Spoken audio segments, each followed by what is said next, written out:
Good morning, everybody. Uh, I'm Charlie Moxley, adjunct professor at Fordham Law School, who is active in this space of nuclear weapons and international law. On behalf of Jeff Biller, Jonathan Granoff, John Burroughs, and Jules Zacher, as organizers of this event, I am delighted to welcome you. With Russia's threats to use nuclear weapons in Ukraine, China's troubling ongoing buildup of its nuclear arsenal, the U.S.'s continued commitment to nuclear weapons, the new arms race we seem to be embarked on or on the threshold of, and with the change in presidential administrations, this seems a particularly important time to look at the risks posed by nuclear weapons and the potential role of law, which is our focus here, in addressing these risks. But it's not easy, is it? We've gotten used to these weapons. They seem to have become a fact of life, and they aren't much fun to talk about. Plus, it's hard to think that we can do anything about them. So they've become a back burner issue in most places, notwithstanding the huge risks presented. Cognitive dissonance, it's kind of a human process of denial of a threatening situation. I think this program and really this entire series, that these conferences are unusual and I hope consequential in bringing together a diverse and experienced faculty, importantly, across a broad spectrum of views as to the policies we should be following as to nuclear weapons, and most importantly, the potential of law to address the risks. What has come out of these conferences and our prep for this conference, and is obvious in the literature, and as was evident in the record of the nuclear weapons advisory case before the ICJ, culminating in the ICJ's advisory decision in 1996, there are a variety of views as to the lawfulness of the policies of deterrence and the nuclear weapons war plans, and that's what they are, of the U.S. and other states that have nuclear weapons. There are a variety of views here, as well as a variety among the states under the nuclear umbrella. The defenders of the status quo believe that with our current deterrence policy and nuclear weapons war plans, we're making the best of challenging circumstances and doing all we can to comply with law in a world with a lot of bad guys who could care less about law. Most fundamentally, that deterrence is the best we can do, although we can always improve it, and who believe that it works in effect. We're stuck with it, and we should take comfort in it. On the other hand, there are those who believe that this entire venture is unnecessarily dangerous, immoral, and unlawful, that the use of nuclear weapons would be contrary to established law, and that our policy of nuclear deterrence and our overall war plans and those of other nuclear weapon states are unlawful, and that with thoughtful leadership, courage, and human capabilities, there's a potential over time, with appropriate verification, for a world in which applicable law can be recognized and clarified if necessary, policies can be aligned with that law, and appropriate detection systems and systems can be put in place to address violations in an effective way. Who believe most fundamentally that deterrence and nuclear weapons have themselves become our greatest danger, our greatest risk, greater than any actual international challenge they may be contemplated being used to address. So these are consequential issues here, and this opportunity to address them with views across the political and legal spectrum is truly an important opportunity. Important that we listen carefully to one another and try to advance in our analysis of these issues and appropriate actions to deal with them. So I'm delighted and honored to open this conference by highlighting and thanking our sponsors and to invite representatives of a number of them who've been able to come today to talk and introduce. I mean, it's truly extraordinary, isn't it? I mean, we have the Fordham Law School, Center on National Security. We have the U.S. Air Force Academy, the American Bar Association, Georgetown Law School, University of Pennsylvania Center for Ethics and the Rule of Law, the Catholic Peacebuilding Network, the Lawyers Committee on Nuclear Policy, the Global Security Institute. We have extraordinary range of groups who are interested in this area and have, with Jeff Biller and Jonathan and John and I, been working on this really for a good part of the last year. So let me turn this over to the representatives of various of our sponsors and supporters. I'll lead with Dean John Feerick of the Fordham Law School, the longtime dean of the law school, dean emeritus, formerly a partner at Skadden Arps, the go-to person in the state of New York when the governor has needed someone to put in charge of a central problem in the state. And Dean Feerick's early thing back when he was on the law review at Fordham was he wrote an article on presidential succession that served as the foundation of the 25th Amendment, which he later helped draft for the ABA. So, Dean Feerick, I'm honored to thank you for Fordham's support. I just want to say thank you to you, Charlie, and how pleased I am that this conference has taken place, even though it's a virtual conference at Fordham.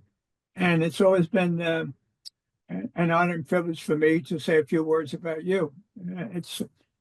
I consider you a lawyer's lawyer. You have spent an enormous number of years in this field.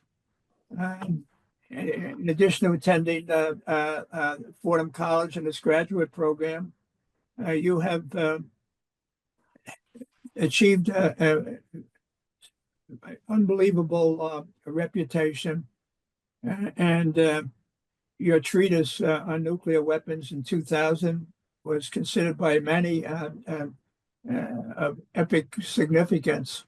And the recent update of the treatise, and I had the privilege, thanks to you, of introducing a program that we at Fordham sought you out, so to speak, to talk about your book. And your treatise on nuclear weapons is a classic, and certainly most deserving of the widest possible readership. And I was privileged to, at your request, to write one of the introductions to that wonderful treatise.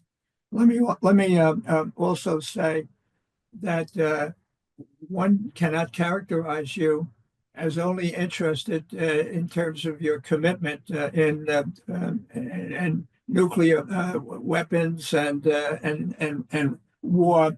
You have been a practicing attorney covering many areas of endeavor, serving as a clerk to a federal judge, a litigator yourself in a distinguished law firm, a teacher, as you noted, here at Fordham Law School. I was honored, really, to be dean when you had the request of doing a course in this area. And I don't know if the world is familiar, as many of us are, with you as a mediator and arbitrator and a tremendous scholar, a leader in the organized bar, there's hardly a role, frankly, that you haven't played some role in, and made yourself, in my judgment, a very special place in the pantheons of giants who serve as facilitators for peace.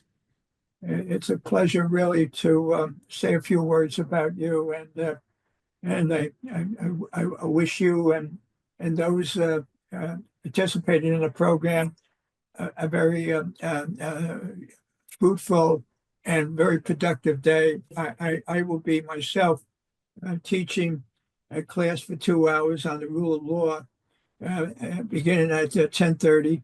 And then this afternoon, I also teach, co-teach a class on rule of law. We're starting the class today talking about the Declaration of Independence and how it was put together by a committee, and obviously Thomas Jefferson and others.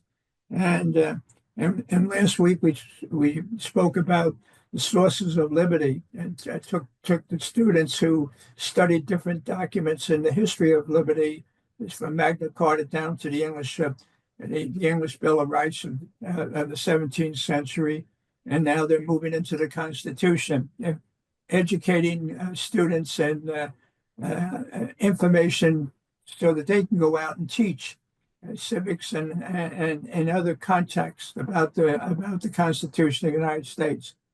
So, Charlie, thank you so much for being here, and I wish you a very successful program today. Thank you, Dean Feerick, so much, and thank you for your kind remarks. And you always give us all, you certainly give me and all of us, I think, so much to aspire to. Let me introduce Karen Greenberg, who is the director of Fordham Law School's Center on National Security and is a prolific author in this space, including a recent book, Subtle Tools, the dismantling of American democracy from the War on Terror to Donald Trump. And her earlier books include Rogue Justice, The Making of the Security State, and I'll just mention one others, The Least Worst Place, Guantanamo's First 100 Days. Welcome, Karen. Thank you. And thank you for the center's support for this conference. Thank you so much, Charles, for that kind introduction, and especially for hosting this conference. And I'm delighted to join in welcoming everyone to today's conference, which promises, from the looks of it, to add vital dimensions to our understanding of the wider legal and policy conversation around nuclear weapons, deterrence, and the law. I wanted to start with a few things this morning on a personal level. From childhood, I grew up with an intense knowledge of the threat of nuclear weapons. I grew up in New London, Connecticut, where nuclear submarines were a cause célèbre, and because some of them eventually carried nuclear weapons, a cause of fear in my town. The sleek vessels were docked down the street from my grammar school. They were built across the river at Electric Boat Shipyard. And as a youngster, because my grandfather was mayor of the town, I attended numerous christenings of nuclear subs. And as a teenager, I was a tour guide for the submarine base, where the highlights of the tour were the nuclear submarines, about which I was told to say very clearly, very little. As much as we admired the novel vessels, we were also very aware of the threat of a nuclear attack. If there was ever a place where duck and cover drills were followed, it was in my schools, my grammar school and my high school. And so I grew up sort of aware of this space. And so I want to talk a little bit about where we stand now in the United States, just a few notes about things people might not know and I think would be interesting to bring to the table in introducing the conference. Charles, you talked about the importance of thoughtful leadership, perhaps starting with the president. And so the second thing I wanted to remark on this morning is the inconsistency here in the United States over successive administrations, both as to the urgency of the nuclear threat and how it is defined. One window into this, and it's just one brief one because that's all I have time for this morning, one window into this inconsistency are the national security strategies issued by successive presidential administrations. In the last year of his presidency, Bill Clinton's national security strategy mentioned the threat of nuclear war over 100 times. Following the attacks of September 11th, George Bush's strategy, perhaps understandably, mentioned the need to attend to nuclear threats a scant 4 times. Since then, the focus on nuclear weapons and the dangers they pose has risen and fallen. None of it has garnered the same attention as during the Clinton years, although the concerns of the Obama strategy offered a close second to Clinton. Another discrepancy I want to point to very briefly, revealed in the national security strategies, is that between a focus on a nuclear policy that identifies specific enemies, nation states like Russia, Iran, North Korea, and non-state actors in terrorism realm. And the difference between that and policies and legal discussions which focus on the need for global policy and global laws rather than on enemy-specific approaches. As today's conference underscores, which is peopled with so many stellar scholars, experts, and lawyers and others, I really think it's just a wonderful conference you put together.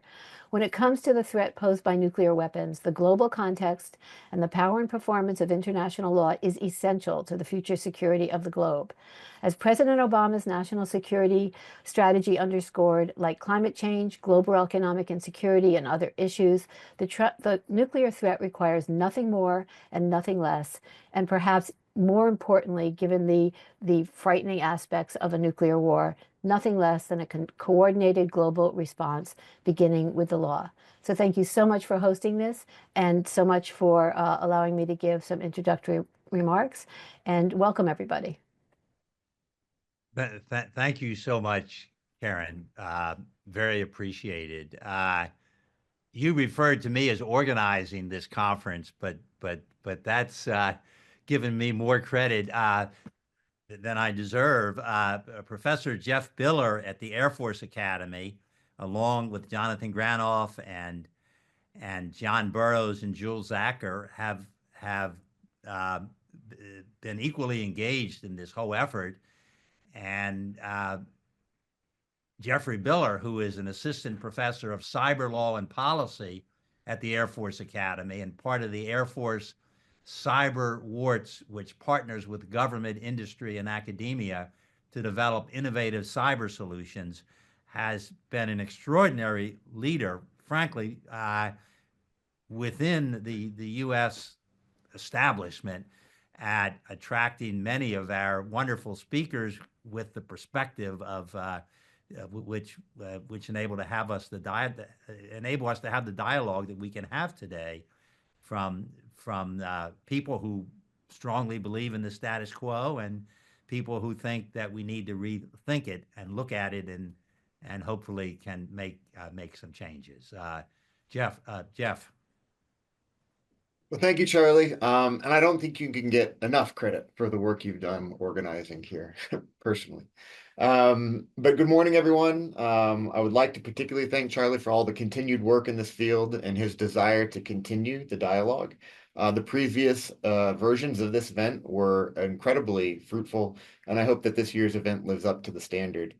Conversations like we're having today are critical. The law alone cannot eliminate nuclear risks, but it can help shape state behavior, reinforce norms, and create pathways for de-escalation.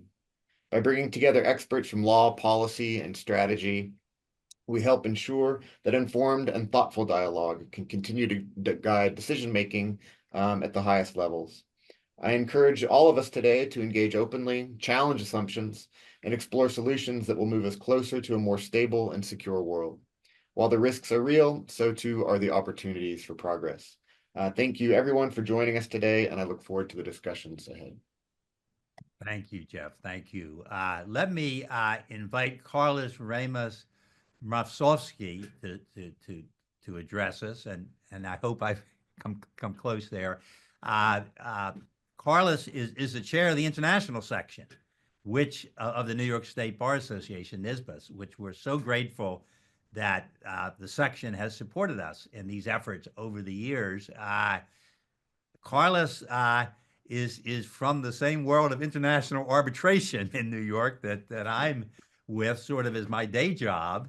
And Carlos is a practicing lawyer who represents large multinational companies and sovereign governments in international arbitrations and litigations, has extraordinary background and perspective, including in the energy, mining, and infrastructure sectors.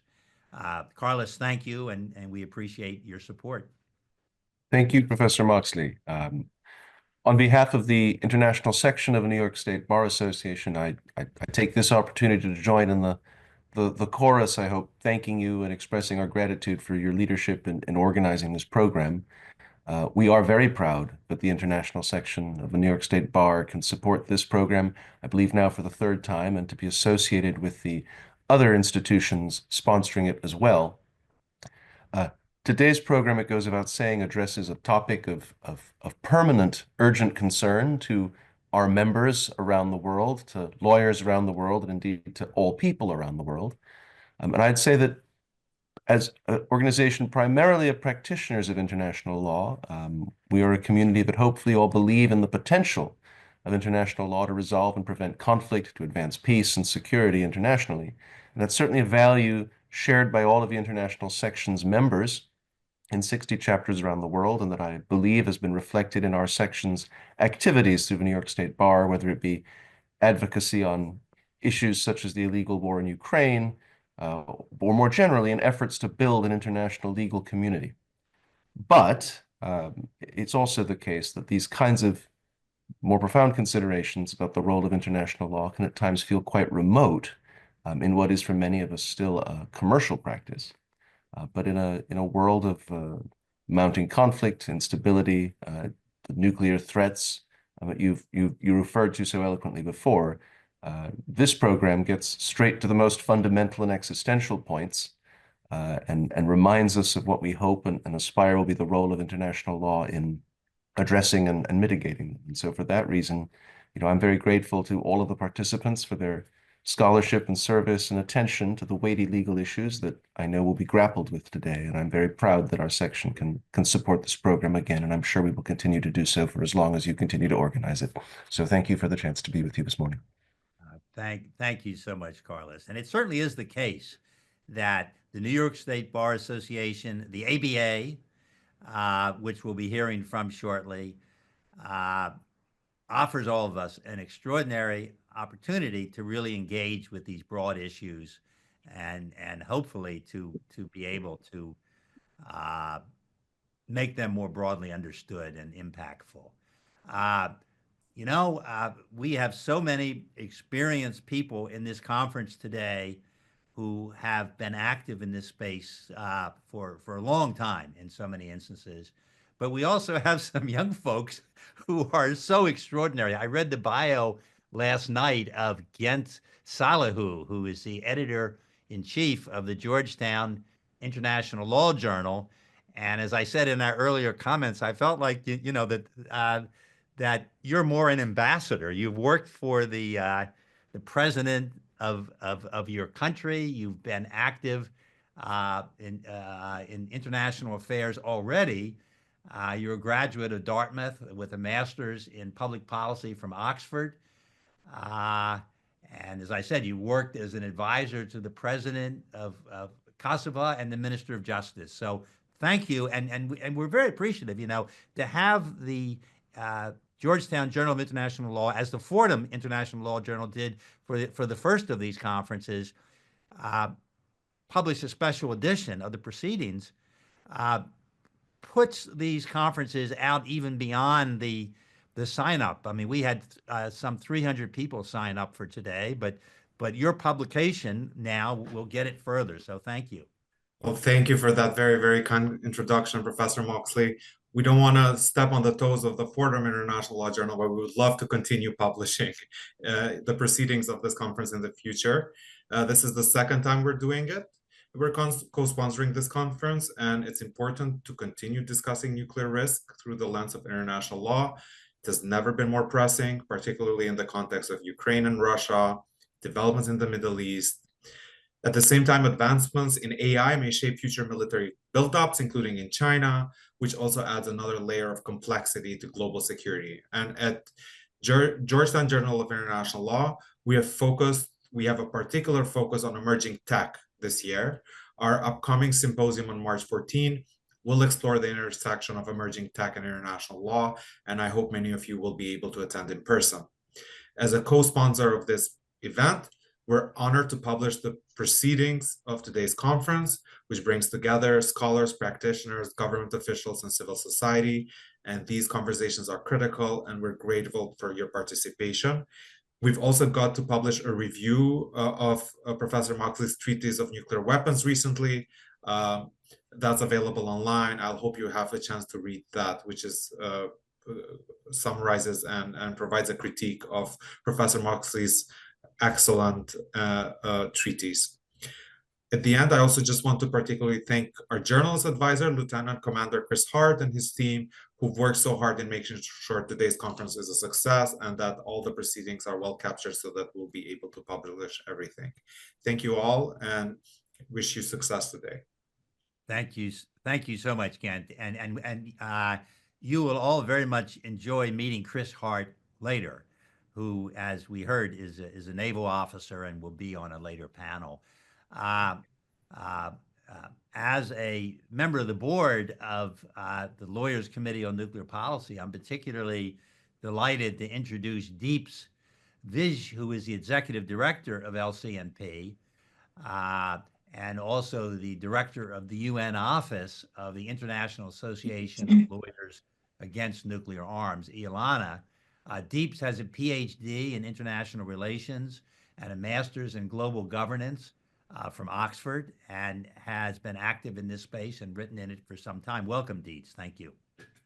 Good morning. Thank you, Professor Charles Moxley, and thank you everyone for being here today. On behalf of the Laureates Committee on Nuclear Policy, I also want to begin by thanking the international section of the New York State Bar Association for sponsoring this conference, and all the other co-sponsors as well. LCNP is proud to be one of the co-sponsors to the series of webinar on nuclear weapons and international law. I also wish to particularly thank Professor Moxley, Professor Biller, Mr. Jonathan Granoff, Dr. John Burroughs, and Jules Zacher for bringing together this extraordinary list of speakers, stakeholders, and content all on one platform.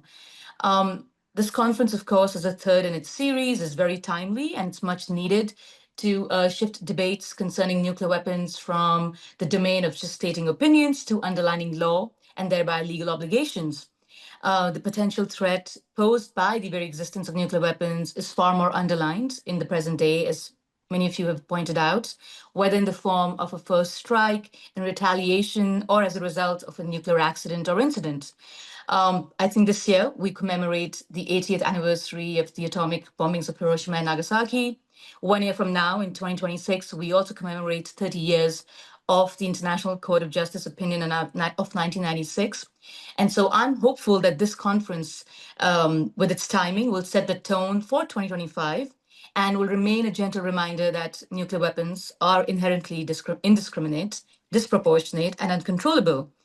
For us here at LCNP, it's a reminder for our need to continue to pursue efforts to reinforce the illegality of nuclear weapons. And again, on behalf of the Laureates Committee on Nuclear Policy, we're very thankful and very proud to be a part of this conference. Thank you, everyone.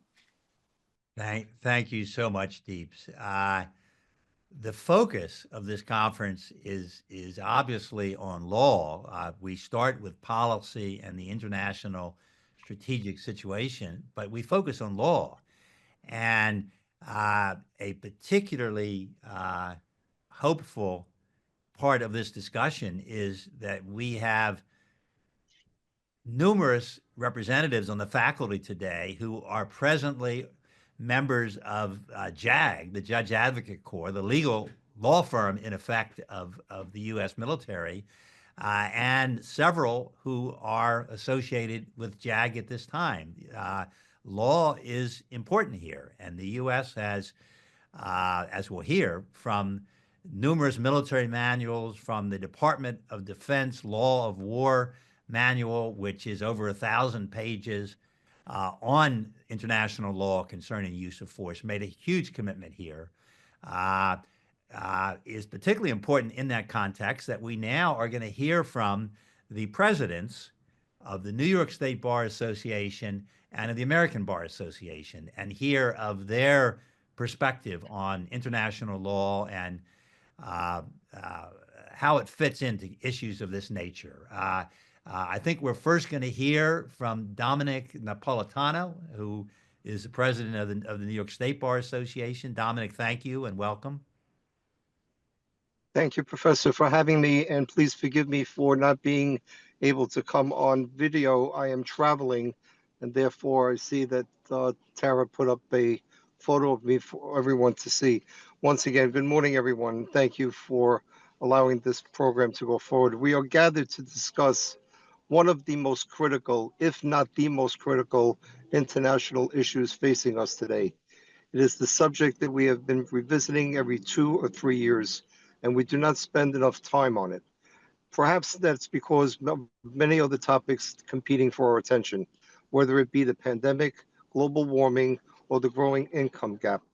However, as destructive and pressing as those issues are, none of them pose the threat to human life on the scale that a nuclear war does. That danger is highlighted by the ongoing war in Ukraine, Iran at the threshold of a nuclear state, and China's emergence as a nuclear superpower. They all pose implications of global security. To put it in more vivid terms, a nuclear war between the United States and Russia would lead to over 5 billion deaths, according to most estimates. We undoubtedly are at a critical juncture at our history. Policies are bound to develop within the next 4 years that will impact the war in Ukraine and the growing proliferation of nuclear weapons in the Middle East and also in China. These policies could open the door for greater stability throughout the world if they are carefully and not properly incorporated. But an impulsive approach could magnify the spread of nuclear weapons in a worldwide arms race. As lawyers, we need to ask ourselves, what is the role of international law in addressing the potential of nuclear weapons? And what are the future concerns regarding that risk? Those are a few of the questions that we will tackle today. The New York State Bar Association has always worked tirelessly to assist innocent victims of war, whether it be through shining a light on the growing issues of sexual assault as a weapon of war, or through the work of our international section that formed a task force on Ukraine to provide advocacy and immigration assistance for Ukrainian refugees. As you can tell from our agenda, we have an extraordinary collection of experts who will speak throughout the day. They come from the worlds of academia, leading non-governmental agencies, and from the armed forces, including Lieutenant Colonel Travis Lieb, the United States Army's Deputy Staff Advocate General of the United States Strategic Command, and Professor Jeffrey Piller of the United States Air Force Academy. Lieutenant Colonel Lieb is one of the most senior lawyers at the U.S. Strategic Command, who has major responsibilities in this area, while Professor Biller is the director of the Law, Technology, and Warfare Research Cell at the Air Force Academy, and one of the primary organizers of this event. We will also hear from experts in science, health, and legal fields, along with those from other areas of practice that are pertinent to our conversations.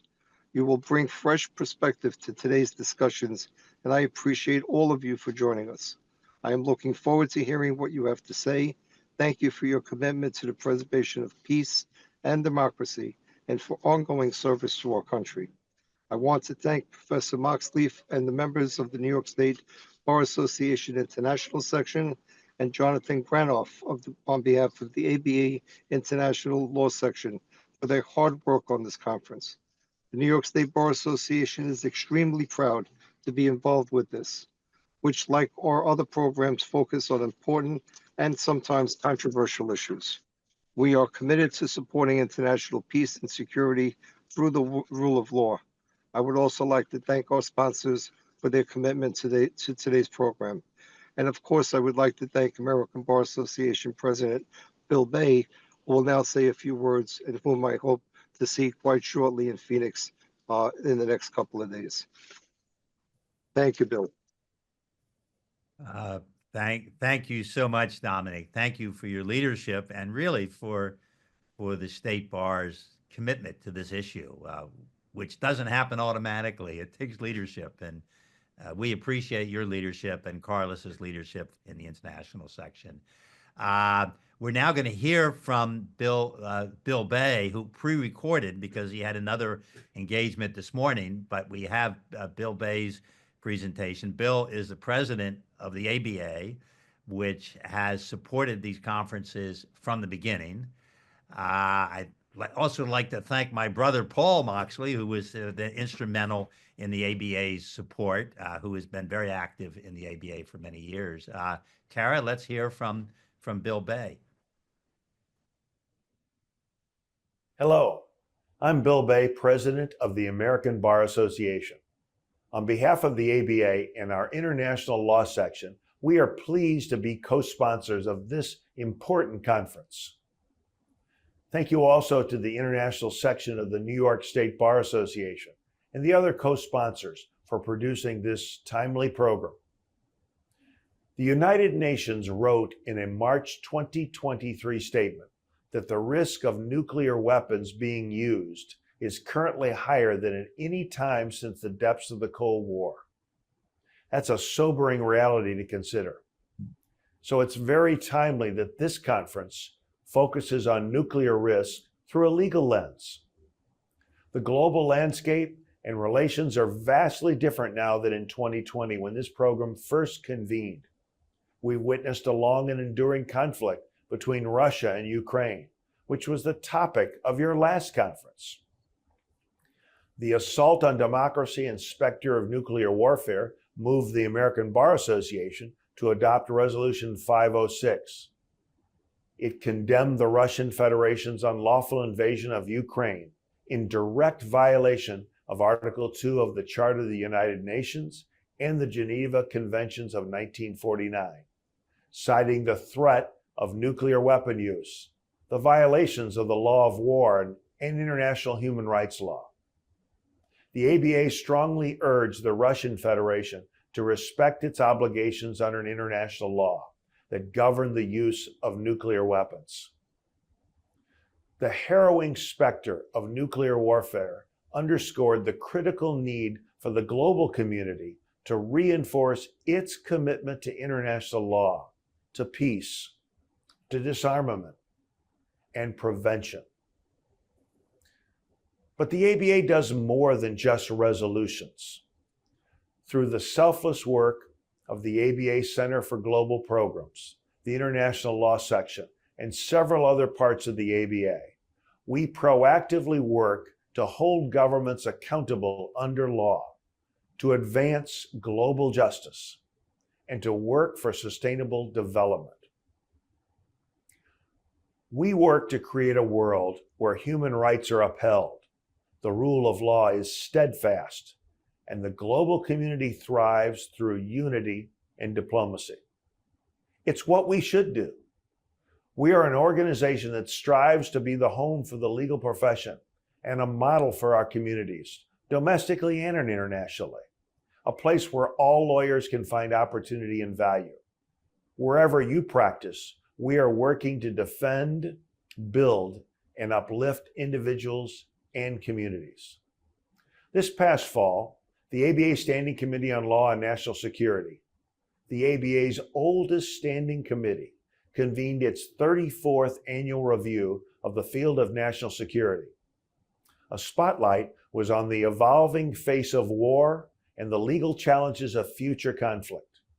Similarly, on today's program, the expert speakers are looking at nuclear risk through a legal lens, tackling practical issues and considerations. These are not new issues. Our country's leaders have faced these very challenges for years. In December 1962, during a meeting with Danish Foreign Minister, President John F. Kennedy decisively noted that once one resorts to nuclear weapons, one moves into a whole new world. President Dwight D. Eisenhower made a similar point when speaking with British Foreign Secretary years earlier in 1958, stating that when you use nuclear weapons, you cross a completely different line.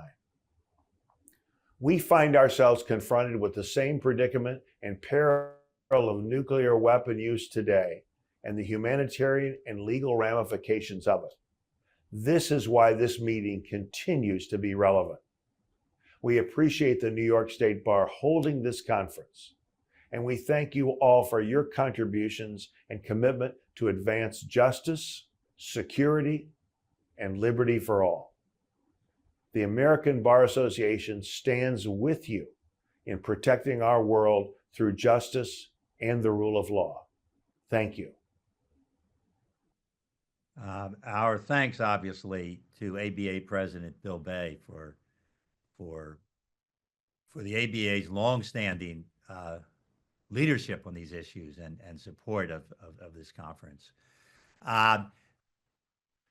We learned late last evening that, unfortunately, Secretary Bill Perry will not be able to join us today. Jonathan Granoff, who, because of a health issue, Jonathan Granoff, who has been meeting with Bill Perry and worked with him, is going to, and let me just back up. Jonathan, one of the organizers of this conference, is the president of the Global Security Institute. He's the permanent observer to the UN of the International Anti-Corruption Academy, and he's representative to the UN of the World Summits of Nobel Laureates, and is a leading voice in international law and international security. So we're privileged to have some opening comments from Jonathan, based both on work he did with Bill Perry in preparation for this conference, and from Jonathan's perspective himself as an organizer and a longtime leader in this whole area. Jonathan, thank you. Charlie, thank you for all the work that you've done and those generous remarks. Small correction. I'm the former permanent representative for the International Anti-Corruption Academy, but I'm presently the senior advisor to the Committee on National Security at the International Law Section. Dr. Perry is 97 years old. I know he wanted to participate. I met with him at his retirement community in Palo Alto about 3 weeks ago and discussed this and how important he thinks this is. But at 97, he has some other issues that he's dealing with and regrets that he can't be here. I'm going to first and foremost highlight that this fantastic corpus magnus that Charlie put together with probably, I don't know, he must have had some help of law students and other experts, certainly, because it's huge. But the introduction, or maybe it's the foreword, is by Dr. Perry. And let me quote him and then parse out part of a presentation that he gave when he received the Global Security Institute's Alan Cranston Peace Award a few years ago at Stanford University. Dr. Perry said, in relevant part, modern science has changed the reality of full-scale war. That's why Albert Einstein said, I know not what weapons World War III will be fought, but World War IV will be fought with sticks and stones. States with nuclear weapons assert the usefulness of the weapons, pursue policies explained as promoting strategic stability, all the while seeking deployments designed for military advantage. Pundits believe that peace is kept internationally by policies of deterrence, mutually assured destruction, second strike, and all the rest. Whether a status quo where nuclear weapons remain in the realm of possible use is sustainable is highly questionable. I know from my time as Secretary of Defense in nearly all instances, the US military recognizes and seeks to apply relevant international law, including the principles of the law of armed conflict, to the threat and use of force in conflict. But is it being adequately applied to nuclear weapons? Can nuclear weapons as presently deployed be used in compliance with the law's limitations on causing suffering beyond military necessity, discrimination between civilians and combatants, and not impacting neutral third parties? Hardly. In my book, Journey on the Nuclear Brink, I describe how close US President Ronald Reagan, accompanied by Secretary of State George Shultz, and USSR General Secretary Mikhail Gorbachev, came at Reykjavik in 1986 to agreeing to dismantle all their nuclear arsenals, an agreement that both Reagan and Gorbachev wanted. And he holds that promise still before us. And I highlight that, interestingly, President Trump in Davos just recently said that he wanted to move toward denuclearization. It's hard to tell exactly what he meant by that, but it's heartening. I want to make sure that there's a few questions that I have before I come back to Secretary Perry's remarks relating to what he considers to be a fundamental change in nuclear policy arising from Ukraine. He highlighted the importance of international humanitarian law. My question is, the President of the United States has been granted significant immunity from illegal actions by the Supreme Court of the United States. And I question whether that privilege, how far does that privilege extend should the president give an order that would be illegal, but for him, it would be legal? Is Nuremberg still relevant? Does international peremptory law, international humanitarian law, be outside of that immunity? The new Secretary of Defense has expressed a lack of appreciation, to say the least, of the role of justice advocate generals and international humanitarian law. In fact, he even once referred to JAG as jag-offs, which is shocking. And recently, the administration has called for closing the Civilian Protection Center of Excellence, designed to strengthen applicable international law to minimize the killing of innocent civilians in conflict. I hope we get to address these in today's discussion.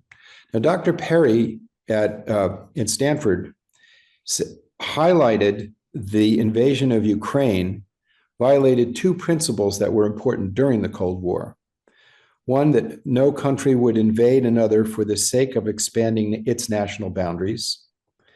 It was violated in the instance of Iraq and Kuwait, and the international community responded. And no nuclear power would threaten the use or use nuclear weapons except in response to a nuclear attack. He highlighted that these two principles have been violated, and that Putin has raised the nuclear threat by essentially saying, should the United States and other countries aligned with Ukraine effectively use conventional forces in this conflict against Russia, that he would use nuclear weapons in response. So Secretary Perry questioned how to deal with this unacceptable predicament. How far does this assertion of aggression with nuclear weapons extend? If nothing is done to respond to it, will it continue to be policy of Russia? So this very dangerous, destabilizing situation doesn't have an easy answer. I know that during the height of the Cold War, there was an organization that I was the UN representative for, Lawyers Alliance for World Security, and we built bridges with the lawyers associations of the then Soviet Union, bringing lawyers from the Soviet Union to the United States and vice versa. And bridges of trust and bridges of understanding were created. They were instrumental in helping us get out of the Cold War peacefully. I believe that lawyers can speak to lawyers anywhere in the world with a common language and respect for the rule of law. even in countries where there's a lack of understanding and common understanding, even of what the rule of law is. And it's those bridges that we have to build again. And it is the in-depth understanding of the relationship between nuclear weapons and the law that is necessary to make those bridges strong. And that's why this webinar today and Charlie's leadership in putting it together is so noteworthy. And I conclude with, put it in the chat. There's an initiative with the United Religions Initiative that was started with Secretary George Shultz, may he rest in peace, Sidney Drell, who ran Los Alamos, may he rest in peace, Ambassadors Thomas Graham, Ambassador James Goodby, and William Perry, and myself, and Bishop Bill Swing, and several other people. And we did we're asking for extra help, so we did a nuclear prayer. And I commend that to everyone's attention, because we need two reins to rein in nuclear weapons. One is the rule of law, and other is basic morality. I hope that we can advance both of those reins to constrain the power that science has given us. Thank you very much. Thank you so much, Jonathan. You always bring this broad perspective, this visionary sense of potential and of the problems we have to address. I mean, you've given us enough for another 3 days of conference. I hope we can get to much of what you've raised today.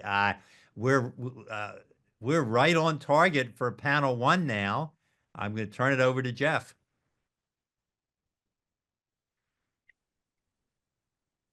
Okay. I think that I need to drop off for a moment so I can rejoin with that particular panel. So I'll be, if you want to take just a No, Jeff, you can stay. You can stay on this. Okay. Yep, all this right, is the okay. link. Okay, welcome to panel 1, Contemporary Strategic Environment and Nuclear Weapons Risk. The contemporary strategic environment is defined by complexity, uncertainty, and rapid technological advancements, all of which shape the risks associated with nuclear weapons. While traditional deterrence frameworks remain central to strategic stability, emerging challenges, including geopolitical tensions, arms race dynamics, and the integration of new technologies like artificial intelligence, are testing their limits. Today's discussion will explore how these evolving factors influence nuclear risk, the effectiveness of existing legal and policy frameworks, and the pathways available to mitigate potential escalation. As we navigate this shifting landscape, it is imperative to engage in rigorous analysis and dialogue and ensure that nuclear risks are managed with prudence, responsibility, and foresight. To discuss this important topic, we are joined by a very distinguished panel. We have the Honorable Dr. Christopher Ashley Ford. Dr. Ford served from January 2018 until January 2021 as Assistant Secretary of State for International Security and Non-Proliferation. Before his appointment as Assistant Secretary of State, Dr. Ford served as a Special Assistant to the President and Senior Director for Weapons of Mass Destruction and Counter-Proliferation on the United States National Security Council staff, as well as a U.S. State Department official and the George W. Bush administration, working on issues of nuclear proliferation and arms control verification and compliance policy. We also have Daryl G. Kimball. Mr. Kimball is the Executive Director of the Arms Control Association, a private nonprofit membership organization dedicated to public education in support of effective arms control measures pertaining to nuclear, chemical, biological, and conventional weapons. In addition to policy analysis, writing, speaking, media interviews, fundraising, and staff management, Daryl is also the Chief Editorial Advisor and a contributor to the ACA's magazine Arms Control Today. We have Mr. Hans M. Christensen, who is the Director of the Nuclear Information Project, part of the Federation of American Scientists. As Director of the Nuclear Information Project, he heads the Federation of American Scientists research and outreach on the status and trends of nuclear arsenals of the world's 9 nuclear-armed states. This work includes core research of weapons programs and nuclear policies, disseminating the information to the public debate on the status and future of nuclear weapons, informing journalists, government officials, academics, and non-governmental organizations about these issues, and publishing the information in journals and on the FAS website. And finally, we also have Dr. Shane Smith. Dr. Smith is the director of the Institute for National Security Studies and an associate professor of political science at the U.S. Air Force Academy. He served in the Office of Secretary of Defense as senior advisor for East Asia nuclear policy and at the Defense Threat Reduction Agency as a strategic advisor. He also worked at the National Defense University, Harvard, Johns Hopkins University, and the Council on Foreign Relations. He is the co-editor of the recently published book called Arms Control at a Crossroads, Renewal or Demise.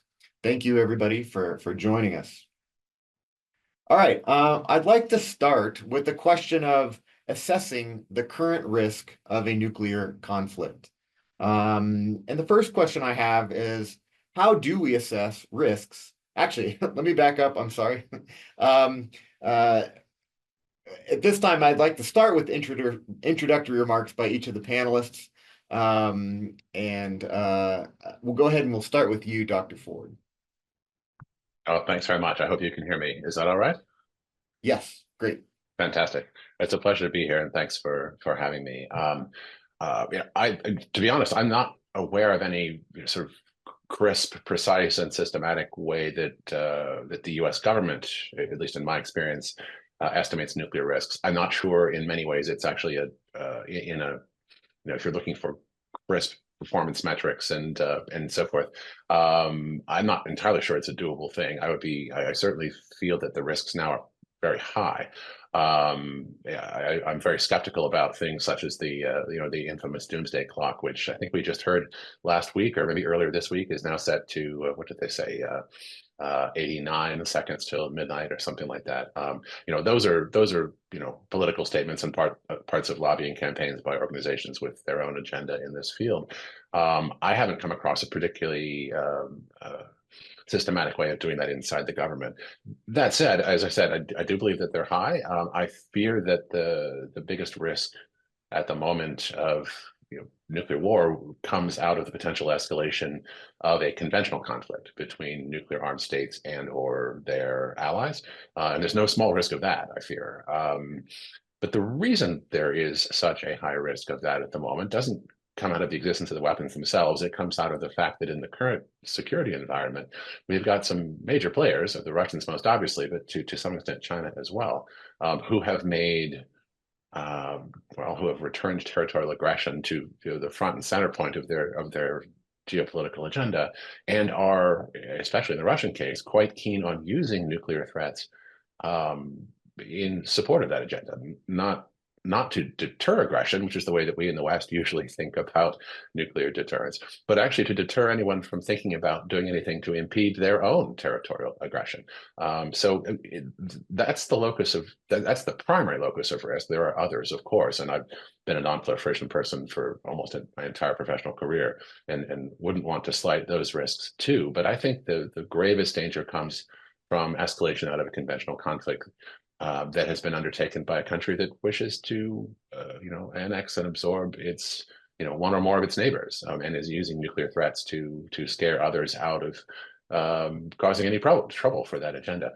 If that's the gravest location of risk, then I think the path to reducing risks necessarily has to run through the statecraft of deterrence and of military doctrines and force postures and approaches that actually make that kind of geopolitical aggressiveness less attractive and therefore hopefully less likely.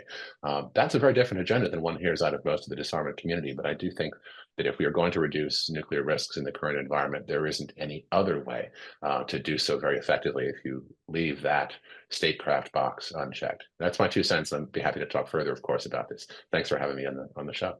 All right, thank you, Dr. Ford. All right, at this time, I'd like to turn it over to Mr. Kimball for any opening remarks you might have.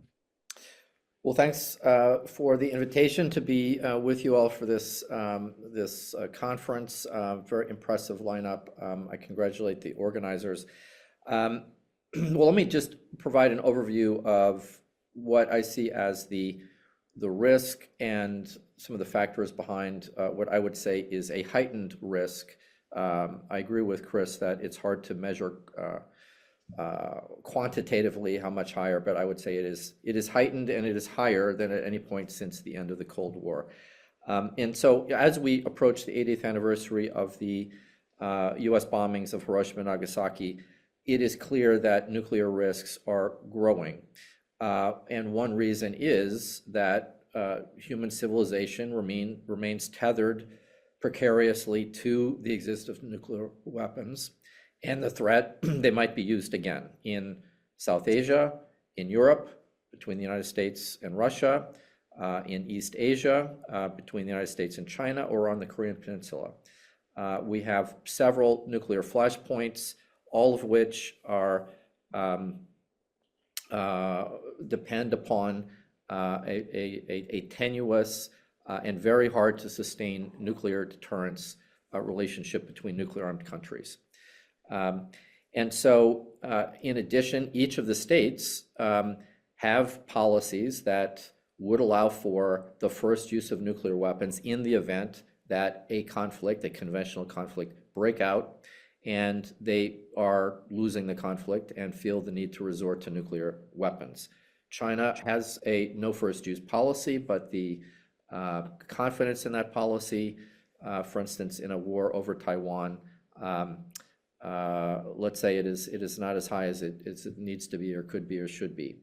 So those risks are exacerbated, in my view, because the tensions between the United States and Russia, the tensions between Europe and Russia, the United States and China have stymied the kind of diplomacy and engagement on nuclear risk reduction and arms control diplomacy that has been one of the key ingredients throughout the nuclear age that has reduced nuclear risk, that has constrained the arsenals of the major nuclear powers. And of course, as you all discussed at last year's version of this conference, Russia's war in Ukraine has heightened the risk of nuclear escalation.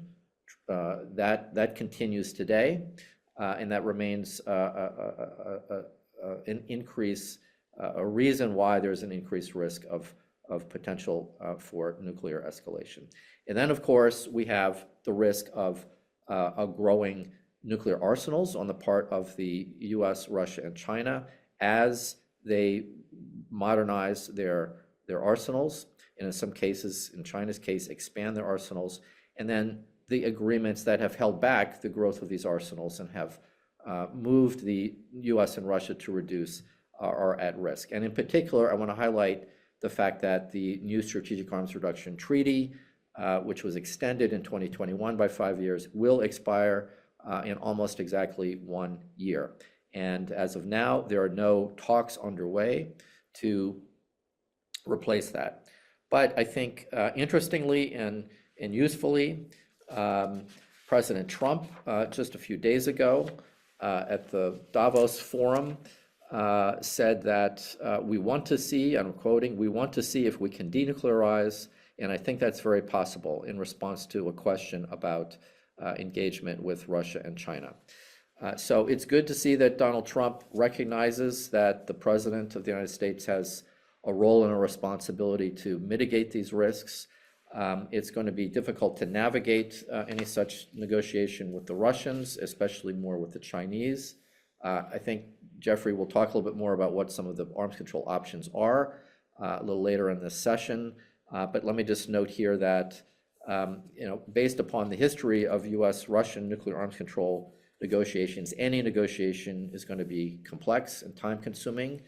There are a number of issues that have been accumulating over the last decade plus between the US and Russia: strategic, intermediate range, tactical nuclear weapons, missile defense, that would all have to be resolved in a new comprehensive framework agreement. But I think it is possible for President Trump and President Putin to work out an interim agreement that heads off an increase of US and Russian arsenals, which could be on the horizon if New START, after New START expires, and if there's not some sort of new form of nuclear restraint arrangement between Russia and the United States. So let me stop there and look forward to hearing from others and exploring other questions. Great, thank you very much. All right, I'll now turn it over to Mr. Christensen for opening remarks.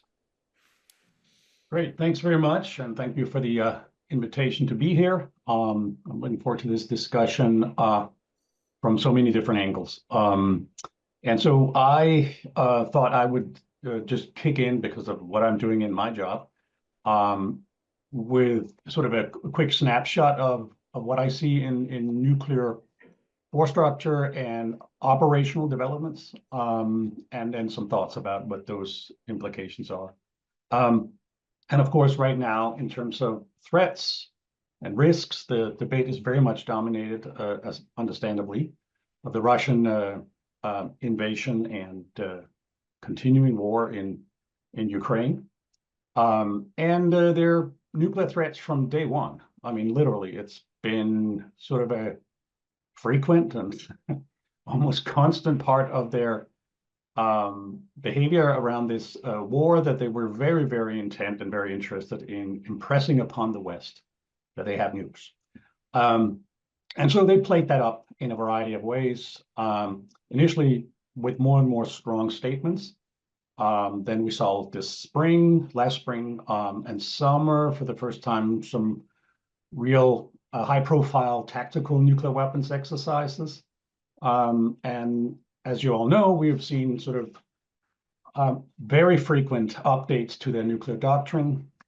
It is almost as if they're desperate for attention.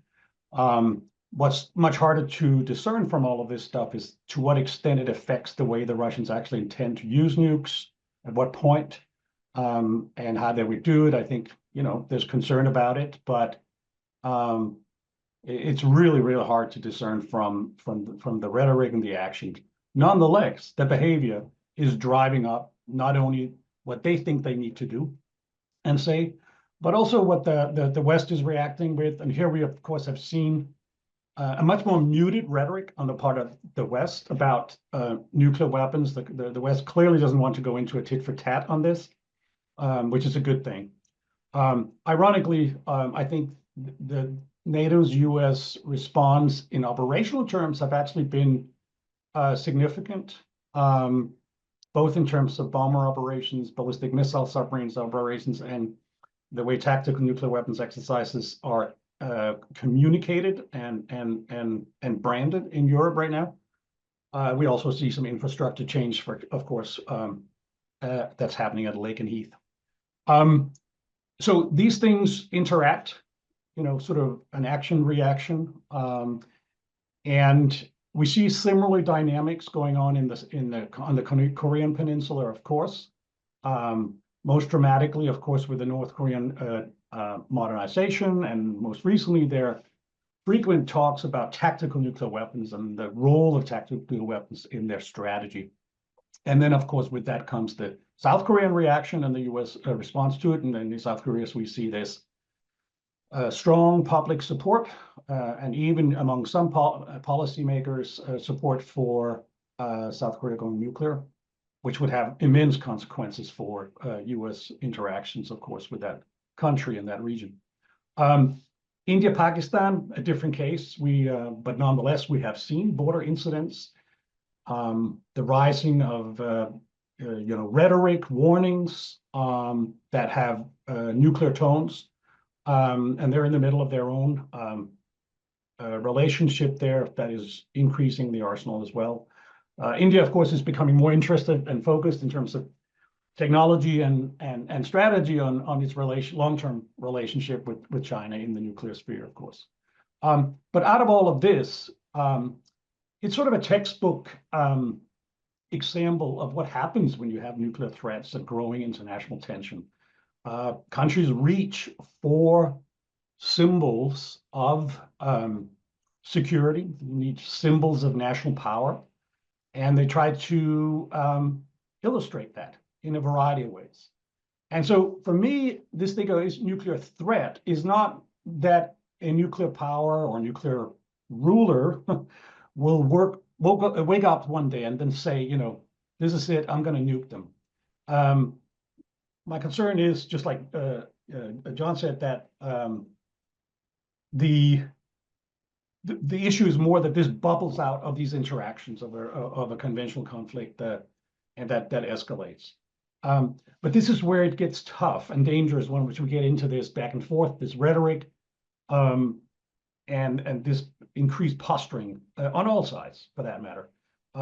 We are seeing, I don't know if you've seen some of the bomber interactions and some of the Russian fighter jet responses to that, both in the Black Sea, but also off Alaska. Very serious incidents. But out of this comes these sort of incidents capabilities or incidents potentials that could trigger, a deepening of the conflict, etc. So I think it's more from that development, in my view, that risks arise, and then in the response that countries have to it, the way they reach for symbols in terms of capabilities or operations to make their point. Going up that ladder, of course, has to be managed and is dangerous. I mean, we spent 4 decades in the Cold War, so we know a lot about what that kind of action reaction is. I can talk more about the details of the nuclear developments in the various countries, but I thought I'll stop with this in sort of my pitch to what I see as some of the more interesting issues. Thank you. Thank you. All right, and we have Dr. Smith. We'll close opening remarks with you. Great. Thank you very much. And thanks for inviting me to be part of this panel. I'm proud to be given this opportunity to try to advance discussions on these important issues. I do want to highlight, as a government official, I want to make clear that none of my comments today should be misconstrued as representing any part of the U.S. government, including the Air Force and the Air Force Academy. I want to underscore, I agree with all of my colleagues who spoke prior to me, but want to underscore 2 what I think are inflection points in the history of the role of nuclear weapons in international politics that I think we are in the midst of. One is about arms control, as Daryl Kimball, I think, articulated very well. One thing that seems certain to me about the future of arms control is that it's not going to look like it has, the future of arms control over the next generation is not going to look like it has over the past half century, right? And in many ways, it needs to look different, right? Trends suggest we're entering into a new strategic era defined by competition among multiple nuclear-armed great powers with different size and diversity of arsenals, different interests, different priorities.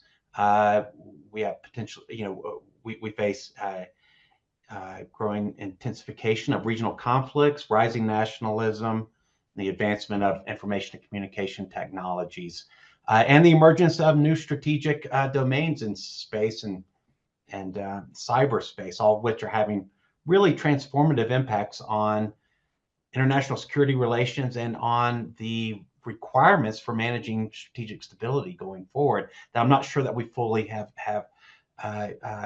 grasped intellectually yet, right? So arms control will need, I think, by necessity, need to adapt to the realities of this new era to remain a relevant instrument of statecraft. And I think it might be useful to think about arms control today, like the early days of the Cold War, right? When the way that early theorists and practitioners did as they try to identify rules of the road and mechanisms for managing extreme competition in a very new and unfamiliar era, right? Their work in many cases took decades to bear fruit, and it was far from guaranteed that it would succeed, right? But the arms control terms, concepts, processes that they collectively defined in that past era and implemented, eventually became a pillar of non-proliferation, international security, and strategic stability. But those concepts, theories, mechanisms that we developed were designed for a different era, and they may no longer apply. Some may not. And but I think designing the future of arms control, effective arms control for the future, is going to require bringing all of our creative juices and collective resolve. And I'm not sure that we fully have grappled with what that might look like. The other inflection point, which is not completely unrelated from the arms control discussion, stems from the growing consensus within the U.S. strategic policymaking community as I think is represented by the latter part of the Obama administration, the first Trump administration, the Biden administration, and the bipartisan Congressional Committee on America's Strategic Posture, that concludes. I think this kind of gets back to Chris Ford's comment about deterrence, right? That our extended deterrence relationships in both Europe and East Asia face growing challenges, and that our efforts to strengthen them to date, may be insufficient, right? So there are growing debates in the U.S. about the need to strengthen our regional force posture arrangements to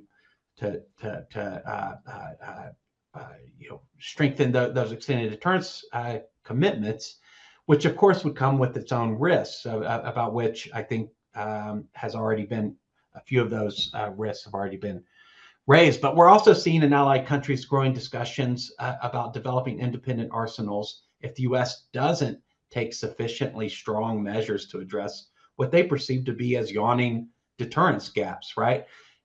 And that sentiment among allies could grow into greater regional nuclear proliferation among allies and a breakdown of the non-proliferation treaty, right? And so I agree with Daryl Kimball, right, that it's welcomed.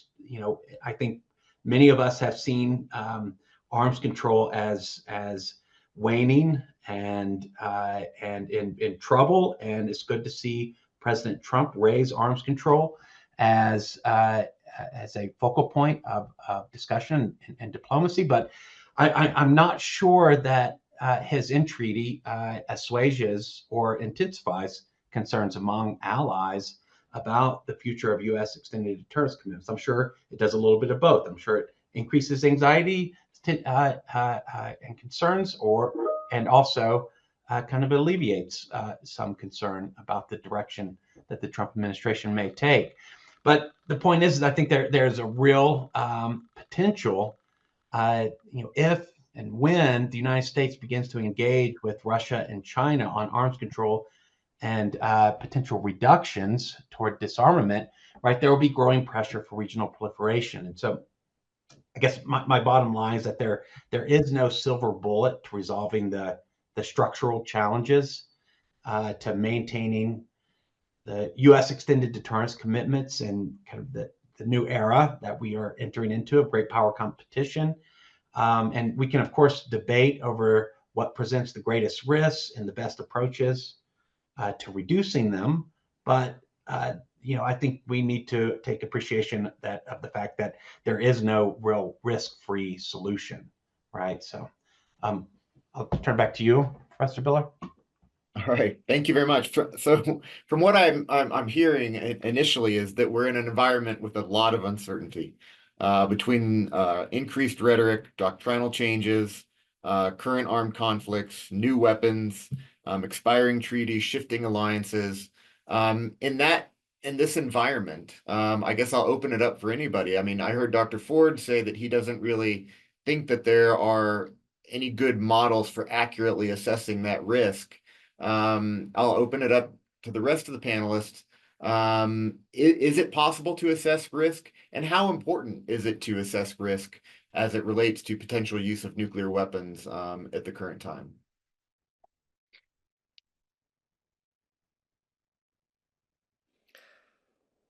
Well, Jeffrey, let me just take a quick crack at that and come back to another couple of points that all of these overview presentations have made. I'm a political scientist. There are others who might try to quantify how great the risk is for nuclear weapons use in a particular situation.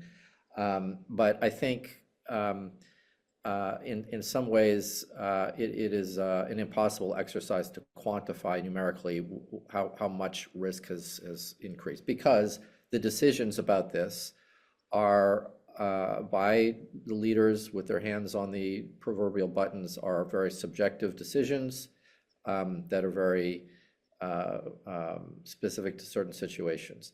I think our job as lawyers and experts and advisors to those who might make this decision is that it is crucial to find every way we can to reduce the risk of, the ultimate catastrophe. And so that just brings me back to, one of the things that I think is important as we enter into these discussions, which is that do we have a common set of broad objectives that we're trying to achieve with respect to international law, national policy? And I would just put forth a very simple proposition, which is that during the Cold War, as today, even more so, there are 4 or 5 major objectives that we need to be trying to advance and defend.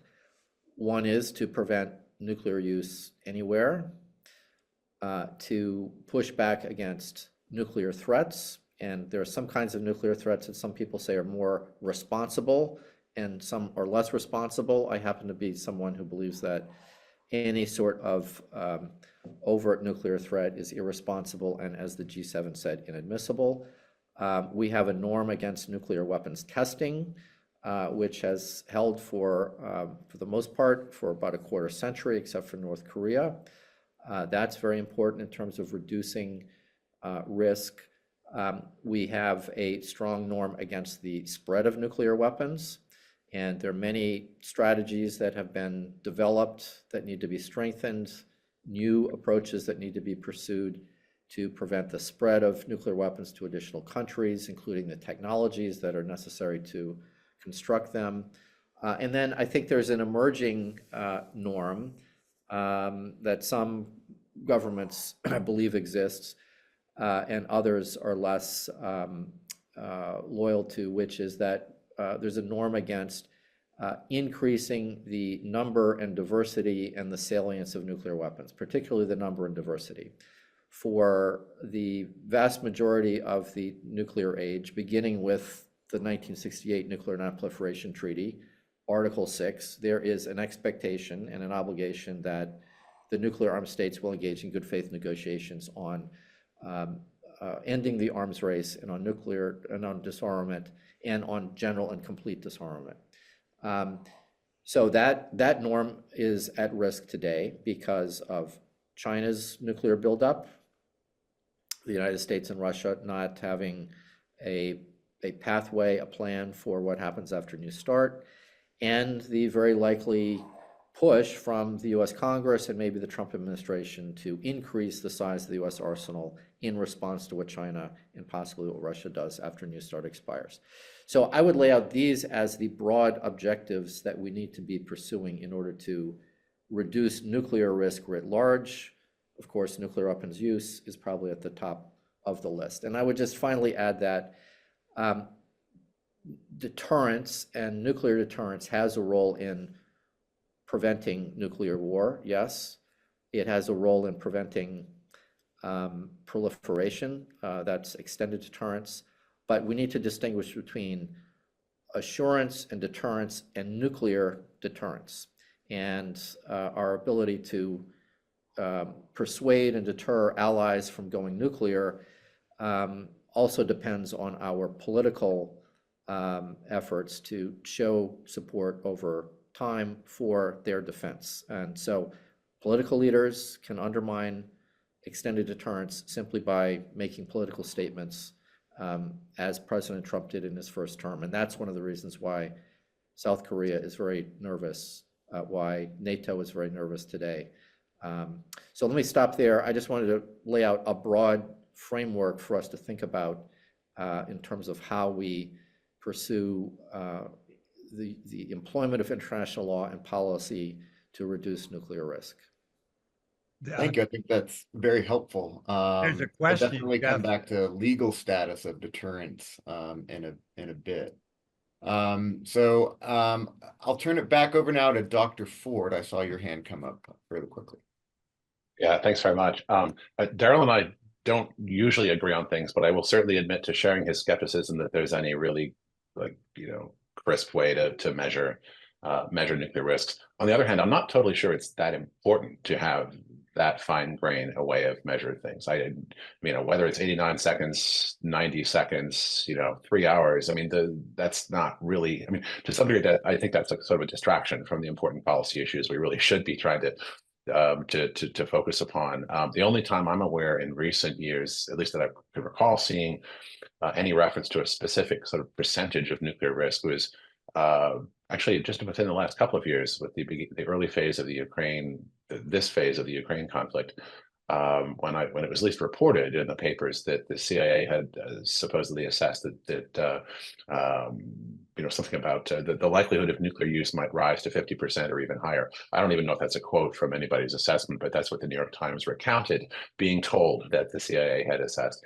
I think for the most part, those kinds of things are distractions from real serious policymaking. When it comes to that serious policymaking, though, I would push back on Daryl a little bit with respect to the idea of the alleged norm against increasing the number and diversity of weapons. The answer to that challenge seems to me to be very contextual. All of the things being equal, I'd love to have fewer of the damn things in the world. And that's hard to argue with, but clearly there isn't a norm to that extent. We've got the Russians who've been steadily building up their arsenal of shorter range and theater range nuclear systems, and indeed building them up in violation of arms control agreements for quite a few years. We've got the Chinese who are springing towards what looks like it will be at least parity with the United States within the next decade or so. India, Pakistan, North Korea. They're all growing. So, and in terms of the relevant universe of nuclear stakeholders, even the Brits announced a slight uptick in their force posture, although it's very, very small. So, in terms of the relevant universe of stakeholders, if anything, there's a norm the other direction. I hope that's not actually the case, but I think to suggest that there is any kind of a norm against it by anybody who actually matters in this context is just wrong. And I'm not entirely sure there should be. From a U.S. perspective, we face challenges today with the emergence of two nuclear, basically near peers in the very near future that we will have to somehow manage to deter and to handle threats from, whose arsenals together will be, double our own before very long.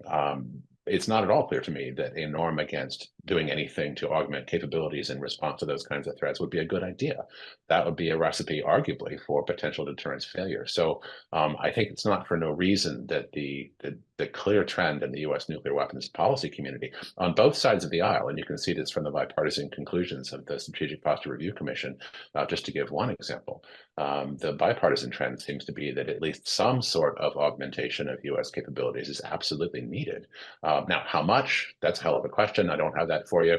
But I think, if anything, there's a wise understanding in the policy community that one needs to have the capabilities and the numbers that are necessary in order to preserve stability as much as we can. And if that requires going up, then that's too bad, but so be it. I think that's at least my take on this. So I would push back against the idea of a norm quite strongly and argue that we may need to be doing more. Indeed, I've argued publicly that we should be doing more than we are currently doing, because to continue to do less is to send signals to our adversaries that that they clearly think they can. That it is in their interest to do the building up that they're currently doing.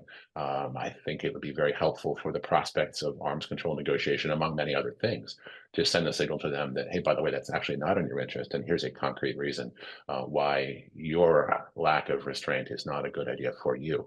And the only way to really concretely send that to people who don't care about norms or laws is to present them with a counterpoise capability that they don't like. We're not very good at doing that in the present era, but I think we can do better. Thanks. All right, and in a minute, I'd like to come back to Dr. Kimball on this question on diversity of weapons, particularly potential increased risk from low yield weapons. But first, I want to turn back over to our other panelists for comments. I'll turn to you, Mr. Christensen, first. Yeah, thank you. So quantifying risk, of course, I totally agree here with Chris that this is very difficult. And if anything, the 50% in the Ukraine crisis that was quoted, in a way, says we had no idea. It was like it go either way. But it's bad. It's worse than it was, et cetera. And so the question is, what do you do about this? And it's not just about Russia. It's in general sort of posturing and deterrence a relationship. And here I think it illustrates really well, in my view, this conundrum we have about deterrence. That not only are risks very difficult to quantify, but so is deterrence. It's very difficult to quantify and specify what works in terms of deterrence. And I don't think that the need for that deep analysis is very well reflected in the public debate today. Therefore, so we see these, what I consider very simplistic, reaching for new regional nuclear capabilities in order to reassure allies better or deter, adversaries better and something like that. And I think that the nuclear SLICM is a nuclear sea-launched cruise missile that has now become a program of record, is a good example of that, I think, where there's sort of we don't know what to do, so let's reach for this, then at least we have something to show. But I also want to remind people that if and when they get the SLICM out there, and it's on the submarines, and we've been talking about it for some time, and we discovered that the adversaries do not change their behavior to anything better, and the allies do not feel more reassured, then I think the very same people who argue for the SLICM is needed now to do those things will be up there arguing for the next nuclear weapon. And this is sort of the futility of sort of numerical and icon deterrence, in my view.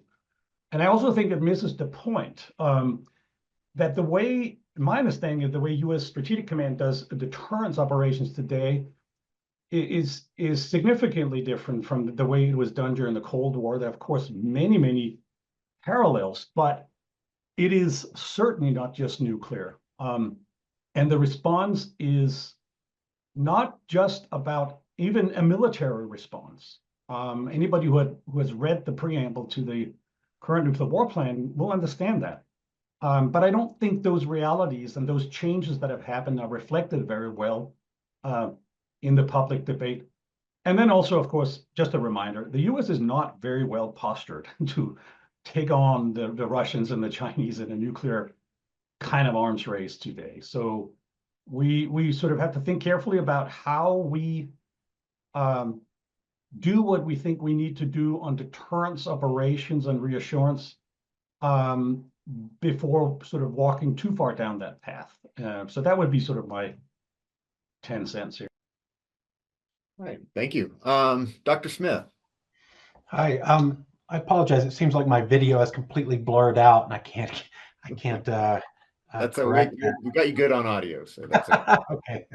Okay. I guess that's what matters. I just wanted to add, I think there are, there are two different ways to think about nuclear risks.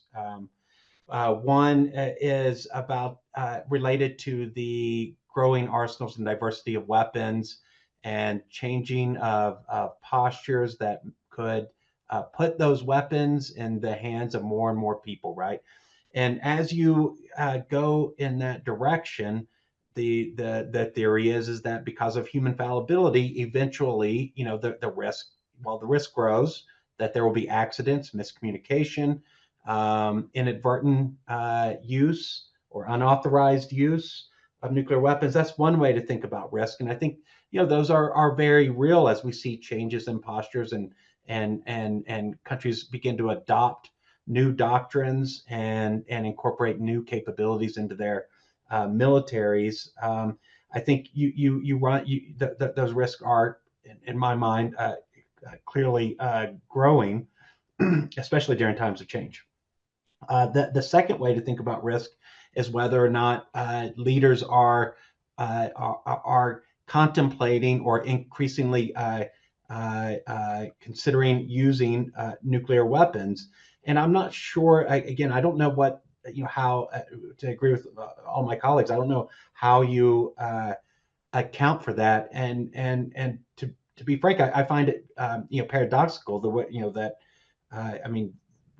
along with the paradox of the nuclear age, which is, presumably as the risk of nuclear conflict grows, it's going to have increasing sobering effects on decision makers and how they behave, and to get them to back away from taking actions that could precipitate catastrophe, right? And so that is the challenge of the nuclear era, is that only through credible nuclear use and increased risk, right? Nuclear deterrence is inherently about risk and dangerous, right? And of course, it only needs to fail once to be, a terrible event, historic event.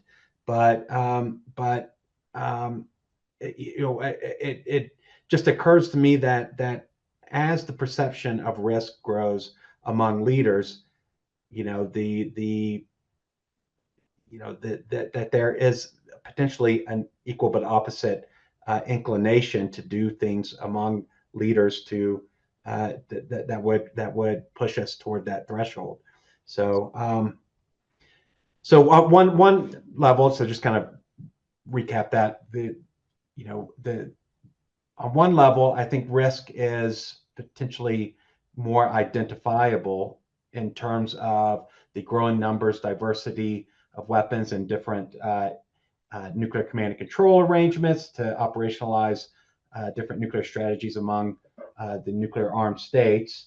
And those changes are introducing new risks that we're pretty, that are unfamiliar. And then there is the risk that we are approaching nuclear war, and I'm not, purposeful entry into nuclear war or nuclear attack by leaders, and I'm not sure that is the case.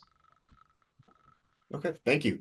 I want to return to this question, give Dr. Kimball a chance to respond kind of on the question of diversity, because a lot of the discussion recently has surrounded, some people call them tactical, low yield, variable yield nuclear weapons. And then you mentioned the sea-launched missile. So this question of diversity, in what ways might that increase risk? And if so, should there be some sort of a norm against development of new types of weapons? Well, I wish I had a PhD, but I don't. But thank you for the compliment, I guess. I'm Daryl Kimball, Executive Director. That's all right, Jeffrey. So Hans started talking about the push by the U.S. and others to develop additional capabilities like the sea-launched nuclear-armed cruise missile that provide the president with more options to respond to adversaries in a regional conflict. To make the idea behind this from the nuclear deterrence standpoint is we're making nuclear deterrence more credible by providing the president with options to use nuclear weapons in a more tailored fashion, and we're not resorting to all-out global nuclear Armageddon. Russia has been doing this too, of course. The Chinese are doing this too. North Korea has been doing this too. Pakistan, India. The challenge, I think, is that there's a paradox. If you make your threat of nuclear weapons more credible, it can, on the one hand, deter your adversary from launching a conventional attack or a nuclear attack, but it lowers the threshold for nuclear use. It gives leaders the sense that, okay, I can employ nuclear weapons in a situation in which my side, my forces might be outnumbered, outgunned, might be losing, might be defeated if I don't resort to nuclear weapons, and I have this option. So, I mean, and once nuclear weapons are used against another nuclear armed state, as we all know from history and from common sense, there's no guarantee that that nuclear use can be limited, that it can be controlled, and it will not escalate into all-out nuclear war. So I think we need to look at this trend with a great deal of caution. In my view, it increases nuclear risk in the long term. It leads to action-reaction dynamics. So that would be my take on this, Jeffrey. And I think one other factor I hope we can come to in this discussion, because Shane brought it up very briefly, but the emergence of new technologies in the militaries of the major nuclear powers, hypersonic weapons, the introduction of automated systems, artificial intelligence. One of the things that this will do, according to many of the analyses about the impact of these weapon systems, is it will reduce the amount of time that decision makers have to assess what's happening on the battlefield in a hot war. And so it has the potential to compress the decision time. This can have a negative effect on decisions regarding nuclear use and escalation. And finally, I mean, there is the question, which is now a very live question in the US, China, to some extent Russia. To what extent do we employ artificial intelligence in our early warning and our nuclear command and control or not? And operationally, how does that work? And how do we make sure that humans are the ones who are really making decisions about nuclear use and not AI algorithms that are developing options for the decision makers and perhaps confining the choices to a much more limited set of choices that could lead to catastrophic outcomes. So that's another important issue for those who are responsible for these operations. It's an important issue for the policymakers, and I think for the legal profession as it regards who is responsible, who is accountable for these decisions that could lead to nuclear escalation and use. Okay. And we'll come back to that question in a minute. But maybe let's turn towards a slightly potentially positive note on arms control. We've heard a couple mentions recently that Trump's remarks regarding denuclearization. What are some of our options for the future as it relates to arms control? Are there, do we have some path forward that we can see that where we might be able to increase despite all of this uncertainty that exists? And I see Mr. Christensen's hand go up, so I'll go ahead and go to you. Yeah, I want to do a little preemption here by raising my hand very early.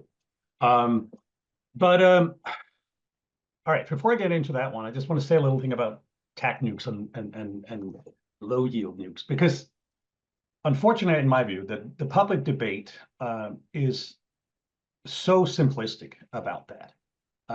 It's as if it's sort of a different thing. It's as if we don't have it. It's as if it would solve a particular problem. Here, I think right now, today, we have loads of low yield options in our stockpile. And they range from aircraft delivered, both gravity bombs and cruise missiles, and most recently also some small number of low yield warheads on the Trident submarines. So this notion here that by adding more to that, to the arsenal, you can sort of influence the adversary's behaviors, I think at least is something that should be discussed. And I don't really think it is. My problem with that issue is not the yield. I mean, in my view, the yield is somewhat irrelevant because I think the nuclear weapons are given their yields based on whatever mission they have to serve. And, if it's a hard target, you will find these systems that have low yield options don't just have low yield options. They have a range of options in terms of the cruise missiles and the gravity bombs. So it's way too simplistic a debate in my view about whether those things are needed to make a difference or solve an issue. On arms control, my remark is that it obviously will have to change in the sense that now it has almost all fallen away when it comes to numerical limits on forces. And this is the biggest problem, that if the strategic force level limit falls away, we're entering a phase where it is inevitable, of course, that the militaries will begin to plan worst case scenarios that involve larger numbers of weapons. And, that begins to happen. So I think it's very important that in whatever shape or form they reach this, they reach some form of an agreement. If it's a handshake agreement, that's fine with me, but under the circumstances. But I think also the problem with arms control is that during the Cold War, arms control came about. It didn't sort of drop off the tree or fell from the sky. I mean, it came as a response to nuclear risks, specific nuclear risks. How to manage them, how to react to them, how to limit them. Then when the Cold War ended, instead, nuclear arms control shifted to become sort of an instrument, if you will, for a managed drawdown of excess forces. You know, how can we know that we're doing this in a verified way, and we're going to low deep cuts, and you know, all that stuff. And now it's shifting back again to this sort of arms control potential in the future, becoming a way of managing nuclear risks. And here, numerical is one way of trying to do that. That is one way. There are also potential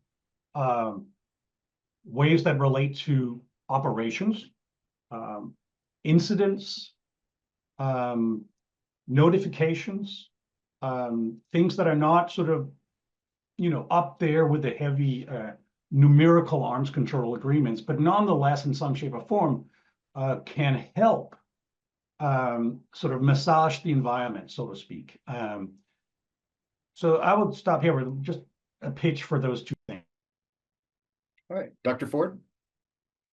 Yeah, thanks. I'd love to pick up on that because I think Hans gave us some really interesting stuff to chew on, which is really valuable. But let me just quickly say also, with respect to adding capabilities, you know, the issue, of course, if the objective is deterrence, the issue isn't, of course, whether or not adding X capability, you know, to our toolkit would, you know, would concern or be of interest or would deter, you know, Hans Christensen or Chris Ford or Darrell Kimball or Shane Smith, right?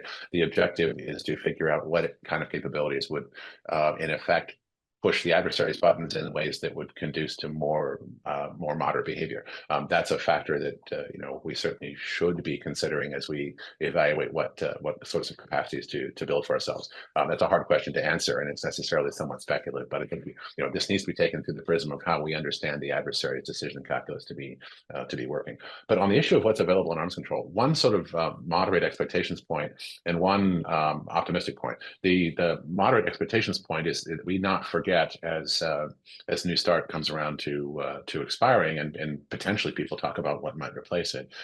We shouldn't forget what I call the China shadow here, and that is that the growth of China's capabilities and the need of U.S. planners to be able somehow to have a posture that works adequately well against potentially both of them at the same time, even that's going to provide, I fear, an unavoidable limit on what range of things might be possible with the Russians.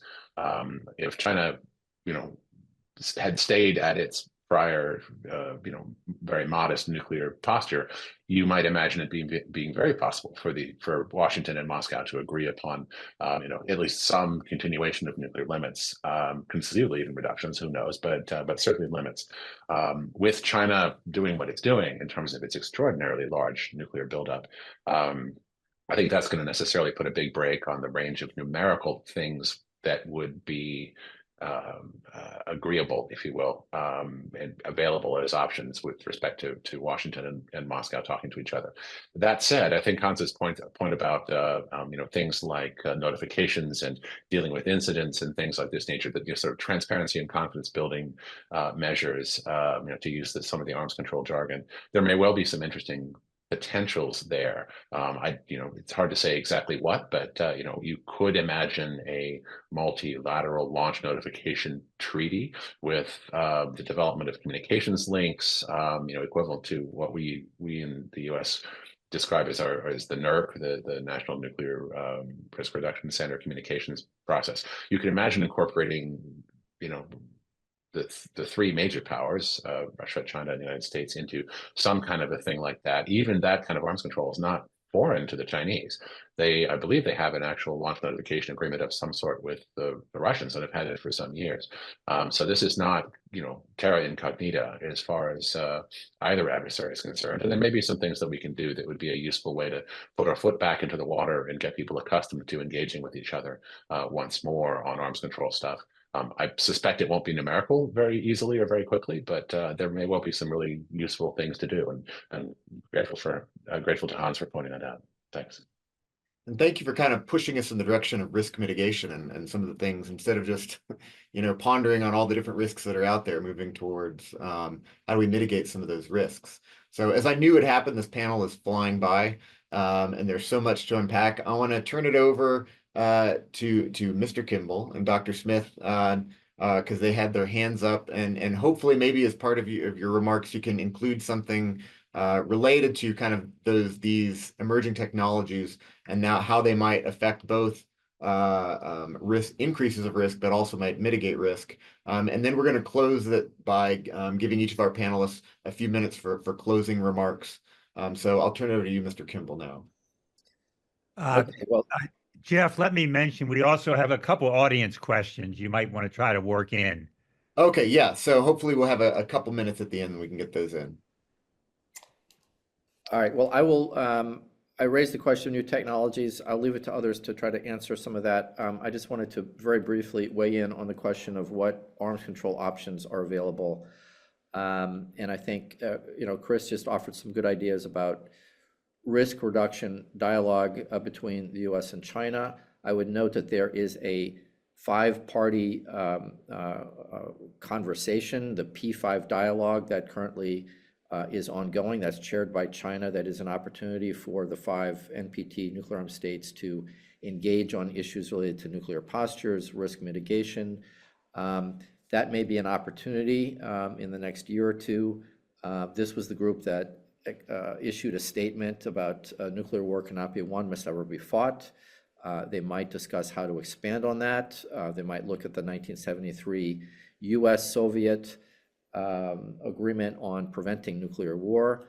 But when it comes to nuclear arsenal sizes, Chris has flagged one of the key questions that is going to be part of the debate in the next couple of years. How many nuclear weapons does the United States need to deter 2 so-called near-peer adversaries? On one side of the debate are those like Chris who would say that the United States needs more nuclear weapons to deter 2 countries with similarly sized arsenals. There are others who would say, and I'm one of them, the United States has a sufficient number of nuclear weapons to deter the US and Russia, even if China increases its arsenal substantially. More nuclear weapons are not going to change that equation. So that the outcome of that debate will have implications about how long the United States and Russia can maintain their current limits under New START.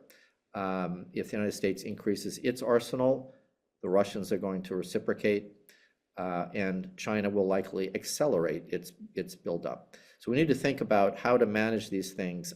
I think one of the most important things President Trump could do in the next 2 years is to reach an informal agreement with Russia not to increase the US or Russian arsenals beyond the New START levels of 1,550 deployed strategic nuclear weapons, so long as the other side does not do so. As the US tries to engage with China on risk mitigation and asymmetric arms control options, not necessarily numerical number matching. So let me stop there, and so we can get to some of the questions and the other comments. Okay, great. And so we do have a couple questions. The first one relates to legal structures in constraining nuclear risks from nations who don't recognize or intend to adhere to international law. I'm going to ask that we put a pin in that one because I know we have several panels following that are going to address those very questions, unless one of the panelists want to address that. And then the other question has to do with the mushrooming nuclear proliferation that President Kennedy feared, and whether or not that we might be the risks. Are there increasing risks for first use? And so what I'm going to ask is I'm going to go ahead and turn it over to you for your closing remarks. And then if somebody wants to address one of those questions, you're welcome to address that as part of your closing remarks. So I'll turn it over first to Dr. Smith for your closing remarks.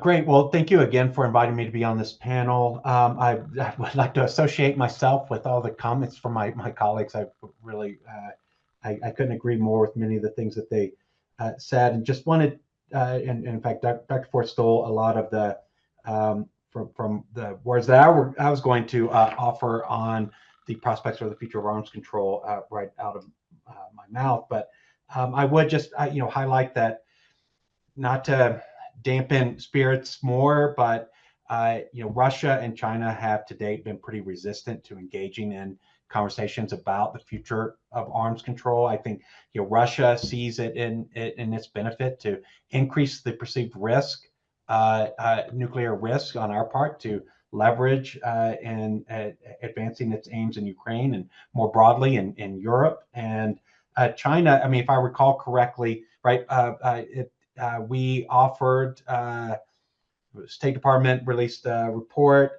not that long ago, maybe 4 or 5 months ago, that it had proposed some pretty modest confidence building measures, risk reduction measures with China, and that it's still yet to respond to those proposals. And so I think there are things that we can do perhaps moderately to try to build some confidence, but with both Russia and China, that can hopefully build toward more robust arms control. But right now, I have not seen a willing partner in either capital. Now, perhaps President Trump, has the key to unlocking some of that. And again, it's good to see that he has raised it as a focal point for his administration early on.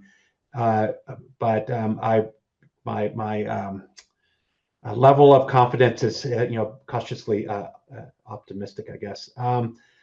I would just like to address that last question about the ballooning proliferation, the concern that President Kennedy had. I think I am concerned as well. I mean, I think a lot of the countries that were projected to develop nuclear weapons at that time were countries that are now fall under the U.S. nuclear umbrella. And I think there is decreasing confidence in the credibility of those related security commitments, and that could lead to a growing number of countries developing their own independent nuclear capabilities.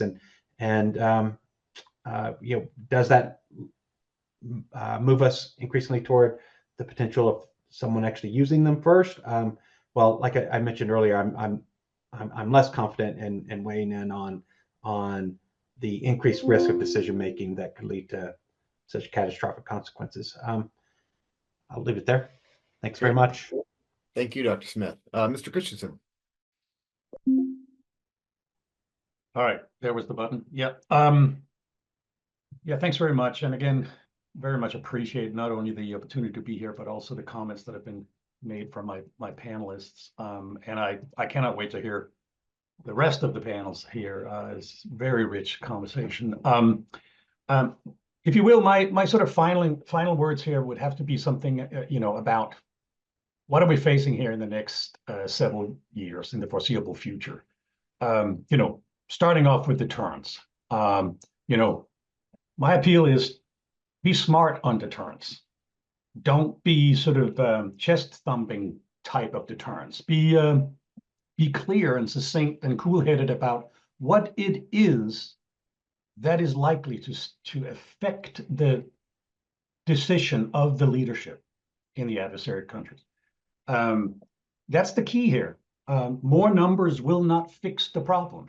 In fact, it might even make it worse, because certainly in the case of China, it could further stimulate even greater increase, not necessarily numbers, or even that too, but even in capabilities. We don't want the Chinese to also start to develop all sorts of tactical nuclear weapons from the regions. They have some that we're concerned about already, but so we don't want to go down that path. So be smart about deterrence. What are the different whole of government, the menu of things that can be used to influence adversary decision making. And again, and then finally on arms control, I think there is a broad range of hypothetical possibilities, of course, on this. There's a we benefit from an enormous amount of history, lessons learned, technologies, interactions on this. There's a wealth of history to draw from here. But of course, it comes down to this. If there's political willingness to do something, then everything is possible. And if there's not, you can forget about it. So it's just that, we can't roll out and sort of say, you Chinese, you're bad. You should be part of arms control. If not, then it's an outrage, and therefore we don't. We have to find out something that, if we want to engage them, if we want them to sit at the table, what is it that we're willing to trade, what we're willing to offer them in an arms control or arms control-like kind of arrangement that is in their interest? Nobody goes into arms control agreements unless there's something in it for them. So instead of pointing fingers, I think we spend a lot more time on trying to figure out, what is that linchpin in the case of the Chinese? Where is it that we can start engaging in something that they want? Other than that, I think it's a fruitless exercise. Thank you. Thank you. Mr. Kimball. Well, thank you. Well, just let me reinforce what Hans just said about the immense importance of effective diplomacy. I mean, this is our best weapon, if you will, to reduce nuclear risks and to reduce the risk of nuclear war. And the last decade or so has seen a deterioration of U.S.-Russian relations. The leaders have not been able to get to the table to have effective, meaningful conversations, Democratic and Republican administrations. A lot of this is because of Vladimir Putin and especially the war against Ukraine. But it remains in the U.S. and the Russian, and the U.S. and the Chinese interest to engage in meaningful dialogue on nuclear risk reduction and ultimately arms control and disarmament. Right now, there is more interest on the part of Russia in talking with the United States. We will see discussions between President Trump, President Putin, and their close advisors on the issue of Ukraine. And in the context of that, there will be opportunities to discuss how the two manage their two countries' delicate nuclear relationship. So I think there will be opportunities for discussions. How ambitious the two can go, I don't know yet, but there will be dialogue. Last thing let me mention, since one of the questions that you brought up, Jeffrey, was the risk of further proliferation to additional countries. Just a quick word, and this is a serious issue of international law. I'm not sure if you'll be able to cover it, but the most likely next nuclear armed state could be Iran. And the breakdown of the 2015 agreement, the JCPOA, Iran's buildup of its capabilities put us in an extremely delicate situation right now. By the end of this year, it is possible, if not likely, that the US and the E3 will snap back UN sanctions on Iran if Iran does not curb its nuclear program. The Iranians say they want to engage with the US on the nuclear file. The Trump administration, half of it says they want to do this. We don't know exactly what their plans are, but this is going to come to a head by the end of the year. And there are possibilities for a breakthrough. There are possibilities for catastrophe.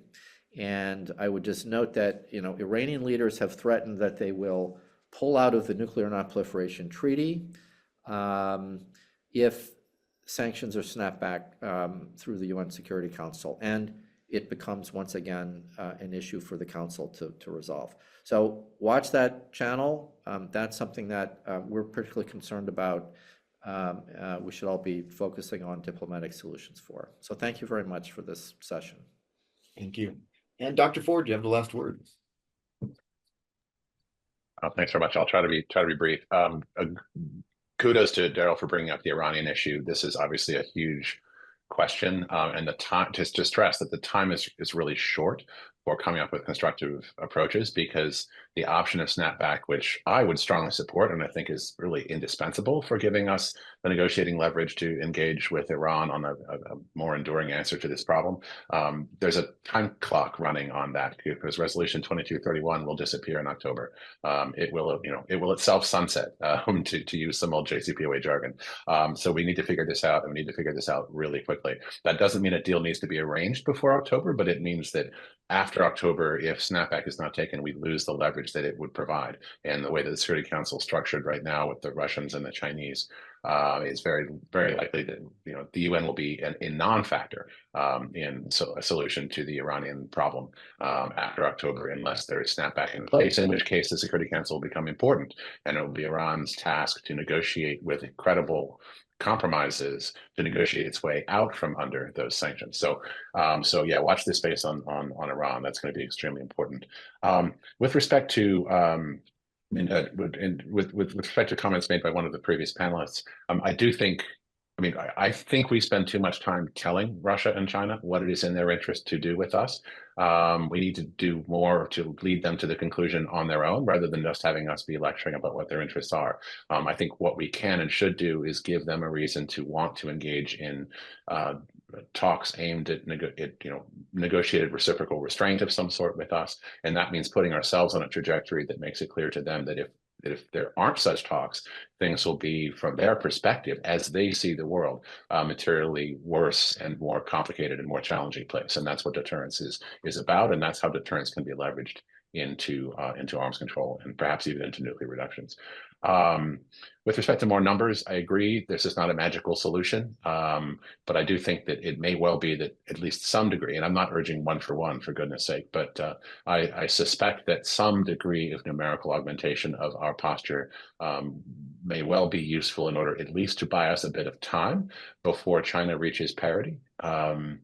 So that we can think through the conceptual challenges of how to handle the so-called 3-body problem of 2 near-peer deterrents. No, it's not a magical answer, but it may be a bridge that helps us get to a better place of being able to handle the challenge and to do so in a negotiated way. On non-pro, generally, I would agree with the comments made before. I think Shane brought this up quite correctly.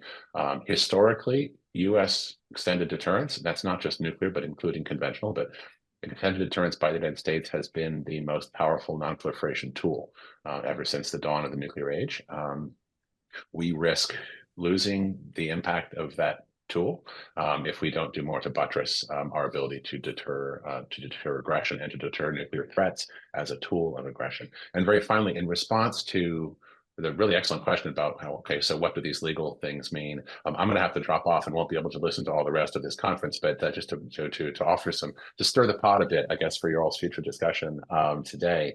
I think it's pretty clear that the legal structures and approaches that one can take to nuclear weapons, which will be very much the topic of what we're discussing, or you all are discussing later today. They are not nearly as relevant, I fear, as we lawyers would like them to be, but I do think they're relevant in one sort of backhanded way. I think our approach to nuclear morality and our approach to nuclear legality is very relevant to how our adversaries structure their approaches to us. Not because our adversaries care about those things. I think very unfortunately they don't particularly, but because they know that we do.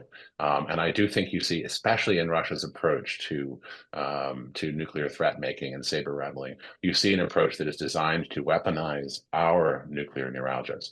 And to play upon, to push our psychological and political buttons with nuclear threats and nuclear risks in ways that they believe will allow them to accomplish more in their aggressive strategic agenda. They think that the more they rattle that saber, that we are so afraid of talking about nuclear deterrence and so afraid of their manipulation of nuclear risks that we and our allies and partners and friends will be easier prey for them. That's a huge challenge for us to manage from a deterrence perspective. And I fear that they have assumed, they've baked into their strategy that we are perhaps almost dangerously afraid of being engaged with them in the unavoidable nuclear risk management that is deterrence. So that's going to be an interesting challenge for us to have to struggle with in the years ahead. Thank you very much for having me as part of this discussion. Thank you, Dr. Ford. And thank you to all our panelists. There was so much we wanted to talk about that we knew we wouldn't be able to get to everything. But I think it does serve the point of this panel and this conference, and that's to set the stage, provide context to all the following discussions that more narrowly focus down into those legal issues. So our panelists did that outstandingly. So I want to give my great appreciation to them. And with that, I will turn it over to Professor Moxley. Thank you so much. And this discussion did give us a lot, which we'll integrate, hopefully, into the legal discussion. So thank you all. We now have 10 minutes. So let's come back at 11:20. And in the meantime, let's let panel 2 come on stage here and get organized. And John Burroughs is the moderator for this panel, who will now lead us forward on this. Good morning. My name is John Burroughs. I'm senior analyst with the Lawyers Committee on Nuclear Policy. As I think you can see on your screen, this panel will consider the application of international law to potential uses of nuclear weapons, practical considerations as to how it works and should work. And our panelists are Lieutenant Colonel Travis Lieb, who's Deputy Staff Judge Advocate at U.S. Strategic Command, Professor Sean McElvey, Assistant Professor of Law, U.S. Air Force Academy, Professor Charles Moxley, Professor at Fordham Law School. He's an arbitrator, and he's also author of a recently released book, Nuclear Weapons and International Law, Existential Risks of Nuclear War and Deterrence Through a Legal Lens. Finally, Alan Weiner, Senior Lecturer in Law and Director of the Stanford Program in International Law. So, Travis, we're going to start with you on the role of legal advisors, and if you could explain how the lawfulness of weapons, nuclear weapons, is assessed from design to acquisition to use. And I asked you just to spend a few minutes on this, like no more than 5 minutes, please. Sure. Thank you very much, Dr. Burroughs. I really appreciate it. And before I get started, I just want to thank the New York Bar Association, Fordham, Professor Moxley, Professor Biller, and all the rest of the folks for being here today and inviting me to join you. I really appreciate it. I'm honored and humbled by the opportunity. And also, before I begin, I should probably say that the views that I express today are my own, not necessarily those of the Department of Defense, United States Strategic Command, the United States Army. So yeah, any mistakes that I make are absolutely owed solely to me. So how do we take a look at the lawfulness of nuclear weapons? And really, it starts from inception all the way through potential execution. So at the very beginning, when someone has the idea of a new capability to deliver a nuclear weapon, legal advisors are working with those folks that are designing the weapon at the very beginning, like I mentioned. They will work with the designers of the weapon to understand exactly what the intent is, what need we're trying to fill with that weapon, because it will have to go through a legal review to ensure that it would be lawful under the law of armed conflict if it was to be used. And so understanding that intent, how the weapon is designed, how it's supposed to function is critical for that legal review. And that has to be done whether it's a nuclear weapon or any other sort of weapon that we would look to employ by the military. There's a Department of Defense instruction that actually covers that. And please don't ask me which one it is, because unfortunately I can't quote it off the top of my head right now. But it is set out by both law and policy that we do that. And then as to how we employ those nuclear weapons, again, legal advisors are involved at the very beginning of the planning process for any sort of campaign or operation that could potentially use nuclear weapons, to work with those planners to understand exactly what the commander is looking to accomplish throughout the campaign. I know it was mentioned in one of the previous panels, that if the goal there is to control escalation, contain it to one theater of operations, that's exactly how we'll help the planners try and craft things. Moving then into the targeting process, again, we're involved at the very beginning of identifying potential targets, helping the targeteers nominate those targets, and then working with them to understand what potential weapons might be used to exercise those targets, and then through the nomination onto a target list, and then in the event it's called upon for eventual execution, there'll actually be a legal review that's conducted prior to execution, because all the legal reviews that we may have done before that are dependent upon the ultimate legality of using the weapon is dependent upon the facts that are operating at the time. And so, we'll work to gather as much information as we can from the folks that know it. Oftentimes it's that intelligence section to understand exactly what the facts and circumstances are prior to employment of that weapon. So hopefully I didn't take up too much time, Dr. Burrows, but that's kind of a quick thumbnail sketch of how it works in the real world. Well, thank you. I appreciate that. And I think that the public is not necessarily aware of the role of legal advisors. So I think that was a good thing to start with. Now, we're going to first go through several questions that relate to bases for legal analysis and decision-making. And I'll lay out the questions in brief form in just a moment. And I'd ask each speaker to spend something like 8 minutes, and that should give some time for discussion of the issues that are raised in this phase of the panel. So briefly, these are the questions. What potential effects of the use of a nuclear weapon are or should be considered by legal advisors and decision makers in assessing the lawfulness of potential uses of nuclear weapons? There's blast, fire, and firestorm radiation, electromagnetic pulse, climate effects, effects rising from damage to civilian infrastructure, the risk of escalation. So how are those effects considered? Second, and related, how certain must legal advisors be and decision makers be of various potential effects of a potential use of nuclear weapons for the effects to be relevant to their assessment of lawfulness?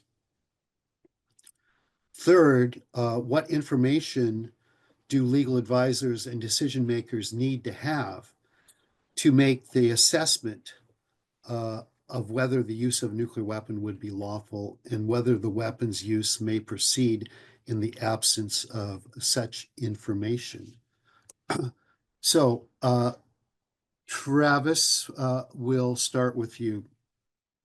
Sure. Thanks a lot. I appreciate it.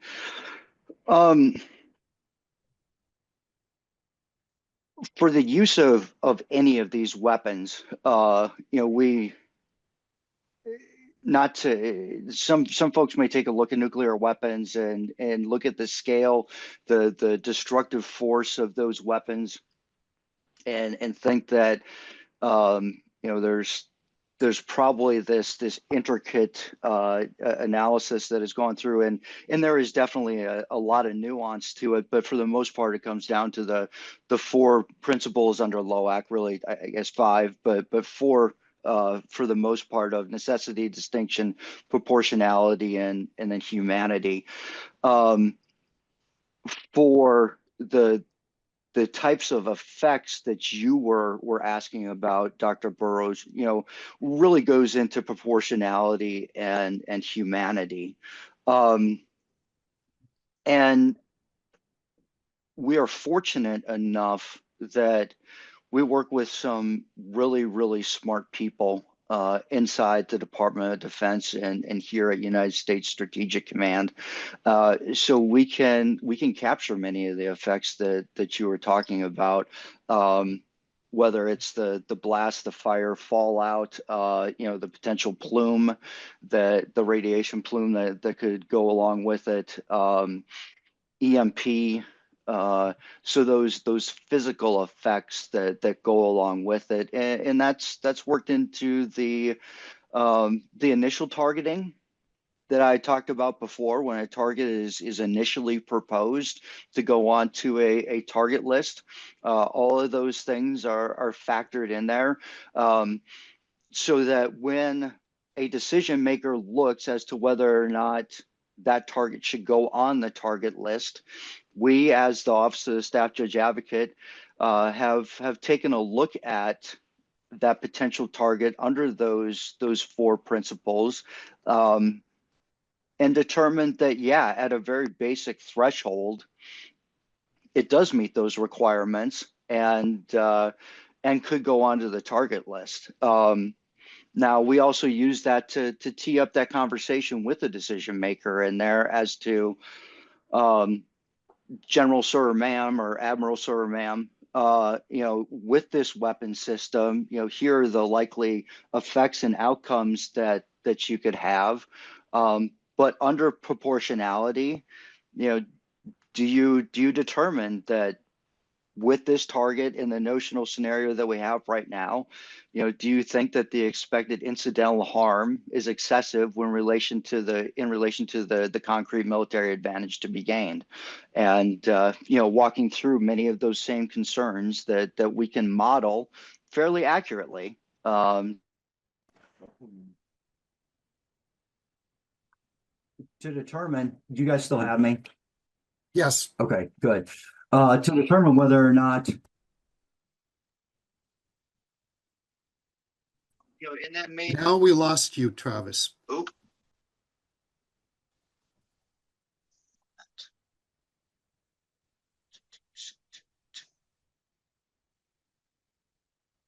okay. Do you still Okay, have? you're back. Okay. All right. So as I was saying, proportionality absolutely take into effect many of those things that we were talking about before. With the fallout and blast, EMP, those sorts of things in there. As far as humanity, though, or unnecessary suffering, it can't be excessive in relation to the military advantage to be gained. It can't be, the destruction, I should say, can't be unnecessary to accomplish that legitimate military purpose. So we can't be destroying something just for the sake of destroying it in there by using that weapon. But yes, we take a look at the potential effects that could happen, whether discreetly for that one target or as a whole, depending upon how many targets are actually going to be exercised within that package as well.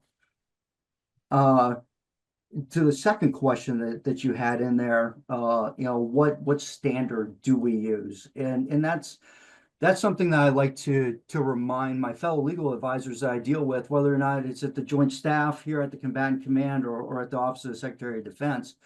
Under the law of war, the standard for that commander is reasonableness. So if we are going to object to something, essentially what we have to say is that no reasonable commander could determine that it was lawful under proportionality or humanity. So it's somewhat of a low bar in there for that. It's not clear and convincing. It's not beyond a reasonable doubt. It's just, could a reasonable commander get there on it? And I think that some folks, whether they want to or not, at least from a legal advisor perspective, we shouldn't be imposing a higher threshold on those commanders. Allow the commander to have the freedom in there to have discussions with other decision makers, whether or not they want to exercise that target. For example, in 2015, President Obama issued the presidential policy guidance, which for some terrorist strikes on terrorists outside of an area of active hostilities, the president was requiring near certainty that you were going to hit the targets you were looking at and that there would be no civilian casualties with it. Well, that was done as a matter of policy, but not as a matter of law. And the decision makers, the president and other folks, are free to impose those obligations on the military, but it's not necessarily done from a legal perspective. And then finally, you had asked about what information is considered in there. And with that, we're trying to get our hands on as much information as we can. So the most accurate intelligence that we have available, whether it's in real time or near real time, the modeling that I talked about before as to potential impacts of those strikes. What's the current weather over the target, and what do we forecast the weather to be when the munition will be delivered? Because all of those things are going to play into the effects on the ground once we actually use that weapon. But no, we take as much information into account as we can. And the biggest thing in there is that we are not excluding information just because it's inconvenient for us in there. It doesn't go towards what we'd like to do. We can't be willfully blind to information that is out there. We have to take into account all information when we're evaluating that target under the LOAC principles. At that, I see that my time is almost done, and I'll turn it over. Okay, thank you. Professor McElvey. Well, very much appreciate being able to be here. I call this portion the bait and switch. For those that may have read the program about a week ago, you would have seen Professor Mike Schmidt listed in this block. And while he and I may have some similarities as far as where our careers started, both as Air Force JAGs, also both as professors at the Air Force Academy, his trajectory has taken him to become one of the giants in the field of IHL. So I apologize for those that were hoping to see him. He has big shoes to fill, and my size 10.5s are going to do the best job they can here today.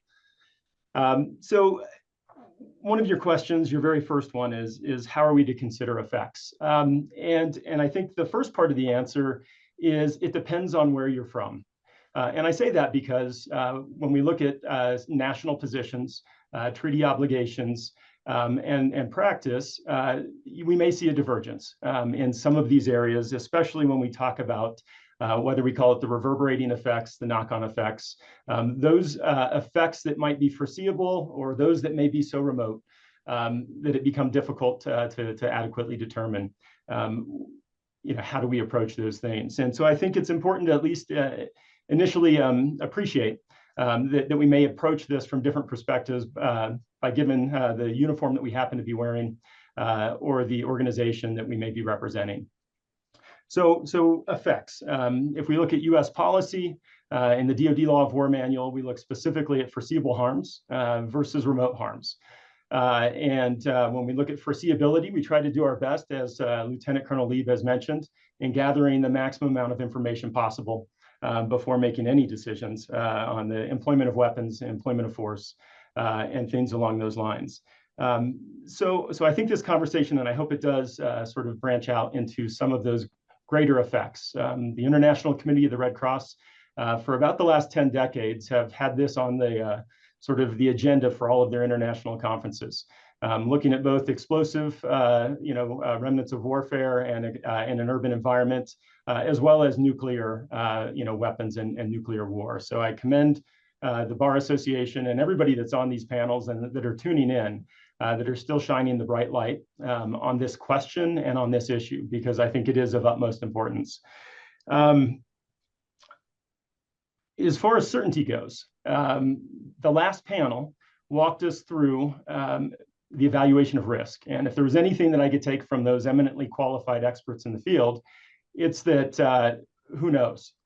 Who knows what the risk of escalation really will be? My good colleague, Jeff Biller, who was our moderator last panel, has recently finished a piece asking the question of whether or not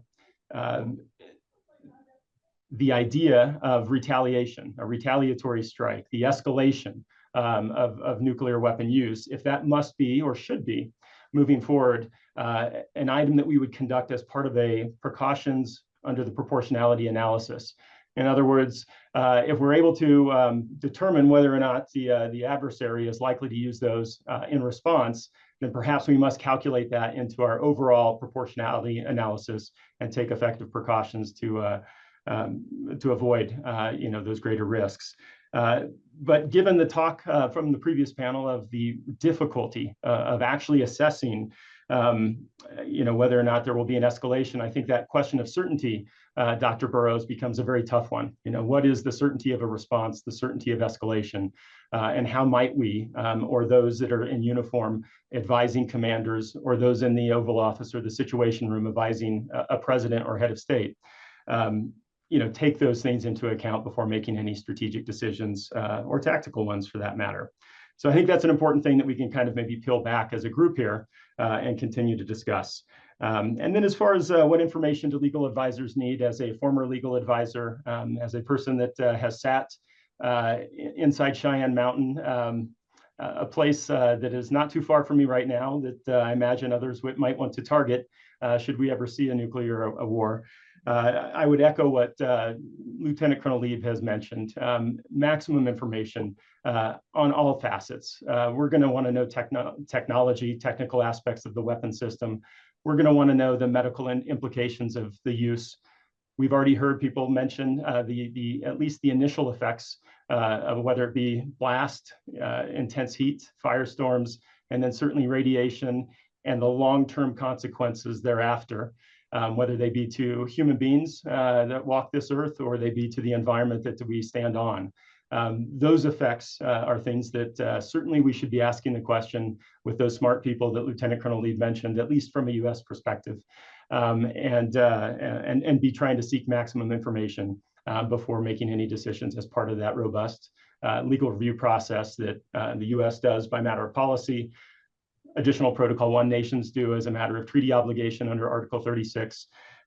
So again, I think I'd love to come back to others with the conversation of the effects question, because I think that's probably the devil's going to be in the details of that one to determine whether or not these weapons could be used in a future conflict. Over. Thank you. Professor Moxley, Charlie, over to you. Okay, thank you, John, and thank you, Lieutenant Colonel Lieb and Professor McKelvey.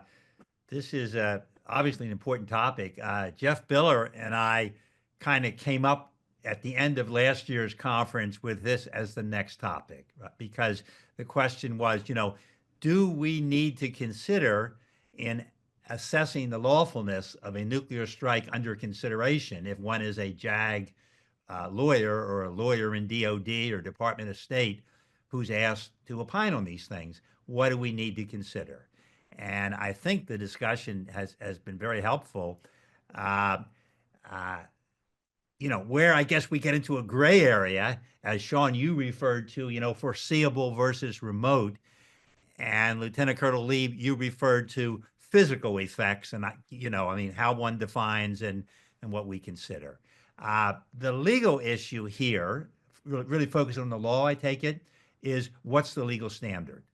And I would like to suggest that the legal standard that what one must consider as a legal advisor or decision maker is foreseeable, non-speculative effects. I think that's the standard. I think that may go a little beyond physical, and I think we may get into a debate. I mean, this is where, the issue arises, I suppose, on direct and remote and so forth. I'd suggest it's foreseeable, non-speculative. And as to what that includes, I take it that quintessentially for nuclear weapons, we know you have the blast and the fire, you have the so-called prompt radiation, You have all the immediate effects. Then you have the radioactive fallout, which is going to happen in every case. However low yield or high yield, there's going to be some radioactive spread, and with higher yield, there's going to be a lot of it. You have these electromagnetic pulses that can shut down electronics across an entire continent. We have nuclear winter. If you have enough nuclear weapons exploded at ground level, you throw up enough dirt and soot, you're going to have nuclear winter. And you have, as has been mentioned, you have the nuclear response to the target and escalation. I would suggest and ask for consideration for Lieutenant Colonel Lieb and Professor McElvey, that if I'm correct, that we need to consider foreseeable non-speculative effects, that we need to consider all of these things. None of them is speculative. All of these effects that we know come from nuclear weapons. And it's just a given that these are the physical facts of what can happen. So is my sense or suggestion of what our standard is it a correct standard? I think the basis for it is just it's throughout our military leadership and international law literature that you look at the rules. They're not limited as to effects they consider. You look at the prohibition of uncontrollable weapons. Their very purpose is to pick up the whole level of effects. Lieutenant Colonel Lieb, as you mentioned, reasonableness. That's the element of all these rules, right? When Jeff and I were talking about, one point that came up before, obviously in a conventional weapon context, I think we've all understood for a long time that we kind of bend over backwards in favor of the military person on the spot, right? There they are. They're in war. They're in this incredible situation that, they have no time and they're acting on reflexes and they have to just act on the information they have, right? But to John Burroughs' question as moderator, is it different with nuclear? I suggest it is. I suggest, and maybe even Lieutenant Colonel Lieb, your point on reasonableness, maybe that needs to be rethought a little in the context of when we're talking nuclear. Jeffrey Korn, in his article, who was a former head, as I understand it, of law of war for the Army, and now he's a professor, and he has an article in a Pepperdine law review where he says, look, the burden of proof, in effect, I think he uses that term, shifts sometimes. And I'm going to suggest that it really shifts when we're doing nuclear, right? Don't we need a higher level of determination of what we're going to do? I appreciate, Sean, your comment on Mike Schmidt. I don't know Professor Schmidt, but I've read his literature. I have the greatest admiration for it as the chief editor of the Tallinn Manual, which is what we need in this nuclear weapons area, right? We need a Tallinn Manual restatement of the law for this area, and I hope some of you all on the inside can make that happen. But Professor Schmidt writing about that, and he had a law review article in the Harvard International Security firm, he said, what do we need to consider when we're applying proportionality? And he answered it in a way that I think, and he wasn't talking nuclear necessarily there, he answered it in a way that I think, it resonated with me in coming up with this standard of foreseeable non-speculative. He said, look, we have to consider everything we can identify. And that's what the Joint Chiefs tell us in the Joint Risk Analysis and the nuclear targeting memos. We have to consider everything, even uncertain and highly uncertain effects. We have to consider everything. And then the debate is, as Professor Schmidt said, do you discount them based on probability? But I think what I'll finish with, and really with a question for Lieutenant Colonel Lieb and Professor McElvey, is, we by hypothesis are doing this analysis in advance, right? Before the weapons are used. All we know are what we can foresee. And we know it's foreseeable that we're going to have radioactive fallout, EMPs, we're going to have nuclear winter potentially if there's a large enough number of exchanges, and we're going to have escalation if it's between certainly the US and Russia, as we heard in the earlier panel, the policies that are in place.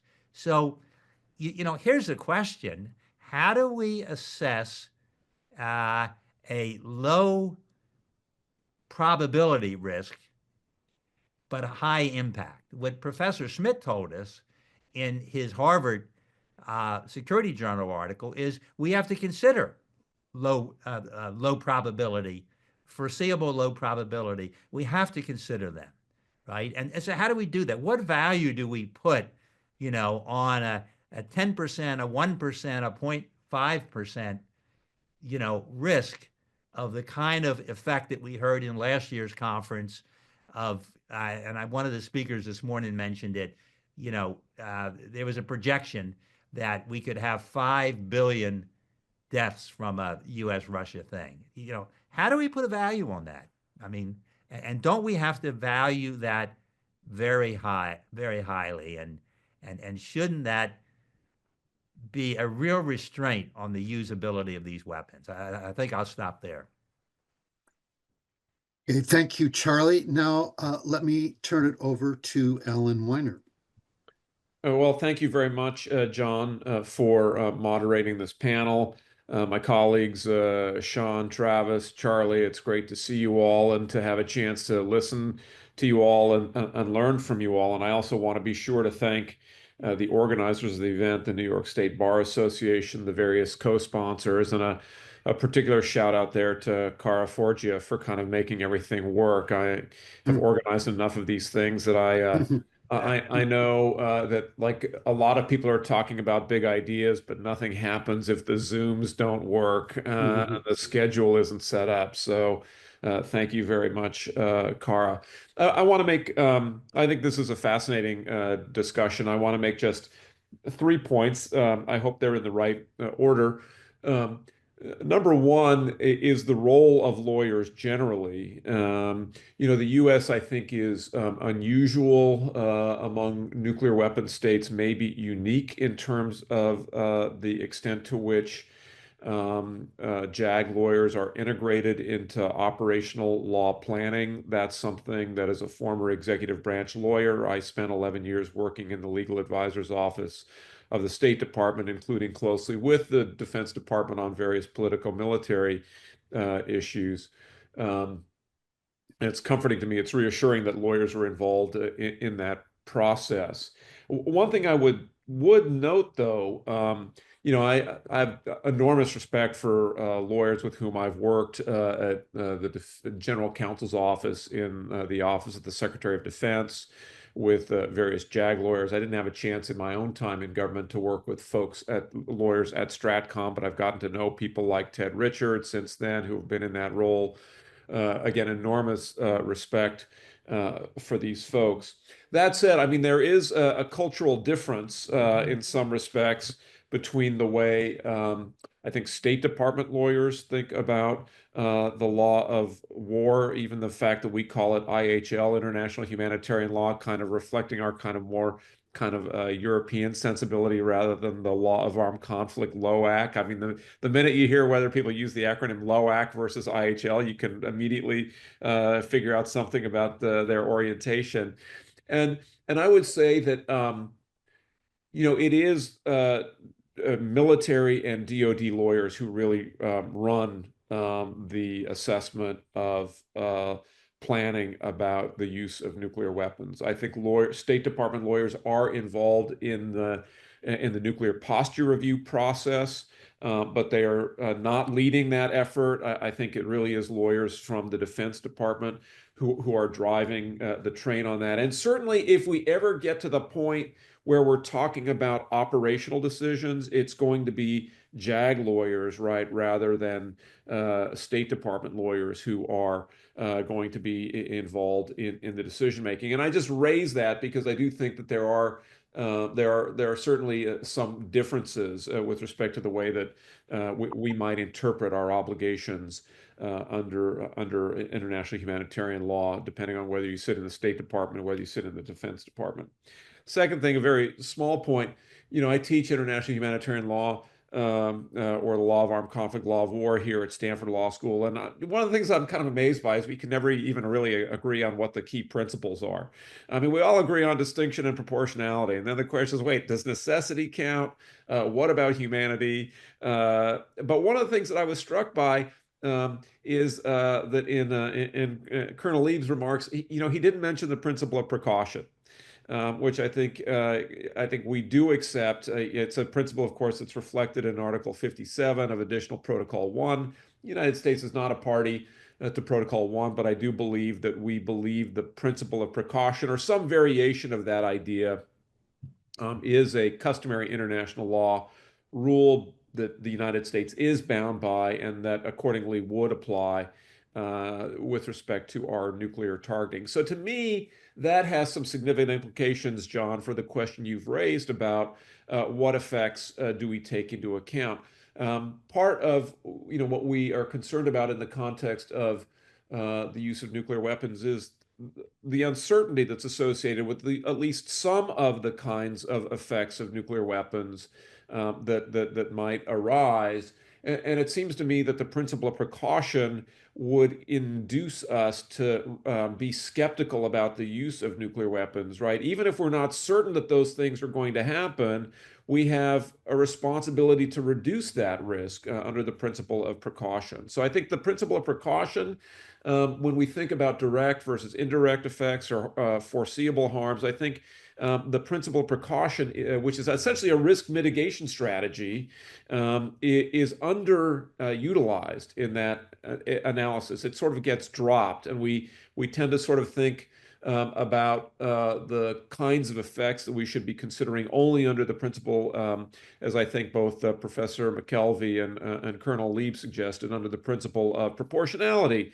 where we're trying to think about what the incidental civilian harm might be for an attack that is directed against a military objective. And the third point I want to say is maybe now that I've warmed up a little bit, is maybe the one kind of really substantive point I might want to make, which is I think there's a fundamental sort of tension or even incoherence in the way that we articulate the kinds of harms that need to be taken into account.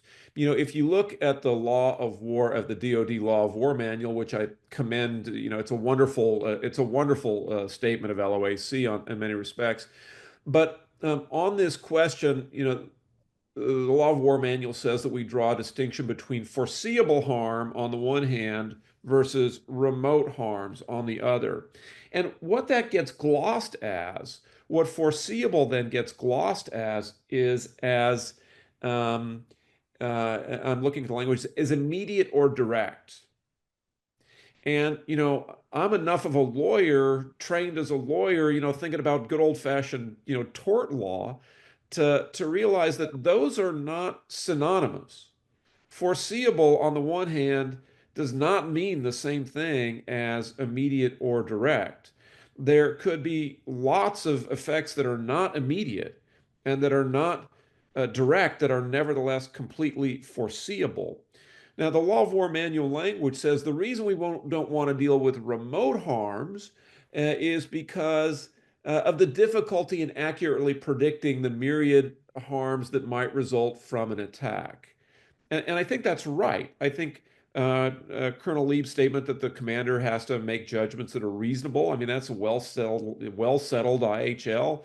The commander has to kind of make judgments about what the reasonably, foreseeable implications or effects of an attack are. But the notion that we construe foreseeable to mean immediate seems wrong to me. It is certainly the case that with some second-order effects of nuclear weapons, they are quite speculative. Do we know what the risk of escalation is? I think that's very difficult to predict. Will there be risk of nuclear winter? I think that's quite difficult to predict. But I do think that it's quite clear that some of the second order effects or the indirect effects of the use of nuclear weapons are completely foreseeable. We know a great deal about radiation fallout impacts, and we can model that. And you know, scientists kind of do this all the time.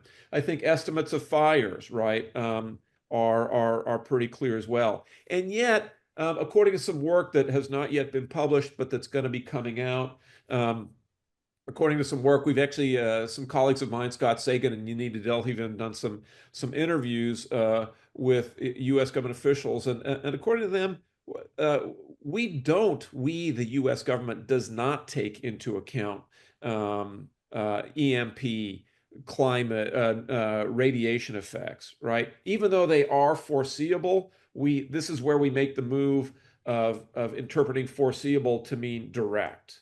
So I think that there is room that does not involve like an expansion of our interpretation or understanding of what IHL or LOAC requires.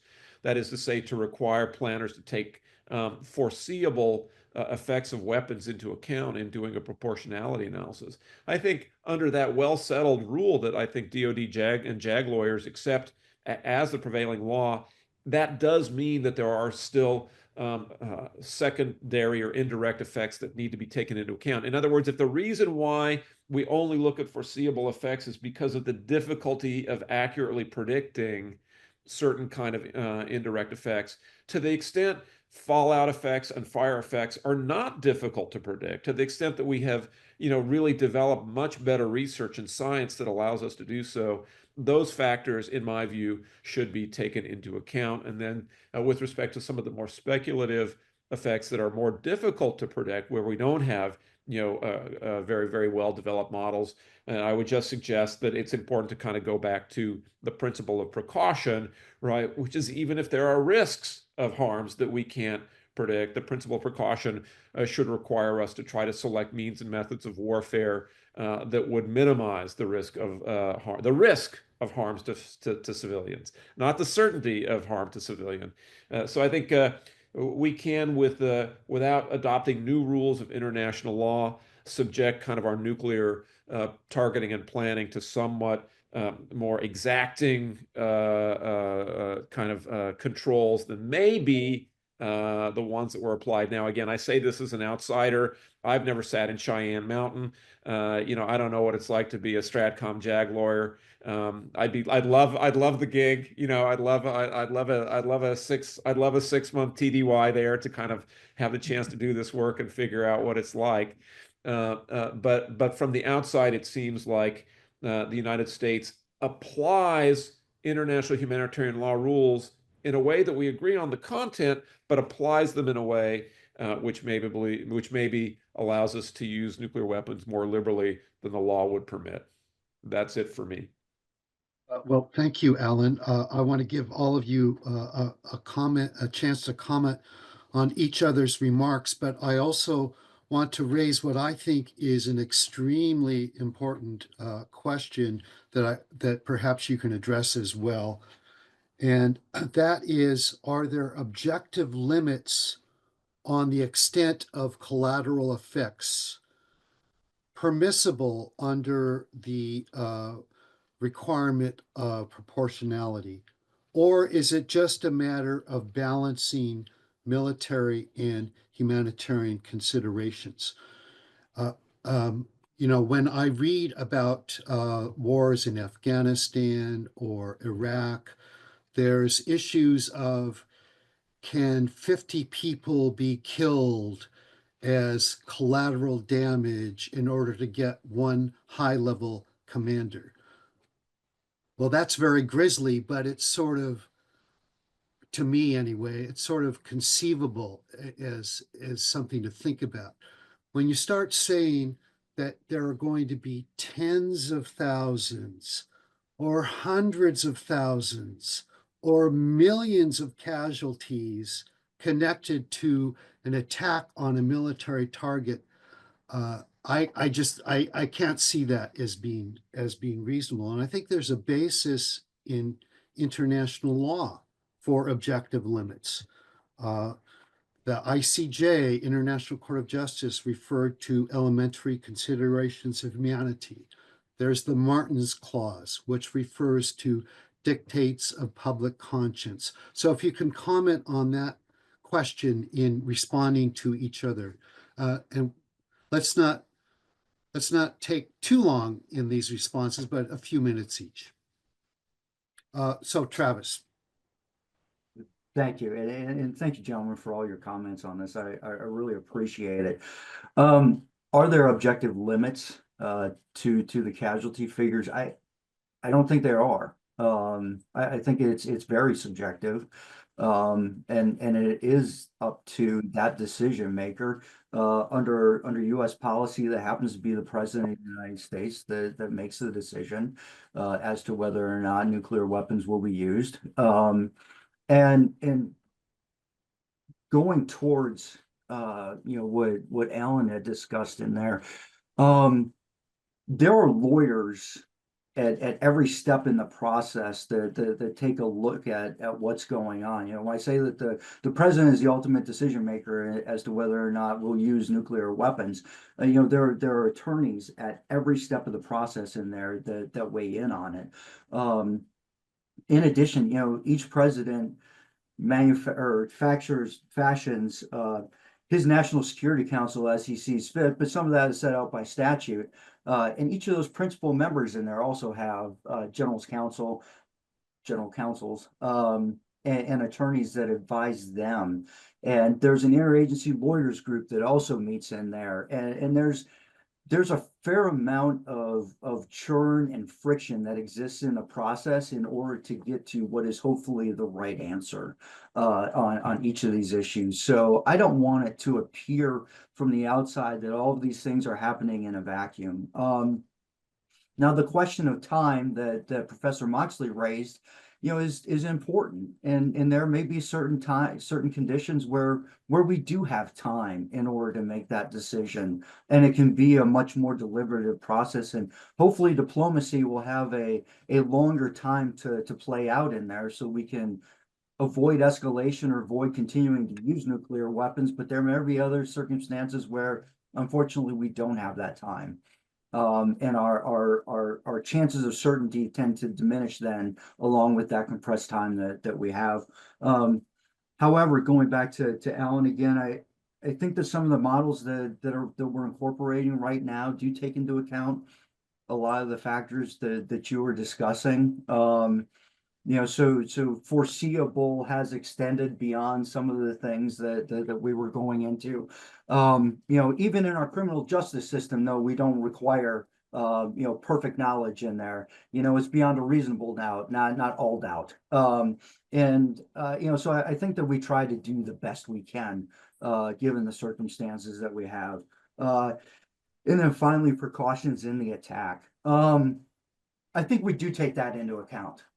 It's nested under proportionality analysis that we do, though, and the weaponeering that goes into that before you actually deliver it, as well as taking a look at the target, initially as to how it's going to be exercised.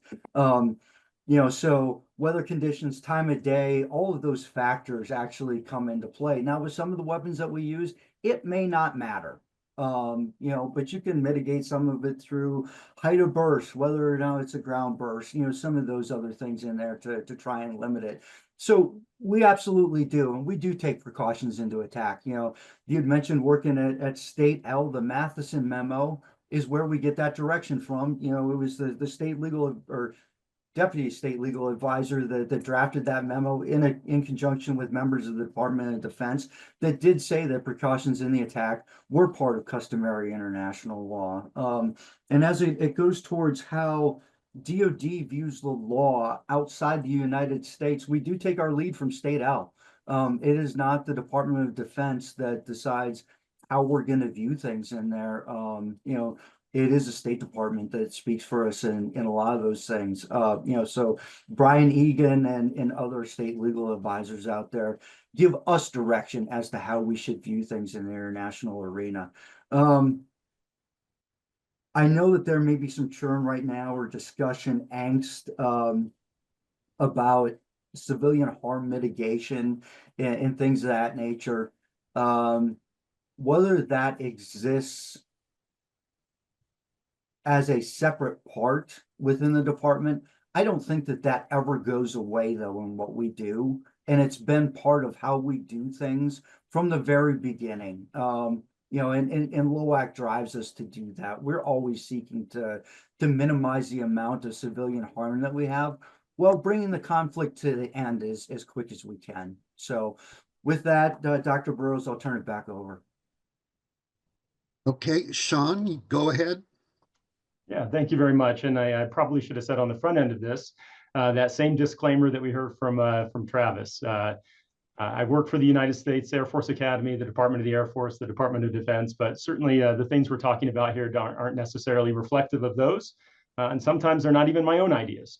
But at any rate, I think one thing that we appropriately maybe have not necessarily spent much time on yet, because nuclear weapons are different. Nuclear effects certainly can be very different.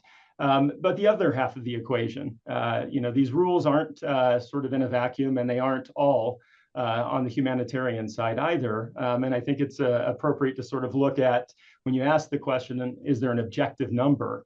Military necessity is neither, quantitative or qualitative. It's a mixture of both. And I think, to be fair to states, especially if the survival of the state may be at risk, that is the other piece of the equation that we haven't spent perhaps time talking about. And, to your point of certainty, I think that certainty element goes back to that as well. What is the certainty of the advantage that we're going to gain if we're going to use this ultimate weapon, if you will? So I think, again, no objective number exists on paper, and certainly no nation would agree to one that I'm aware of.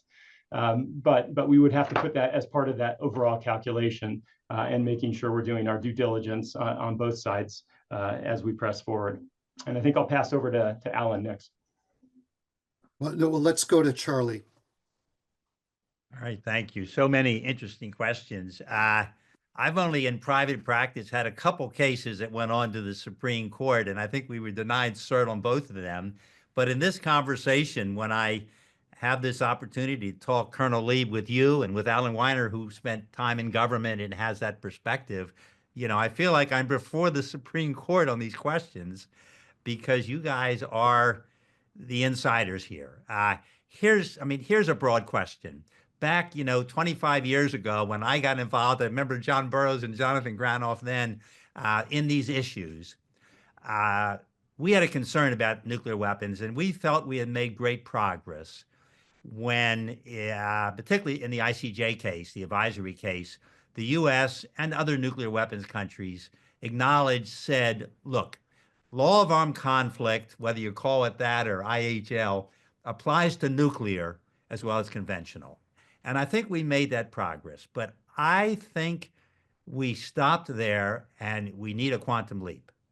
And I think respectfully, it comes out of the sense that, well, reasonableness is enough. And even in our criminal justice, it's beyond a reasonable doubt. Might it not be worth considering? And I really, put this, Colonel Lieb to you and also Alan, because I know you and Scott do such extraordinary work in this field. Might we not need a quantum leap to different standards here? Because as Sean said, the effects can be so much greater. I think we need that.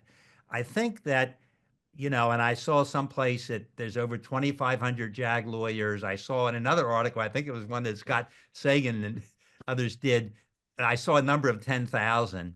But applying the law is good, obviously, and essential, but there is this range of views. And so does this range of views as to, the potential effects get factored into that legal analysis? Should there maybe be an outside, input in terms of ways of looking at this law? To me, the principles here, and I go back to the Law of War Manual and the other manuals.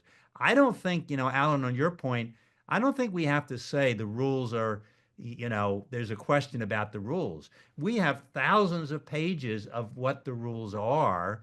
And as you say, though, The question is, how do we apply them? And I'm going to suggest that this notion of, nuclear winter and even radioactive fallout, and escalation, that they're not foreseeable or express enough. I mean, this is John's question, how certain do we need? I think Mike Schmidt is right in his article in the Harvard Security Journal. We have to consider all these foreseeable risks. And we can't put our head in the sand. We know the literature tells us that the probability of escalation is high. I mean, we know that's high. It is a risk, right? The Joint Chiefs of Staff in the Joint Risk Analysis are considering what the enemy would do. So I'm going to suggest that each of these foreseeable risks, including escalation, certainly including nuclear winter and EMPs, they all have to go into it. And then we come down to how we value these risks, including, even if one thinks in a certain circumstance it's a low probability risk, but if it is the 5 billion deaths, how are we going to deal with that? I mean, I'm going to stop there. I don't, that's the challenging question. Okay, thank you, Charlie. And Alan, if you have any comments. Just three observations. I'll try to be kind of quick, John.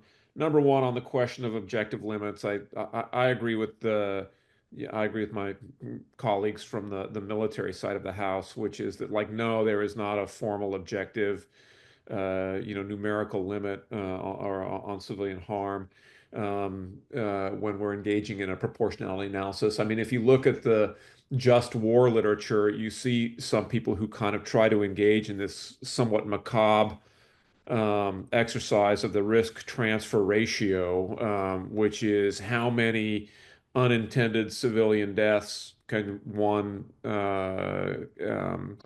anticipate in exchange for, saving the lives of some of your military personnel or achieving a military objective. It's a kind of a grim math. I think, we've seen interesting reports coming out of the war in Gaza. Don't know if they're true or not, but from 972 magazine, which is an Israeli publication, did an investigative report saying that in the early stage of the conflict, the Israelis were accepting a willingness to accept up to 20, incidental civilian deaths in exchange for killing one Hamas kind of mid or low level fighter, which in my mind is an intolerable, kind of application of the principle of proportionality. But we don't have a formula for that. Second thing I would say, John, you asked about the question of causing. Alan, I'm going to interrupt. Sorry. It's intolerable, but legal? Is that what you're I would saying? say if I were advising, I would say it's not legal, right? It's a standard, right? When we're dealing with, when we're trying to apply the principle of proportionality, we're in the world of, all first-year lawyers, we learn about the distinction between rules and standards, right? Bright line rules, you have to be 18 to vote. Very, very easy to administer, maybe over and under inclusive in terms of whether it achieves the policy, but you gain the benefits of easy administration. A standard, much more open-ended, allows you to take in, broader figures like, oh, well, everybody has to exercise a reasonable standard of care in tort law, right? Well, what does that mean? I think, we're clearly, when we're talking about the question of proportionality and balancing civilian harm versus military advantage, we are dealing with, number one, apples and oranges. I've never really figured out how we equate military advantage on the one side versus civilian harm on the other, right? They're not reducible to a quotient. These are standards, but I think they're still law. And so when I say, if a commander came to me and said, can I kill 20 civilians to take out a mid-level fighter, I would say, no, sir, that level of civilian harm would be disproportionate. And then I would have to try to figure out, what standards I could point to justify why I'm not just that's not just me speaking, out of my top of my head. Let's use it that way. Okay, interesting. Yeah, all right. And then just the third point I will make, or second point I will make, John, you asked about the potential of causing tens of thousands or even more unanticipated or unintended civilian casualties in attacking a military target.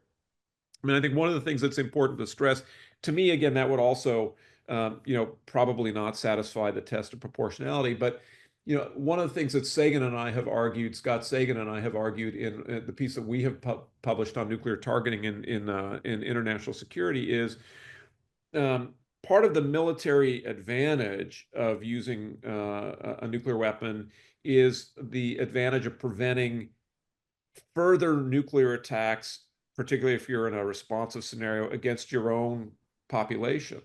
So, we think the calculus allows you to take into account the civilian lives in your own country that you might be saving, right, in carrying out such an attack, right? Now, again, this is not without controversy because some people think you can only look at the first order, benefit of the military advantage, and if you end up actually having the deterrent effect, if there's escalation control that comes as a result of your use of nuclear weapons, some people disagree that can be factored into your military advantage calculation. Sagan and I argue that you can. And then the last thing I'll say, and I think this just goes to Charlie's question. I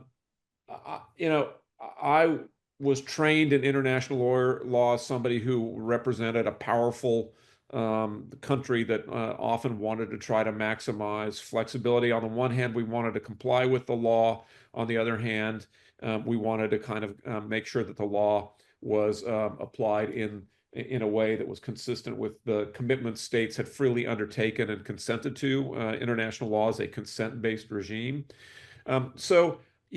I sometimes think a lot of these questions that people are, the fact that some of these kinds of concerns may not be that you've described, Charlie, about potential effects of nuclear war, the fact that we might not have black letter law that would prohibit or doesn't obligate us to take these things into account doesn't mean as a matter of policy that we shouldn't. And I think that my own view is sometimes as lawyers we tend to we tend to want to make too much of what is really a policy debate a legal debate. So I am, dead set against the use of nuclear weapons and think that they'd be likely to be catastrophic in almost any circumstance and would be, a bad idea. Whether or not they are necessarily unlawful and it's illegal to use them, I think is a separate question. And so I'm persuaded by your concerns about the kinds of risks that nuclear weapons present, and I think that's the kind of thing that certainly policymakers should have as top of mind. Over. Right. Thanks to all of you so far. It's been a rich discussion. Now, we have about a half hour to go, and I think we should discuss the question of nuclear reprisals. And that's even though I hear from people in the military, well, we don't really think about use of nuclear weapons in terms of reprisal, but there's a popular understanding that retaliation / reprisal is a basis for reliance upon nuclear weapons. And sorry to go right back to you, Alan, but since you've written recently on the subject, what limits are there on lawful reprisals, including whether it's lawful to target civilians and civilian objects?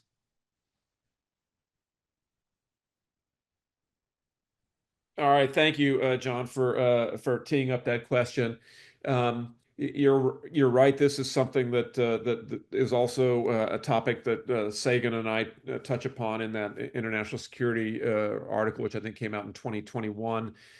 So, Colonel Lee referred to the Matheson comments. This goes back to 1987. There was an event at American University, and Mike Matheson, who was then the principal deputy legal advisor, somebody whom I worked for, had enormous respect for, and was honestly a little afraid of during my time as a government lawyer, was the one who laid out a lot of our position on that, one of the State Department's kind of leading international humanitarian law experts. And in those remarks that Matheson gave at AU, he acknowledged that the U.S. recognized the principle of distinction, codified in Additional Protocol 1 as a principle that we basically accept as an IHL principle. Principle of proportionality is one that we accept as a customary international law principle, some variation on the principle of precaution. In separate remarks at that same event, the then legal advisor, Abe Sofayer, said, but we don't recognize the prohibition on reprisals against civilians that's in Additional Protocol 1 as a customary international law rule, and basically said, yeah, it would be bad policy for us to accept this as an international law rule because it would take away our ability to hold what the enemy holds most dear, which is their civilian population, and it would undermine our deterrence. It would undermine our ability to prevent our own civilian populations from being targeted by an adversary. So that has been, and the U.S. reiterated that view in its comments in the 1995 statement before the, in the hearing before the International Court of Justice. The U.S. hasn't said too much about reaffirming the notion that we believe the prohibition on reprisals is not customary international law. I think until fairly recently, there's been a statement, I think people may have read the memo or the paper that Sagan and Weiner wrote, suggesting that the U.S. had failed to continue to be a persistent objector. And I think somebody said, holy cow, we got to object. So there have been some recent statements which the U.S. has reiterated its view that the prohibition on reprisals against civilians. Now, my own view is that the prohibition on reprisals against civilians will set aside the question for right now of whether or not the U.S. is a persistent objector to the rule. But I think in my mind, it is quite clear that the prohibition on reprisals has acquired the status of a customary international law. States that had taken reservations to that provision in AP1 have withdrawn or taken positions which are incompatible. There were only a small number of states that took reservations to that provision in AP1. They have either withdrawn or modified their views on that. I really see no state, right? When we think about how customary international law works, which is, practice of states informed by a sense of legal obligation, I really have seen no evidence of states saying, like, yes, we reserve the right to target enemy civilians in response to attacks against our civilians. It happens sometimes, to be sure, right? But states deny it when they do it. They don't assert that they have a legal entitlement to do it. And in those few cases where combatants or belligerents have made arguments that have kind of resonated, like belligerent reprisal, we see this most during the so-called War of the Cities in the Iran-Iraq War in the 1980s. The response of the international community was to condemn attacks on civilian populations in response to a prior round of an initial round of attacks against civilians. So my own view is that as a customary international law matter, it is not permissible to intentionally attack civilians, even if the other side intentionally attacks your own civilians, right? And the main reason is it's just abhorrent and immoral to punish people, civilians, who are not responsible for the wrong that has been inflicted upon you. That's the basic logic about why reprisals are immoral, and increasingly, starting with the 1949 Geneva Convention's prohibition on reprisals against persons in occupied territory and against POWs. So I think we've increasingly taken the view that it's wrong to punish people essentially for acts taken by their side that they're not responsible for. I'll stop there. Well, thank you, Alan. And Charlie, I know this is something that you have thought and written about because you've addressed almost every legal issue there is relating to at least the use of nuclear weapons. So do you have any comments you wish to make? I do, and thank you. And thank you for those comments, Alan. David Lubin, who teaches at Georgetown, many of you know, and also at one of the military academies, wrote a fascinating article, as some of you may be familiar with, after a long career in the State Department, if I recall correctly, about military JAG lawyers and sometimes the challenges they face with their client because they're in the military, they're in the chain of command, And like all of us, we want to be part of the groups that we're with. They want to be part of the band of brothers. But he talks about, the challenges of getting independence. And he talks that this is a challenge all of us have as lawyers for clients or big clients, big companies. I've certainly had it when I was at Davis Polk, and the clients were among the biggest in the world. And, so the question has been, can we broaden the perspective? And that's why I suggested, and Colonel Lieb, for you on the inside, and Mike Schmidt, if you all can talk with him, I know Jeff is, can we get a Tallinn manual where the guys on the inside get a perspective, and can we bring in the broader perspective on this question of targeting civilians? And it's the same thing as to the question of numerical limits on collateral effects. Perhaps we should listen to the ICRC, right? The International Committee of the Red Cross, which is certainly one of the, if not the broadest humanitarian law groups. And they've said, look, in terms of collateral effects, they're supposed to be collateral, secondary, limited, and they have a long history under, the AP1, some of the sections there, that collateral effects are limited and they can't be extreme. And they've said something similar as to this area of targeting civilians. And Alan, as you've said, and John alluded to it, we have heard in these conferences speaker after speaker from within the military. And in fact, I think Colonel Lieb, you said it in our prep session, we have the U.S. position formally is that we can target civilians lawfully because of Abe Sofair and what he said back in the day.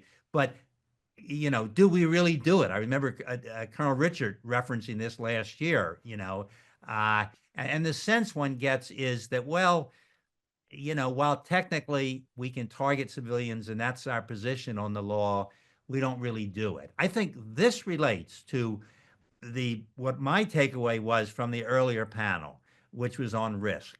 How do we reduce risk? And I think while what's happening in the world and Putin's aspirations and China's and Taiwan, the real world things are important, but the declaratory policies, I think, are important in terms of the risk, right? And our position as a matter of law is that even if Moxley and some of these other people, Burroughs and Granoff, even if there may be some merit in some of their arguments, or all of them, that the use of weapons nuclear weapons would be unlawful under the rules of law of armed conflict, IHL. Even if they're right, we can do it in reprisal. And so that's our declaratory policy. And it sort of throws law out the window. And so does that not raise the risk? So it's a long-winded way of saying, I agree with Alan Weiner, that there are real questions about lawfulness of targeting civilians. The ICRC, the last time I looked at their protocols on it, they say, well, there is a dispute, but the trend is moving towards that. And there are some decisions out of the International Criminal Court and other of these tribunals which have recognized as established law that we can't target civilians. So I'm going to stop here, but there's real, limits there. And I guess my question for the Supreme Court here is, can we get the ICRC and a broader perspective?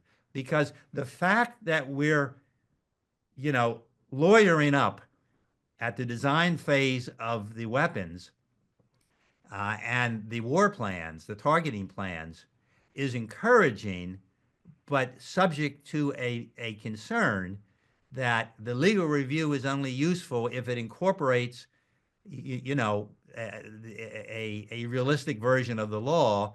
And as we can see in these debates, there's a spectrum of views on that. So how to deal with that is a question. Okay, thank you, Charlie. I'll turn next to you, Sean. Yeah, maybe a tie-in is appropriate now, reflecting back to the first panel and the idea of deterrence. Alan mentioned we're in a consent-based regime of laws.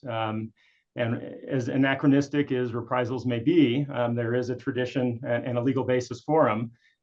And to your point, Professor Moxley, even though the JAGs or the governments may be unlikely to flex that muscle, there may be something to be said about having that in your toolkit if deterrence is realistic, achievable. And so maybe it ties back to the first question in statecraft and sort of whether or not deterrence is even a meaningful thing, because I think that's the whole purpose of reprisals, right? To have something left in your bag of tricks to try to coerce the other side into better behavior.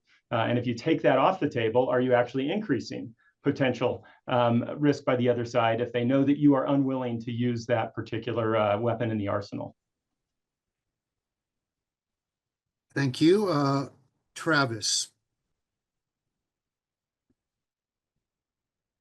Yeah, thank you. And I think Sean really hit it right there. It does come back to deterrence, and I know we're going to talk about this again at a later panel.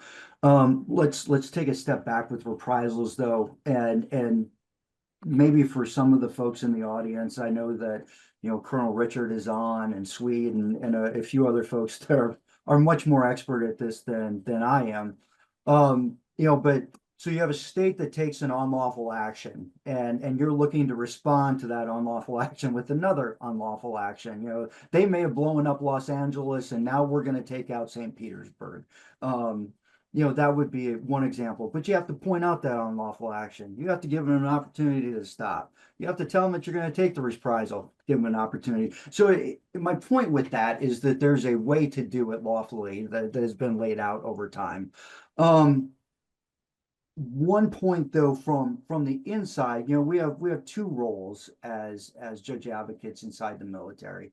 We advise on the law, and then we give oftentimes a policy recommendation to the decision maker as well.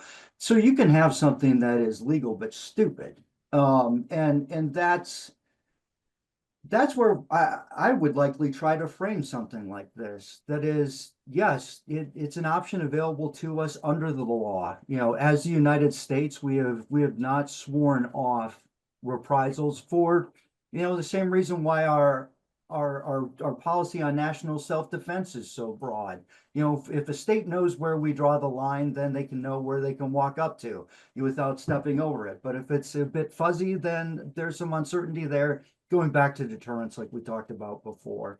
So I would probably tell my boss that, as a matter of law, we still recognize this as being an option for you, but we only have so many munitions potentially to use in this situation. So why would we use a munition in a situation like this when we could use it to go after a military objective that might actually stop the war, as opposed to prolonging it by taking out another city in there? All right. Thank you. Now, unless somebody really wants to say something more on this topic, I'd like to move on. And first of all, I see a message from David Lubin that I gather he did not have a career in the State Department. So just passing my misremembering, my apologies. Yeah. So there's a question from Jonathan Granoff, which relates to a question I had been planning to ask. So let me first ask my version of the question, and then I'll ask his related question.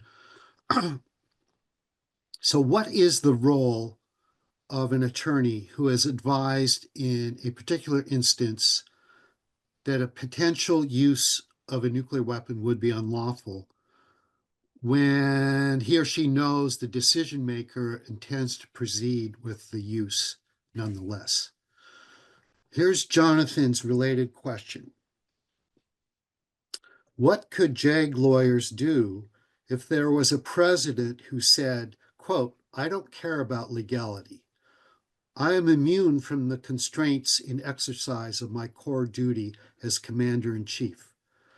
Why should I care about IHL? It's not even law created by Congress. In fact, foreigners have been part of its creation.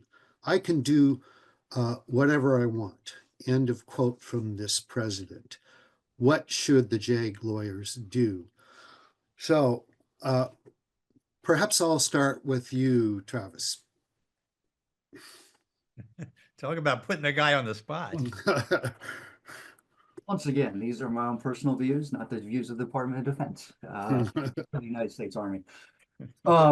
No, and that's a great question, and one that is a hypothetical that's been posed to us ever since we put on the uniform and began with our initial entry training as a judge advocate in any of the services. At that point, you seek clarification. You know, did I hear you right? You know, is this exactly what you're looking to ask us to do right now? You know, they double down on it.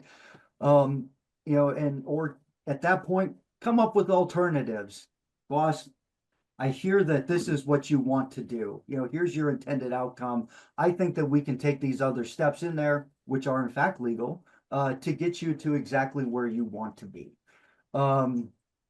You know, so going through those things, as we all do as attorneys when we have difficult clients out there, you know, how can we walk them back from where they're going right there and get them to a better place. And then for us, fortunately, it's a matter of using the technical chain in there. So we have the chain of command on one side, the President, Secretary of Defense, and then my boss, General Anthony Cotton.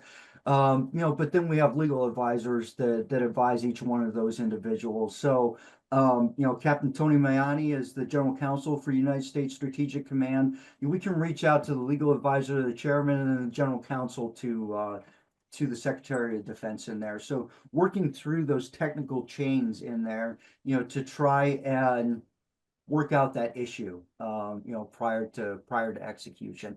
We have a duty, though, not to obey an unlawful order or an illegal order. And you know, if that's the case, then that's the advice that we provide. Make sure that we document that advice that was given, and then really go from there. And hopefully our client doesn't walk down that road. But those are many of the steps that I would likely go through in that situation. You know, if I was faced with that, ultimately, I'm going to tell my boss not to. Unlike the Israeli armed forces, though, where their advice, it's my understanding, is actually binding on their commanders. Mine isn't. Mine is just advice.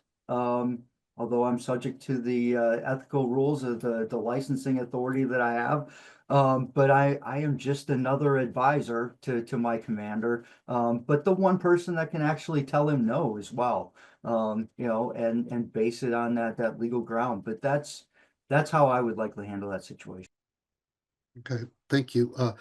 Sean, what are your thoughts? Yeah, thank you. As somebody who not too long ago took off the uniform that Travis is wearing, albeit Air Force version, we almost don't have to make this a hypothetical. If we change two facts, we might be able to get an answer there. And the two facts would be, we don't have a commander-in-chief that says law be damned. We have a commander-in-chief that suggests, I want, you know, here's my commander's intent, and here's what I'd like to see happen. And then if we go back about 20, 25 years to what we might refer to as the torture memos, and the advice that State Department, White House counsel, others, and JAGs and service TJAGs were providing to the President of the United States as it applied to enhanced interrogation techniques and how we're going to treat people in our custody and care in the hopes of extracting information that might avoid another 9/11. And so all of the things you heard Travis talk about were things that were pursued and done. The JAGs at the front level, receiving advice from on high, from Secretary of Defense and above. When appropriate, raise those concerns, raise those questions, and the service TJAGs push back. And so, again, at the end of the day, as Travis said, JAGs advise, commanders decide, and the commander-in-chief is the top of the food chain when it comes to those commanders. But we do all of the things that he's suggested. And the other thing I would say is, again, assuming the language from the commander-in-chief is is not so abrasive as I know what I am doing is unlawful. This conversation alone has sort of taught us one thing, which is the law is probably not exceptionally clear in this area. And when we provide advice, we provide risk assessment to commanders. And at the end of the day, commanders have to assume that risk and that responsibility in making the decision that they believe is the best. And so I think, again, the hypothetical is more fun than probably real. And those would at least be some of my initial thoughts. Go ahead, Charlie. I think I'd build off of Sean's comment about the law not being clear. We all know what happened with the torture memos and OLC, the Office of Legal Counsel went along with it and people went along with it. There were things that people didn't go along with. There was a proposal at one point within the George W. Bush administration that promotion of military officers should be approved by political officers, by political appointees. And the press got wind of that. And there's a bunch of stuff out there that at least as a formal matter, I don't know what really happened, was prevented. But here's what I think, and I go back to Mike Schmidt's Tallinn Manual, which is kind of a Bible. I have it right in front of me of the law in these areas because it's such a recent restatement, right?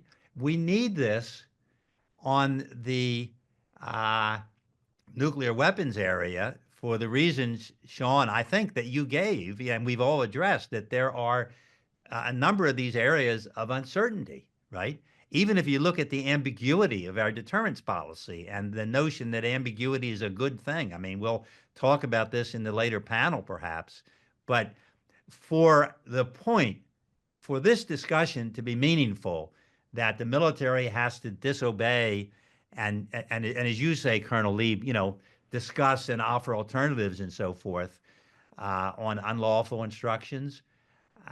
One needs to know what the law is, lest one is in the position of just exercising judgment that, may well be good judgment, but isn't it better to have more clarification? So that's my kind of plea to the system. Is there a way to incorporate into our decision making or our judgment making, a broader review of this body of law, which we've underthought, right? Because the Soviet Union disappeared and this area, hasn't been that front burner, but now it is. I'm going to turn it over to Alan in just a moment, but I do want to make a comment. We've had a good discussion of how to apply rules of the law of armed conflict and international law to use of nuclear weapons. And obviously there is a debate about it. On the other hand, in my personal opinion, and in the view of my organization, the use of nuclear weapons in all circumstances is against the law. And I actually think that's the right position. It's certainly a reasonable position. And, you can exclude what our President Emeritus, if you want, you can exclude situations like the mini nuke in the Gobi Desert. But I mean, in typical scenarios, I think it's reasonable to say that the use of nuclear weapons is unlawful. So I didn't want there be sort of a lack of clarity about at least the view of my organization. I actually think it's Charlie's view, despite what he was just saying about the need for a Tallinn manual. Okay, over to you, Alan.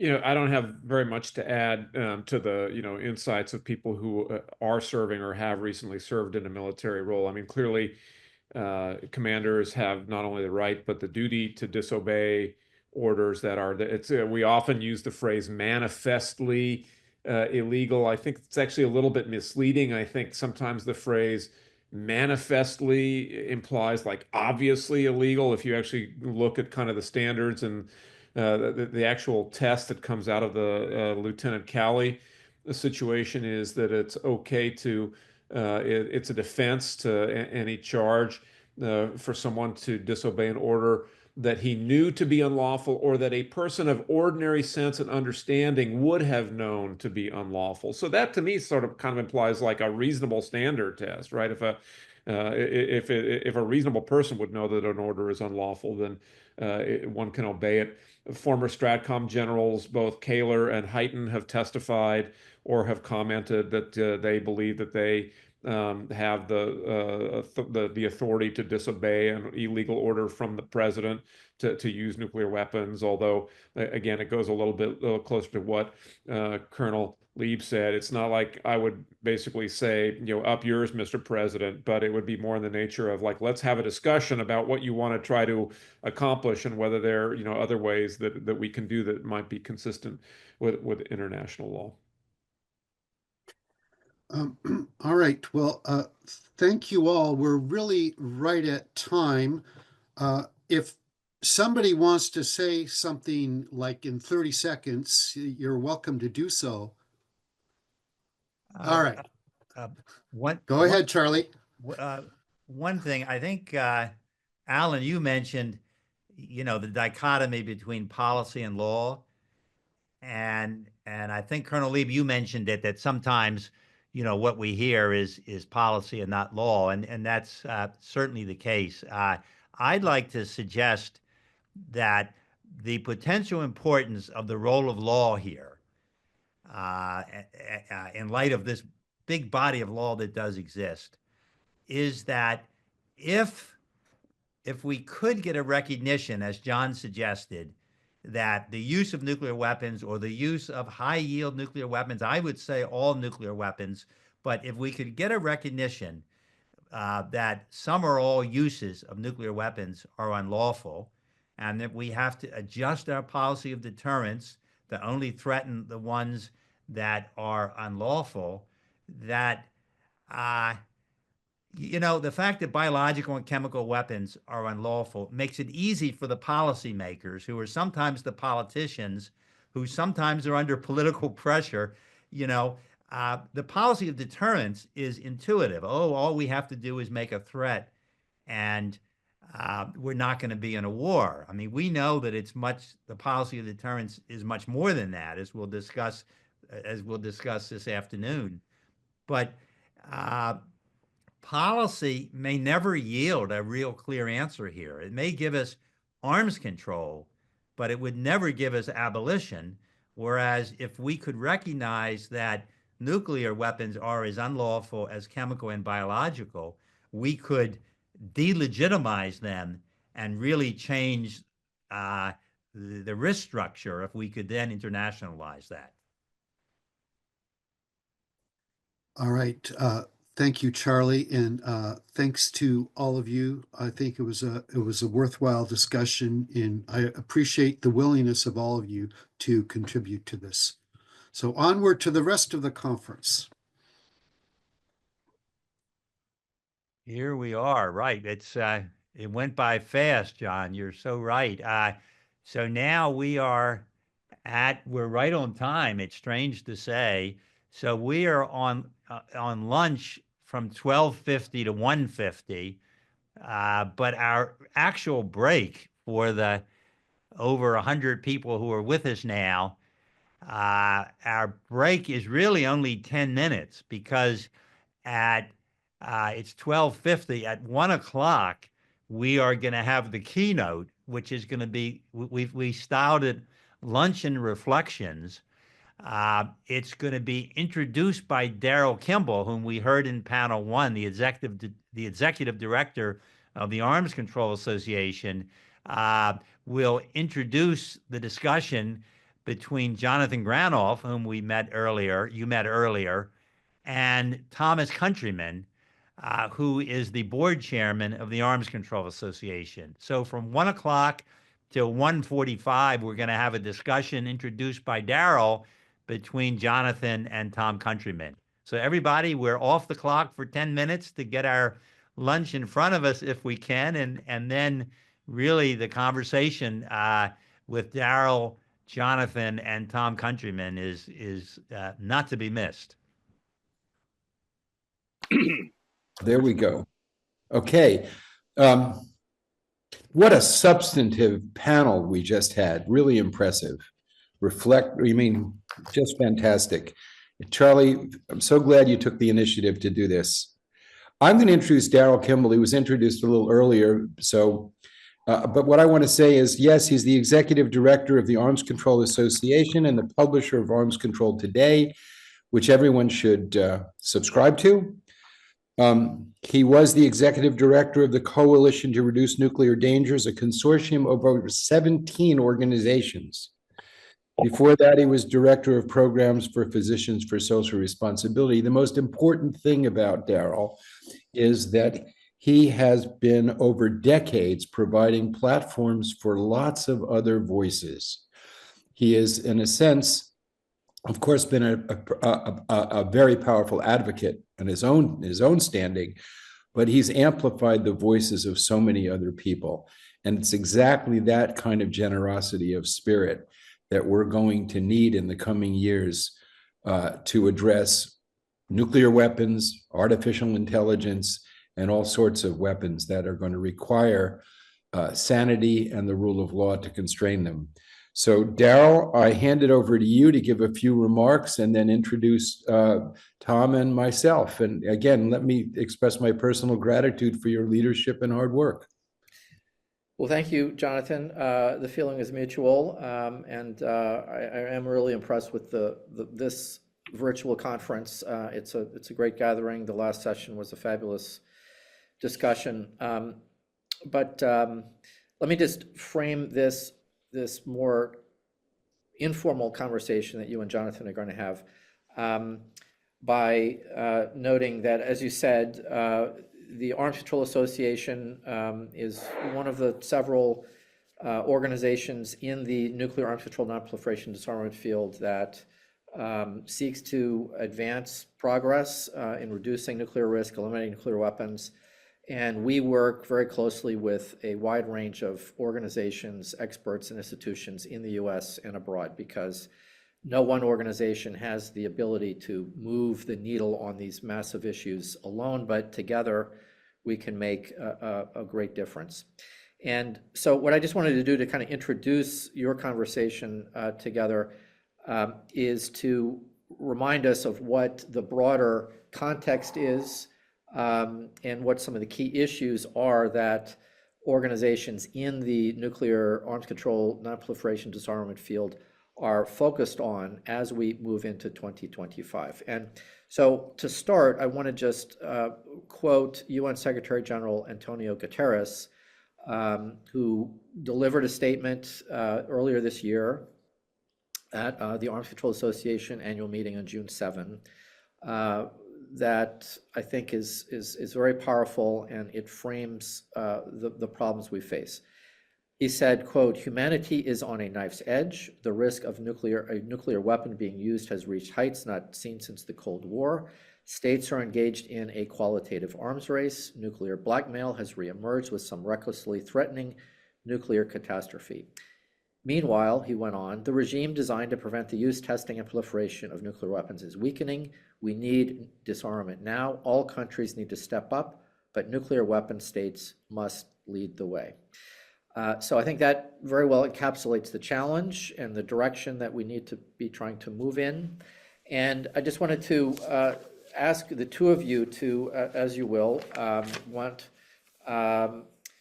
take on some key questions that organizations in the field have discussed and reached agreement on, are priority issues. Last December, the Arms Control Association, along with the Nuclear Threat Initiative, gathered almost 30 organizations, mainly US-based civil society organizations, for a strategy retreat in person to discuss the challenges ahead, some of the ways in which we can work together. And among the key issue priorities that we identified that require work is, and we've been discussing these this morning, the continued risks that nuclear deterrence strategies pose, particularly the threats of nuclear use that we're seeing from Russia and other corners of the earth, how we respond to the ongoing risks of nuclear deterrence and threats of use. How can we reinforce the norm against nuclear testing that the CTBT has established?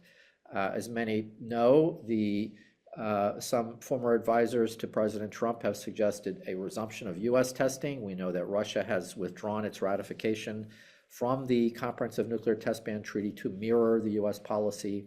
So the norm against nuclear testing is also at risk. As we discussed earlier this morning, there is a risk, number 3, of an unconstrained three-way nuclear arms race between the US and Russia after New START expires, and of course between the US, Russia, and China as China increases its nuclear arsenal. And interestingly, we saw President Trump talk about the need, his interest in engaging with Russia and China on nuclear arms control through diplomacy. How can we pursue that and encourage engagement with China and Russia on risk reduction?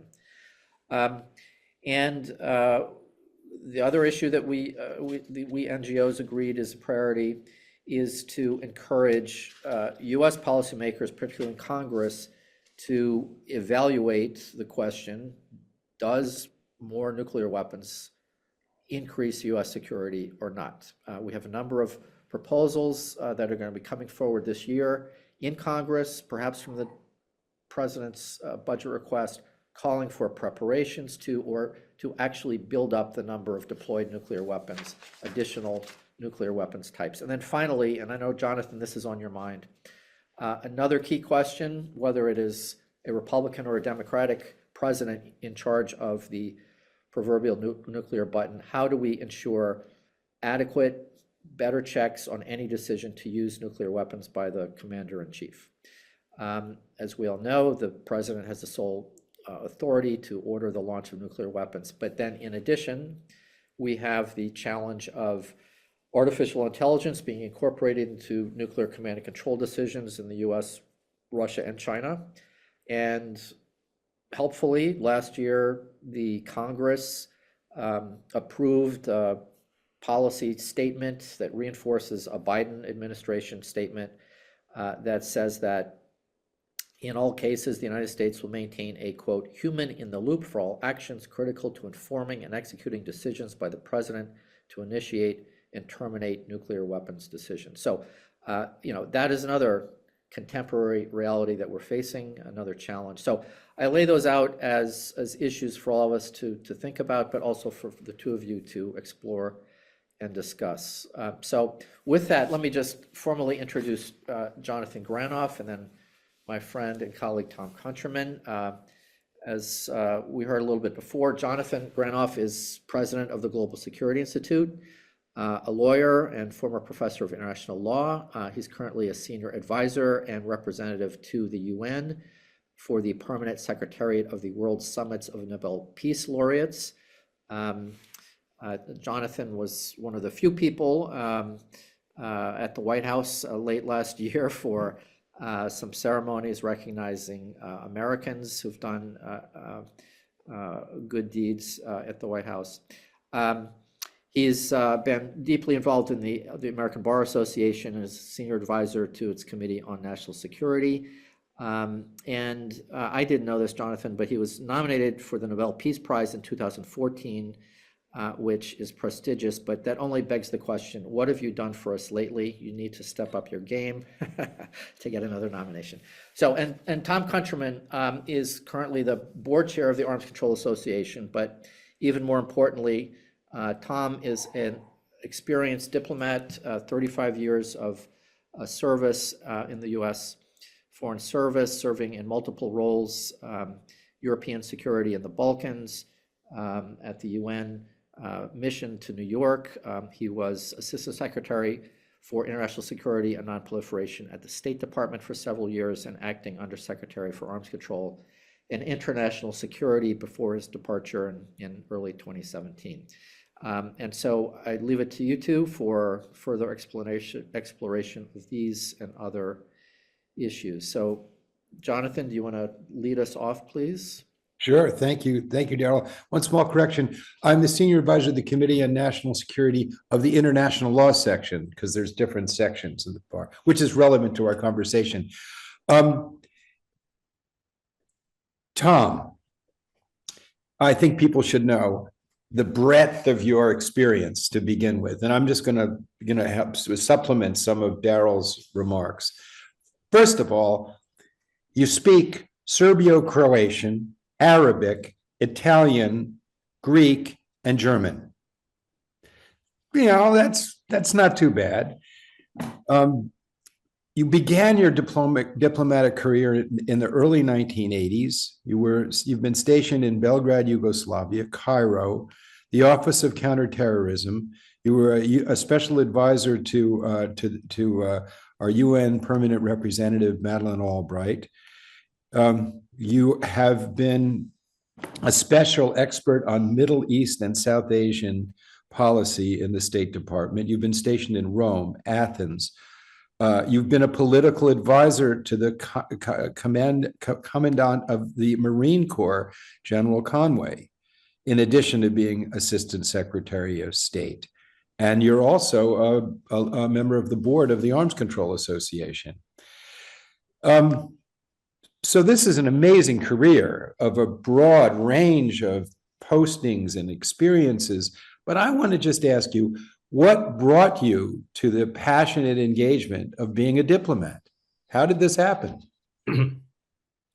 Well, thank you, Daryl. Thank you, Jonathan. Thank you to all the organizers of today's event.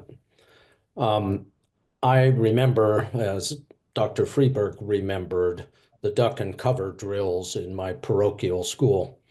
And until I went to college, I was more interested in physics and astronomy than in politics and the world.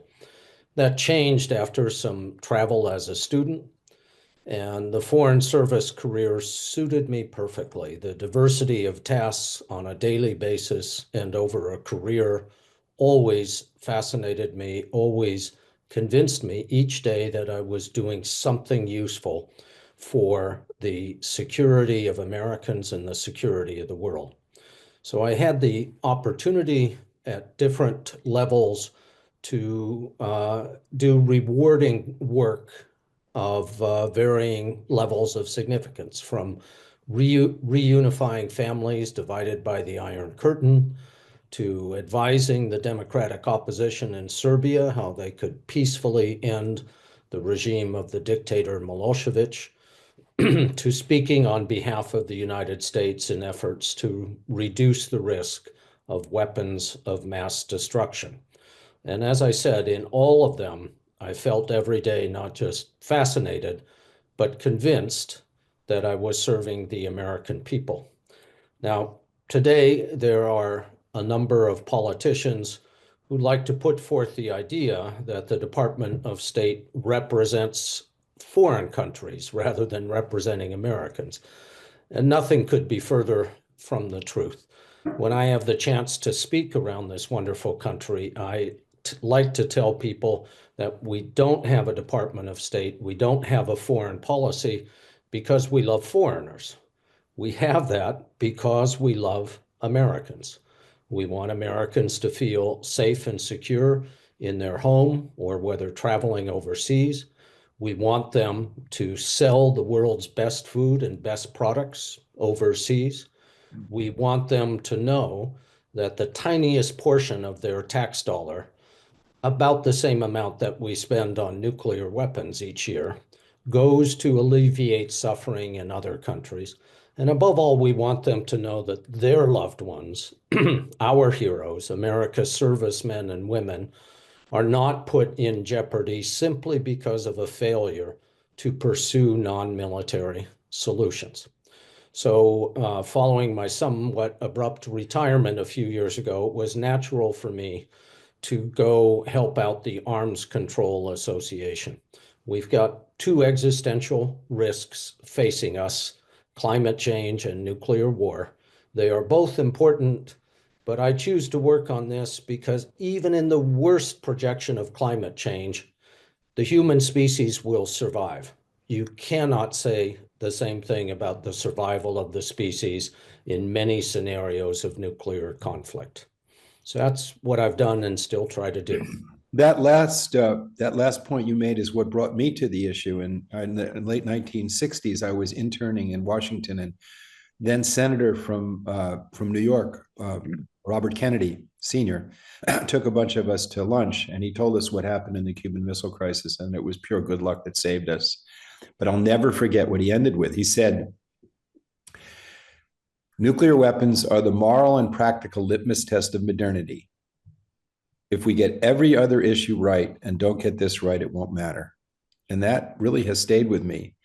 And so I've been a civil society advocate ever since that lunch, really. And that's the point you just made. But the other issue of climate, which is our relationship to the natural world, really requires a level of cooperation that we have to obtain. I think every day that 60 to 80% of our oxygen comes from phytoplankton. People don't realize that we are literally all breathing a third lung. And it's at risk because of climate and because of pollution of the oceans, which cannot be solved at a national level. And one of the biggest hazards of nuclear weapons is the institutionalization of existential adversity. So it seems to me that for diplomats, the idea that on Monday you have to work toward cooperation in protecting our shared home, our shared lung, for example, and then on Tuesday, you have to explain why you're pointing weapons at your counterpart, threatening the annihilation of their entire population, and they're doing the same in the interest of stability.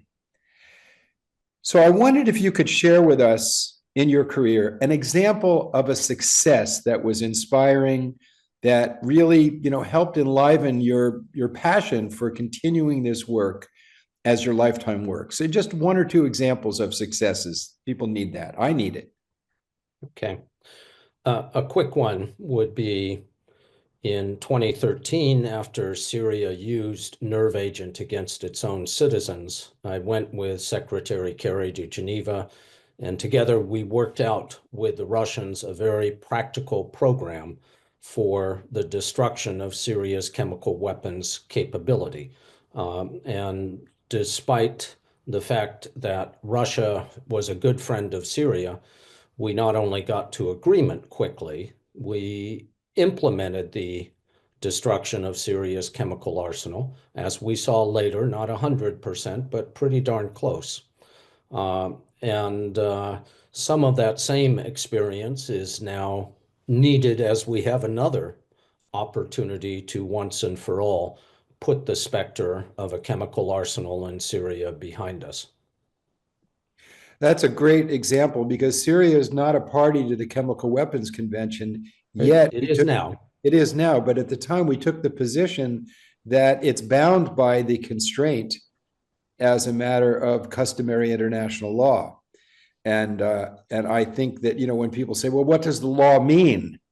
Well, this is what it means. It means that policies like this can be executed because we operate based on legal concepts. Today, we're seeing, we have a president of our country who doubted, who just made a mockery of 60 court decisions upholding the 2020 election, who derides foreigners as a regular. Ironically, he's married to a woman who wasn't born in America, but he regularly derides. Well, I mean, he's even considering annexing Canada, for God's sake. And the need for cooperation is increasing.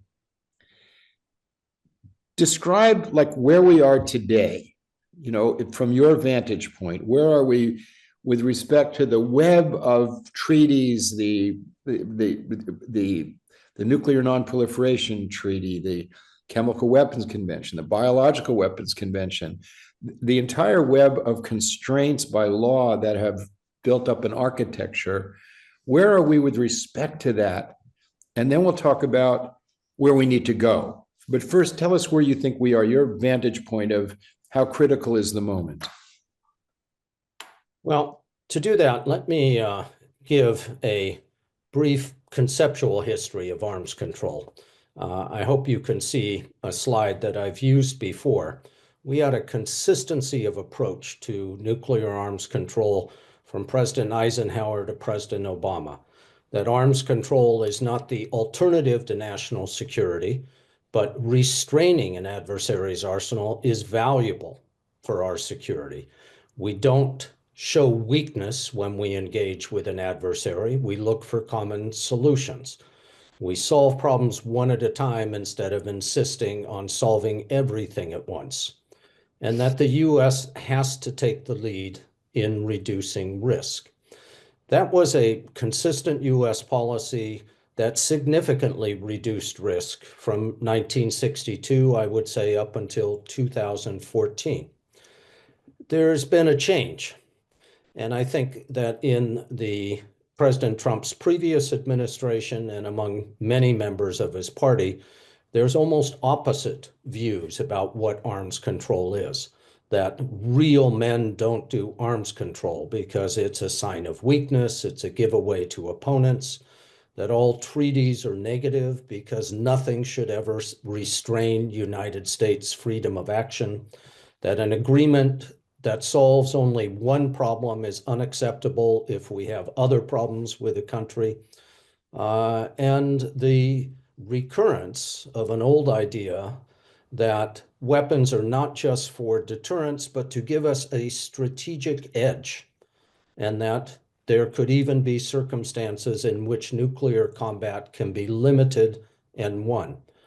I see all of those trends as dangerous, and I think they have contributed to what we face today, which is a gradual erosion of the important agreements and norms that did so much to reduce 85% of the weapons held by Washington and Moscow and reduce the risk that they would be used. Now, the risk remains, and I think it was covered well in the first panel. I agree with Dr. Ford that the primary risk is of Russian and Chinese belief that nuclear weapons are not just for deterrence, but in fact can be used for compellence. But there are other risks as well, and those include the numerous flashpoints around the world, the fact that false alarms and mistakes cannot be eliminated from consideration, and just plain the unreliability of the 9 men who have their fingers on nuclear buttons. This is not the Churchill-Kennedy generation of leaders.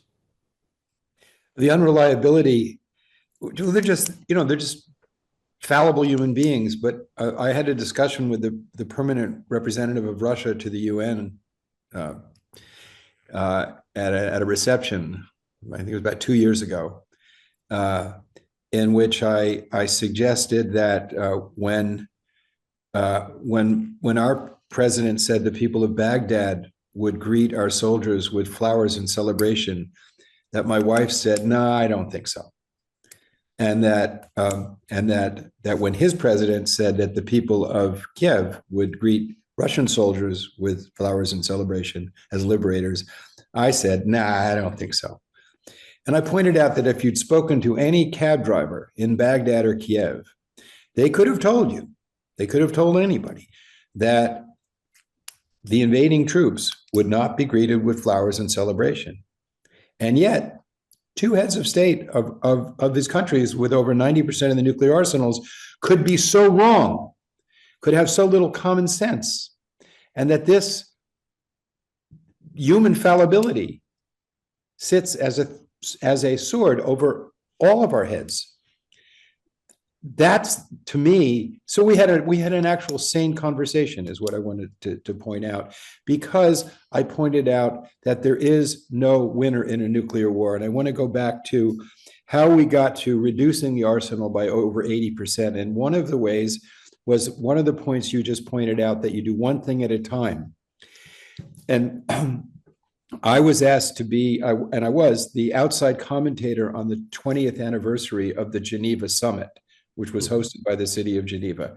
So you had Bud McFarlane, Jack Matlock, who had been our ambassador to the Soviet Union at the time, Mikhail Gorbachev, Besmirnik, the foreign minister, was there. And I was asked to comment as to whether we were safer in 2005 or 1985. So I immersed myself in the preparations for the Sherpa work, the preparations for the Geneva Summit. And I came across a session, the rapporteur of which was the brilliant diplomat Jack Matlock, was the rapporteur, of Secretary Schultz and Shevardnadze at the UN mission to the United Nations in preparation for the Geneva. And what Schultz did was he took the skills that he had as a businessman and he said, let's lay out one at a time the issues in which we have clear agreement. And the first one was a nuclear war can never be won and must never be fought. They both agreed with that. And they began with laying out the places where there's clear agreement and mutual interest. Then they laid out the issues in which they believed progress could be made by negotiating. And then they said, we'll make a list of the things that we don't believe we're quite ready to deal with yet. And that blueprint, I thought was, I mean, that's exactly how you negotiate a commercial transaction that's complex. And from that, the second paragraph of their communique in 85 was a nuclear war can never be won, must never be fought. And the last sentence of that paragraph was, and neither party shall seek military advantage over the other. And that is what people said. It was that sense of cooperation and common interest that led to cooperative threat reduction and reducing the arsenal by 80%. It seems to me that where we are today is can be informed by where we need. The successes of the past can help inform us of where we need to go. And I wondered if you could talk about where we need to go. Sure. First, I have to comment on the famous sentence, a nuclear war cannot be won and must never be fought. Yes, there were additional texts that Reagan and Gorbachev used, but it was the power of that single sentence that made an effect on the world.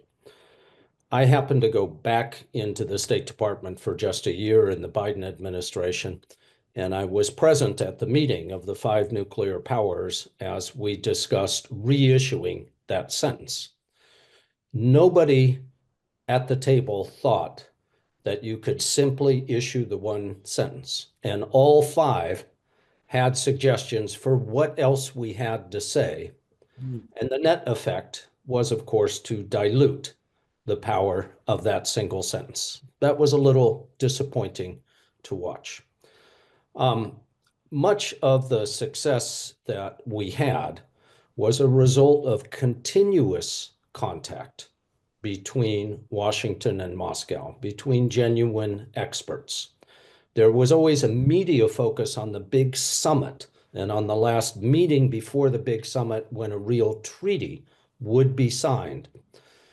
But the real work and the real progress was not made at those summits. It was done by hard, continuous, unpublicized contact. Today, we have a hard time getting back to that because both the United States and the Russian Federation have used non-contact as a lever in their disagreement over Ukraine. And I think that's terribly unfortunate. In addition, the few times we did have a strategic stability dialogue in 21 and 22, there was so much media hype. And I have to say, both sides spent more time preparing for their post-meeting press conference than they did preparing for agreement in the meeting. What I would hope is that in the Trump administration, there's a different relationship with Russia than in the Biden administration, and that it is possible not to pin everything on one giant summit meeting, but instead to find a way to have regular weekly discussions among experts, not at the most senior level either, but real experts at the medium level. If you have to go to a back room in a cafe in Nicosia in order to have privacy and not have a press focus on it, that's what I would do. Now, what could they do? And I think this is important, that we do have a new opportunity in this administration. Now, of course, I do not take at face value everything that Mr. Trump says, but I am inclined to accept at face value the very important statements he made about denuclearization, reduction of risk at Davos last week. I have to take it at face value because I'm basically an optimist and because of the urgency of the situation, but also objectively because Mr. Trump for 40 years has expressed an interest in nuclear arms negotiations, and for somewhat less than 40 years has expressed a strong interest in winning the Nobel Peace Prize. I think we can build on that. I think that there is a possibility to get that kind of expert dialogue going with the Russians, not in order to address Mr. Putin's wish to write a comprehensive strategic equation that covers every possible crisis and every type of weapon, but exactly in order to solve one problem at a time. And here's a couple of suggestions. I mean, Daryl has already mentioned the importance of having either a handshake or a simple written document that both sides will continue to honor the New START limits as long as the other side does. I think there's more than that they can do. But let's also not overlook the things that ought to be addressed within the US political and legal system. One of them is continuing to refrain from nuclear testing. And I would hope strong voices in Congress would push back against those who think that nuclear testing is an effective form of chest-thumping deterrence. It's not. It only damages US interest in global security. But we should also talk at this moment about whether we can revisit the concept of presidential sole authority to launch nuclear weapons that has been in place since August of 1945. There's a big difference between the president having responsibility to respond to an immediate attack on the United States and a president taking it into his head that this would be a good time to launch weapons. An earlier speaker said that the main risk today is not that one president will wake up and launch an all-out nuclear attack on an enemy. It is the risk of gradual escalation from accident to incident to conflict to nuclear conflict. Still, there ought to be some kind of consultative process required before the US president could be the first to initiate a nuclear exchange. So we have these opportunities today, but we should particularly seize on the possibility of a renewed, continuous, unpublicized dialogue between Moscow and Washington. Yeah, it's process. It's process is the process matters. Process matters, you know, it's not just grandstanding. And I don't think the public appreciates that in the, you know, in the events in which we see publicity, there's an entire staff of people working late hours and building relationships. Now, one of the things that that got sidelined with the intoxication of the fall of the Berlin Wall was there was a process that had 98 senators supporting it, and President Gorbachev, who helped found the Global Security Institute with Senator Cranston and myself, strongly supported, which was the creation of a crisis center, a bilateral crisis center, to address the dangers of mistakes, misunderstandings, that would be in regular dialogue, addressing, preventing crises from happening, and should they happen by computer era or human era, ensuring that they don't escalate. That had momentum, and one of our mentors in this endeavor, Secretary Perry, strongly supports this idea. Ambassador Graham strongly supports it. Bill Urey wrote a book, one of the people who created the Harvard Negotiations Project, called Beyond the Hotline. The idea was to create an institutional structure to address crises. What do you think of that idea now? And it would certainly have to include the Chinese, but to build up a culture of people with expertise of diplomacy, technical issues, military issues, legal issues, to talk with each other on an ongoing basis to avoid nuclear exchange. Is that viable? Is that a good idea? It is a good idea. It's not so easy at the present moment. I mean, the fact, and this also goes back to something Dr. Ford says, because other countries know that we care about nuclear conflict, they believe that they can use our concern as a point of leverage by rejecting the opportunity for dialogue. And that's been the Russian approach for the last 3 years. Mm-hmm. We do have an institutional mechanism, the National Nuclear Risk Reduction Center, housed in the State Department. Mm-hmm. Among other things, they handled literally tens of thousands of notifications under the New START agreement until Russia suspended its participation a year ago. But I was astounded to learn that one of the most important times we could have sent a message, we chose not to use that channel. When 3 years ago, shortly after the invasion of Ukraine, Russia announced it was putting its nuclear forces on a higher alert, the right institutional thing to build up such a mechanism would have been to reply through the Risk Reduction Center. Mm-hmm. We saw your announcement. We would welcome any further explanation of your announcement. We are not going to change our nuclear alert status. That message was conveyed through diplomatic channels, but not through the Risk Reduction Center created to convey such messages.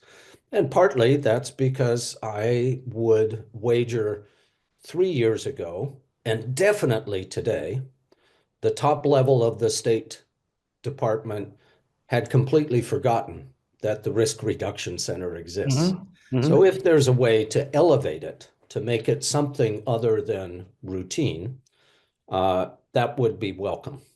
Well, but it's got to be face-to-face contact as well between American and Russian experts. It would have to be like no one washes a rental car, mm-hmm. And this was our car, that institution. The idea is to create a multilateral institution with that collective mandate.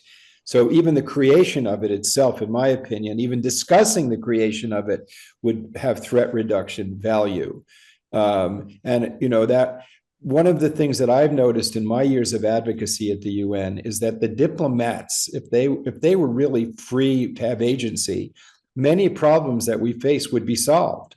Sure. Because there's there was that movie North by Northwest where that great scene in the delegates lounge. Mm-hmm. That delegates lounge is a place where a community exists. It's very much like a college campus, as you know, where people are interacting as human beings, and the more human contact that can be created, in my opinion, the safer we become. So the idea it would be to have rebuild that community, build that community. As George Shultz said, the coin of the realm is trust, and that's what's broken down. There was another point that I wanted to comment on was about the moratorium on testing. So we have the engagement of the American Bar Association in this webinar, and there was a resolution that I was very involved in this, a resolution by the highest body of the governing body of the ABA to support ratification of the test ban treaty. I am going to now advance, at least in pursuant to fulfilling that ultimate goal of that resolution, supporting the ongoing strengthening of the moratorium, because that would be something that we could say it came out of this webinar, this idea, because I agree very much that should we go back to testing, it will be violating one of the principles of the NPT indefinite extension in 1995, where the test ban was specifically mentioned. What do you see of the future of the NPT now? The challenges to it and the possibility of its survival. Yeah. I just spent the weekend in Istanbul discussing that question with colleagues from Russia and Europe and the Middle East. So I can't give a quick summary of that. The NPT is weakened in credibility, but is still strong in effect. And it still remains in the national security interest of every country in the world, even those who are not members of the NPT.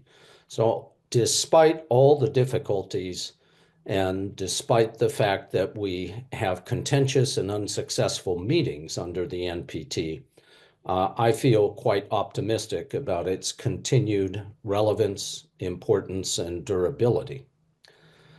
I wanted to, since you mentioned testing, there are two things that I think would make the people we identify as our adversaries, China and Russia, very happy. One of them is happening right now, the cessation of all U.S. foreign assistance programs, creating a big opening for China. But the other is U.S. resumption of nuclear testing, because it would give China, Russia, not to mention Pakistan, India, North Korea, the capability to elevate their level of physical knowledge about nuclear weapons up to the U.S. level, which is far higher than they can achieve without testing. If I could make one more comment about how people perceive international law. First of all, I think ordinary people, whether lawyers or military experts or not, would find it hard to believe that the use of a nuclear weapon, even a so-called low-yield nuclear weapon, could ever be judged to not be indiscriminate and disproportional.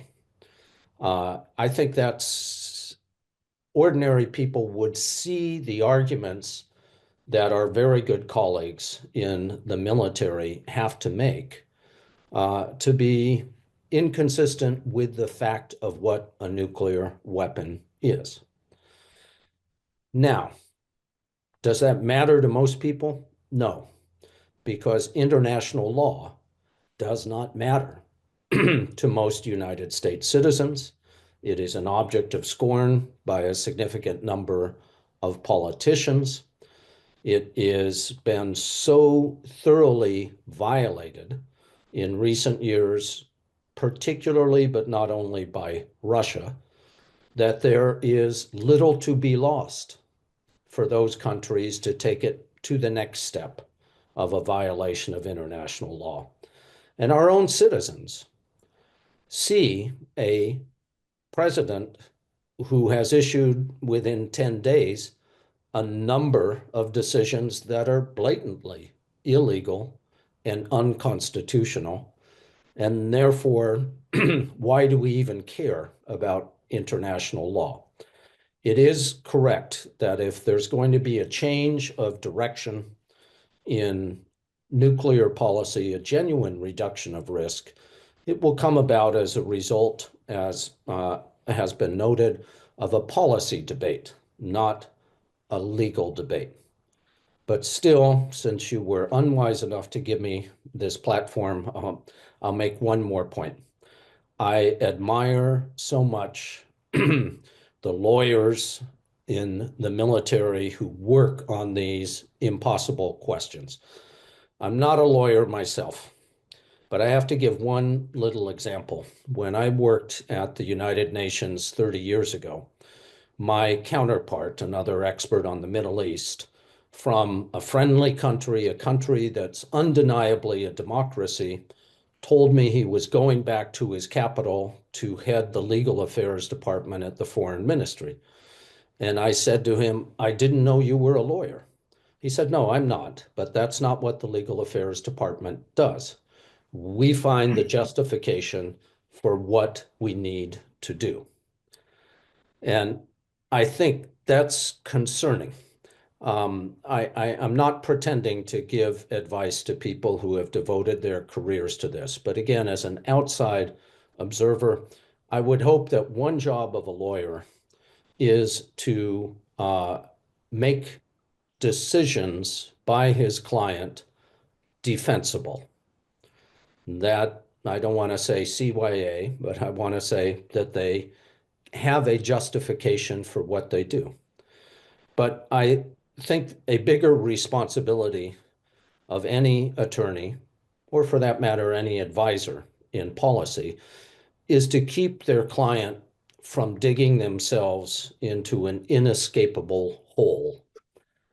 And that's what nuclear war is. It is the ultimate inescapable hole, after which any post hoc legal justification will have no meaning and no audience. Daryl, I would like to give you the floor because I know you probably got 100 ideas have come in. So pick whichever one you want to jump in on, because your expertise is to be respected here. And Jonathan, we need to wrap up. The other panel is knocking at the door to come Oh, in okay. 50. Okay. We're Daryl did it, and then we're gonna wrap it up. And I Okay. say that with apologies. This is No. It's my fault. I just got so involved in the wisdom that Tom was sharing that I forget. Yes. Yeah. No, we have to that was a extend. fascinating conversation, Jonathan. Well done, and Tom, as usual, wise and eloquent. I'm going to leave it there. Some of my thoughts on the risks to the global de facto nuclear test moratorium are in the essay I put in the chat. There's much more to explore, but I want to hear more from Charles and the rest of the panelists. So thank you, Jonathan. Thank you, Tom. Charlie, give me 15 seconds. Of course. We have to honor the fact that over 90 countries are supporting a treaty on banning nuclear weapons. There's no nuclear weapon states in it, but it's a call for progress by a lot of voices in the world, number one. Number two, the International Court of Justice, in addressing the legality, could not say that in all instances nuclear weapons were illegal because a hypothetical was put before them, whether using a weapon, a depth charge in the high seas or in the Gobi Desert. That exception to the norm, not the norm of how nuclear weapons are postured, is what prevented them from saying that in all instances. But because of the anomaly, they said, of a weapon that would destroy the state which was protecting itself, that the only solution to the predicament is negotiations to eliminate them. And that was a unanimous decision of the International Court of Justice, consistent with Article 6 obligations under the Nuclear Non-Proliferation Treaty. So as a bottom line, there's a legal obligation to have good faith progress toward abolition. It's not a fringe issue. It's not a marginal issue. It's literally fulfilling the supremacy clause of the United States Constitution, making the NPT the supreme law of the land. Charlie, I apologize.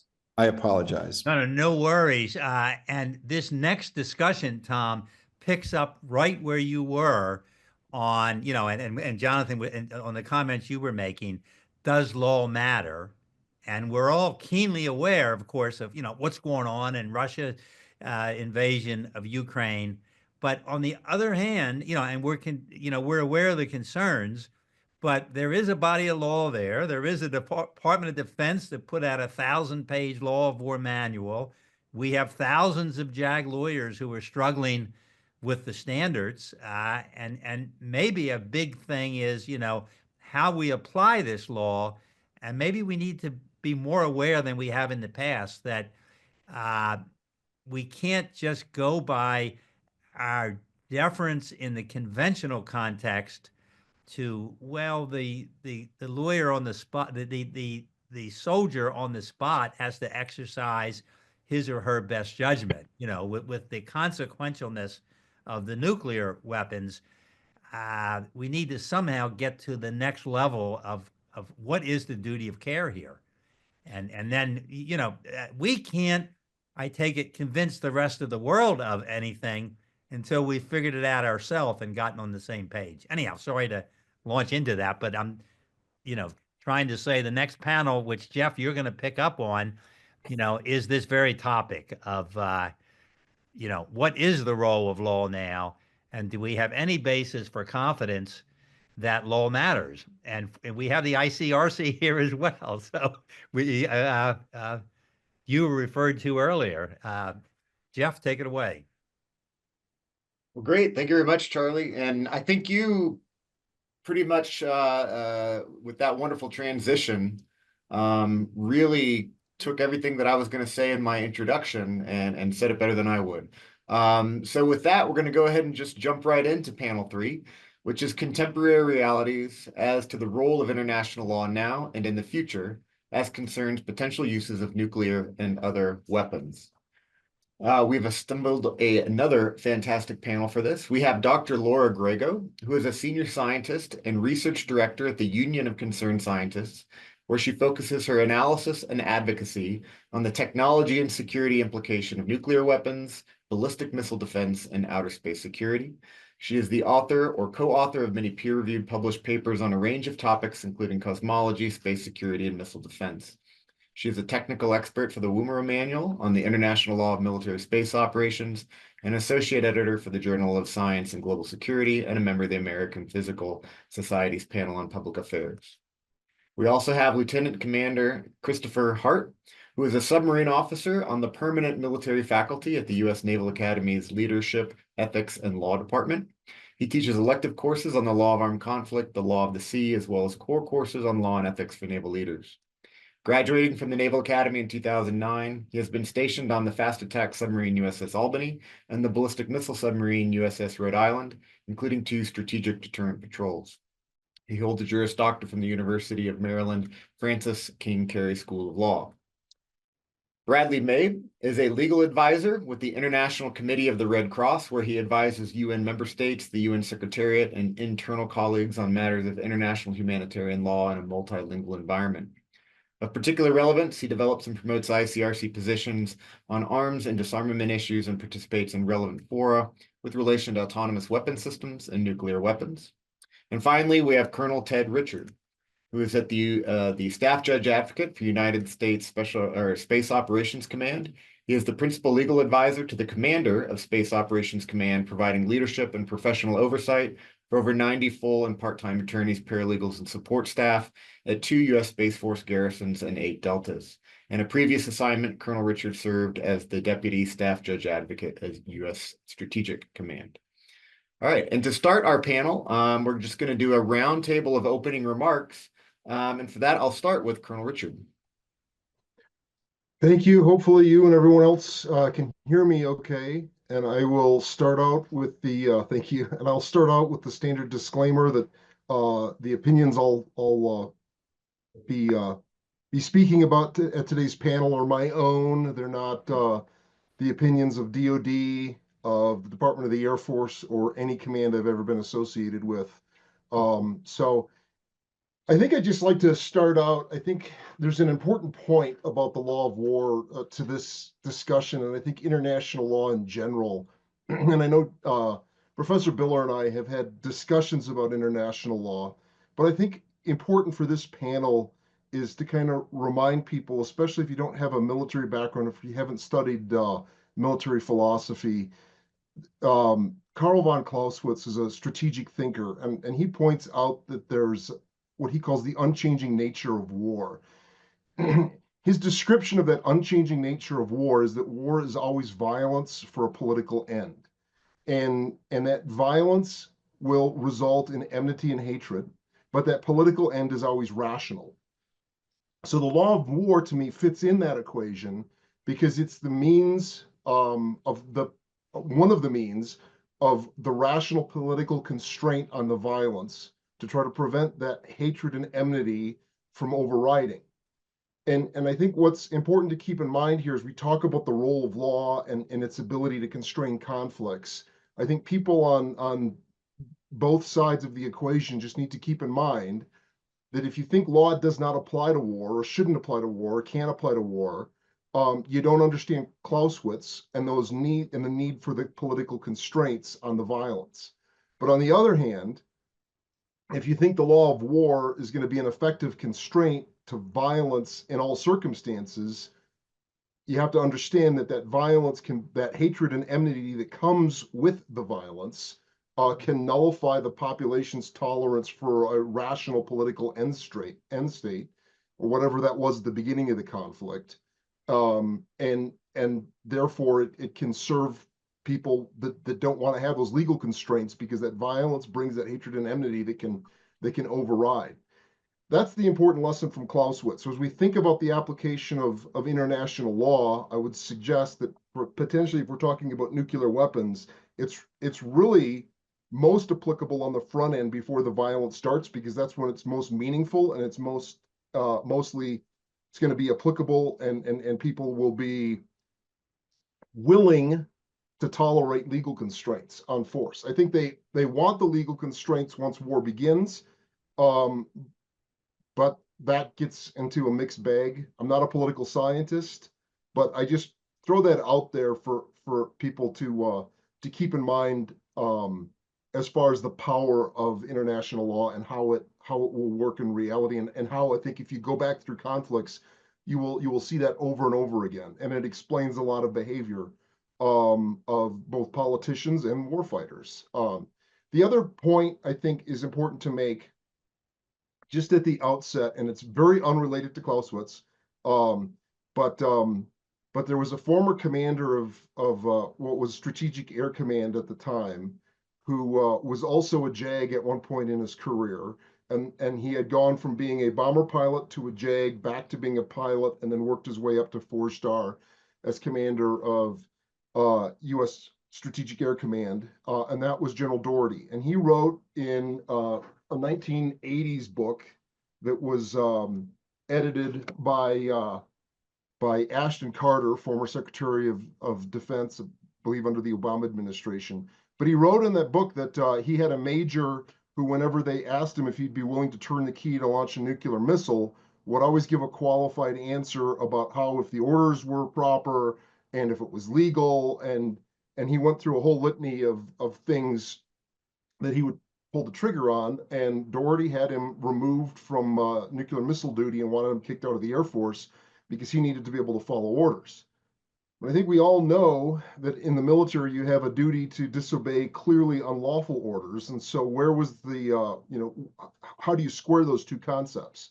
And I think it to me it took a little bit, and I've had conversations with General Kaler, and he wrote in a Dedalius article several years ago, and explained that the issue is in the missile silo, we're on a submarine. The people who turn the key, they can't make that legal analysis because they're not going to have any of the strategic concepts of a conflict in nuclear war. They are not going to necessarily know what the targets are because they'll have been given coordinates. And so unless they have coordinates ahead of time, they wouldn't know what they're striking. So it's important for operators, and it's important for I think this discussion to understand that those that the legal analysis has to happen and does happen at the highest levels of command. So for nuclear weapons targeting, the legal analysis really happens where it gets planned, which is U.S. Strategic Command. The different subordinate commands can recommend targets, and they'll have a legal analysis when they recommend it. But ultimately, those plans happen at U.S. Strategic Command. And then as they leave DoD, because it's the decisions to launch are at a very high level, they'll get looked at and scrutinized again at the DoD level, potentially by the State Department and Justice Department level, depending on the time to coordinate. And then the president has his own legal advisors. And maybe not under the current administration, but we've had several administrations where the president himself was trained as a lawyer. So and even when they are not trained as lawyers, we know from Reagan and we know from statements from other non-lawyer presidents that the law and morality weighs heavily on their decisions. But that's really, I think, some of the key concepts to keep in mind as we have these discussions. So that's my opening remarks. Great, thank you. And no conference dealing with military matters is complete until we have a discussion of Clausewitz. So I appreciate you for checking that box for us. All right, and now I'd like to turn it over to Mr. Mabe. Thanks very much, Jeff. It's a pleasure to be with all of you. So I want to sort of frame our discussion a little bit by just by making sure that we're clear on the legal landscape that we're talking about. I don't want to repeat our previous panel. I think it was really excellent, and I would recommend it to any attendees who are just joining us. But I want to, lay all of that out and say a little bit about who believes what about it. So. We were not always in this situation where we are now, but I think now we're in a place where it's fairly uncontroversial to say that any means and methods used in armed conflict, including nuclear weapons, must comply with the rules and principles of the law of armed conflict. So these rules include distinction, the prohibition of indiscriminate attacks, proportionality, precaution, as well as other rules and principles like the prohibition of unnecessary suffering and protections for the environment. These rules apply in any circumstance, regardless of whether a party finds themselves in a situation of armed conflict via the use of self-defense or for any other reason. Now, states that have nuclear weapons obviously believe that they can use those weapons in conformity with the law. Several of their allies would agree. For the ICRC, it's our position that it's extremely doubtful that nuclear weapons could be used in accordance with the rules and principles of IHL. But at least 73 states go further than that. In the Treaty on the Prohibition of Nuclear Weapons, which more than half of the states in the world have signed and 73 have ratified, they say that any use of nuclear weapons would be contrary to the rules of international law applicable in armed conflict. So there's a range of beliefs when it comes to applying the law, but I think it's positive that we're in a place now where we can agree on the very basic that the law does apply to the use of nuclear weapons. Okay, great. Thank you very much. And Lieutenant Commander Hart. Hi, thank you, Professor Biller, for moderating this, and to my fellow co-panelists for what I'm sure will be a robust discussion. I should start off by emphasizing that although I am licensed to practice law, I'm not a JAG. I'm in the Navy. I'm an active duty submarine officer, so my perspective may be a little bit different on some of these issues than my colleagues, and hopefully it's valuable. I should also mention that these are my personal opinions. None of this necessarily reflects the position of the U.S. government, Department of Defense, or the Department of the Navy. Having said that, I want to take a question that Jonathan Granoff asked at the very beginning of this today. I want to answer it directly. Jonathan, you asked if Nuremberg is still relevant today. And I want to answer with a definitive yes, it is. And I want to explain why. In that context, to your question, you're referring to Nuremberg tribunals, which was, as probably everybody here knows, just a monumental moment in international law and international criminal law. It communicates through the ages something very powerful to military commanders. It communicates an idea that was fairly novel at that time, which is military leaders cannot hide behind the shield of the state from the international community when they violate international law. The tribunal held that it was people, it was the men being charged in front of the tribunal who violated international law, not the state, and they'd be held accountable for that. Also, importantly, from the Nuremberg Tribunal, we get this idea that military leaders also can't hide behind the shield of following orders. Many German leaders tried to do that, and many of them were hung because their defense failed. So many of the panelists have already mentioned this idea that comes out of Nuremberg, which is that military leaders only follow lawful orders. That is the extent of their legal obligation, and they have a duty to disobey clearly legal orders. That finds its way into more modern criminal tribunals, the ICTY for Yugoslavia and ICTR and the other hybrid tribunals that occurred in the 90s and early 2000s. Those ideas followed into those tribunals, and Nuremberg's fingerprints are all over the ICC.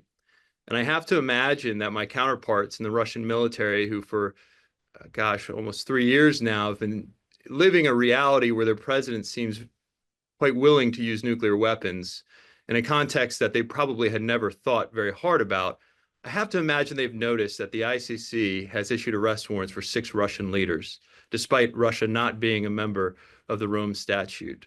And I have to imagine they realize that the international community is going to take a harder look at a war crime associated with the use of a nuclear weapon than almost any other war crime.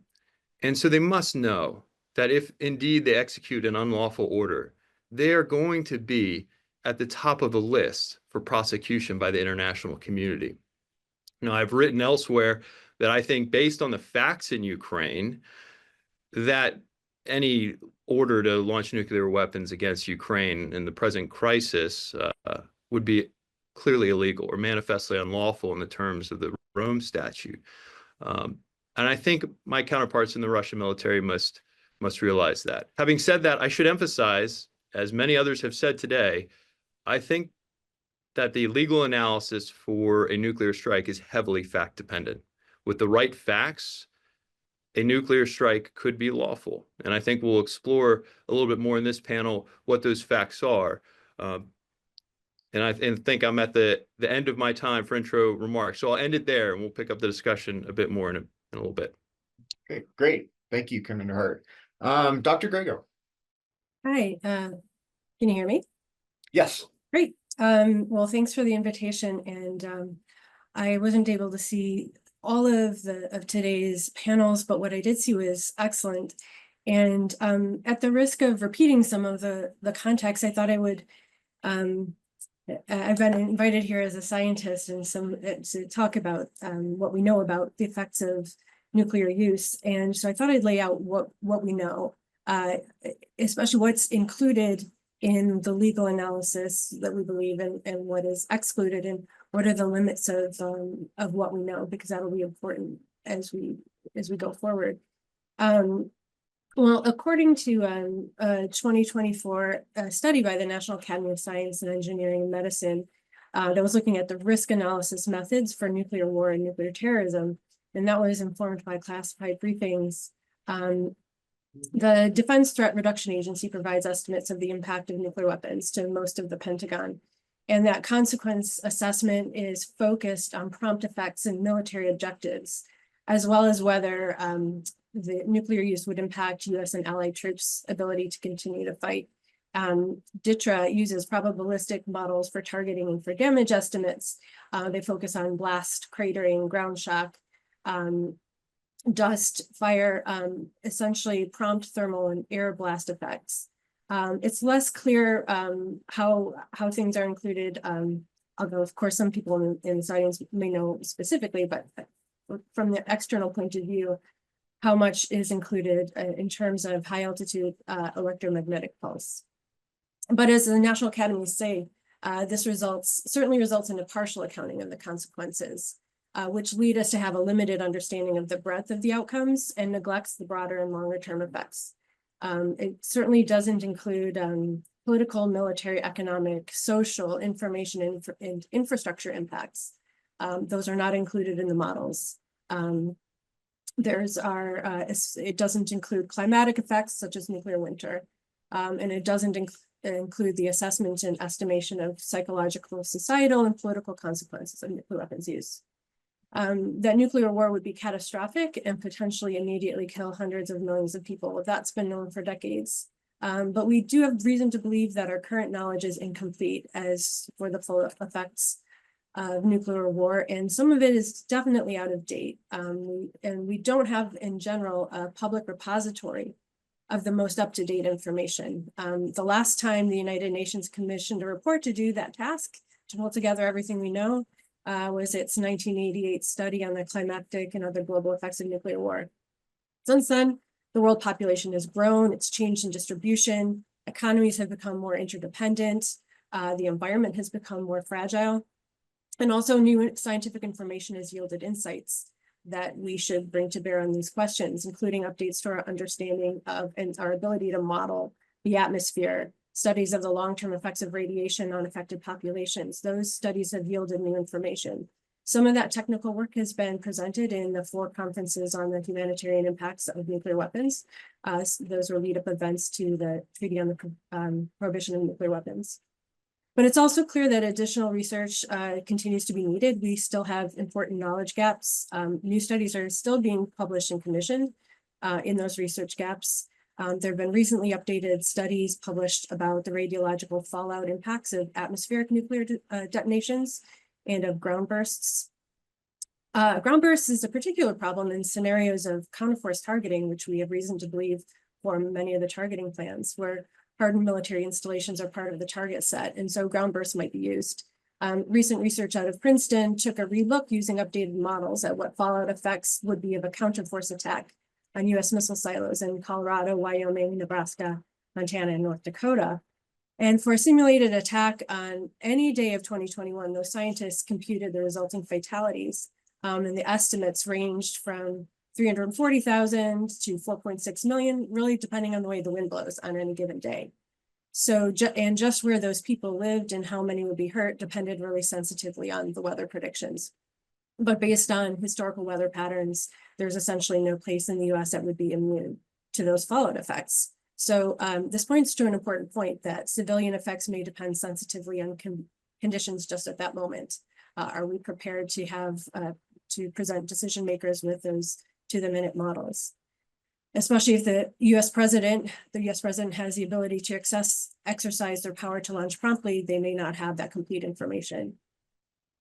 Another thing we know, and this has been mentioned in this conference, of course, is that fires will surely be ignited, and under some conditions, they may transform into a firestorm and loft black carbon soot high into the stratosphere, where it may persist for months or years, and that'll decrease the sunlight that reaches the ground. This nuclear winter issue has been studied for decades, but a recent relook has looked at even a smaller, lower exchange of nuclear weapons that might have the ability to produce these long-lasting effects, which might create famine, kill hundreds of millions or billions of people. The National Academies is looking at the science right now and is expected to publish its study. It was expected last year, so hopefully we'll see it sometime soon. In the 2022 report, the National Academies urged the development of a research program to better understand the effects of low-dose ionizing radiation, which might persist for years, using recent advances in epidemiology. And it's also been clear that our understanding of how radiation affects women and children differently than men is incomplete. So to kind of sum up, there's an enormous amount that we don't know.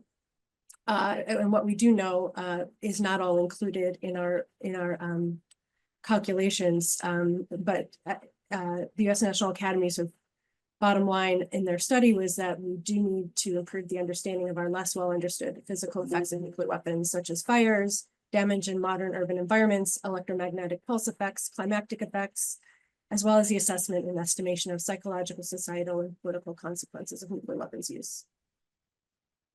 Great, thank you. That was very comprehensive. Just a quick note/warning. This panel is going to be a little unusual because we have Congressman Ted Lieu of California who's going to be joining us, I think, in about 15 minutes. So what we're going to do is work right up until then, and then take a brief break for his remarks, and then we'll come back for the remainder of the panel. So just giving a heads up on that. Okay, my first question that I have, we're talking about contemporary realities right now, but the reality is we have a long history where we can examine the compliance of international law as it relates to military strikes, including nuclear strikes. And so my question is, are there any lessons from history regarding compliance to the laws of war that we could apply to the potential use of nuclear weapons in today's environment? So to start with that, I'd like to turn to Colonel Richard, because I know you are a bit of a history of the law of war aficionado, let's say. Thank you for that, Jeff. Yeah, and I think most people are probably familiar with my the article I published in Military Law Review several years ago, and I'm sure there will be a link to it in the materials at some point, and if I'll make sure that they get in the Georgetown Journal when that comes around for review. But let me just start out by saying that I have learned in my studies of history that there really are no lessons of history, because history is not determinative of the future. So I think you see trends in history, and I think we can go over examples of history, but history is always very contextual, and there are a lot of variables that can really lead to unexpected results.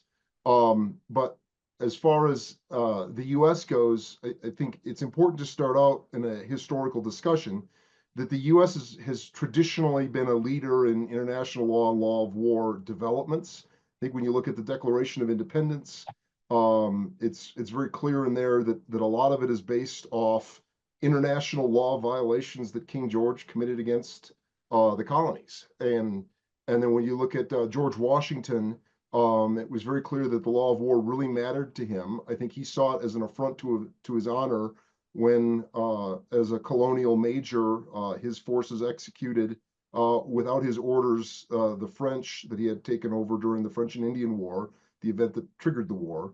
And that resulted in him becoming a disciplinarian. And then the colonists and Washington's army also saw the advantages, the political advantages in treating prisoners well and law of war compliance, because it helped their political cause. And then during the American Civil War, of course, the Union Army unilaterally issued the Lieber Code, which had law of war rules in it that would apply to them, even if it did not apply to the Confederacy. And then that became kind of the inspiration for a lot of the codification of the law of war that we have subsequently seen. Then I think if you fast forward to World War II, and aerial bombardment, I think there was a perception that all sides were attacking civilians. So at Nuremberg, there were no cases brought against the Germans for their air attacks, for the V2s, for the bombing war against Britain, because it was perceived that all sides were doing it. And all sides were frequently justifying the attacks under an industrial worker theory, and also due to a lack of precision. So when you look at the two nuclear, well, they were atomic weapons, slightly different physics from what I understand. At the end of World War II, Hiroshima was a giant military deployment center, and where they put their forces together for overseas operations. And if you look at the amount of military facilities in Hiroshima, it's significant. And I think even at the memorial the Japanese have, one of the opening lines is Hiroshima was a military city, and by that they mean it had such a large presence that the military was kind of the engine driving the entire economy of the city. Now, Nagasaki was slightly different. It was an alternate target. The primary target was a giant arsenal, but Nagasaki had military industry that was seen as valuable. It was an alternate target, but it was ultimately struck because of that. I believe it was a torpedo manufacturing plant. I forget what the other one was, but they were both put on the target list because they were considered to be valid military targets or had those valid military targets in the area. And at the time, there was not.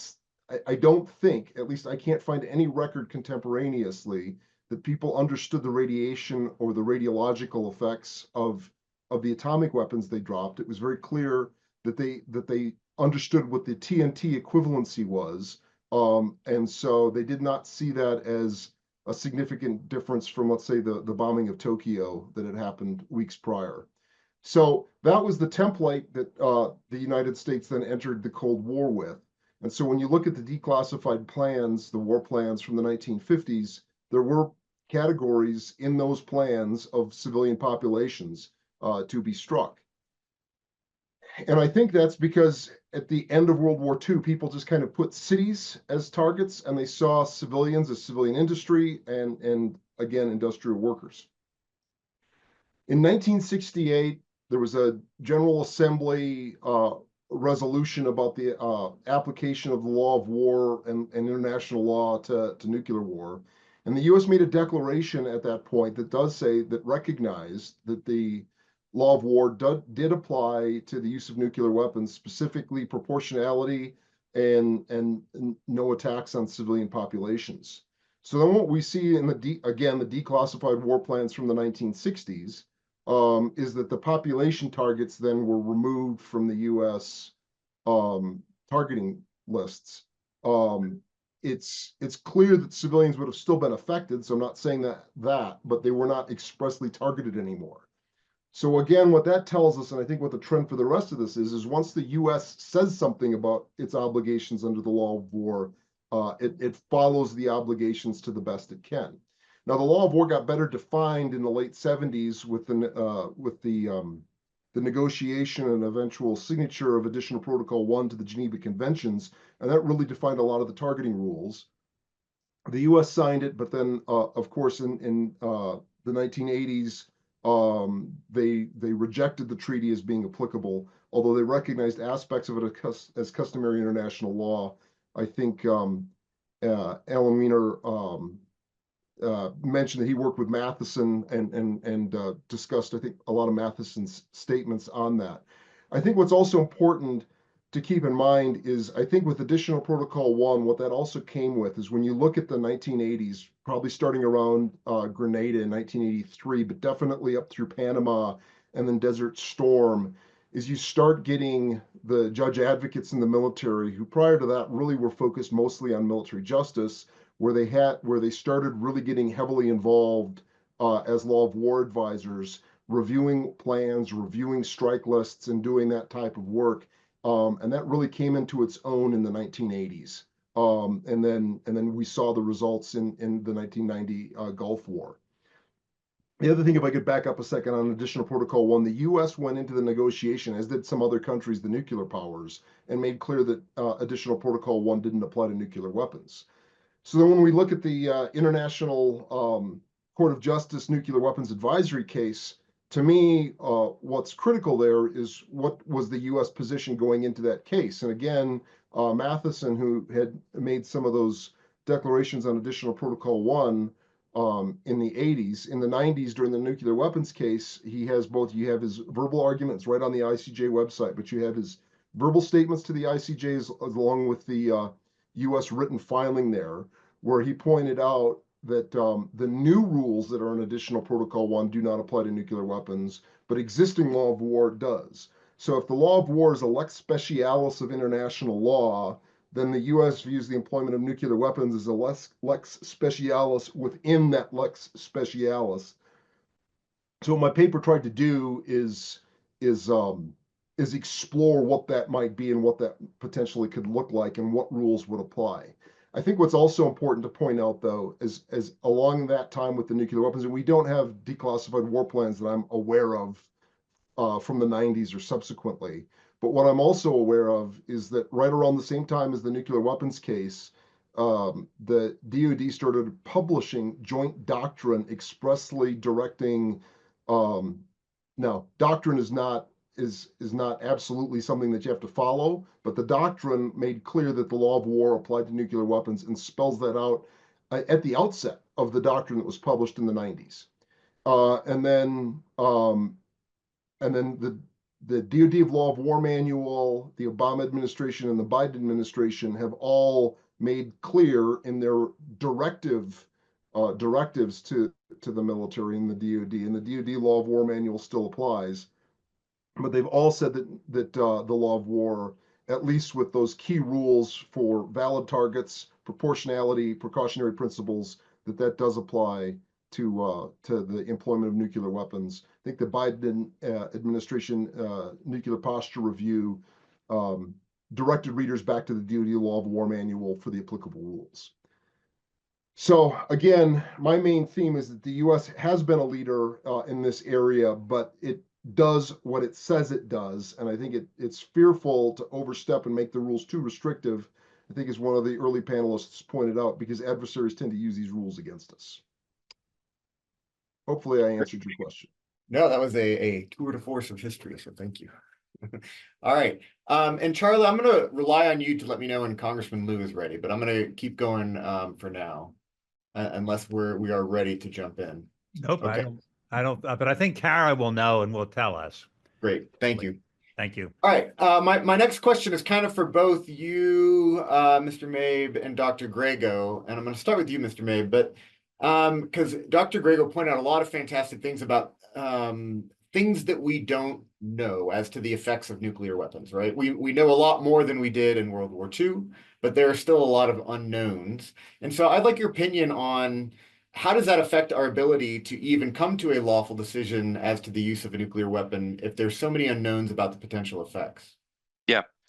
So as you say, there are a lot of unknowns, but at the same time, there is a lot that we do know. Even if some of this research is not the most cutting edge, we know how nuclear weapons works. We know what many of the effects of them will be. We know that they'll have massive destructive power that's difficult to contain in space and time, radiological effects that spread over an unpredictable, uncontrollable area, immense quantities of heat and kinetic energy.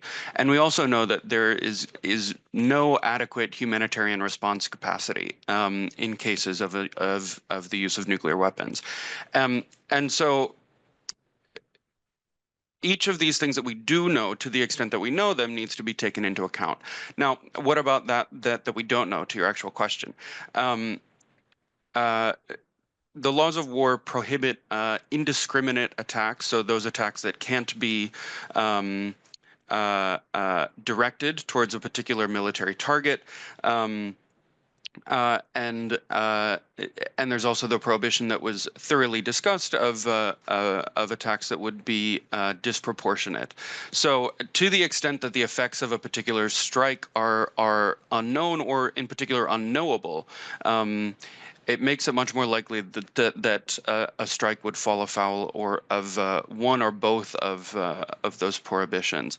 Yeah, maybe I'll leave it there for the sake of time. Thanks. Okay.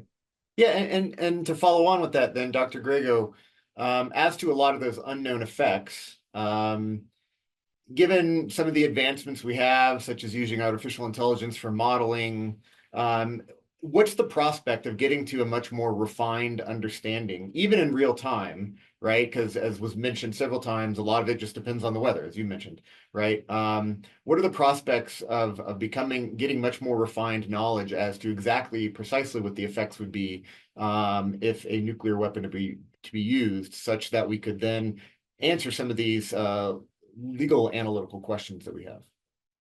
Oh, that's a good question. I mean, the question about which way the wind blows, I mean, that's driven by the desire and need for prompt response, right? If you can take your time and choose your times, then you can say a lot more about which way the wind's blowing. And I think I actually have never run one of those models. I don't know how long it takes and how intensive that is. Maybe it could be sped up. That's not something I know so much about. There are things, and I think I agree with Mr. Mabe, that there are things that we, in sort of echoing what we heard earlier in some of the panels, there are things that are foreseeable. We might not know exactly what the effects are. As I mentioned, sort of economic impacts. We have a different sort of economic system than when we last did the last studies I could find that looked at the economic effects of nuclear war were in the 1980s. That's kind of fallen out of fashion with economists these days. But back then, they indicated that even a relatively limited nuclear war could cause a US economic collapse that would take many years to recover from, and larger scale attacks could cause damage from which a country's economy could never recover. So I think it would actually be really important to understand how that works. And I'm sure FEMA has some ideas about those things, but I don't know that those models would be incorporated into decision making. And so to your larger question about how do you make good legal decisions, I think when you're talking about foreseeable consequences that could be existential, and some ways of prosecuting nuclear war can be existential, especially when you don't know how to control escalation properly. It's hard for me to imagine that this would be purely a bureaucratic legal analysis, or sort of, that seems very parochial, to be honest. Then it really should be a policy question and of course a much bigger discussion. So I agree with Brady that we know enough to know that those decisions probably should not be solely legal decisions. Even if we start to get a hand on some of the finer points of consequences. Okay, great. Thank you. Let me. I believe. Oh yeah, go ahead, Charlie. I think we've got the congressman. Yes, we do. So, Kara, could you bring in Jules Zacher, and we have Congressman Ted Lieu. Welcome, sir, and Jules, take it away.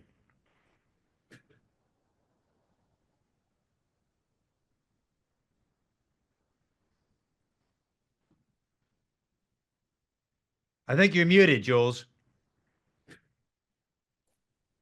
Sorry about that. There you go. Thank you. Good Welcome. afternoon, Congressman. How are you? Can you hear me? I can hear you. It's a little less clear. Okay. How about if I talk more into the, can you hear me better now? Yes. Great. By the way, thank you so much for taking the time to meet with us today.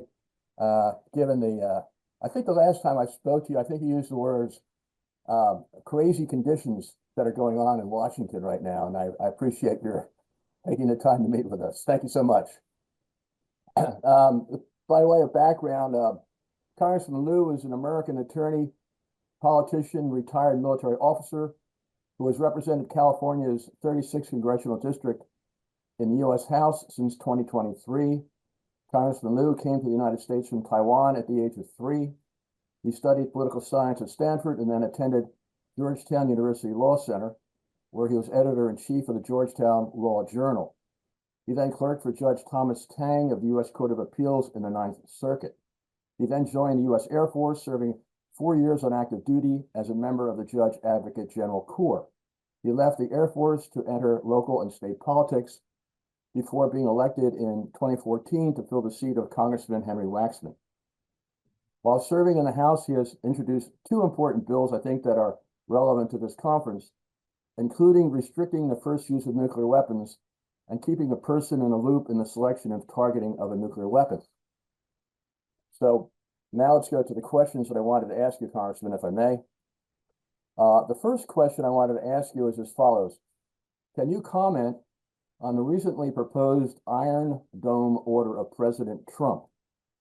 By way of background, President Trump has issued an order which calls for the building of a missile defense shield for the United States.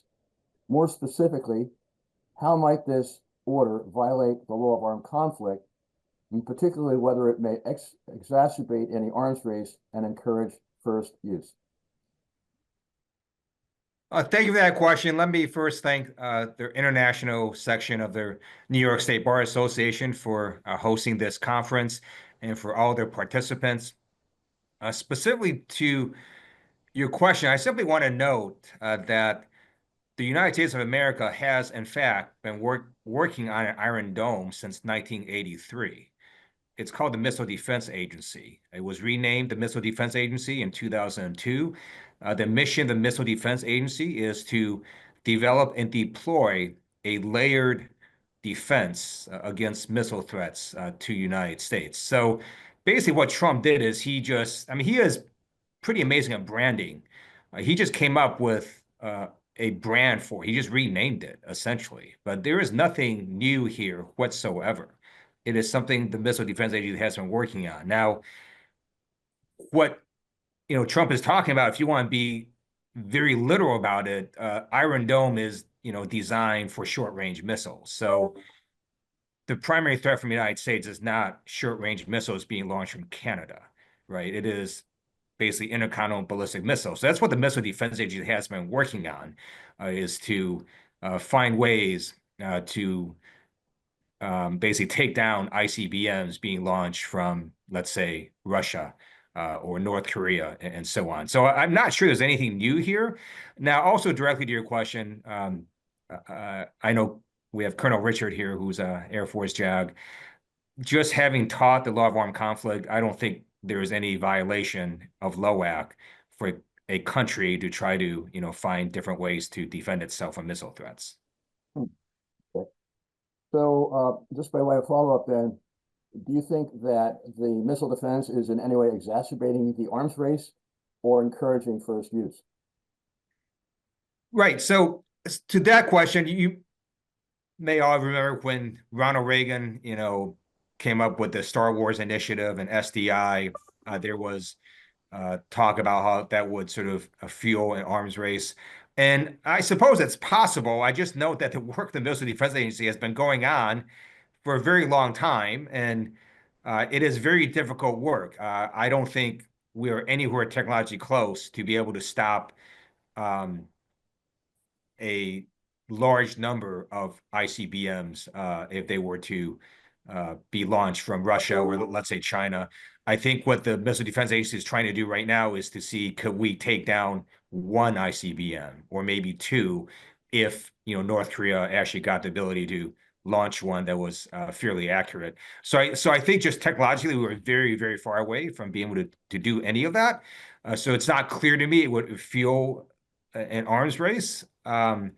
I myself don't think it's great to invest resources in this because of how technologically challenging it is, how far away we are from being able to have any sort of Iron Dome. And I don't see any way of being able to shoot down a massive launch of ICBMs from a nuclear country like Russia or China. And even if you could, as all of you know, it's just going to result already in devastating effects that even if a few landed, it would be catastrophic. So I'm not a big fan of this. I just want to note that I don't think it's anything new that the president is announcing. He's just very good at branding stuff and then try and take credit for something that's been going on for decades. Yeah, by way of that, I think the Israelis, that's what they call their system over there, Iron Dome. Second question I had for you, your proposed law entitled Block Nuclear Launch by Autonomous Artificial Intelligence Act of 2023 discusses compliance with international humanitarian law, human control, and human legal judgment in any launch. If arguably nuclear weapons are illegal because they are indiscriminate and disproportionate, how can any launch comply with international humanitarian law, irrespective if there's a man in the loop asserting meaningful human control? So they have that question. So I've introduced several pieces of legislation on nuclear weapons. So one is with Senator Markey that basically says that the President of the United States cannot engage in a unilateral first strike. I was interrupting, Congressman. I'm going to ask you about that as well. That was my next follow-on question. But go ahead. Without congressional approval. Now, I also introduced a bill, the one that you're referencing right now, because I was concerned that with increasing automation of weapon systems through the use of AI and other technologies, you could get to a point where our Defense Department has an automated system for launching nuclear weapons. So I was able to put into law basically a provision that says, essentially, no matter how amazing AI ever gets, we're never ever going to let it launch a nuclear weapon by itself. There's got to be human control. Separate apart from that, I just want you all to understand something. So the State Department last term had the first plenary session on the responsible use of AI in automated weapons. So I spoke at that plenary session. There is a document the State Department has that's got 60-some countries that have now signed on it, on principles for the responsible use of AI for automated weapon systems. That document does not include nuclear weapons. I think it should, and you all might want to look at that and maybe push the State Department to include nuclear weapons into their principles on how to have the responsible use, because we shouldn't be automating launching nuclear weapons any way whatsoever, is my view. There always has to be a human, or what I want is actually much more humans to be engaged in any decision regarding nuclear weapons. So that is law. Now you do have to have humans engage in the launching nuclear weapons. I still think it's unconstitutional for the president to order a first strike, and maybe that's your next question. It was actually, more specifically, well, I'll ask you the question, but it's within the context of sole authority and artificial intelligence, which is an interesting nexus, if you will. My question is, while you do state within another of your proposed legislation that any launch should not be made by artificial intelligence, do you think artificial intelligence, particularly within the context of nuclear weapons, is inherently destabilizing and therefore may violate international maritime law, because any decision to launch would be compressed and may rely on inaccurate information, even though we heard earlier that makers are relying on up-to-date information? I do. I believe it is inherently destabilizing. Let me just take a step back. I'm also a recovering computer science major, and just sort of looking at AI, and the AI I'm going to talk about are basically the large-scale generative AI models and large language models. The one thing I want folks to understand is, at the end of the day, we don't actually know how they work. We know they get the right answer most of the time, but because they are so complicated, it's basically a bunch of linear algebra equations being computed very quickly, simultaneously. And essentially, we can't trace from point A to the conclusion how the AI algorithm got there.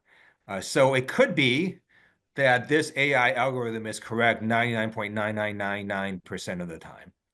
But there could be some random scenario that human beings never thought of where this AI thing goes berserk and then decides to launch a whole bunch of nuclear weapons. And because we don't really know at a very fundamental level how these large language models work, we should never, ever have a control nuclear weapons ever, is sort of my view. And that would be inherently destabilizing also because of how quickly computers act. And, if this AI thing does something totally bizarre, there may not be enough time to stop it. And let me just give you a very sort of concrete example to tell you what I'm talking about. So researchers, for example, were trying to figure out, hey, can we use AI to determine if someone has tuberculosis by looking at X-ray scans? Because if you could do that, then maybe we need less radiologists, right? So they were doing this program, and during the development, and it looked like it was going pretty well. It was being pretty accurate. So then they deployed it. It totally failed. And afterwards, after they did some testing and they were trying to go through it, they figured out what was happening. Basically, the AI algorithm was simply making determination, hey, am I looking at an X-ray scan from a newer machine or an older machine? Because it turned out that people who got tuberculosis were folks in poor areas. They had, less advanced X-ray machines. And then folks who had really advanced X-ray machines were in areas where they weren't allowed tuberculosis. And so the AI algorithm was following this pattern that no human being would have followed, that no one even thought of. And so that is the fear. And they didn't know because they cannot trace what pattern this AI was following. Because again, at a fundamental level, we don't know how these AI models work. I just wanted to follow up on that, if I may, and put it within the context of sole authority. And my concern is that artificial intelligence could very well reinforce to some degree the authority, if you will, of the president to launch on his own authorization or authority. My question is, do you see that as a role that AI might play, that it would exacerbate the possibility of sole authority, and particularly in light of what you just said about how, I think the term is hallucination, I'm not sure, could play a role in making the wrong decision, how that could exacerbate a nuclear catastrophe? That's a very interesting question. So there is, I think, a fear, right, that people will rely on AI because it's AI, that because AI model algorithm says something, therefore it must be correct. And so one thing I've been trying to do is, because you'll see sort of in the tech sector or even in the government agencies, they'll talk about, AI safety and reliability, or they'll use terms like, AI safety or trustworthy AI. In fact, I think the NIST, the National Institute of Standards and Technology, has a whole section on, building trustworthy AI. And I keep saying, I don't think we should use that term. Like, I don't want people to ever fully trust AI, because that's, again, at a very fundamental level. And the AI I'm talking about are these large language models. We don't really know how it works. And so I want people to always have in the back of their mind, maybe just because AI says it doesn't mean it's true. And so, yes, there is that fear that people might be making decisions solely because AI says it, and they think it's sort of ironclad. And that will be bad in nuclear context. Now, I also note that this is also a problem sort of with technology in general. People do have a trusted technology, and because, sensors say something, therefore they think it's true. And so you all know of that celebrated case where, right, these sensors, I think, were detecting the rise of the moon or something like that, and it looked like it was basically going to be a all-out nuclear launch from Russia. So it's not clear to me AI makes it worse. I think it might be just more a technological thing where human beings might put too much trust in technology that might not be warranted. Let me jump in, Jules. We are running against the clock again, as has been happening to us all day. We should really have made this a two-day conference, but we've got to roll forward. Sure. Well, Congressman, thankfully, I don't have any more questions, and I really want to thank you for taking the time to talk with us today. Most appreciative. Thank you. Thank you for all you do to try to make our world a safer place. Thank you, Congressman. Thank you, Congressman. Jeff, back to you. Okay. All right. We'll pick back up. So my next question is going to be for you, Commander Hart. There's been a lot of discussion today of low-yield nuclear weapons. And in the context of, the ultimate question we're getting at with this panel is, how much is international law and legal advice going to matter within the context of potential uses of nuclear weapons? Is there a way in which you might actually, somewhat ironically, see more legal influence on the use of a low-yield nuclear weapon, because it would be more likely to be used within the context of a military operation, right, as opposed to a strategic use where the intent and purposes behind the use of the weapon might go well beyond military parameters.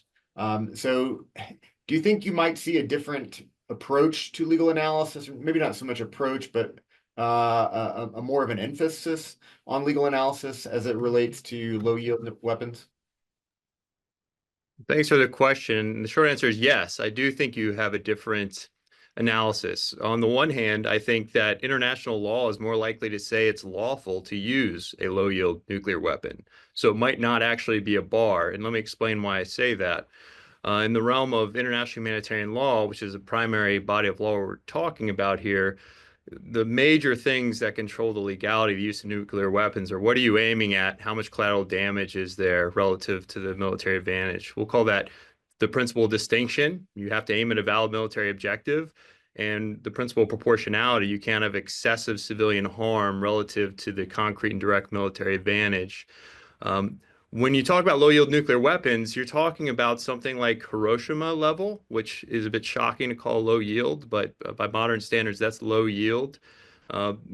People will refer to low yield as really anything below Hiroshima, and there's some weapons that have a much lower yield than Hiroshima, but even as much as 3 times the size of Hiroshima. In fact, earlier in the Russian war, it was publicly reported that some of the tactical nuclear weapons that Russia was moving to Belarus were 3 times the size of a Hiroshima weapon. Now, those are massive, of course, but they're much lower yields than the thermonuclear weapons, which get a lot of the focus, appropriately so, in these discussions. A thermonuclear weapon, it's not like these low-yield weapons. It generally uses a different type of nuclear reaction, fusion, vice fission, and fusion releases way more energy. And just as a point of reference, in 1954, Castle Bravo was one of our first thermonuclear tests, and one device had an explosive yield 1,000 times of Hiroshima. So there really is a massive difference between high-yield thermonuclear weapons and low-yield weapons, which means, as a practical matter, there's far fewer targets you can hit with a thermonuclear weapon in far fewer circumstances, because there's going to be a lot more collateral damage when you have a weapon that is potentially thousands of times more powerful than Hiroshima. So you can run the analysis with a low-yield weapon and maybe get to yes more easily than you can with a high-yield weapon. So that's one way that the analysis is different. Another way that it's different, and I think we're seeing it play out a little bit on the battlefield right now, about a year or 2 ago, when it's been publicly reported that it seemed like there was a 50% chance that Putin was going to use a low-yield nuclear weapon in Ukraine, it seemed pretty clear that it wasn't going to be a thermonuclear weapon. If it was used, it was going to be one of these low-yield weapons. And I think it matters that the Russians didn't do it. Now, I don't think it's because Putin was staying up late at night reading the UN Charter and decided it wouldn't be okay, but I think it's a reality that one low-yield weapon isn't necessarily going to lead to the end of the world. It could, and that frightens all of us, of course, but it's much less likely to lead to escalation than the higher yield weapons. So there's going to be legal structures left over after a weapon like that is used. There's going to be other international players who have to respond to that sort of use. And I think Putin probably accurately got the sense that even his own allies would not be able to justify using a low-yield nuclear weapon in Ukraine. And certainly his adversaries were going to respond in some way. And I think international law has a lot to do with shaping both his allies and his adversaries' responses to such an action. And I think he sensed that, or at least I like to. Maybe there was something else going on completely. So yes, I think low-yield nuclear weapons are more likely to be used, they're more likely to be lawful. Whether or not that's a good thing is open to much dispute. But I do think it's telling that of the weapons that were being considered to be used in Ukraine, it seems to have been a low-yield nuclear weapon, vice a high-yield one. Great, thank you. Another question I have kind of on contemporary issues is, as I was doing my research for my last paper and going through military manuals from kind of the various nuclear weapon states, I was struck by how vague a lot of the language was when discussing legal limitations on use of nuclear weapons as opposed to conventional weapons. So Colonel Richard, I ask you, is this vagueness, is it intentional as a matter of deterrence strategy? Is it vague because states are still unsure exactly which rules would apply and which ones might not, or how they might apply? Just what's your impression with what's going on there? So I think there's always a tension, and I think I think with nuclear weapons deployment, it's probably greatest. I think there's a tension between the angst with the civilian community and communities like this about wanting clarity, and the concern from policymakers and leaders about deterrence.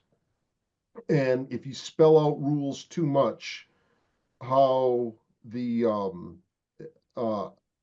adversary is then going to adjust their employment of forces or employment of forces in response. So, for example, if we came out and said that, hey, we're going to start applying a proportionality value that's mathematical, where that if you kill 20 civilians to take out a leader, then that's going to be disproportional. We know how the adversary is going to move their leadership, and we know that they're going to be putting their military objectives even closer to the civilian populations. That was part of the concern, I think, that the U.S. had about Additional Protocol 1 during the negotiations. During the Vietnam War, we were constantly complaining about how the Vietnamese SAMs were located in their civilian centers that were shooting at our aircraft. So then to counteract those, put civilians at risk, and it helped us develop better precision so we could try to comply. But that's always a concern. So I think there's a concern with deterrence, because deterrence really exists. This is again Colonel Richard speaking in my personal opinion, but it exists in the mind of the adversary. You need to know what you're deterring, who you're deterring, and specifically what you want to deter them from doing. And the more, I think the concern is that the more you lay out your rule set, the more they're going to adjust to kind of undermine what you need to do for deterrence. So I think that's the ultimate tension. But there's also that angst within society to try to get the clarification. And I think the ICJ nuclear weapons decision pushed the United States to come out with a lot of clarification on that. And I think that's where you see it when we come out and we actually say, hey, these are the rules that are going to apply, or at least the rules in general that are going to apply to these things. I think there are some nations that are even more vague than we are, and they probably don't have that same type of domestic population that they feel that they need to address and clarify the rules and what they're going to follow with. In other words, they don't have the same concerns that we do, being a democratic state, in trying to necessarily make sure that people understand that what they're doing is legitimate, because they don't need that democratic support to the same extent we do. That's my thought on it anyway. Okay, great. Dr. Grego, let me put it over to you. So, and in the context of our discussion of kind of emerging technologies, is it possible that some of these emerging technologies might actually preclude the need for the use of nuclear weapons, that they could substitute for some of the purposes for which we see doctrine surrounding potential nuclear use? Yeah, thank you. I mean, there's certainly advances in overhead persistent imagery to facilitate tracking. There's much more precision guidance for conventional missiles. We already, I think, are at the point or close to the point where silo-based missile silos would be vulnerable to conventional strikes if you have the correct precision, which I think we're about at that point. So you can start to imagine missions that are traditionally held for nuclear weapons could be supplanted by conventional weapons. And that's just an example. So I actually think it would be very interesting to hear from our colleagues, about the obligation to substitute conventional weapons when possible, and to the degree that that is starting to penetrate the decision making. Great. Well, I'll shoot that one over to Mr. Mabe then. I think that tailor-made for you right there.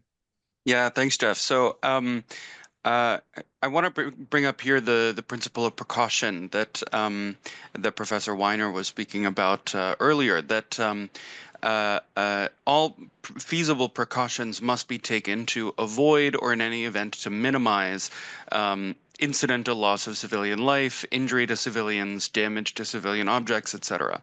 And so when a party to an armed conflict has the option to use less destructive means, it should do so. If that means moving from nuclear weapons to conventional weapons. I think that's exactly what that principle would dictate. I also just want to come in here as well and to you mentioned in sort of the framing of your question, would these new and emerging technologies preclude the need to use nuclear weapons? And I want to focus there on need or necessity, to say that necessity is not a justification to violate the rules of war. So we can talk about the need to achieve a military objective, but it still has to comply with all of the rules of war. I mean, this is a principle that was affirmed by the Nuremberg Tribunal that Commander Hart mentioned before. Yeah, I know that we're very short on time. There's more that I could say, but I'll leave it there. Thanks. Okay, great. Thank you. And then our kind of last substantive question before I'm going to go around for closing remarks for Commander Hart. So there may be such a thing as a taboo on the use of nuclear weapons, given that they have never been used since World War II. And my question is, does that drive, in your opinion, decision makers, particularly national level decision makers, into maybe more of an adherence to the law of war when deciding to use a weapon given that taboo? And then as kind of a follow-on, given some of the changes of doctrine that we've discussed, particularly in the first panel, do you think maybe that taboo is starting to fade, even though we haven't seen a subsequent use? Thanks for the question. So with respect to the taboo, I know Dr. Nina Tannenwald wrote a great book and has spoken a lot about this. And there's been some debate about the existence of a taboo. I think she originally argued that this was a moral taboo, more so than a legal one. And more recently, some have argued it's becoming a legal taboo to some extent. But in one way, I don't think the taboo is necessary for leaders to follow the law of war. Technically, they're supposed to, but perhaps the existence of a stigma associated with being the first ones to launch nuclear weapons since Hiroshima and Nagasaki, that forces them to pause more, to think harder about it. That seems to be reasonable to suspect that there would be a taboo there. But I think even Dr. Tannenwald has said there's a difference between a first strike and a second strike, and the taboo, if it's effective, is probably effective for a first strike.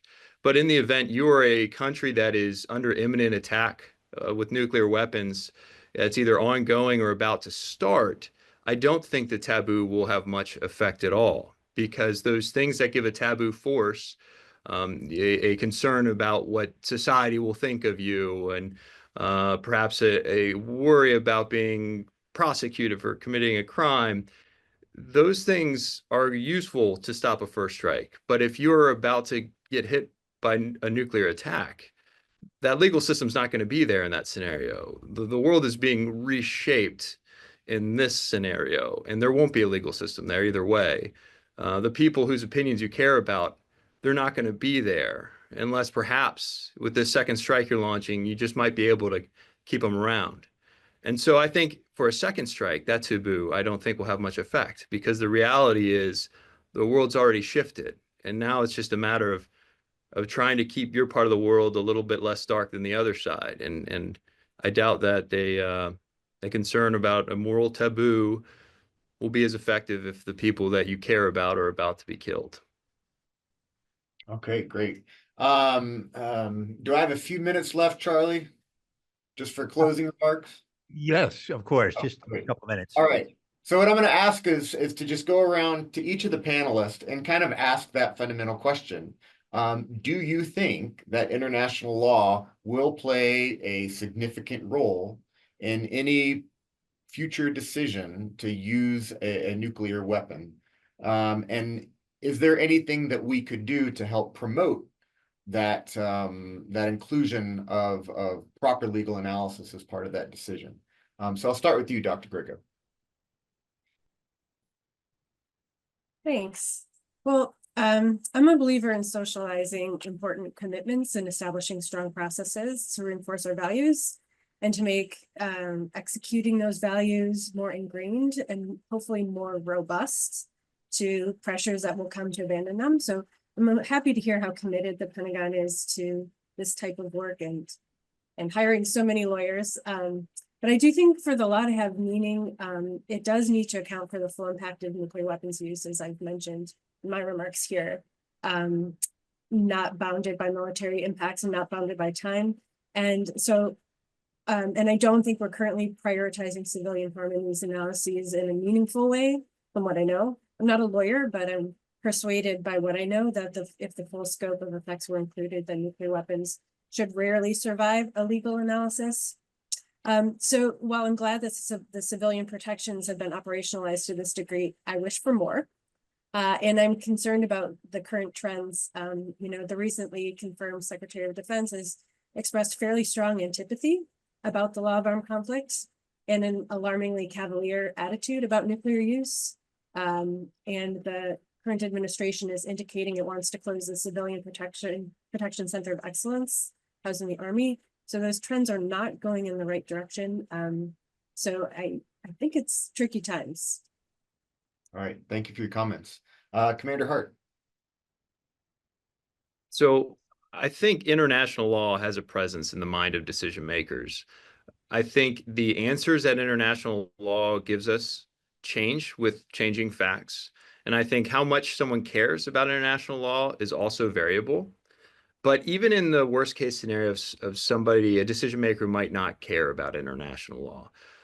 I think some of the panelists from earlier made it clear that international law is shaping their decision space. It's international law showing up when countries are deciding what sorts of weapons to build, what sorts of target packages to create, and there's legal reviews as well once those targets are actually ordered to be prosecuted. So there's a lot of law that is around the decision makers, regardless of how the decision makers feel about the law. So I think that's a good thing, and I think those influences will continue. And I look forward to hearing from the subsequent panels what they think on their issues. I've enjoyed this one very much, and I'm grateful for the opportunity to participate. Thank you, Commander. Mr. Mabe. Yeah, thank you. So I think that parties comply with the law for several reasons. I mean, first, sort of tautologically, they comply because it's a legal obligation sometimes. They might comply because of domestic pressure. They might comply because of their ethics or their morals align with the law.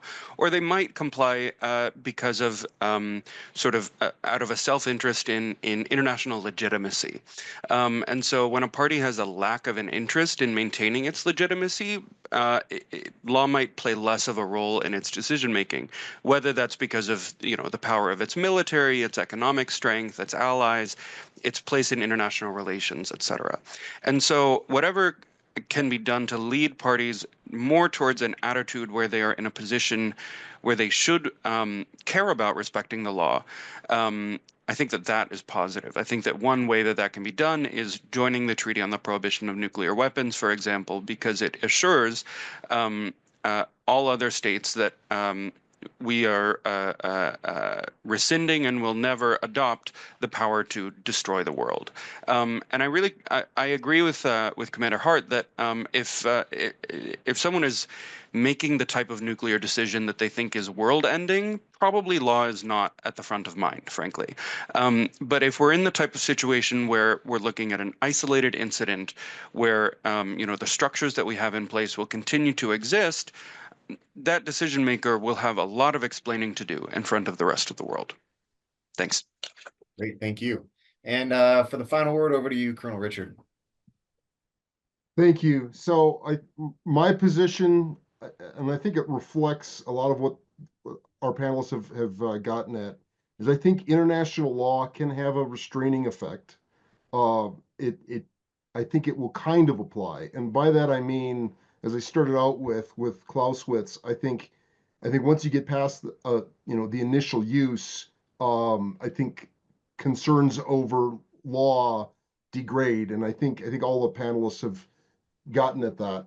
I will also say that I think the U.S. position, the declared NATO position, and the position of several other states is that nuclear weapons have to be legal, because it's the way to maintain deterrence, at least from our perspective.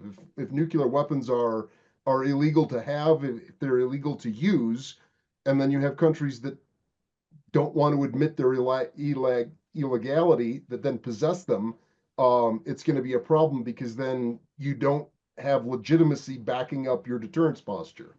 So I think you have to be careful as we look at that. I think that's the big conundrum that we will have. I will also say that international law conveys ultimately legitimacy, and it's going to be very important for populations and foreign relations. And then international law also is, it establishes frameworks not just for decision making, but also for international decision making, and it's the way to be able to get regional agreements to de-escalate certain conflicts. And I think if you look at the history of the Cuban Missile Crisis during the Cold War and the Organization of American States, to kind of help pressure and legitimize U.S. actions to get the Soviets to and Cuba to get rid of the nuclear weapons, I think it was very useful. But the U.S. was also very concerned about foreign relations, and I think as the U.S. has contemplated it in the past, that's always been a concern: is what will the Allies think if we ever were to use these? I also think in the current crisis with Ukraine, one of the main things that holds Russia back from actually using nuclear weapons is, at least what we've seen in the open media, is China has basically told Russia not to use them. And so it's important because it's that framework, and whether you call that law or realpolitik, at some point the two can merge, and I think that's kind of what happens. So it is helpful, but there are limits to how law is actually going to realistically restrain conduct depending on where a conflict goes. Great. Thank you, Colonel Richard, and thank you to all our panelists for taking your time to join us here and prepare your remarks. Very much appreciate it, very much enjoyed it. And I'll turn it back over to you, Professor Moxley. Thank you. Thank you, panel. Thank you, Jeff. We now have a 10-minute break. Let me orient everybody to what happens next. We have focused so far today, first on the policy issues, the strategic issues, and an analysis of the current risks posed by nuclear weapons. Then we've had a focus on international law broadly and its importance. And we've talked about law of armed conflict and the law that actually applies to the use of force. So the focus has been on international law of armed conflict primarily. The next panel is intended to be kind of brainstorming, kind of next steps, beyond law of armed conflict. What other law is there? What is the potentiality of law beyond what we can glean from studying, looking at, examining law of armed conflict? So the next panel will be a broad brainstorming on other areas of potential law and potential approach towards these risks. Then we'll turn to what one might say is where the rubber hits the road. We'll talk about deterrence and the policy of deterrence, because we certainly hope, God willing, we're not going to have a use of these weapons, but we have the policy of deterrence. It is what it is, and we need to understand it, examine it, and look at it in terms of applicable law and the like. So let's call it 3:15. It's almost 3:15. Let's come back at 3:25, and we'll have this brainstorming session on other approaches beyond LOAC/IHL. Welcome back, everybody. We're now at panel 4, which, as I mentioned, is going to look at alternative approaches and kind of brainstorm. I referred earlier when we were listening and talking with Colonel Lieb about how I felt as if I was addressing the Supreme Court, because he's one of the ultimate decision makers who's going to be there advising people on decisions about the kind of things we're talking about, hopefully never involving nuclear weapons, but he's there, and we can talk. And obviously, I mean, we've seen from these earlier panels that there's a disagreement. I mean, as one of the speakers recently, as several people have mentioned, there's broad agreement on what the rules are of the law of armed conflict.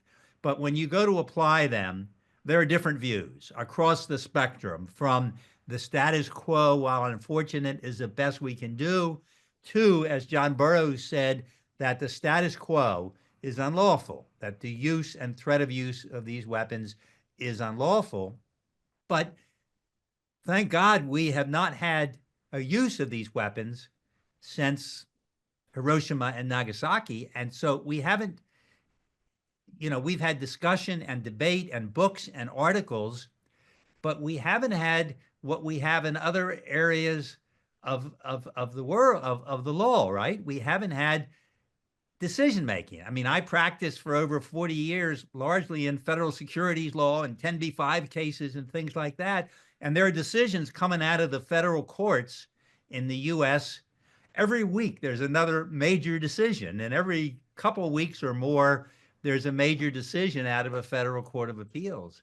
So, how does the law develop? How can we develop the law in a meaningful way in nuclear weapons without, needing to have actual experience here, which led to one of our first ideas when we organized this panel, which was to invite Judge Shira Shinlin to speak. Judge Shinlin was a federal district judge here in New York for 22 years, the kind of judge that we practicing lawyers are most in dread of and have our cases before, because they decide everything. And of course, criminal cases as well, and they have the horrible responsibility of sentencing and the like. Judge Shinlin has also been a federal prosecutor. She was in the Eastern District of New York. She was the chief administrative U.S. attorney and deputy chief of the Economic Crimes Unit, and so brings this broad perspective. And when I called Judge Shinlin and said, could you do it? Judge Shinlin said, well, I'm not an expert in international law or nuclear stuff. And I said, that's why I called you. We're looking for something new and some new ideas.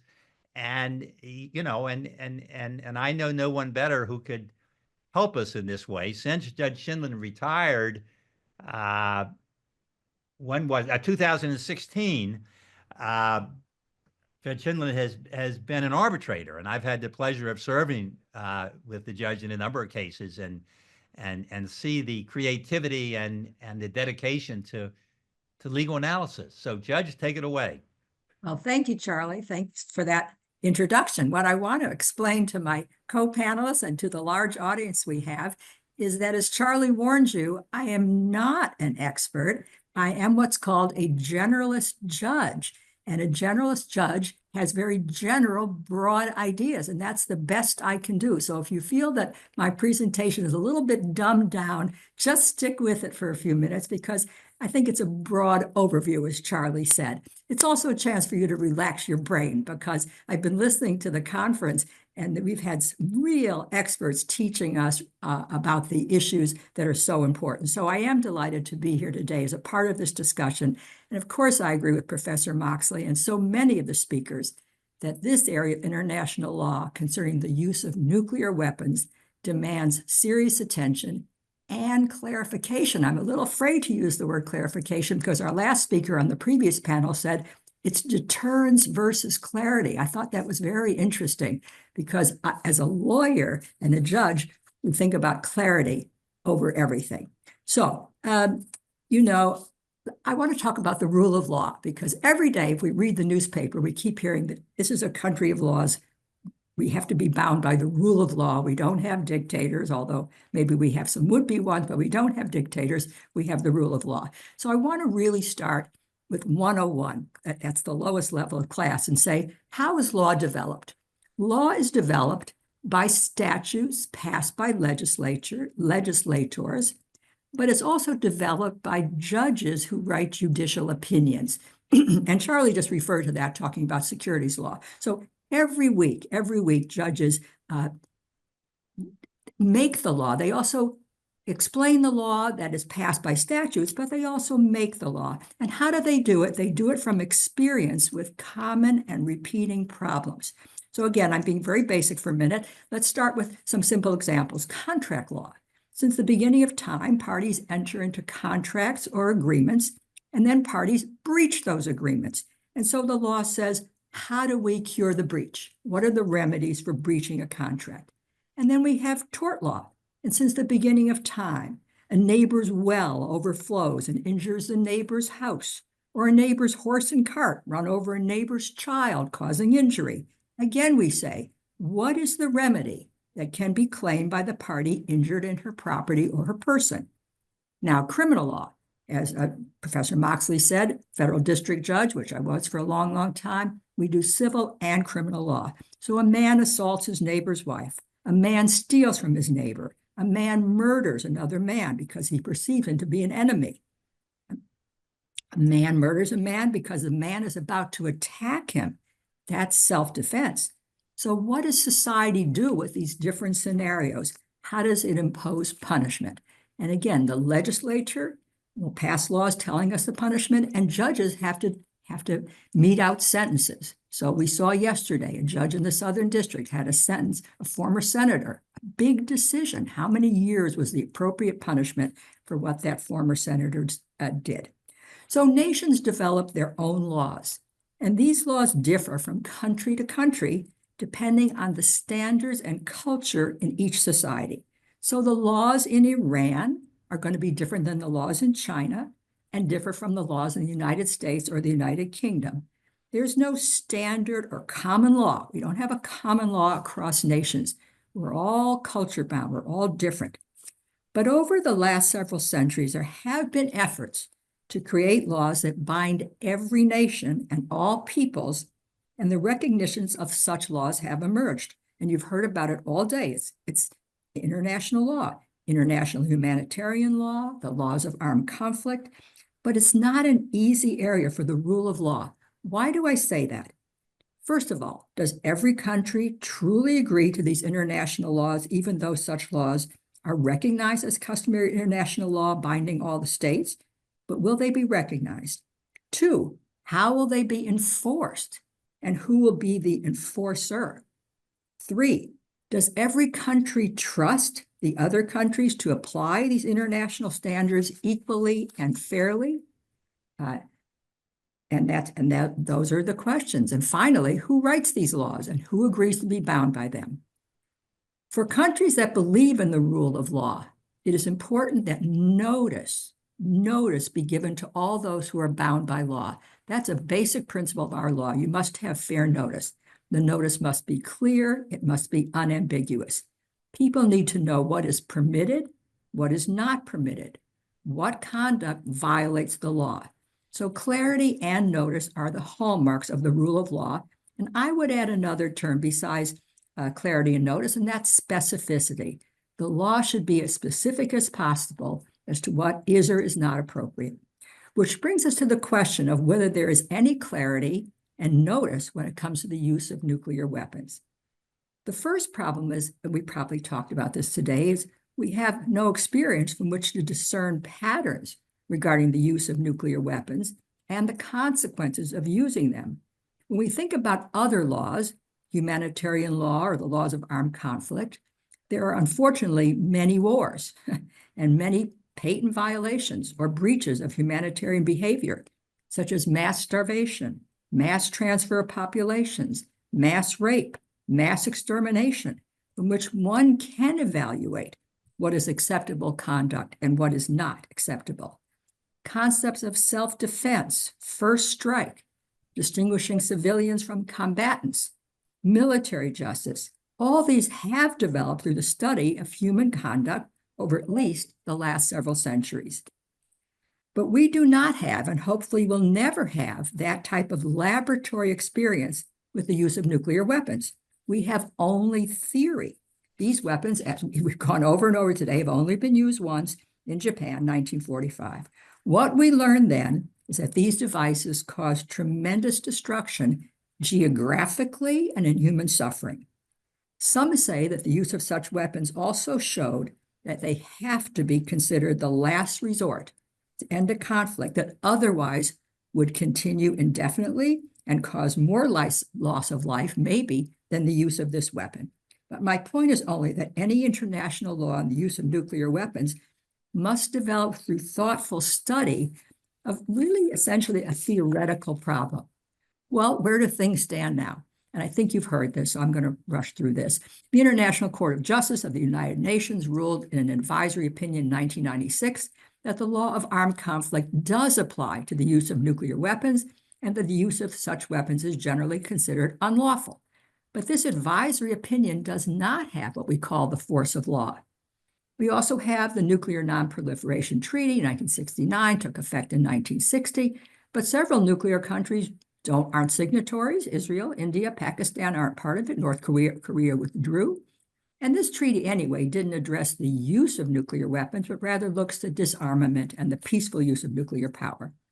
In the US, our Department of Defense has written a hugely long 1,000-page law of war manual, which is too vast to summarize, but it concludes that the use of nuclear weapons is subject to the same law of armed conflict as conventional weapons. Open questions. Are there, as the US argues, times when the use of nuclear weapons might be lawful? And as you can see now, I'm raising more questions than giving you answers. Might nuclear stockpiles fall into the hands of dangerous non-state actors if not very carefully secured or disposed of? Are there lower yield nuclear weapons that may be used without causing the mass destruction of higher yield nuclear weapons? Would such limited, so-called limited use be lawful?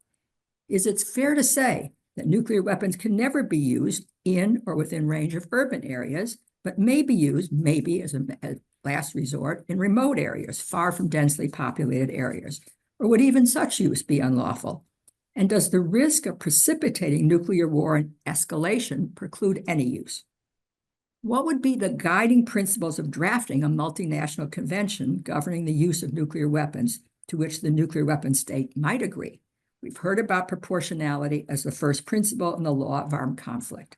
And perhaps the use of nuclear weapons is never a proportional response, except in response to someone else's use of nuclear weapons, but that guarantees mutually assured destruction, which can't ever be lawful. Indeed, could any such use be lawful given the potential effect on civilians? Another approach is a risk analysis. How does a state actor balance the risk of using such a weapon, that is the consequences, against the risk of not doing so? Namely, the other side may use it or the loss of life without the use is too great. Perhaps the best principle is that the most important consideration for the use of a weapon should always be to judge the effects of using that weapon. Call it an effects test. And taking that as a guidance, could any use of nuclear weapons ever pass an effects test? So why is it so difficult to draft a multinational convention on the use of nuclear weapons, a convention to which the US and other nuclear states could adopt? To my mind, there are several problems. I'm just going to list them. First is independence. Many countries, the US in particular, have a general aversion to international treaties that limits its discretion and its independence to act whenever and wherever it deems necessary. Certainly the US has made a point of not joining international treaties if it feels it limits their right to act as it sees fit. Secondly, enforceability. Who will enforce the provisions of such a treaty? And will the other countries really subject themselves to the jurisdiction of the enforcing entity?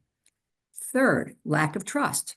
Namely, certainly non-state actors are outside the community of nations, and even state actors vary in their commitment to adhering to the treaties they sign. And yet we have seen signed international treaties governing the use of chemical and biological weapons. So why not nuclear weapons? As Charlie has written in his book, with 5 billion deaths potentially at stake in a nuclear strike, can such difficulties that I've listed be overcome? Can a sense of human survival overcome these obstacles? So it's really time for a proposal. At least I would hope that there might be an agreement on the safeguarding of nuclear weapons. If nothing else, safeguard them. There has to be a security concern for all nuclear states. Loose nukes falling into the wrong hands, namely non-state actors, may be the biggest threat of all. So we have a unique situation here. We need to convene, in my opinion, more conferences and gatherings like this one. We need to hear from experts in the field across the political and legal spectrum, from the military sector and from civil society, from academia, from NGOs, from industry, technology, and certainly artificial intelligence. The more, the better. In this way, we may be able to reach a consensus as to how to apply the laws of armed conflict to the use of nuclear weapons, when, if ever, they can be used, how they should be safeguarded, and how to deter their spread. So to paraphrase a great American, I have a dream. I have a dream that someday leaders from around the world will convene to develop and adopt laws governing the use of nuclear weapons. If that is too much to hope for, I can at least hope that there could be an agreement on the safeguarding of nuclear weapons in armed conflict. This should be a security concern for all nuclear states. We've talked about that. An international convening of experts on the use of weapons, these weapons, is a worthy goal. And with that, I'm anxious to hear the thoughts of my fellow panelists. Thank you, Charlie. Thank you, Judge. Thank you so much. You know, when I was writing the book, I had a bunch of students working with me, and I had the idea, let's figure out at least what the restraints are, as Judge Shinlin mentions. What are the restraints on a state to exercise reasonable security of its nuclear weapons? You know, is there a law comparable to the law we know exists domestically that one can't keep a lion or a boa constrictor in one's yard and is responsible if it's released? And to my extraordinary discovery, and we looked and looked and looked, and if anybody has an answer beyond what we found, it seems that there's just no clear rule on that. The Obama Loose Nukes Project, what was that? Was that the Nunn-Lugar project, came out with a recommendation that we need that. But that is low-hanging fruit, which we haven't even established, where there is absolute joint interest of all nuclear and non-nuclear weapon states to have a security, particularly in the age of cyber and AI insecurity. But let's move on. Thank you, Judge. David Gibson is working a particularly important part of this project. The first year we had this program, we learned about a big group, the Catholic Peacebuilding group that exists across maybe, 20 different universities, and has fostered peace studies and efforts to address WMD concerns and the like. John Feerick jumped in. We were having a discussion with then Father Christensen from Georgetown, who was one of the leaders of that. And John Feerick jumps in, and we had a discussion, why don't we get Fordham involved in this? And John, being who he is and the activist that he is, the next week he met with the then president of Fordham, and Fordham decided to join it and brought in David Gibson, was assigned this project. And David, take it away. Well, thanks so much, Charlie. I appreciate the invitation to speak here. I'm something of the outlier. I appreciate Judge Shinlin's modesty in saying she's not an expert. I'm going to lower the bar way further. I'm a career journalist, of all things. Coming here to Fordham a few years ago was honest work for the first time, as I say. And I have none of the expertise that any of you all have, but I do.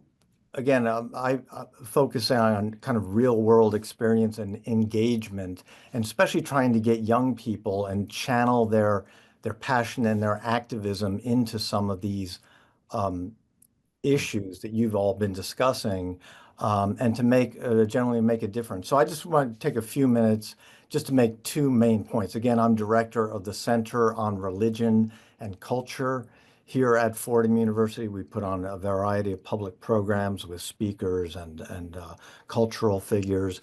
And the 2 points I want to make are about religion and culture. The importance of religious faith-based partners in the movement to eliminate the nuclear threat. And 2, the importance of cultural engagement. Again, culture is where people especially young people, connect with so many issues. First, the religious actors in this movement. I'm going to quote my friend and colleague, Jerry Powers, longtime director of the Catholic Peacebuilding Network, as Charlie referenced.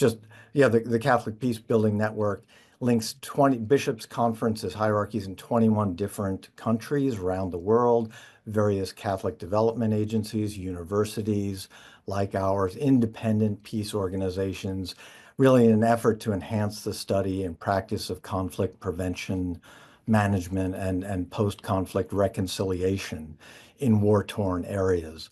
I often think, as we've seen popes and various people try to avert conflicts, that the Catholic Church and other groups are better at post-conflict cleanup and reconciliation than they are preventing anything, alas. But Jerry has said, quote, "The nuclear debate must not be a norm-free zone, and it must not be a religion-free zone. Norms and religion must not be uninvited guests at an exclusive nuclear party dominated by realists. On nuclear weapons, morality and law rhyme. Moral and legal criteria for judging nuclear weapons are similar: discrimination, proportionality, necessity, concern for the environment. Catholic social teaching and social teaching of religious traditions across the board has long insisted on the need to strengthen international law and international institutions in order to move toward a new world free of nuclear weapons. Catholic Church in particular has been a strong supporter of arms control, disarmament.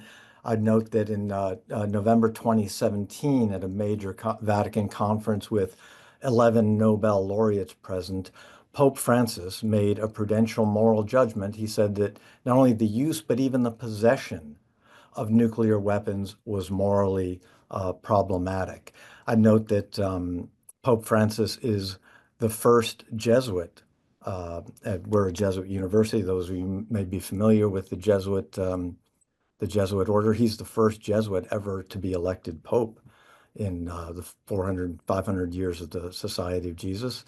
Many would say he'll be the last, given some of the opposition that he's generated, especially here in the United States.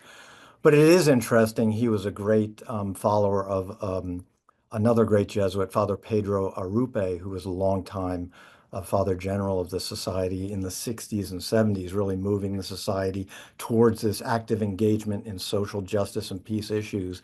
And it's important to remember that Father Arrupe is the seminal issue in Father Arrupe's formation was the fact that he was living and working in Hiroshima when the atomic bomb went off. And again, everybody's noted that that was the only instance of the use of nuclear weapons, and that has had that legacy down to this day in terms of certainly the Catholic Church and other groups in their commitment to this issue. I'd also note that just recently, 2 years ago, Archbishop John Wester of Santa Fe put out a 51-page pastoral letter looking at how nuclear weapons have impacted his archdiocese and New Mexico as a whole, including the work of Los Alamos and the Sandia National Laboratories, downwinders from nuclear tests, those impacted by uranium mining, and the environmental consequences of nuclear waste storage. There's also, again, the Catholic Peacebuilding Network is also puts on many programs. I've just a pitch for one that's coming up February 11th. The Berkeley Center, Notre Dame, ourselves are co-sponsoring an event, New Cold War, New Anti-Nuclear Activism. And one of the panelists there will be Professor Miyazaki from Northwestern University, who's been key, and again, in working with us in some of these things, especially the project of mapping nuclear legacies, committed to documenting on the ground stuff, documenting and critically engaging with local efforts to address nuclear weapons issues across the United States. So these things are really critical, I think, these moral and faith-based actors in my experience, and in channeling the anxiety that so many young people have into activism, which is where the rubber hits the road. And just one last point on the cultural aspect. Again, this is where people, young people especially, manifest their anxiety about what's going on, whether it's climate change, and of late, increasingly concern, which I grew up with, of nuclear annihilation. For better or for worse, culture, from social media to cinema, is where the young people live. And it's up to us to channel those fears into action. Just a recent New Yorker article asked, are we living in dystopia? And it was an article that looked at the cultural landscape of all these Netflix series and other series such as Silo, a string of post-apocalyptic dramas that have a real resonance for so many young people, so many viewers today. We recently had Dorothy Fortenberry, a Catholic screenwriter out in Hollywood, wrote The Handmaid's Tale, another dystopian series. She wrote the Extrapolation series for Apple TV on various climate change and post-nuclear scenarios for our world. We had somebody from, you might remember a couple of years ago, the Don't Look Up movie about a meteor slamming into the earth. The Last of Us is a series. Station 11. The end, I was really struck by the end of that New Yorker essay, noted that after the wildfires erupted just a couple of weeks ago in LA, many people turned to Octavia Butler's 1993 novel, Parable of the Sower, which is set in the 2020s now and describes this kind of dystopian post-apocalyptic California, blocks of boarded up buildings burning in Los Angeles. Turns out Octavia Butler, who died 20 years ago, actually owned a house in Altadena, one of the neighborhoods that was entirely destroyed by these recent wildfires. Her own grave is in a cemetery that was burnt over by these wildfires, and it's marked by a footstone that quotes has a quote from Butler's book that says, "All that you touch, you change. All that you change changes you." And I think that's really the challenge that we have, is to take this into the real world and touch these people who are looking for answers, who have all this deep anxiety, looking for answers, and giving them hope and someplace to go. Thank you, David. I think this effort to involve young people is so important and really so challenging, because nuclear weapons have been internalized now. I mean, I've taught the course at Fordham Law School for years on nuclear weapons law, and smart students come along and take the course and are interested, but they don't have the sense of the issue that those of us of the Cold War generation had. So it's very challenging. And of course, the faith groups. I mean, Jonathan Granoff has been very involved in this, and across, as you say, the different faith groups, and we've had a number of programs and speakers from that. So it's very, very important. Thank you. Professor Richard Painter is a law professor at Minnesota Law School, and during from 2005 to 2007, he was the associate counsel to the president in the White House counsel's office. And I've never met you before, but I saw you on TV. You were on CNN a lot talking about these issues of, not in the nuclear context, but ethical concerns as has to do with public officials and the like. So we're so delighted that you could join us. One area that we've talked about in organizing these conferences, obviously, we have the government, our government, the Defense Department and state, and the whole executive has policies on nuclear weapons, and the military is responsible for these weapons and deployment and potential employment, unfortunately. So we have all of that, but what else do we have?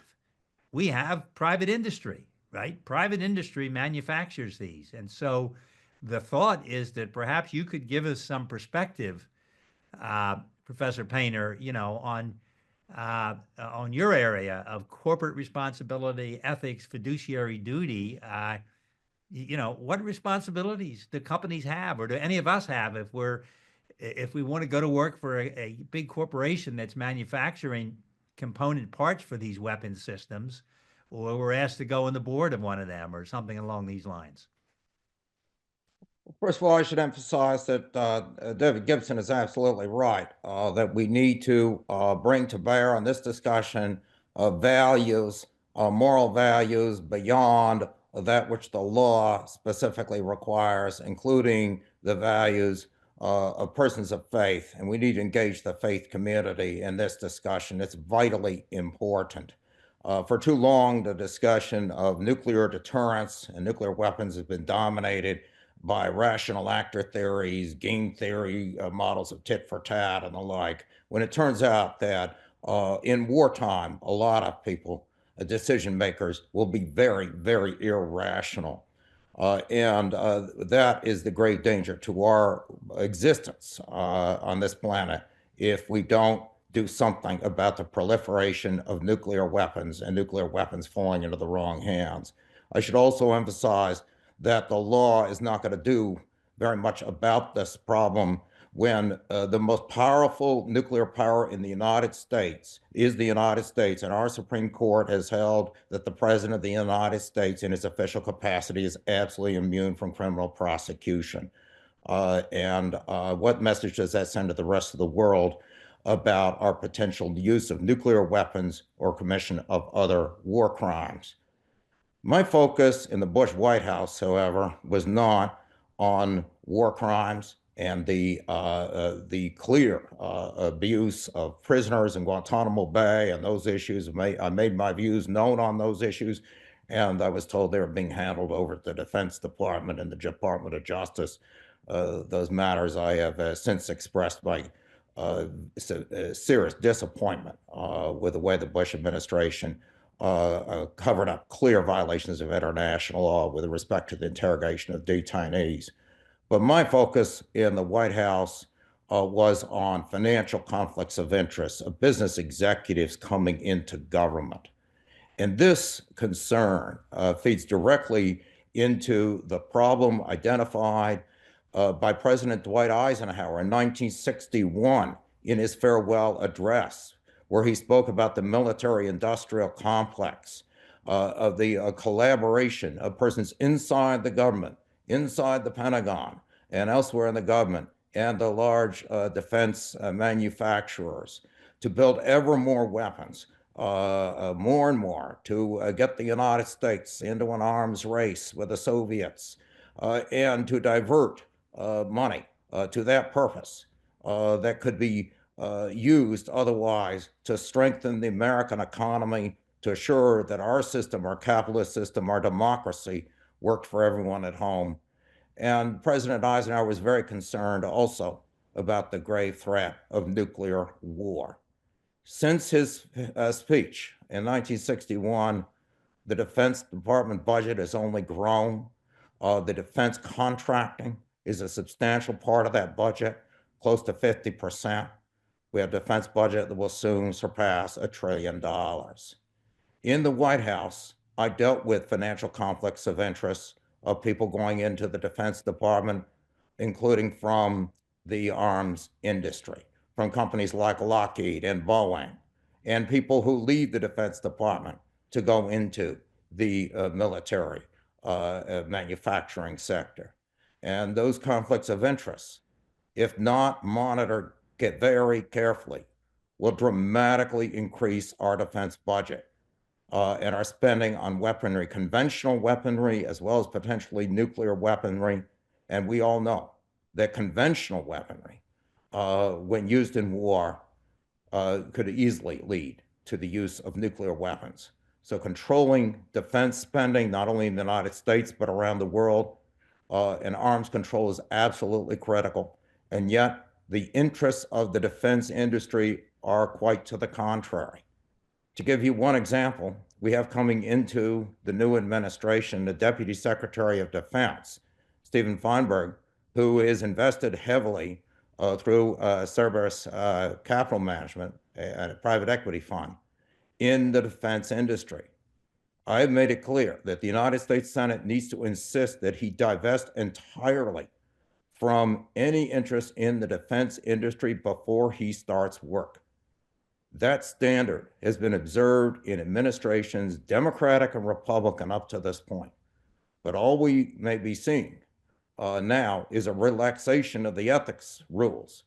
And in the Defense Department, if we're going to have high-ranking officials who are invested in the defense industry making decisions that could very well increase military spending yet further, we're not only going to be wasting taxpayer dollars, the exact opposite of the efficiency program being promoted by Elon Musk and the Department of Governmental Efficiency, but we also are going to be contributing significantly to warfare around the world and eventually, I think, increasing the risk of nuclear war. So government ethics, the area I dealt with in the Bush White House, ties right on into what we're concerned about here with nuclear weapons and warfare.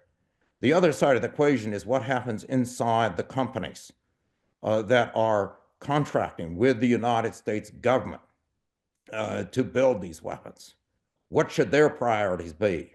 The officers and directors of Lockheed and Boeing and Raytheon and the other corporations that make billions of dollars off defense contracts.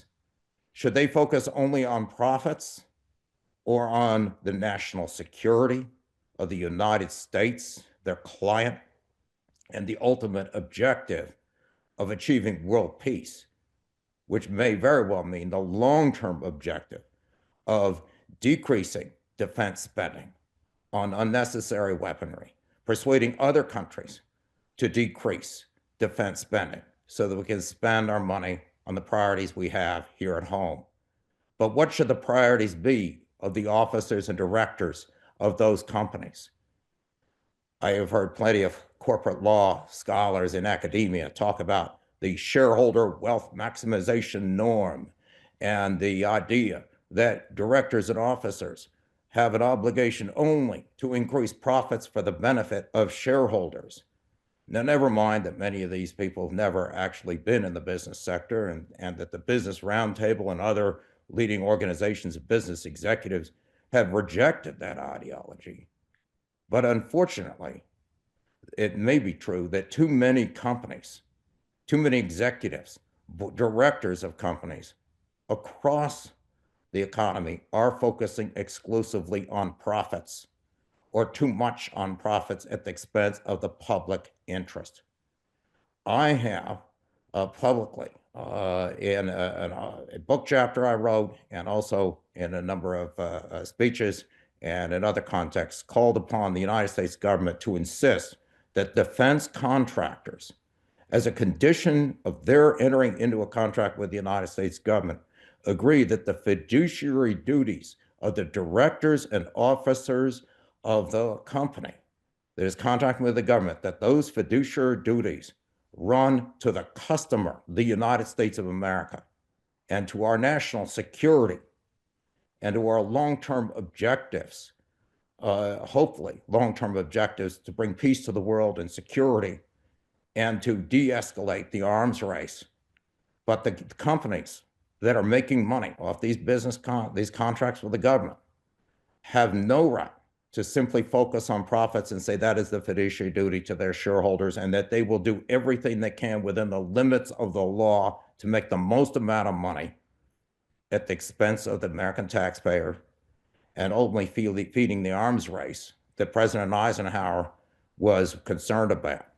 Now, we can't work all this into a defense contract, but we can simply say to every defense contractor, we do insist that it's in your charter, your corporate charter, that the fiduciary duties of the executives and of the board of directors run not only to the shareholders, but to your largest customer, the United States of America.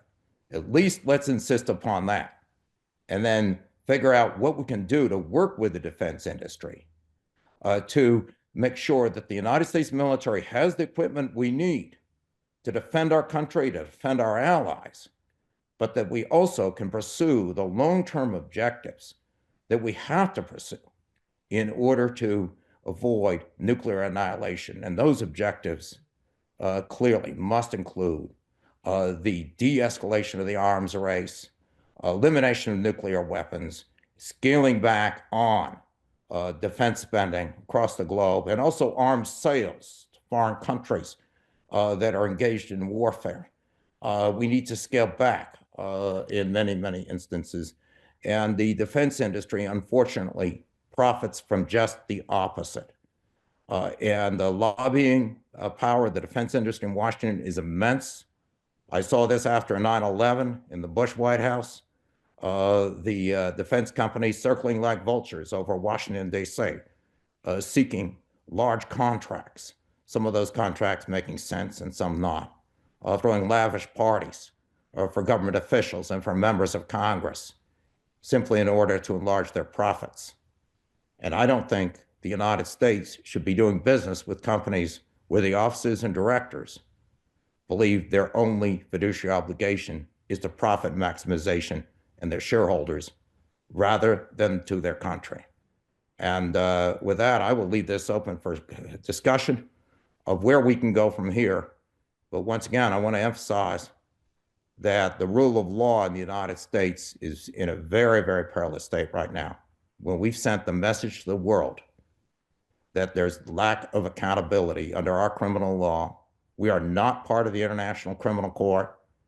We will not enforce a criminal law, at least against the President of the United States for his official acts. And this is leaving the world very, very nervous. Thank you, Professor Painter, for your sobering reminders of these things. Much to think about. Our next perspective is perhaps slightly, at least potentially, more hopeful. As Judge Shindlin and I have discussed, and we didn't get to in this conference, talking about justiciability, getting a court to hear these issues, even aside from the issues that Professor Painter mentions of the recent Supreme Court decision on presidential immunity and the absence of the ethics provisions leading to the revolving door substantially raising our costs. Aside from all of that, even if the challenges that some of us see as very valid to the lawfulness of our nuclear weapons policies and war plans are valid, it's very hard to get justiciability in our federal courts or other courts because we have the doctrine of political question where courts don't want to hear issues that are more appropriately within the decision-making realm of other branches of the government, and where the court decision would be hard to enforce, if not impossible anyhow. And there are sovereign immunity issues, there are standing issues. It's very hard for somebody to bring a case challenging a government policy. So justiciability, what we call it in the legal circles, is very, very hard, but not impossible. I mean, we'll have another program on this perhaps, but very hard in the federal courts or other courts in our country. But our courts and courts internationally and in the EU, as we're about to hear, are potentially appreciably more open to claims based on human rights and human rights regulations and statutes. So Professor Daniel Riddicker, who is a lecturer at Lausanne University and an adjunct professor at Suffolk University Law School. The University of Lausanne is in Switzerland, and is also, by the way, a senior lawyer at the European Court of Human Rights in Strasbourg. So is a real expert on human rights law and has lectured and spoken on it in programs at Harvard as well. Daniel, give us something hopeful here that, that there's a potential for pressing concerns that we have about the lawfulness of the nuclear weapons policy of the U.S. and other countries how can we challenge them? And is there a potential in human rights area? And of course, environmental is another area too. Thank you, dear Charlie. Thank you also to the New York State Bar Association for having me tonight. Here in France, it's already night. I am trying to reply to these very complex questions you just asked me by giving you another layer, another dimension to the discussion, human rights. I have been working and researching moreover on issues of human rights quite a bit in my career. My background is more international law and human rights law, but then for a couple of years I'm trying to focus on to analyze to what extent human rights can serve for our concerns for human rights for nuclear arms issues. Now I'm trying to share my screen. Does this work? Not yet, maybe. Maybe Kara, right? You need to make Daniel a co-host. Yep. Yeah, it is okay. Can you see that already? Yes, we can, Daniel. Ah, perfect. Okay. Okay. So I'm trying to get.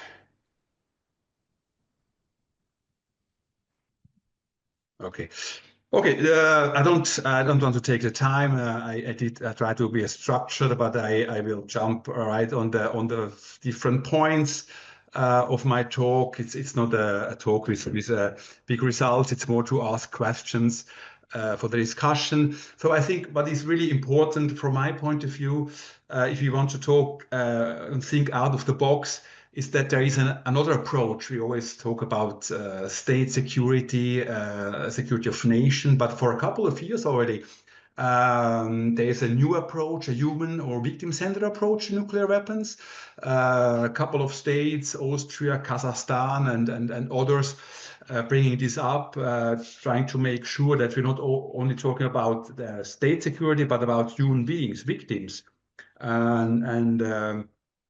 One of the triggering ideas is that really there's no adequate response possible to nuclear weapons, especially in a nuclear war, basically. And WHO, World Health Organization, already in 1987 made it clear that there's no way how we could adequately respond to nuclear weapons, especially if they trigger a chain of use. And this has been used and identified recently in what we call the humanitarian initiative or the humanitarian pledge. Which finally resulted in a new treaty, which I'm going to mention later, the TPNW. I think it has been mentioned today already. Human-centered approach or human rights language is already present in the 1996 advisory opinion, in particular in the dissenting opinion of Judge Vera Mantri, who uses really humanitarian human rights language. This is basically nothing very new, but it took just another a bigger dimension in the last couple of years. And here, I would say the most tangible expression of this human or victim-centered approach, the TPNW, this treaty, which has, by the way, now ratified by 73 states, which forbids the use and production and testing of nuclear weapons. So there is an instrument which could be used by nuclear weapon states to jump on board and to make this world without nuclear weapons. And here, what is really interesting, the human rights language in the preamble to this treaty. We talk about this potential impact of nuclear weapons on women and girls, including of result of radiation. So it's really a new dimension in arms control law, this human-centered approach. And we also talk about the Hibakusha. We talk about indigenous peoples in the same treaty, and of the state's duty to to comply with international humanitarian law and human rights law under all circumstances. I think this is quite important in times of peace, in times of war. So this as a background, I wrote a book and articles on these issues. I don't want to go into the details of the boring details between the relationship of human rights law to other areas. But just I came out with a couple of advantages, pros of human rights law compared to other branches of international law. For instance, application in all circumstances. I think this is quite important. In international humanitarian law, we always have to ask ourselves, are we talking about an armed conflict? Are we talking about the international or non-international armed conflict? So I think human rights law, it's easier, it's applicable under all circumstances, at least the core rights like the rights to life under the International Covenant of Civil and Political Rights is always applicable. Other advantages, I don't have to go into detail, I always come back afterwards. I think one of the important issues is that we concentrate on vulnerable people, indigenous peoples, women, children, girls, as much as the TPNW does also. That it is a good match between human rights law and this new approach to arms control. We also talk about particular nature of certain rights in human rights, use cautions like imperative law, erga omnes. It applies to everybody, to all the states, even if they have not ratified a treaty, like the customary aspect. And in red, what makes the human rights law attractive also for this question is the institutional dimension. We have treaties and we have actual bodies who can hear cases, and I will give some examples. So the right to life may be the most important human right enshrined, among other things, in the International Covenant on Civil and Political Rights, which has been ratified by the US, by all the nuclear weapon states, by the way, apart from China, who has only signed it. They will talk about the inherent right to life and an arbitrary deprivation of life. So I think this makes really sense if we talk about mass destruction by nuclear weapon. So Article 6 enshrines this right to life, binding also on the US and all the other nuclear weapon states. Very interesting.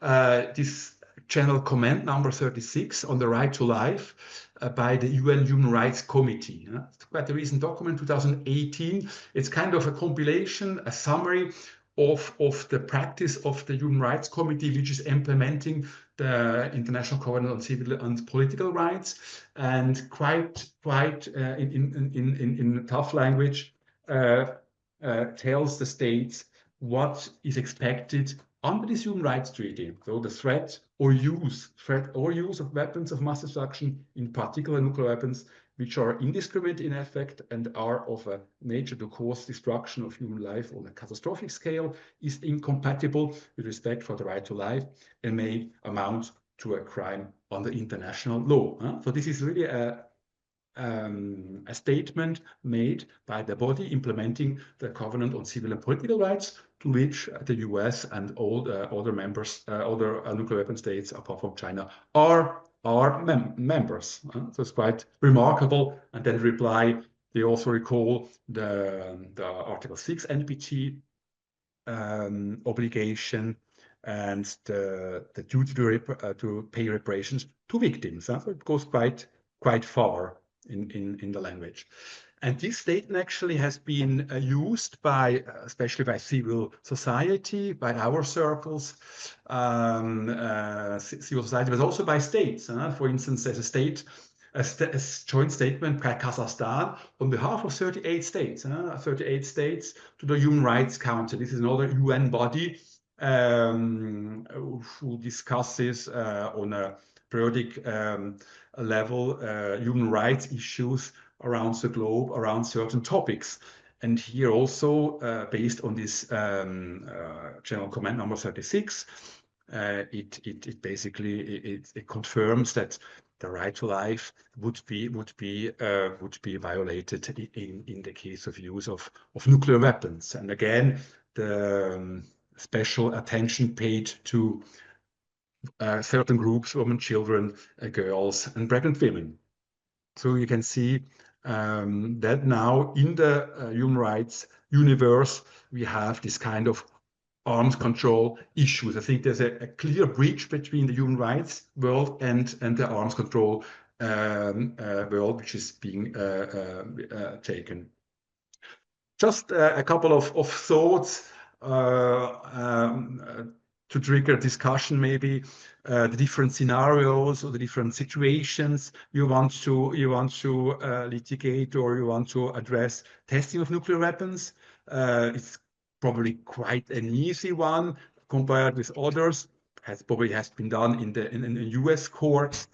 We have real victims. We have cancer victims. It's easier to have success in these cases. There is a case in Strasbourg, European Court of Human Rights decided against the UK of servicemen who had to be present in the Christmas Island nuclear tests, and his daughter got leukemia and complained about that and not being informed about all that, also in light of the rights to life. Another probably easy task would for a court, if it still exists after nuclear war or after nuclear explosion, would be for the court to say that the use of nuclear weapons is actually illegal, is a problem on the right to life. Here's just a case again of the ECHR, European Court of Human Rights, against Russia. And here, of course, we're not talking about nuclear weapons, we're talking about a fragmentation bomb, a high explosive fragmentation bomb of 250 kilogram caliber used in the war against Chechnya in a town, basically. And here we clearly say, the court clearly say that Russia did not try to avoid or minimize the risk of loss of life. They used these weapons in a densely populated area, and it was quite easy for our court to find a violation of the right to life. And again, if there would be a court to judge a nuclear weapons use, I think it will really come to the same, or even more so to the same conclusion. More difficult, I would say, in terms of how to tackle nuclear problems. Is the possession of nuclear weapons also already a human rights problem, or the threat of use? Is this already a human rights problem? I think it's a bit more complicated because normally in human rights terms, we need a direct affected person, a victim. A direct victim of a human rights violation can address a court. And this is, of course, more complicated if you want to reach a human rights court and say, look, I'm violated in my right to life because on the territory of France or the UK, we have nuclear weapons. I think this is more complex.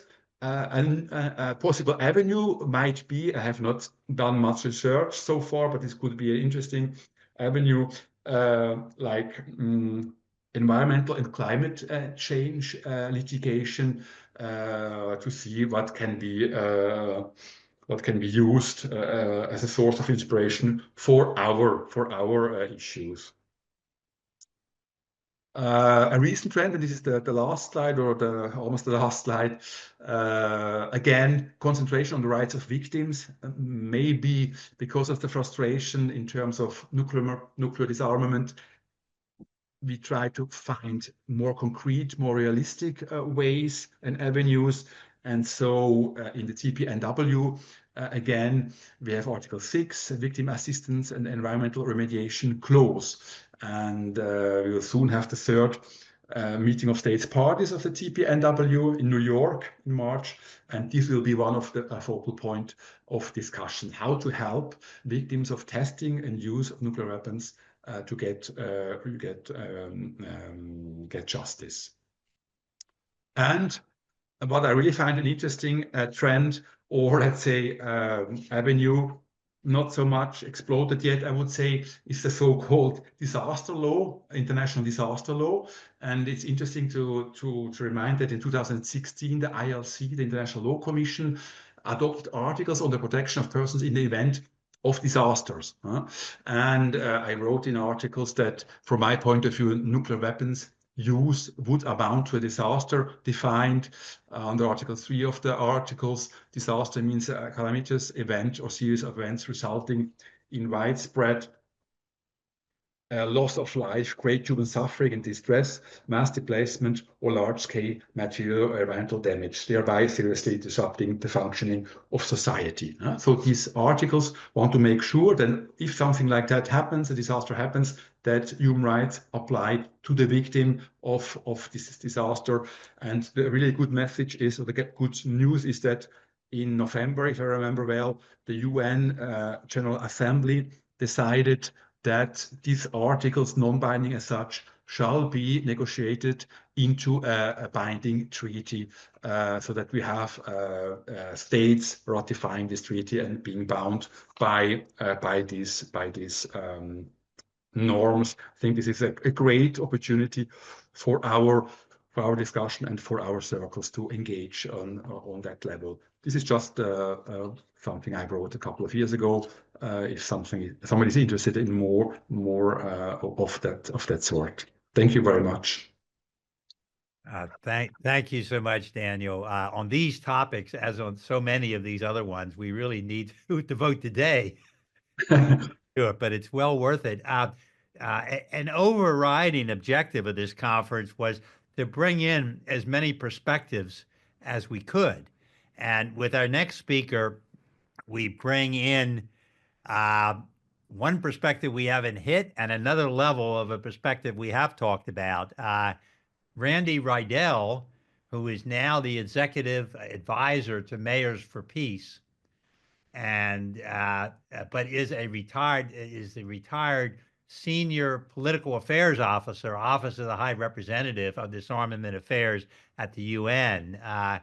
Randy was at the highest levels in the disarmament group at the UN for many years, and before that, worked in the legislature, in the Senate, for on issues involving international affairs, and so brings both the UN perspective and, like Congressman Liu, the legislative perspective. And so we've asked Randy if you could talk broadly about what the UN is doing and can do, and what we should be looking to it for, and also broadly to the legislature.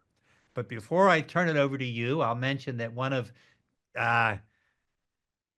Randy's other main accomplishments, and one I've heard him mention often recently, he's the principal trumpet in the UN Symphony Orchestra.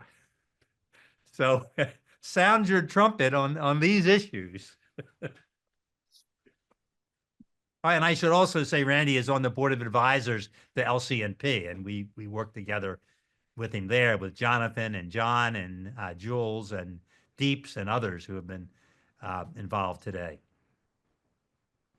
Well, thank you. Thank you, Charles. I think perhaps I should start by playing taps. Anyway, I'd like to talk about a tale of two crises that we're all experiencing right now. Two crises, a tale of two crises. The first one is a crisis in disarmament. We see new hints of intentions to resume nuclear testing. We see no real progress by the nuclear weapon states in implementing their commitments made repeatedly and reaffirmed under NPT meetings in 1995, 2000, and 2010. We see a resurgence of threats of use of nuclear weapons. We see no nuclear weapons. You may find this hard to believe, but not one single nuclear weapon has been destroyed as pursuant to any treaty. They put caps on deployments, they put caps on strategic weapons, but not required destruction. There's no disarmament agencies in the nuclear weapon states. There's no disarmament budgets in the nuclear weapon states. There's no plans for implementing disarmament commitments. There's active modernization underway on warheads and delivery systems. There's repeated reaffirmations of deterrence and the indispensability of nuclear weapons and deeply embedded first-use nuclear doctrines. There's a lack of interest in disarmament in the nuclear weapon state legislatures. The UN Security Council is inactive on disarmament issues, especially relative to non-proliferation and nuclear security, where it's been quite active. The Conference on Disarmament, which is supposed to negotiate multilateral disarmament treaties, has been in stalemate for almost 3 decades now. There is a funding crisis facing NGOs who work in disarmament. Foundations are cutting back. Funding priorities are also skewed at the United Nations, where disarmament receives less of a budget than cleaning services. There is different approaches to disarmament throughout the UN, mainly 2 blocks of countries, one saying that we need progress toward disarmament, and the other saying we need progress in disarmament, namely actual steps in the course of reducing and eliminating weapons. There was a total elimination, a total ignorance by the nuclear weapon states of the UN's ultimate goal, repeatedly reaffirmed, of general and complete disarmament, which involves not just the elimination of nuclear weapons, but also conventional arms control, peaceful resolution of disputes, and reaffirmation of the prohibition on threats and use of force. There is also widely uneven transparency of existing declared arsenals.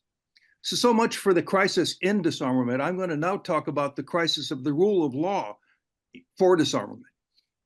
Number 1, lack of disarmament negotiations, lack of verification for nuclear disarmament, the long-standing practice of including withdrawal clauses in disarmament-related treaties, the fact that there are missing treaties. There's no treaties for space weapons, for missiles, for the anti-ballistic missile defense capabilities, and for delivery systems. The nuclear weapon states have rejected the 1996 ICJ advisory opinion. The nuclear weapon states have rejected the TPNW, the Treaty on the Prohibition of Nuclear Weapons, and the Nuclear Weapon, more comprehensive Nuclear Weapon Convention. There is an uncertain future for the New START Treaty and its follow-on. There are also cases of treaties losing parties via withdrawals, such as the Outer Space Treaty, the ABM Treaty, the Nuclear Non-Proliferation Treaty, the Treaty on the Conventional Forces in Europe, the CTBT, the Test Ban Treaty, and even the Moon Treaty. There's a lack of universal membership in any international disarmament treaty. There's a persistence of compliance problems with respect to Iran, DPRK, nuclear weapon states under the NPT.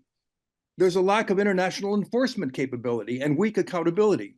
There's a lack of, this is a theme that I've emphasized a lot in my writings at the UN, lack of congruence, a gap between international norms and domestic laws and institutions. There was a huge gap in that area. There was a chronic failure of the CTBT to enter into force. There's treaties that have ceased to exist, like the ABM Treaty, the INF Treaty, the Intermediate Nuclear Forces Treaty, the Treaty on Conventional Forces in Europe, and Open Skies Treaty. And lastly, there are the cases of the 5 treaties establishing nuclear weapon-free zones, whose protocols have not been ratified by all the nuclear weapon states, and who have different views on whether transits of nuclear weapons are permissible through nuclear weapon-free zones. All right, that's the bad news. Now some positive news. There is ample evidence of international humanitarian law norms that they are recognized by US military and strategic doctrines, at least those that we know are public. There's widespread international recognition that the international humanitarian law norms apply to any and all use of nuclear weapons. There is let us not forget, there's also the fact that there are in existence today 186 countries that are officially non-nuclear weapon states, bound by treaty commitments to be non-nuclear weapon states. That's a significant achievement. There's the virtual total elimination of all chemical and biological weapons. There is a persisting international support for disarmament throughout the UN, throughout the NPT states parties, and also in regional zones around the world. There's also a very encouraging broadening of the political bases of support for disarmament, including diverse groups, and also cross-country, cross-issue linkages involving disarmament, including economic development, the environment, climate change, human rights, the legal and medical professions, etc. All of these have great implications for the wonderful factor of political will, which is needed to revive disarmament as a priority. And I also want to note that there is strong international support for the Treaty on the Prohibition of Nuclear Weapons. which has 94 signatories and 73 states parties. The path ahead involves a sail and an anchor. The sail is political will, the anchor is rule of law. In terms of political will, there's an essential need to bring disarmament, to bring democracy to disarmament, to explore creative ways and means of strengthening the political will to support disarmament, expanding universal participation in disarmament deliberations in multilateral and regional forums, efforts to encourage greater roles for legislatures, expanded opportunities for civil society participation in disarmament events, expanding appeal to the public opinion via media and education, and support for youth involvement. I entirely support what my panelist, fellow panelist, Mr. Gibson said about, and Charles also, about the importance of youth involvement. The foundation of political will ultimately is to build support and the understanding among the general public. Popular support is the foundation for the political will necessary to achieve disarmament.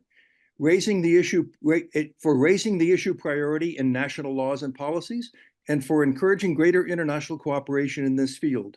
Let us recall the first three words of the UN Charter: we, the peoples of the United Nations. We have to keep the focus on humanity.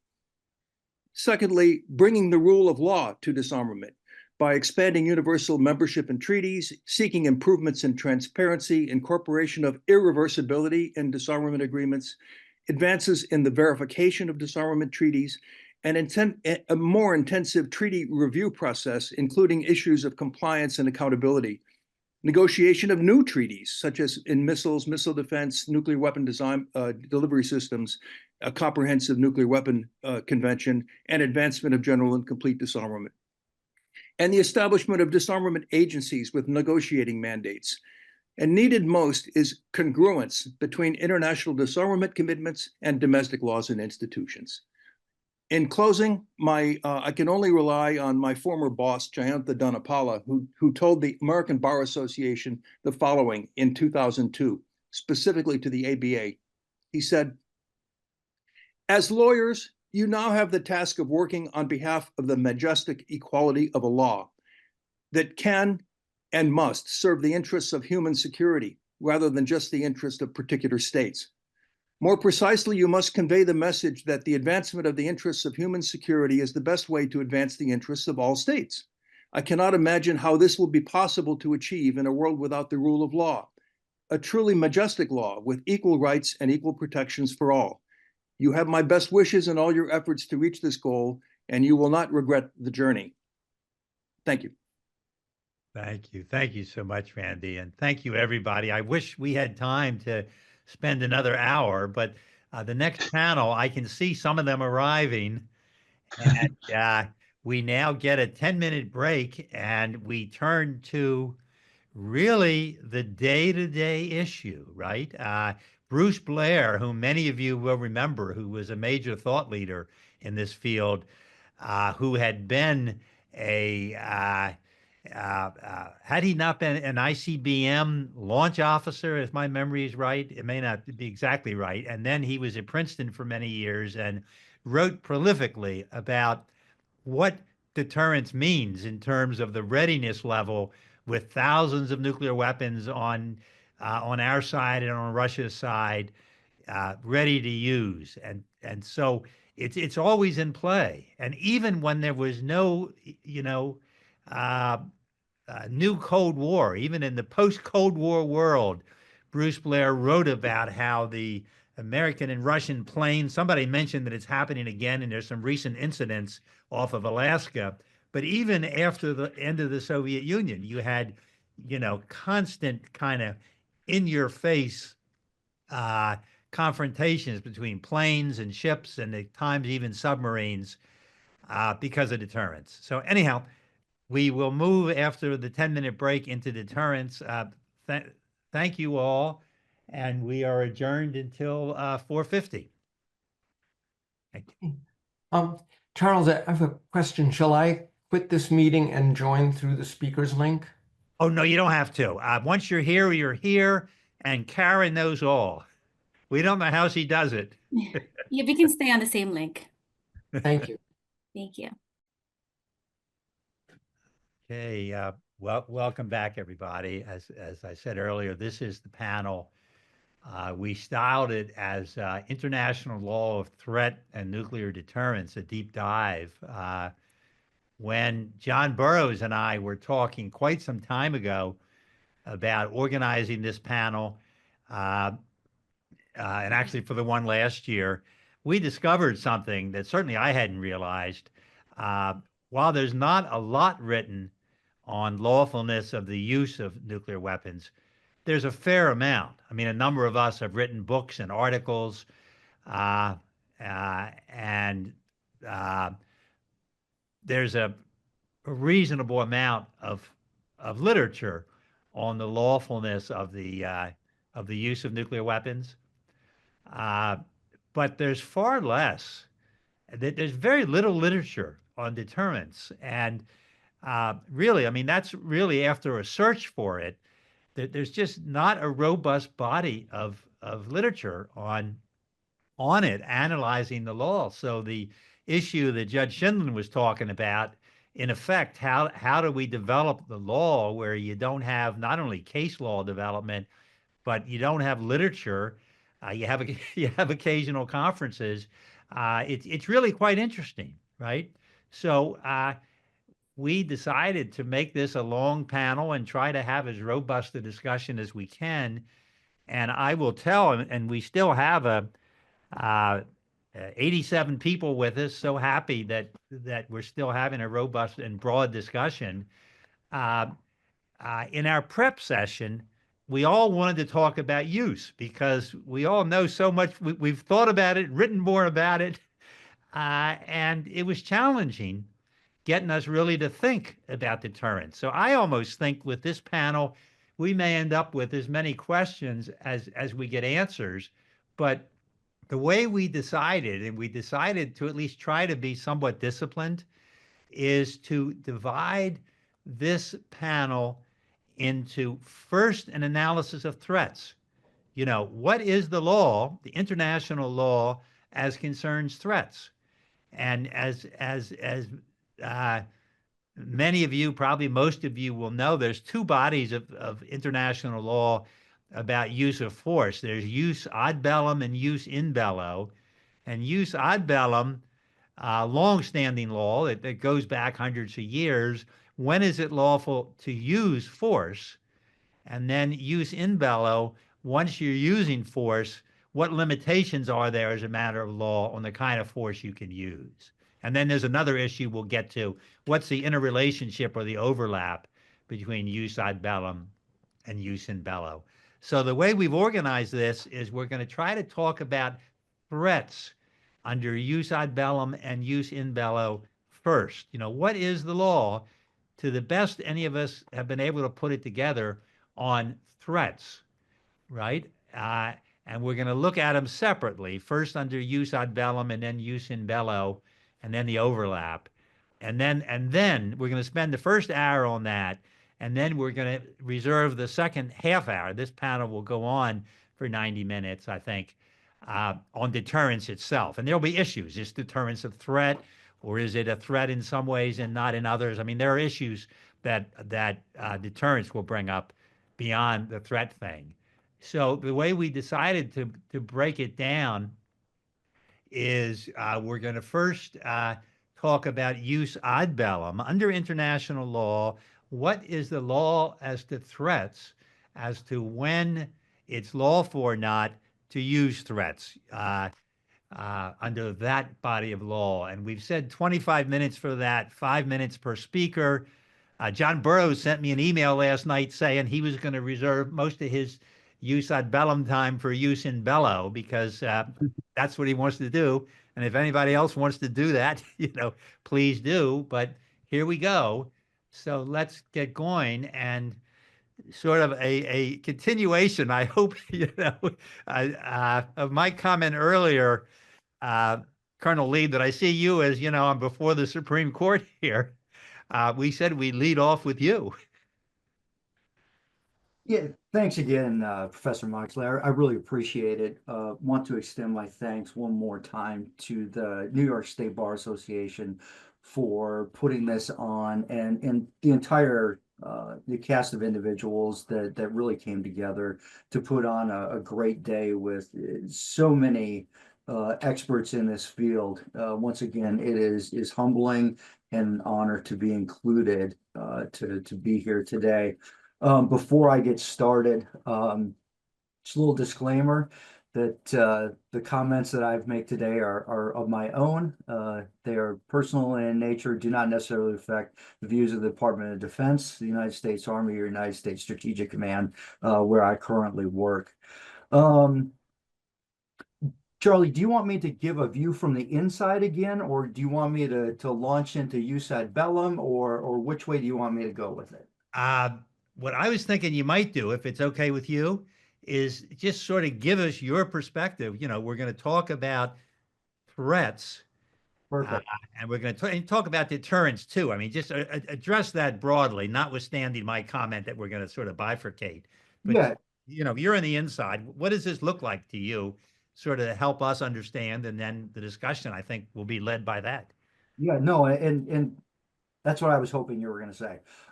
So just a brief introduction to United States Strategic Command and the mission of the combatant command that I work for. There are 11 combatant commands. Typically, they divide up the world. Oftentimes, there may be also functional areas. United States Strategic Command is a global command. United States European Command covers Europe and much of that area. AFRICOM or African Command, and then the Indo-Pacific as well, are just a few other examples of the geographic commands. But I'm at United States Strategic Command. And our mission is to deter strategic attack through a safe, secure, effective, and credible global combat capability, and when directed, ready to prevail in conflict. And what does U.S. Strategic Command mean by deterrence? It's the influencing an adversary from making a decision under specific conditions based on expected outcomes. Essentially, we want the leader of an adversary nation to wake up each morning and decide today is not the day to launch a strategic attack against the United States of America, as well as our allies and partners. And because I know it had come up in a previous panel of who exactly are we deterring, and I think as far as U.S. Strategic Command is concerned, that's who we're taking a look at are those adversary decision makers out there that truly make those decisions on behalf of that country as to whether or not to engage in a strategic attack. What makes up a credible deterrence, though? It's attribution. Who does it? The capability. Do you have the ability to deliver on what you're talking about, whether it be to impose costs or deny success? Do you have the will, or otherwise known as the determination and the resolve to use that capability? And then finally, how are you communicating that you have the will and the capability to follow through? In each of those cases, United States Strategic Command takes a look at the three different adversaries that we're oriented towards and try to tailor our deterrence towards each one of those adversaries. And then finally, the current policy for the United States on the use of nuclear weapons is that the United States would consider employing nuclear weapons only in extreme circumstances to defend the vital interests of the United States and its allies and partners. I think that Professor Hood may have said in one of her articles that deterrence could actually be seen as a threat, because that's what you're doing. You're saying that if you do something, if you take an action, we will respond in a certain way. And I just kind of wanted to use that as maybe the lead in then to the discussion on threats under the Jus ad Bellum. That'd be perfect. That's a good, I mean, it's very much appreciated, the perspective. And now let's sort of move into our kind of disciplined process where we first talk about Jus ad Bellum. So that's perfect, Colonel Lieb, if you care to do that. Sure. Yeah, from the use ad bellum, I think another thing that at least helps me think about it then, when we are talking about the use ad bellum, what are we talking about? And it's that national decision to use force in a situation. And it's made up of two things: necessity and proportionality. Necessity being that all peaceful alternatives have been exhausted. In other words, diplomacy has failed, and there's no reasonable alternative means of redress. And the proportionality in this case, different from jus in bello proportionality, but that the state would use no more force than is necessary to stop the threat and to restore security. So are threats legal under the jus ad bellum? Yes, I think that they would be in certain circumstances. It needs to be a lawful use of force. The nation would be entitled to resort to the use of force if they were gonna be able to make this threat. And I think that the current United States policy actually captures that part of it. And I tried to highlight it when I read the current US policy, is that the United States would consider employing nuclear weapons only in extreme circumstances to defend the vital interests of the US and its allies and partners. So coupling the prohibition that exists under Article 2.4 of the UN Charter, that all states should refrain from the threat or use of force in their international affairs, along with Article 51, which reaffirms states' inherent right to self-defense in there. So coupling those two aspects together, yes, I think that it would be okay for states to threaten to use nuclear weapons in self-defense. Understood, and that's very helpful. I think what we said is we'll just go down the list. Everybody's in alphabetical order here, and John Burroughs is first, although John, as I said, told me last night he's not going to use his full 5 minutes here on jus ad bellum. He's going to use it in jus in bello. John? Well, we'll see if I actually live up to that. It is certainly true that there is not a lot of writing about threat, and interestingly, the legal status of threat. And interestingly, that was the case in states' arguments to the International Court of Justice, even though the ICJ was asked about the legality of threat or use of nuclear weapons. Most of the states' arguments concerned the issue of use of nuclear weapons, not threat. Well, let me start with something which to some of us will be obvious, but not necessarily everybody. An aggressive attack on another country's territorial integrity or sovereignty is contrary to the UN Charter and is contrary to Article 2.4 of the UN Charter. And a nuclear threat as part of an aggressive attack is contrary to the UN Charter. And that is certainly the case with respect to the nuclear threats that Russia has been deploying in connection with its invasion of Ukraine. Now, what about nuclear threats as an element of self-defense under the UN Charter, under Article 51 of the Charter? Well, first of all, it comes through the ICJ opinion that threats as well as use of force in the exercise of self-defense must be lawful. That use of force must be lawful is clear to anybody who studies such things. But there had been some dispute about whether threats as well, as opposed to use of force, must be lawful under international law, under the UN Charter. But the ICJ made reasonably clear that threats are subject to the same analysis under the UN Charter. Now, as Travis has just said, threats made in self-defense must meet the requirements of necessity and proportionality.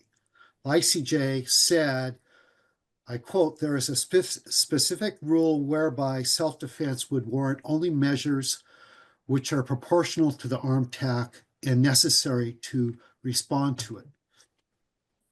Now, this jus ad bellum proportionality, you see different definitions for it. I've come up with my own sort of common sense definition of it, which is that defensive use of force or defensive threats must have a reasonable relationship to the aggressive attack responded to, and they also must have a reasonable relationship to the lawful goals of the defensive use of force. A simple example is expelling troops from the attacked state's territory. But more expansive versions can be like the security situation in a particular region needs to be restructured in order for order to be restored. That's a complexity what we don't need to get into. As Travis said, this requirement of proportionality is a requirement of reason. It differs from the very sort of technical requirement of proportionality in attack during a conflict. That requires that the collateral damage and injury resulting from an attack not be excessive in relation to the anticipated military advantage. Now, an interesting question, which we've sort of been thinking about more over the last couple of years, is, well, does the jus ad bellum requirement of proportionality apply not only prior to the initiation of the defensive use of force, but does it continue through the armed conflict? And it seems to me that it does. After all, proportionality in part is about the restoration of peace. So it continues to apply in that respect. But more generally, it makes sense that this requirement of reason in the application of force would continue to apply during an armed conflict. Well, this is interesting with respect to nuclear threats, because if you take the requirement of proportionality in attack, it could be argued, well, the planner, the legal advisor, the decision maker doesn't need to take into account, for instance, the risk of escalation, because that's just too difficult to determine.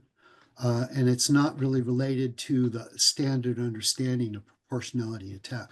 But clearly, it has to be taken into account in terms of the jus ad bellum requirement of proportionality, the reason and restraint. And it seems to me that most, if not all, first uses of nuclear weapons and threats of first use of nuclear weapons would be contrary to the jus ad bellum requirement of proportionality. And so I went into some of this in an article I did just about a year ago in Arms Control Today, and I'll put a link in that to the chat. Let me add just one more point, which is that the UN Charter is basically concerned with jus ad bellum, not the conduct of warfare. But the Charter does imply that the legality of threat and the legality of use of force should be analyzed together. And the International Court of Justice reflected this in saying that under Article 4, threats are illegal when the use of force threatened is illegal for whatever reason, quote, for whatever reason. Article 2.4 also prohibits threats inconsistent with the purposes of the UN, among them promoting respect for human rights. So you can see some bases within the UN Charter for sort of a broad prohibition of nuclear threats. I'll stop there. Thank you very much, John.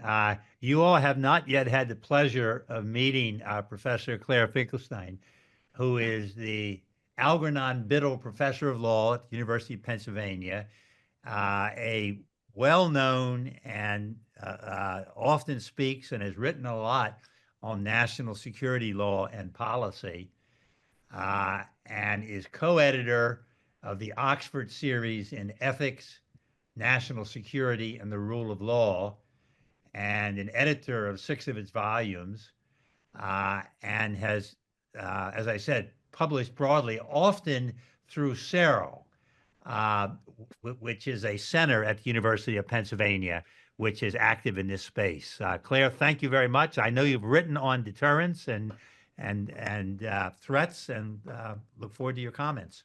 Thank you, Charlie, and thank you so much for organizing this marvelous day. I'm sorry that I couldn't participate in more of it, but teaching duties and other commitments kept me away, but it sounds as though it's been a fascinating conversation. And CERL is honored to be a co-sponsor of today's event. So I'm so glad that we were able to engage with it. So I'm fascinated by the question of nuclear deterrence and its legality, because it engages not only critical issues of law and policy, but a fascinating question that I've long studied in what's called philosophical rational choice theory, namely the rationality and or morality of issuing a threat in relation to the legality of the underlying action. It addresses the question of whether or not it is legal to issue a threat to do something that itself would be illegal to do. Now, the question of whether or not nuclear deterrence as a policy is itself a legal policy hangs in the background of this question. Because on one view, the idea that it is permissible to threaten nuclear annihilation to deter the use on the part of other countries of nuclear weapons does seem in part potentially to depend on the answer to the first question, namely about whether or not it is lawful to threaten to use weapons that it would not be lawful actually to use. There are some differences, however, between these questions, and I'm going to address that in a moment.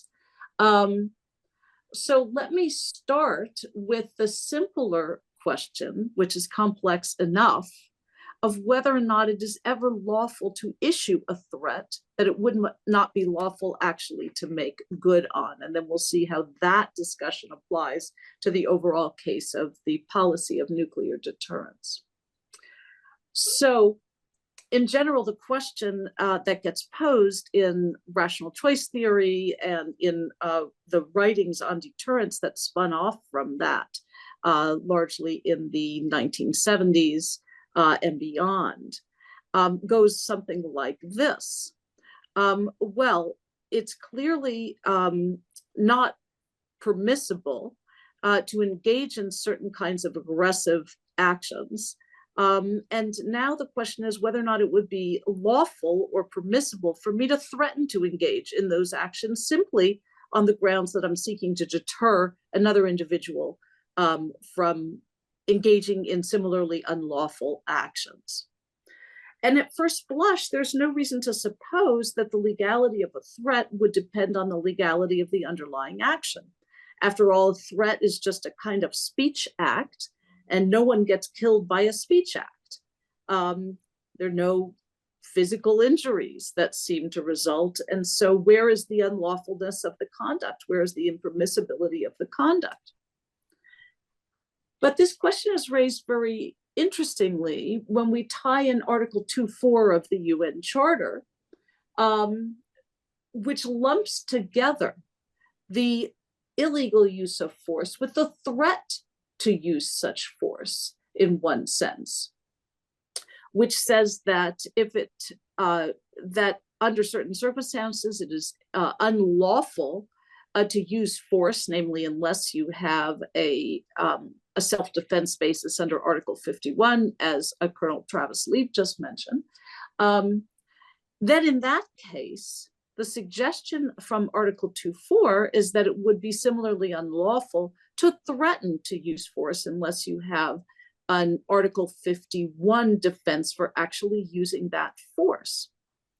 The question, however, might arise whether or not you could have an independent Article 51 grounds for issuing the threat itself, which is not attached to the actual underlying action.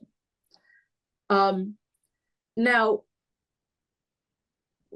such a threat, let's identify two types of threats that might be issued. One is a bluffing threat, in which you actually have no intention of using the force in question, and the other is a credible threat, or a threat in which you actually intend to take the action in question. One of the issues with bluffing threats is that while you might think that they are more easily justified because you don't intend any kinetic action, you don't intend any use of force from them, but they pose the following conundrum, which is that a bluffing threat, if credible, could generate a right of self-defense on the part of another country, especially given the background of Article 2.4. We could therefore have a situation in which I issue a bluffing threat, another country then sees that threat as imminent, regards themselves as having the right to engage in preemptive action to forestall my use of of kinetic force, not perceiving my threat as bluffing, but perceiving it as credible, and then would be justified in taking action against my bluffing threat. If that use of kinetic force is justified, of course, I would not be justified in taking force, in engaging in force against country B, which is presumably engaged in a lawful use of force against my bluffing threat. Well, it's easy to see where this goes, which is that we end up with a kind of bootstrapping effect in which we end up with a lawful use of force, possibly a lawful use of nuclear force based on no threat at all to begin with. Now, that's not only problematic from a prudential standpoint, which is we run a serious risk of escalation once we detach the legality of a threat from the legality of the underlying action. But it seems problematic from a legal standpoint, because one of the foundational principles in international law is symmetry. And our whole understanding of the way the legality of action, kinetic action, in armed combat works is that if one side is justified in using force, another side is not justified in opposing that use of force. Sort of basic correlativity principles applying a Hofeldian architecture to the use of force. It's that principle that also allows other countries who may come to assist you to be justified in providing assistance when one country is using force. So if Ukraine is justified in using force, then other countries are justified in coming to its assistance to use force because of the transitivity of the principle of right involved in such a case.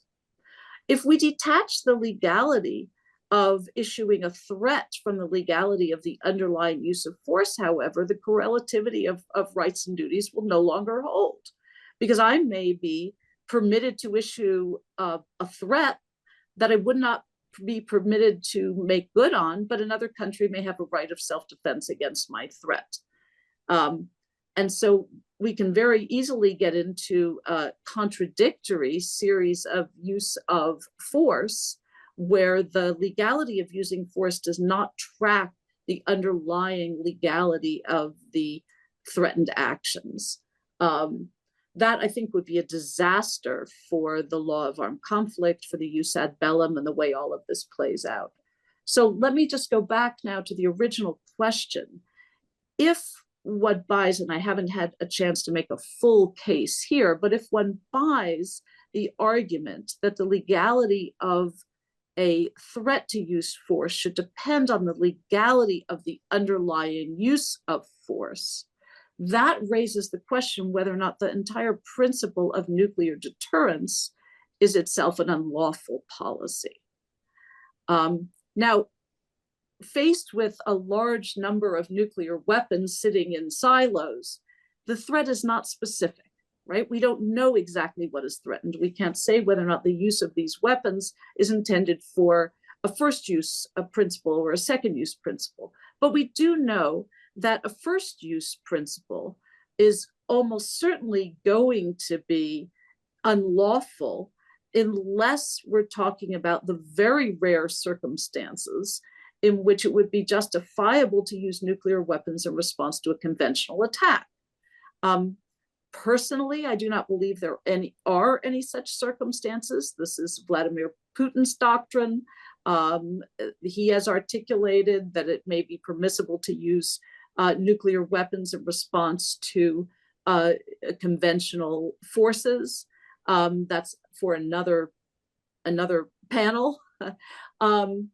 But other than that circumstance, the buildup of weapons in our nuclear arsenal suggests a lack of distinction between a first use and a second use threat. Unless, therefore, the buildup of nuclear weapons is coupled with a no first use principle, I don't think that the buildup of weapons as a deterrent can be lawful, because it's not, that deterrent effect is not necessarily limited to a second strike capability. So I'll leave it there. There's a lot more to say, but I would extend the illegality of issuing threats that one is not permitted to act on under certain circumstances to the entire policy of nuclear deterrence, because it constitutes one big threat, unless it's coupled with a number of principles that cabin what our follow-through use would be as implicated by the deterrent threat. Thank you, Claire. I think what you've done, at least in part, if I understand your reasoning, is you've done something the ICJ didn't do, which is give a rationale for where it came out, if I get this right. Because what the ICJ said, and I think Colonel Lieb was referring to this in part, but sticking to the ad bellum in this instance, but what the ICJ said was two things. They said it's unlawful to threaten an action that it would be unlawful to take under both. And we've already conflated, and we're pulling together use ad bellum and use in bello. So John Burroughs will be able to will get to come back on this.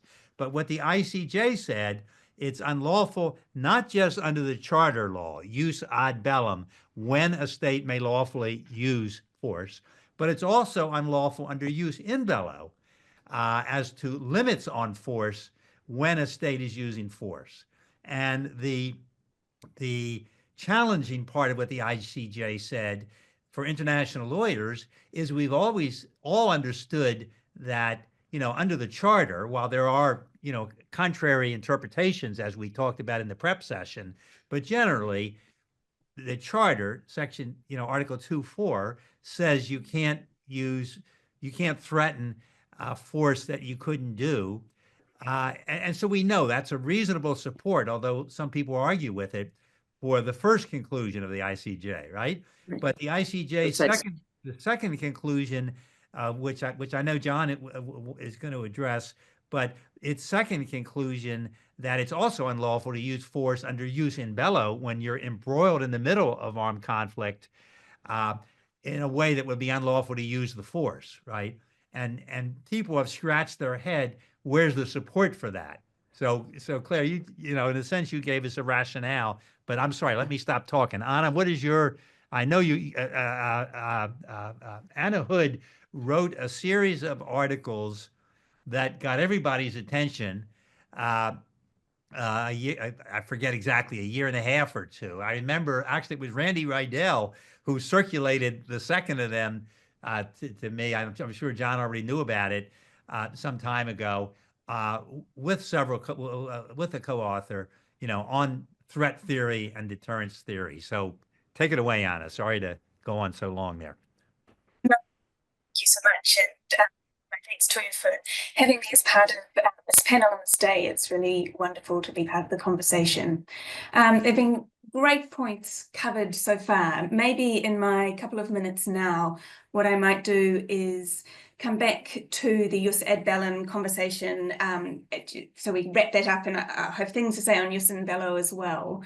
And maybe the angle I'll take is to do a little bit of a deep dive into Article 2.4 and the criteria that have been developed over time as to what an actual Article 2.4 threat has to have to be illegal under 2.4, so that where some of those criteria have come up, but maybe if we put them all together, we'll get a little bit of a sense. And I think by seeing those criteria, we can start to see that very clearly many nuclear threats can never be made. And then there's a category where I think it's a little vaguer and more contestable. So as has been said by the other panel members, Article 2.4 requires UN Charter members to refrain from threatening to use force. And the key criteria as to what is a threat. First up, we have to have either an explicit or implicit threat to use force. So with nuclear weapons, an explicit threat would be, we are going to use our nuclear weapons if you do X, Y, and Z.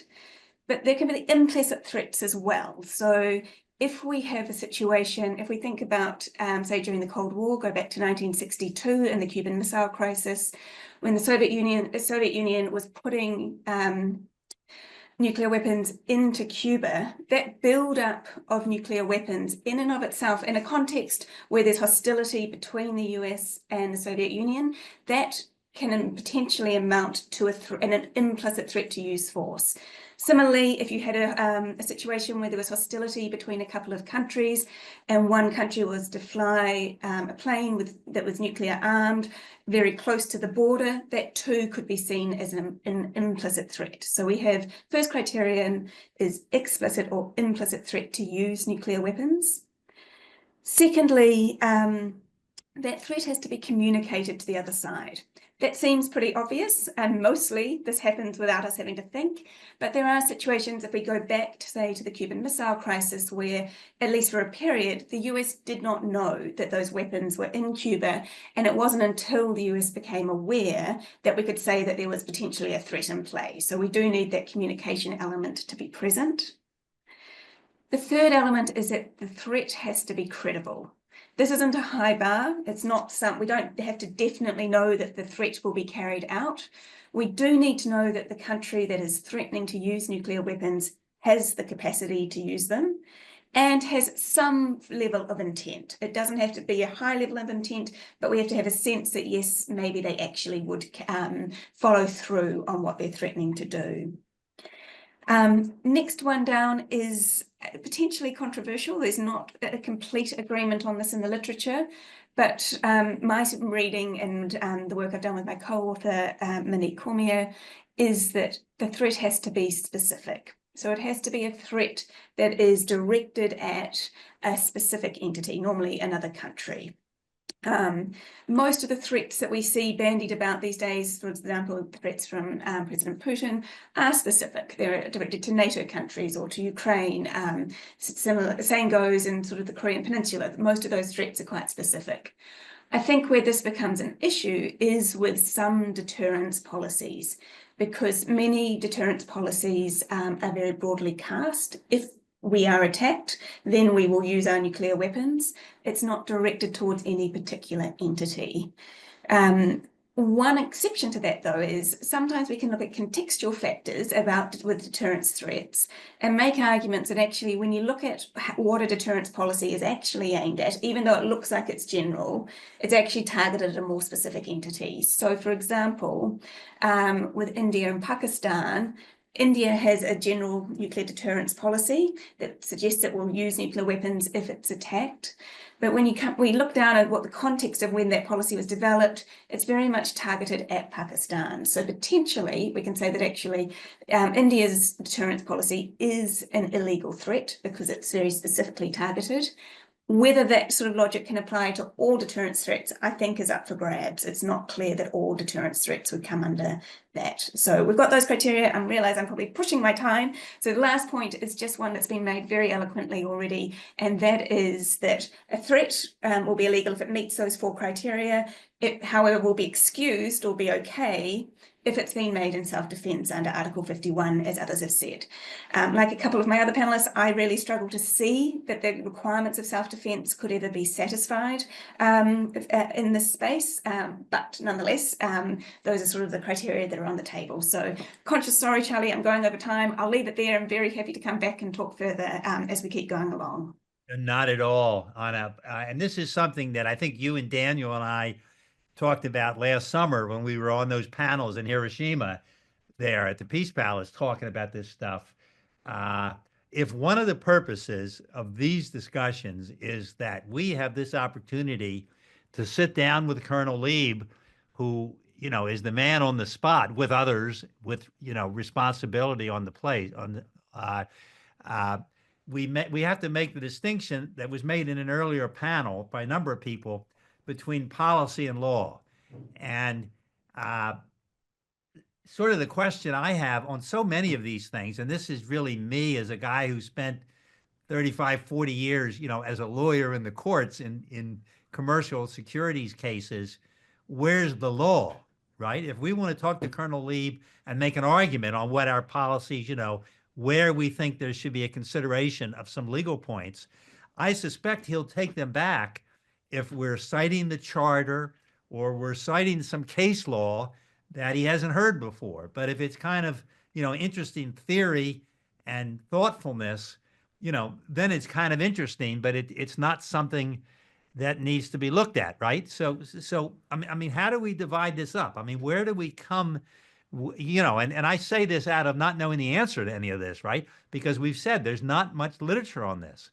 I mean, we could look under the UN Charter, right? A source of international law are general principles of law recognized by civilized nations, by other nations, right? So someone, and I don't think anyone has done this exactly, although John showed me something that an intern, I think it was at LC&P, did a couple years ago, but it was only like a, you know, a very preliminary first effort.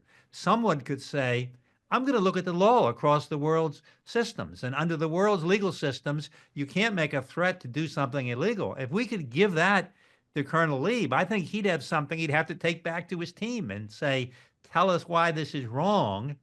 You know, so I don't know. I'm sorry, you know, just to go on, but do you have a, you know, a sense, Anna, you know, where are we talking about political science policy here? And where do we kick in with a you know, with a rule, I mean, what the ICJ said, and of course, Judge Shinlin said, well, you know, it's an advisory opinion, it's not law, but the ICJ is the court for the UN, and it has some salience, you know, but where's actual law here that we can ask, you know, we can ask Colonel Lieb to take back? Good question, Charlie. So I think what my argument would be, everything that I just laid out, I think is legal doctrine. It is law. I wasn't going straying into policy. The points I was making is the elements of Article 2.4 that I laid out are well established in the legal literature, in case law. I think they are widely agreed in military manuals around the world. And the one point where I think there is a little bit of debate is that, is it a need for a specific threat or a general threat? While I personally have a lot of sympathy for saying we should get rid of all threats, and I've written about that idea, where I think the law stands at the moment and where there's agreement amongst states is actually that it has to be a specific threat. So my argument is that at the moment that is where the law sits, and there's lots we can do in terms of talking about where the law could go. But at the moment, I think that represents a state of international law.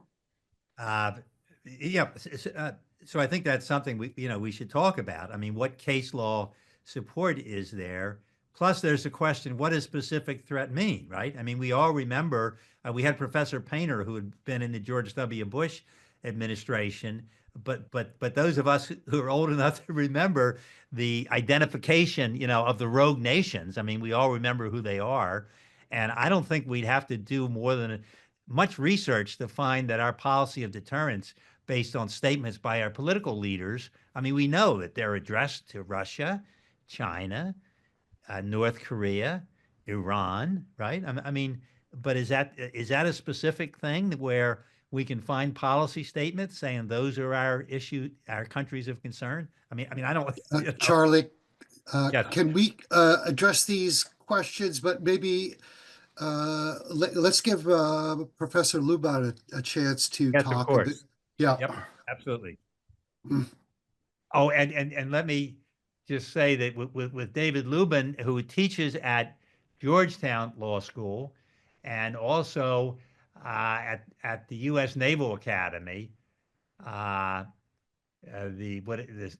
Stockdale Center for Ethical Leadership, and is the author of a number of books in this space and is an extremely well-known person in this space. Thank you, Professor Luban.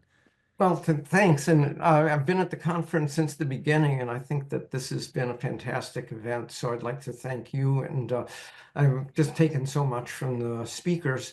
I'm going to try to keep this short so that I can reserve time to talk about our second group of questions, which is about the link with IHL.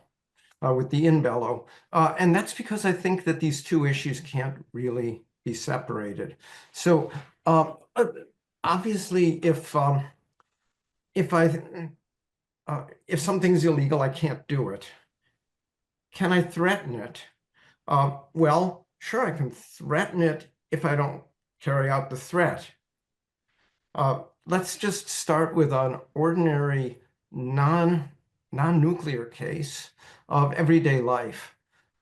Somebody snatches my backpack off a table at a coffee shop and bolts for the door, and I pull out my gun and I point it at them and say, I'm going to shoot you dead unless you drop the backpack. Now, I think that carrying out the threat is illegal and immoral because of the gross disproportion. And I hope that's the law of self-defense in most states, although it may be changing quite rapidly. But let's just suppose for the moment that it is. And the person drops the backpack and leaves. I get my backpack back.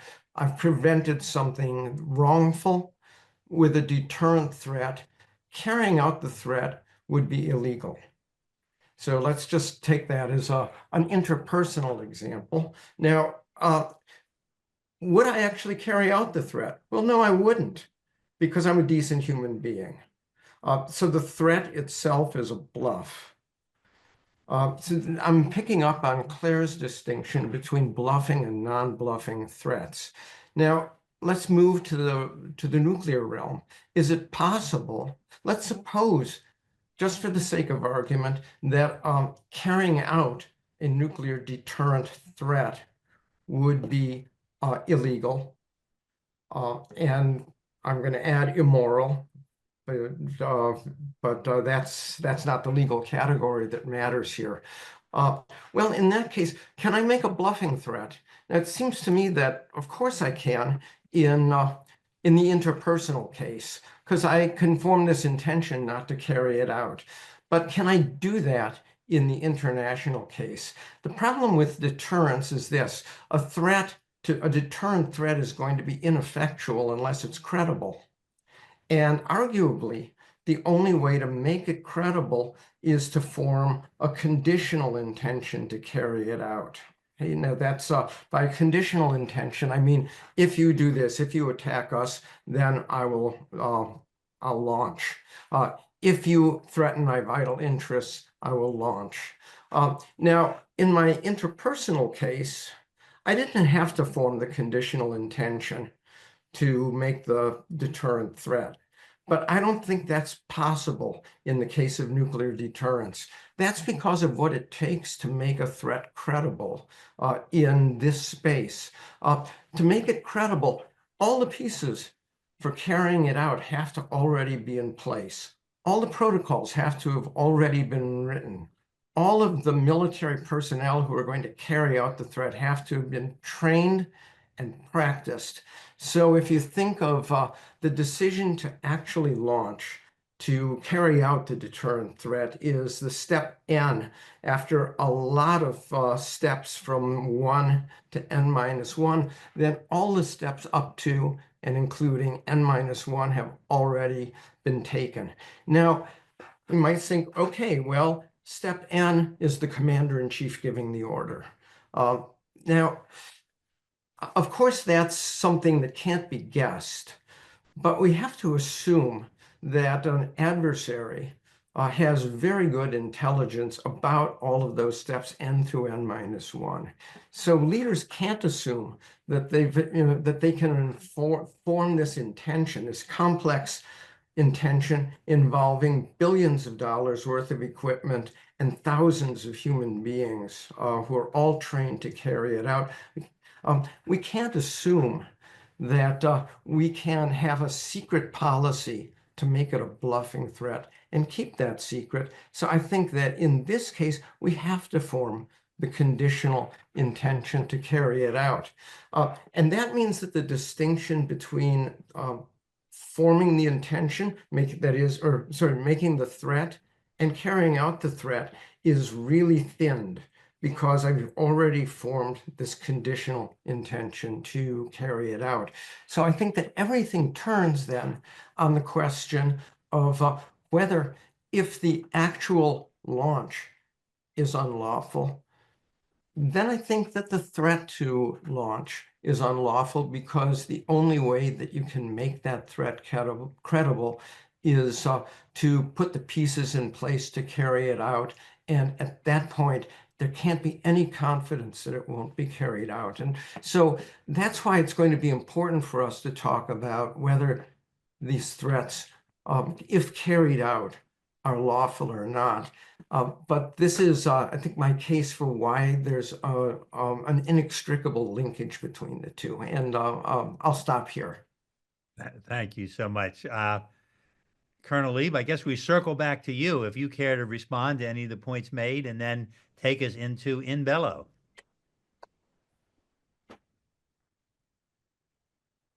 Yeah, I agree with most everybody with everything that we've gone through thus far.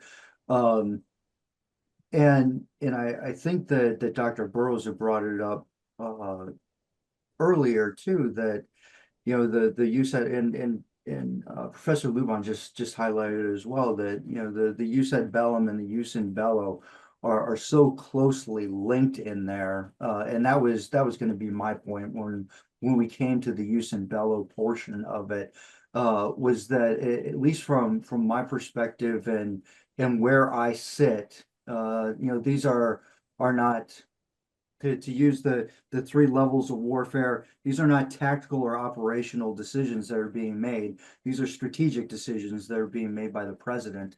The same authority that determines whether or not we go to war in the first place, that implicates that use ad bellum. And just like Dr. Burrows had mentioned before, the whole point behind doing any of this should be to bring that conflict to a close as fast as possible, without using any more force than is necessary. So I think that the use ad bellum is a continuum on there, and potentially each uses of a weapon would go through that use in bello analysis under the principles under international humanitarian law, needing to comply with proportionality, distinction, humanity, and the like. But coloring each one of those would be the use ad bellum in the background. And when I take a look at it from a use in bello perspective, and each of the principles in there under international humanitarian law, I come to the same conclusion. I think you could make a threat under use in bello in order to use nuclear weapons. And others may come to a contrary conclusion. If you feel that there's no way you can use these weapons proportionately and they're inherently indiscriminate. I respectfully disagree on both of those points. But if that's your going in position, then no, you probably couldn't threaten to use it in use in bello. But from my perspective, if we're taking a look at a military objective that we're striking there, and the decision maker makes the determination that the potential civilian casualties or civilian harm is not excessive in relation to the military advantage to be gained, then no, we can use that weapon in order to do it. So, along that same logic, I think a threat would be permissible in that situation. Understood. Thank you. Thank you, John. Right. So during the course of conflict, is it permissible to threaten to use nuclear weapons, or does illegality, if that's your position, which is my position, or does illegality only arise with respect to the use of nuclear weapons? Well, as we've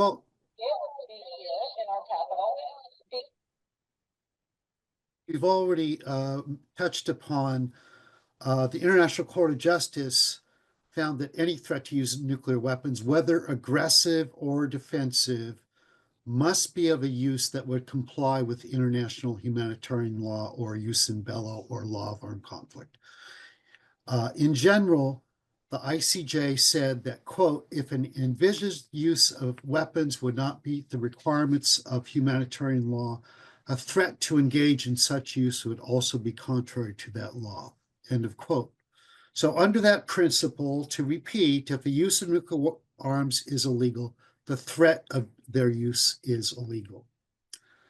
Now, it appears that the court enunciated the principle that a threat to use weapons in violations of international humanitarian law is illegal on its own authority. Let me just pause there and say, one cannot really just say, oh, it's just an advisory opinion of the International Court of Justice. The International Court of Justice advisory opinions have a real place in the development and articulation of international law, and are generally accorded a lot of respect. I won't go further than that now. And it's also the highest court in the world on general questions of international law. Its judges include eminent international lawyers. And as we know from the Supreme Court in the United States, it's not unusual for the highest court in a judicial system to develop the law, or put another way, to make visible already existing principles. It can't just be dismissed. And I suggest a thought exercise regarding biological and chemical weapons. Their use would be violation of international humanitarian law, prohibitions of attacks with indiscriminate and uncontrollable effects. Further, a nearly universal convention, the Chemical Weapons Convention, prohibits the possession and use of chemical arms. Another one, the Biological Weapons Convention, prohibits possession of biological arms, reinforcing an existing ban on their use. Should a specific and credible threat to use biological or chemical arms be considered lawful? I don't think so. There are partial prohibitions of threat under international humanitarian law. Protocol 1 prohibits acts or threats of violence, the primary purpose of which is to spread terror among the civilian population. Another provision prohibits threatening that there shall be no survivors. Threats to violate the law of armed conflict would also appear to be contrary to the obligation set out in Protocol 1 to the Geneva Conventions, Article 1. that states parties, quote, undertake to respect and ensure respect for this protocol in all circumstances. Now, the specific treaty prohibitions can be viewed in two ways. One is that their partial character demonstrates the lack of a comprehensive prohibition of threats to use weapons in violation of international humanitarian law. The second is that they are expressions of an underlying principle, namely that it is prohibited to threaten to carry out a prohibited act. This is a position that the International Committee of the Red Cross has taken.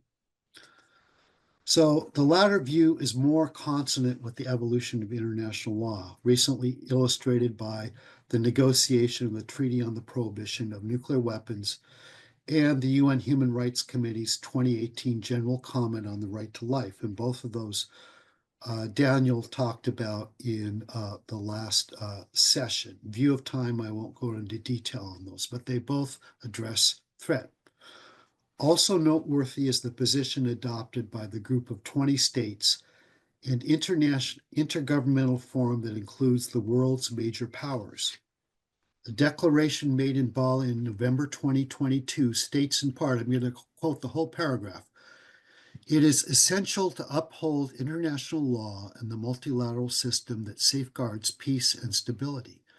This includes defending all the purposes and principles enshrined in the Charter of the United Nations and adhering to international humanitarian law, including the protection of civilians and infrastructure in armed conflicts."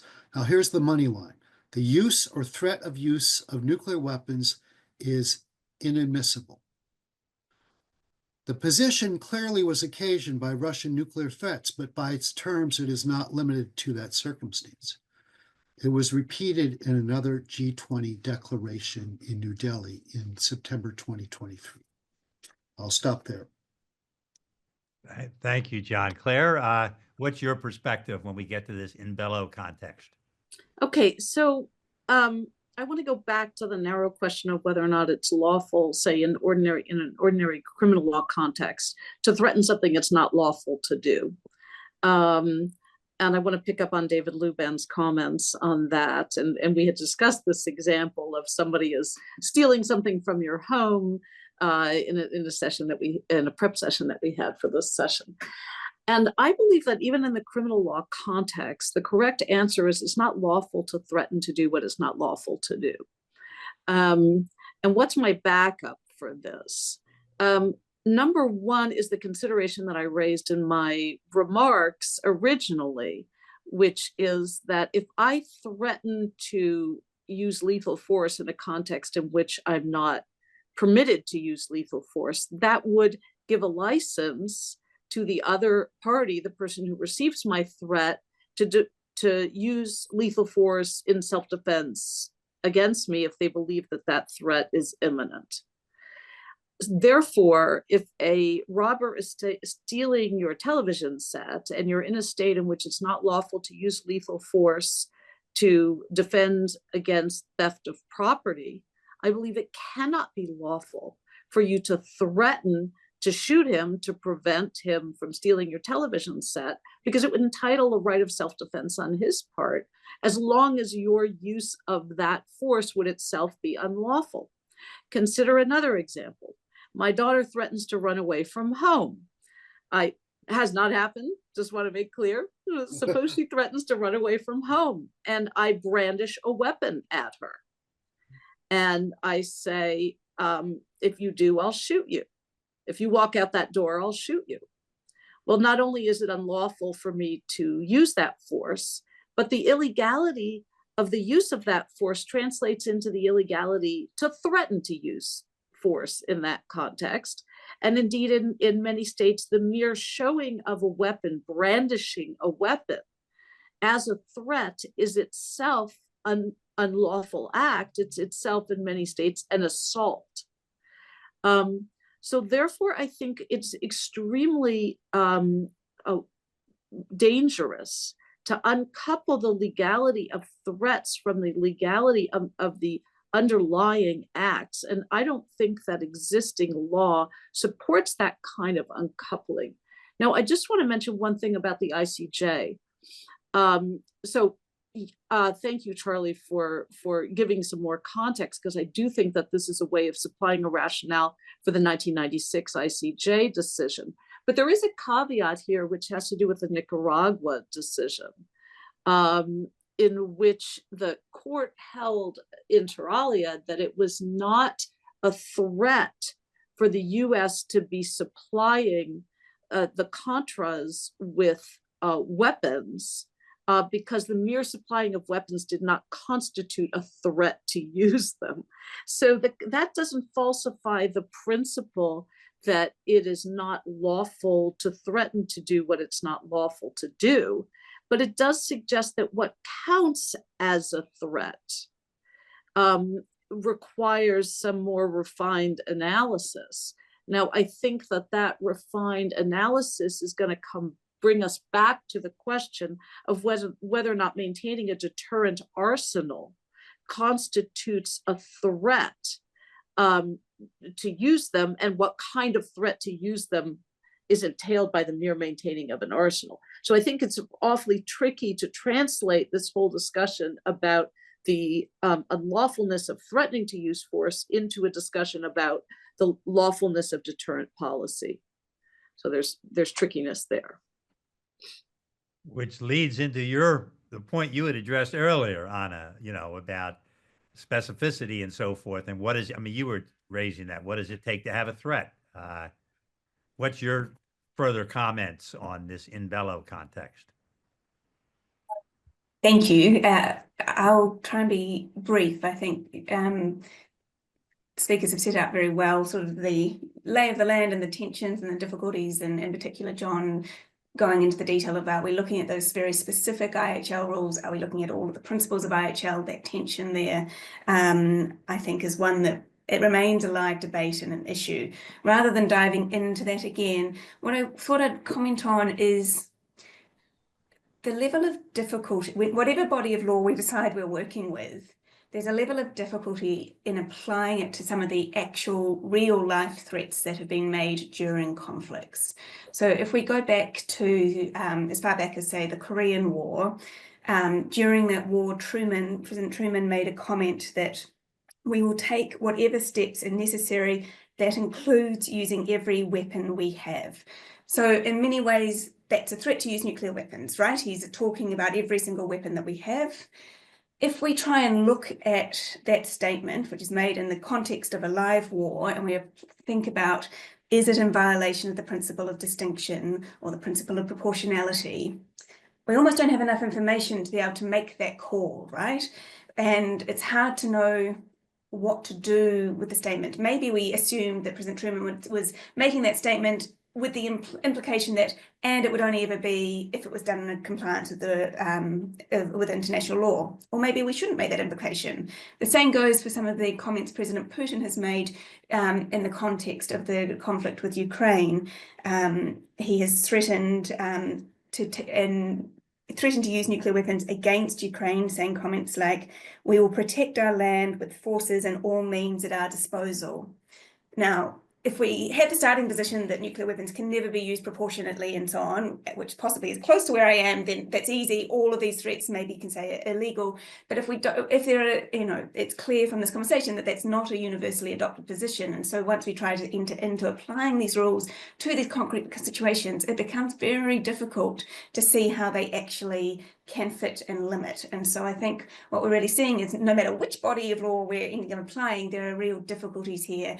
And I think that's why it would be good for us to continue to develop the law. And I'm very much in favour of sort of the direction that John is heading, is thinking about these statements that have been made in forums like the G20, looking at the norms that are in the TPNW. Unfortunately, I don't think those bodies are yet universally accepted bodies of law that exist, but I think they are where we need to be going so that we have clarity and we don't need to get into these definitional areas, which are so tricky with some of the statements that we see coming out. We will come in our next topic very imminently on specificity and clarity versus ambiguity. But let's finish this cycle of in bello. And David? Yeah. So Let me just start by saying that, of course, the DoD Law of War Manual says that the law of war governs our use of nuclear weapons, just as it governs the use of conventional weapons. And our nuclear policy is that all of our nuclear targeting is lawful. And I think the main reason is that we have long abandoned the idea of counter-value targeting. Counterpopulation that is in favor of variations on counterforce. And I think that's more complicated because of, which bits of civilian infrastructure are part of our legitimate military targets, which bits of the leadership are legitimate military targets.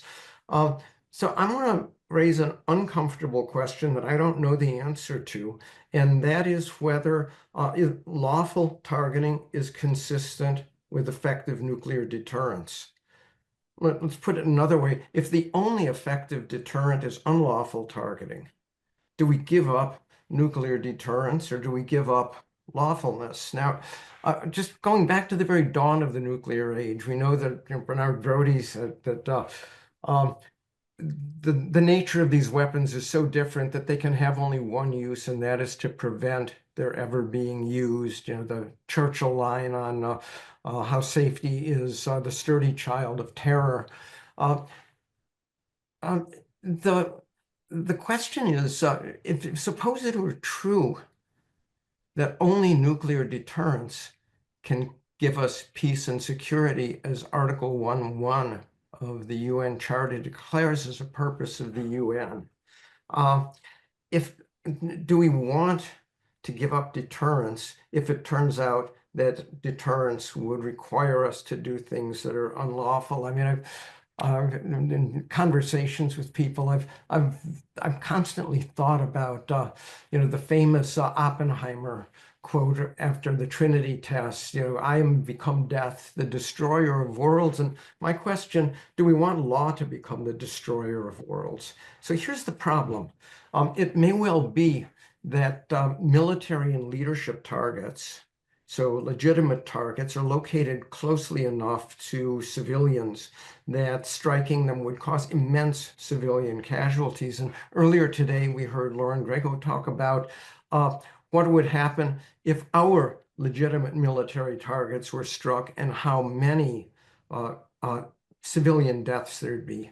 I've been struck by a recent paper modeling, this is by Steve Fetter and Sebastian Philippe, calculating casualties from a counter-leadership strike in Russia, which would lead to, they think, about 2 million prompt casualties, 2 million prompt deaths, and 2 million deaths from fallout. Now, that's a third of what a counterpopulation strike would cost, but it's still a staggering number. Now, of course, LOAC and IHL and the moral principle of double effect do permit attacks against military targets that cause unintended civilian casualties if they aren't disproportionate. And it's conceivable that even this staggering loss of life could be lawful if the military advantage was great enough. For instance, if it restored deterrence or prevented escalation. Although I took to heart Alan Weiner's caution earlier today that if he were a legal advisor, he wouldn't even begin to be able to figure out the proportionality calculation given that number of civilian deaths. I want to ask the question, are those deaths unintended? Because that's the requirement. And here I'm afraid that the answer is no. Now, why is that? US policymakers have said that the collateral civilian deaths are an essential part of the deterrent threat. So in 2018, this is STRATCOM Commander General Kevin Chilton said that the fear of the effects of nuclear fallout against civilian populations was essential for deterrence. In 2022, General Kaler said the same thing. The risk associated with those collateral effects is a major factor which contributes to deterrence. Now, here's the uncomfortable inferences from these. If these are really essential for deterrence, then if we could eliminate those civilian casualties, our targeting wouldn't deter. If it wouldn't deter, we would have no legitimate reason to target that way, and hopefully we wouldn't do it.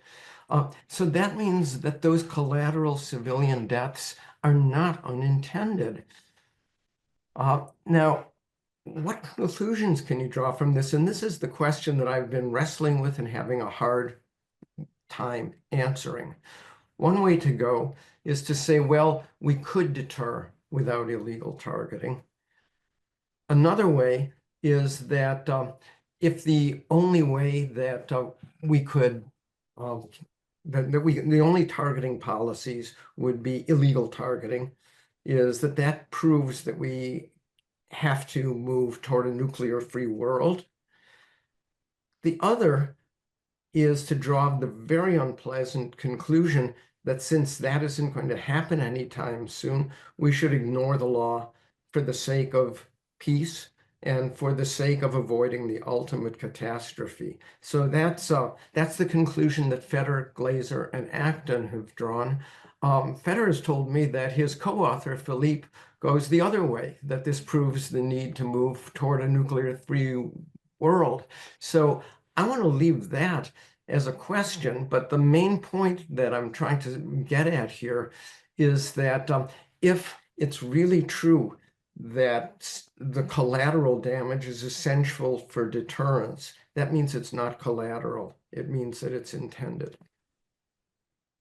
Well, David, you've brought us to our third and final topic, and it's timely for us to jump into it to cut right to the core and say, is deterrence lawful, right? And that's the question we should be asking. We led off, John mentioned, I mentioned, and Travis, you didn't, speak on the subject, but I think I saw you nodding. You can correct me, that there's not a whole lot of literature on that, on when you get, certainly in the public sphere, the analysis of deterrence, right? But if we assume we get past Professor Hood's question, and I guess, Claire, you mentioned it as well, is it specific enough? If we get past that and we say deterrence is the threat, so our earlier discussion is applicable, that it's unlawful either in ad bellum or in bello to threaten a prohibited act, right? Then we get to deterrence, and certainly on Professor Lubin's perspective, don't we get to, if that is the intent in effect, and don't you get, David, to the same thing by the broad definition of military targets and the reality of co-location? So where are we? Colonel Lieb, where are we? I mean, how does one defend deterrence? And one has to step back and acknowledge, I think, that, in a way, this was because of the way the question was framed. But in the advisory opinion, in the advisory case, the U.S.'s defense, I mean, we all remember it well, was it's not true these weapons are indiscriminate and disproportional because we have these low-yield weapons that we can control everything on. So what do we do with deterrence at this point? But let's just go around the room here. Well, we're still doing it every day. At least we're trying to. And so far, it seems to be working because I'm here and able to talk to you today. So it hasn't failed yet, or at least I haven't got a notice on my phone that it's in danger of failing, and I need to move towards off it. So I laid out, kind of the way U.S. Stratcom views deterrence from inside the building, and it lined up pretty much with what Professor Hood had said as well. But it's also true that the U.S. policy doesn't necessarily define who the actors are. Although once you start, digging into the nuclear posture review and some of those things, we outline who the three adversaries are that we're talking about when it comes down to our nuclear planning. So along with all of that, I still think that the United States can deter lawfully. To Professor Lubin's point, though, with the previous testimony in there, and me having gone back and tried to do some research on this and taking a look at Colonel Ted Richards' article that he wrote, which I thought was incredibly helpful in the evolution of nuclear targeting and policy over time, that he wrote a few years ago. I thought that we had moved away from that. With two former STRATCOM commanders saying that collateral damage is essential to deterrence is interesting. Fortunately, I've not heard General Cotton say that, and I would absolutely steer him away from making a comment like that. But I do think it comes back to what I had raised earlier when I talked about when we look at deterrence at STRATCOM, we want that adversary decision maker to wake up in the morning and decide that today is not the day. But as part of that, we need to figure out what is valuable to them. So what is the and the comments that those commanders made may have been done after they retired and not part of, say, Senate testimony as part of their posture hearings. Nonetheless, what is important to those adversary decision makers? To Kim Jong-un, to President Xi, to President Putin, Travis Lieb is not sure that those population centers are necessarily that valuable. Maybe they are. I could absolutely be wrong in it. But when I see the way that the President Vladimir Putin is fighting the war in Ukraine right now, he is perfectly content to feed his soldiers into a meat grinder. Granted, he's drafting folks from the hinterland first, so that the Moscow elites don't necessarily have their kids headed to the front line there. But and then Kim is sending forces to fight in Kursk right now on behalf of the Russian Federation there, and sent 12,000 soldiers. Reports are right now that they've suffered up to 4,000 casualties. My point with all of this is it doesn't seem like that their appreciation for human life has really evolved for the DPRK since the 1950s, or the Russian Federation since the days of the Tsar, before Lenin took them out of World War I.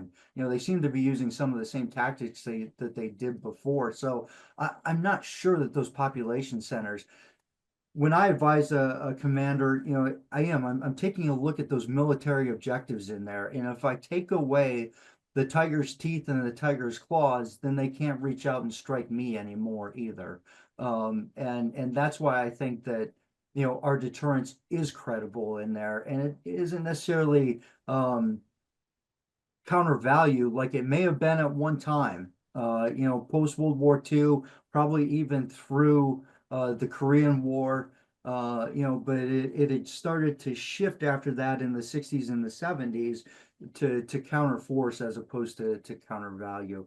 And with that, I will stop and let us go on. Thank you so much, Travis. Claire, you had a comment you wanted to make. Well, with due regard for David's fascinating remarks, the first thing I want to do is what I tell my students never to do, which is to buck the hypo.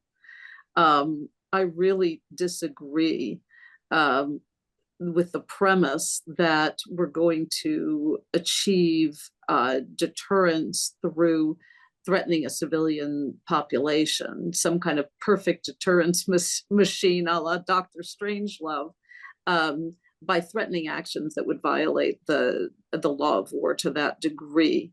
Now, why do I think that? And am I just refusing to recognize that any kind of illegal action could have deterrent effects? No, I understand that, but I understand that you can get deterrent effects from illegal uses of force or illegal threats to use force. But the idea that if we lift the law of armed conflict or lift the constraints, we could nevertheless achieve a sort of perfect deterrence machinery I think ignores the reality of what the law of armed conflict potentially does for us and has done for us in creating a fairly high degree of international stability since the Second World War. So partly there's an empirical question here. Colonel Lieb suggested that the reason we're all still standing here is that deterrence has been effective. I would rather assign the relative comparable lack of international aggression since the end of the Second World War to something closer to an international order, an international legal order that makes very clear when a country is acting beyond the bounds of international law. I think part of the robust response in defending Ukraine, it's not just because of the NATO alliance, but it's also because of a sense of the justifiability of Ukraine's position and the unlawfulness of the Russian aggression against Ukraine. And that's not simply a matter of any kind of nuclear calculus, obviously. Now, the question of whether or not Russia would have been deterred if Ukraine had been an actual nuclear power, I'm not so convinced that that's the case, given the very clear understanding on Putin's part, I think, when he did this, that Ukraine was going to have robust allyship among NATO countries. Indeed, his attack on NATO was part of his justification for going into Ukraine, namely that NATO was acting as a threat. And so I think the idea of the setup that we have to choose between behaving lawfully and deterrence under some circumstances is a hypo that I'd want to buck. Thank you, Claire. John? Right. First, I'd like to make an observation about something that Travis said, and Claire sort of commented on this also, but something Travis said that I hear constantly. Deterrence is working to ensure security, but it's true that it might one day fail. It's the assumption that deterrence every day is keeping our security that I would refute. Basically, I would reject. Which is not to say that deterrence might not work in certain circumstances, but the idea we're in like a permanent condition of peace brought about by deterrence, I don't accept. And yet I think that sort of penetrated discussion about this entire subject matter, and I think we should question that particular formulation. Well, forgive me, I'm going to get back into sort of a discussion of what I see as law relating to deterrence. If specific threats are illegal, that points towards the illegality of the machinery and doctrines of nuclear deterrence. And Claire has essentially said this right at the outset. What if all specific threats are illegal? Well, how could it be possible to have a credible or legitimate policy of nuclear deterrence? The United States observed in its oral argument to the ICJ, it is impossible to separate the policy of deterrence from the legality of the use of the means of deterrence. Well, the same thing could be said about threats. Deterrence cannot be separated from the legality of threats. Now, earlier today, some mention was made of the Nuremberg Charter, and I just want to make a couple of reflections about how that relates to deterrence. It's long struck me in thinking about nuclear deterrence that planning and preparing for aggressive war was a crime for which defendants were convicted at Nuremberg. Nuclear deterrence, even in its most benign forms, inherently involves planning and preparing for nuclear war.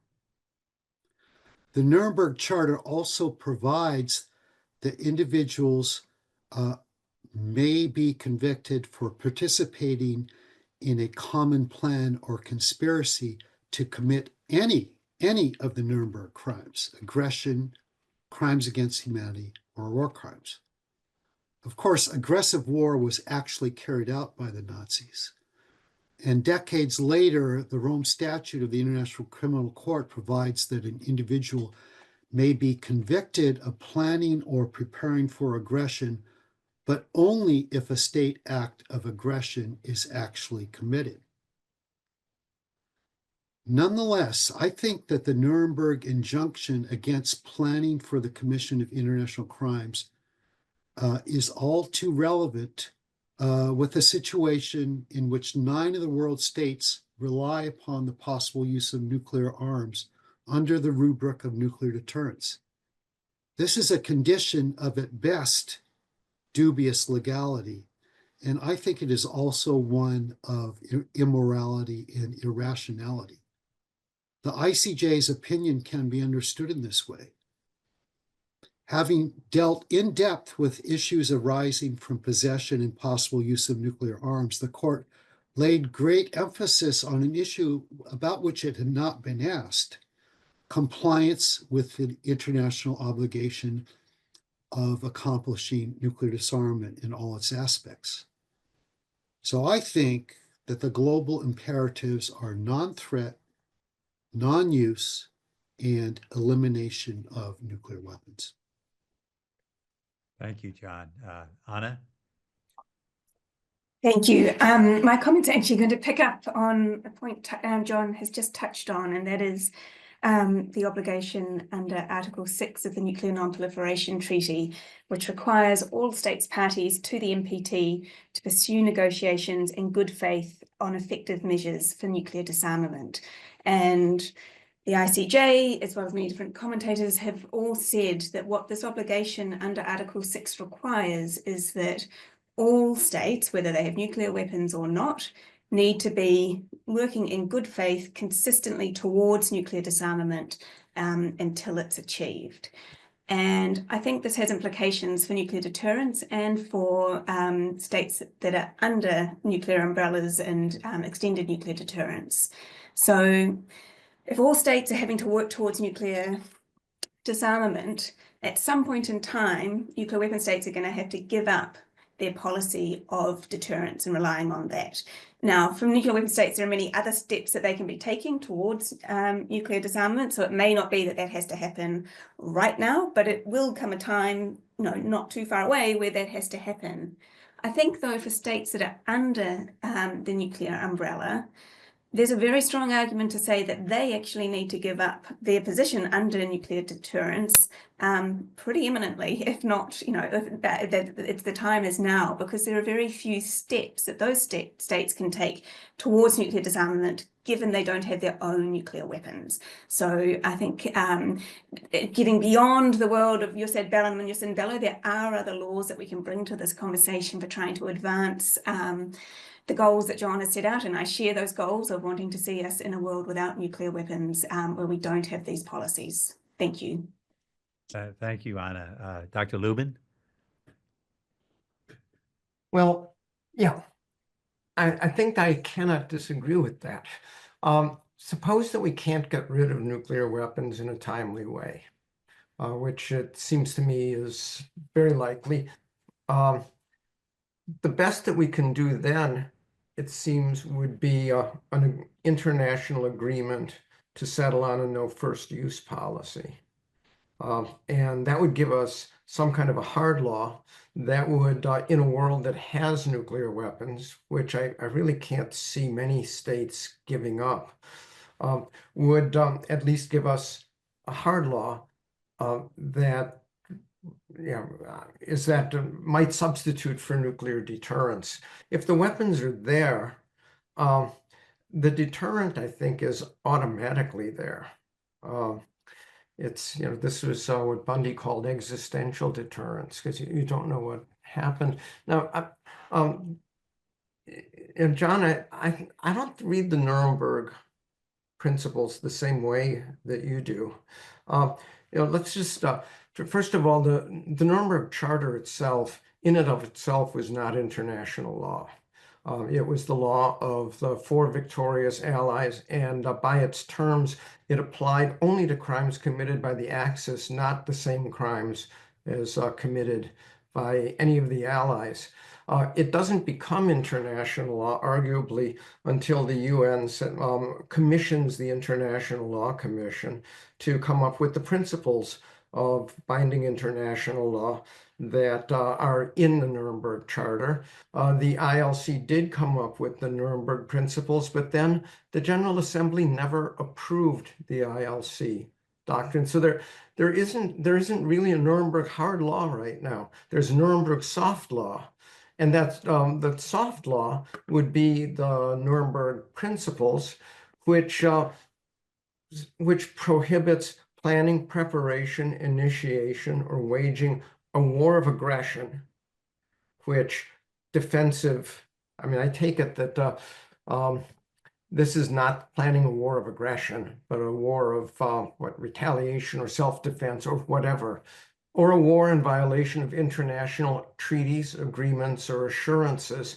And I think that absent a hard law treaty, that we just can't say that deterrent policy is a crime against peace, under the Nuremberg principles. They simply don't apply to it.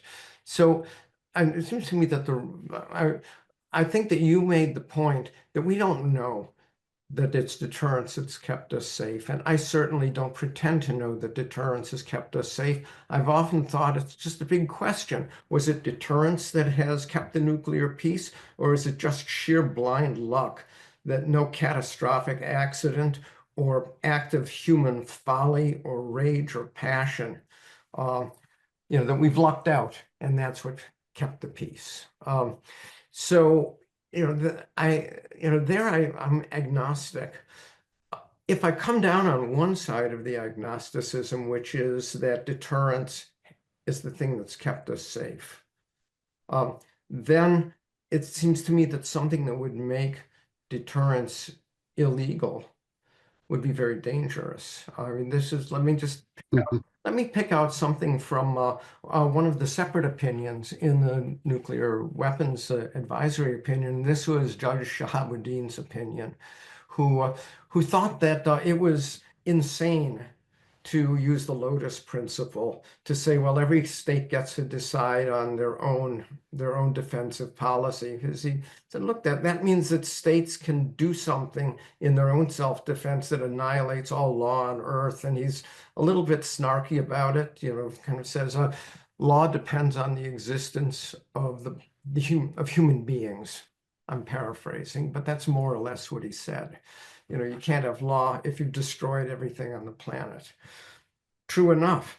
Now, you can read that either way. If it turns out that deterrence is the only thing that keeps the planet safe, then his opinion is an argument for the legality of deterrence rather than the illegality of deterrence.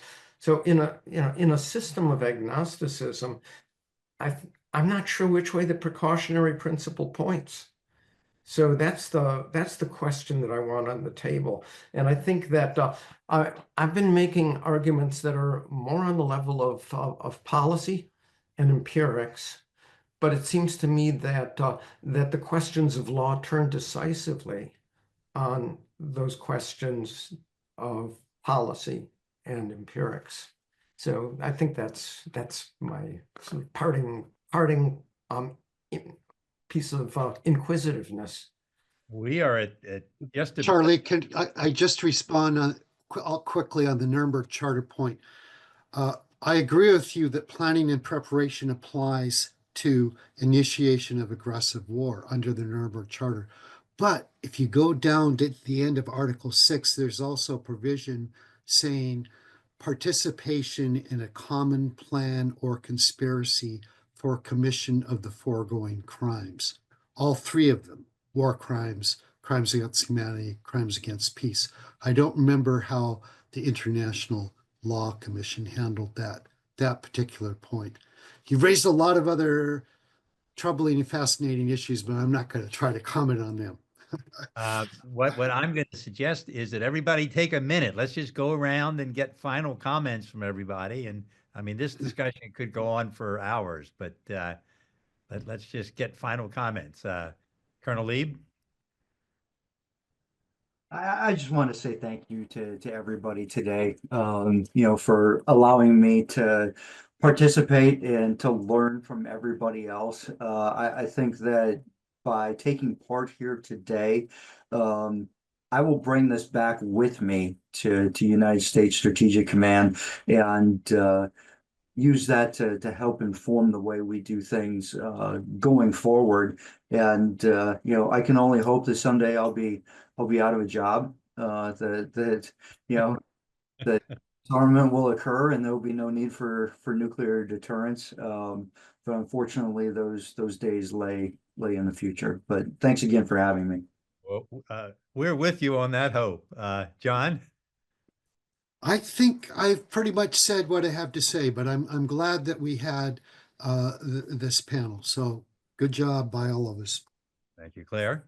Thank you so much, Charlie, and all the other organizers for making this possible. I guess I would just say in closing, I'm a deep believer in law and the power of law when norms are very clear to impact behavior. And I think one of the challenging things that we've been dealing with in recent years is a kind of weakening of norms of international law. So I profoundly believe that if we can strengthen those norms through greater clarity about what law requires and what conduct is acceptable on the international front and what not, that can go quite a long distance to ultimately making us safer, and whether that's compatible with large stockpiles of nuclear weapons sitting rotting in their silos, I don't know. But I do think that panels such as today are really critical for moving in the right direction. So thank you once again for organizing this marvelous discussion. Thank you. Anna Hood? Anna? It's been wonderful to be part of this. Claire believes in the law. I believe in conversation, and I think now is it's more important than ever. And I think this forum has been wonderful because there's a wide range of views in this panel, and being able to have constructive conversations where we disagree about the law, about the policy, about where we're heading, I think is crucial. So thank you for bringing us all together and facilitating it. It's been a pleasure to be part of it, and I look forward to future conversations. Many thanks. Thank you so much. Professor Lubin, you get the last word. Well, I thought that my last round was kind of my last substantive word, but I also want to thank you because this has been an incredibly useful day. And if I have to have a last substantive word, it would be just to quote the first sentence of Oliver Wendell Holmes' book on the common law. The life of the law is not logic, but experience. And that's where my plea for thinking about the legal questions through the lens of experience, policy, what we know, and above all, what we don't know is really crucial. Thank you, and thank you all, and thanks for being part of this wonderful discussion. Next is we have a few minutes of closing reflections by organizers, and then we have the cocktail party. I hope everybody will stick around. Last year we had a very interesting after panels discussion. Is Jules Zacher still here, Claire? I mean, Jules was going to say something on an earlier panel and we lost him. I hope, but I don't see him here, which I'm sorry not to, because I wanted to bring him back in. Tell him we were looking for him. I can't see who's in or who's not, who isn't on the current panel, but I did see him earlier, so hopefully. No, he was here earlier. It looks as if he's gone, but tell him we look for him, and I'll give him a phone call later because I'm sorry we didn't get his closing remarks. Jonathan, I think you're on our schedule. You are now up as for closing remarks. Okay. The entire venture of nuclear weapons is designed to protect the state. It's interesting that NATO, I'm sorry here, let's get this together here. Can you release my visual here? Kara? Sarah, bring Jonathan. There we go. down. Yeah. Thank you very much. Bring Jonathan down and bring Jeff down. And we have Jeff is There here. we go. The entire nuclear venture is about protecting the state. It's very interesting that NATO has now adopted a doctrine that highlights human security. The state was created in the latter half of the 17th century to separate people with religious fanaticism in Europe from slaughtering each other. The problems we have today arise because we need to bring people together, because nuclear weapons highlight the fact that our fates are interconnected. The climate crisis highlights the fact that our fates are interconnected. So as long as we continue with this extraordinary risk, we're essentially risking the very premise that the state was created to stop. The willingness to cause massive slaughter over ideas. Jefferson, interestingly, in his brilliance, warned us against such intolerance of political zealotry. And let us reflect in his inaugural address, Thomas Jefferson, and let us reflect that having banished from our land that religious intolerance under which mankind so long bled and suffered, we have yet gained little if we countenance a political intolerance as despotic, as wicked, and capable as bitter and bloody persecutions. My deep concern is that we are finding a political dialogue in our country now that looks like the religious intolerance of a previous era. And this kind of conversation that we're having today is exactly the antidote to such a threat. And that's why continuing the conversation is so important and protecting it. I want to end by pointing out that our new Secretary of Defense has committed himself to ending and rooting out policies, education, training that relate to diversity, equity, and inclusion to eliminate the very severe threat that he sees of wokeness. I'm appalled at this immaturity of political discourse and tremendously heartened, and often I'm tremendously heartened by the moral concern and practical thoughtfulness of our military. It was our military who protected us with General Milley's courage. It has been our military that has stood for promoting our values. Our military is often called to tasks that are not completely wise, but they believe in our system of democracy and freedom. I believe that nuclear weapons are unworthy of those values. I believe that nuclear weapons, as to quote my political mentor, Senator Alan Cranston, nuclear weapons are intrinsically unworthy of civilization. And the risks of continuing to pursue security by relying on their extraordinary power is irrational.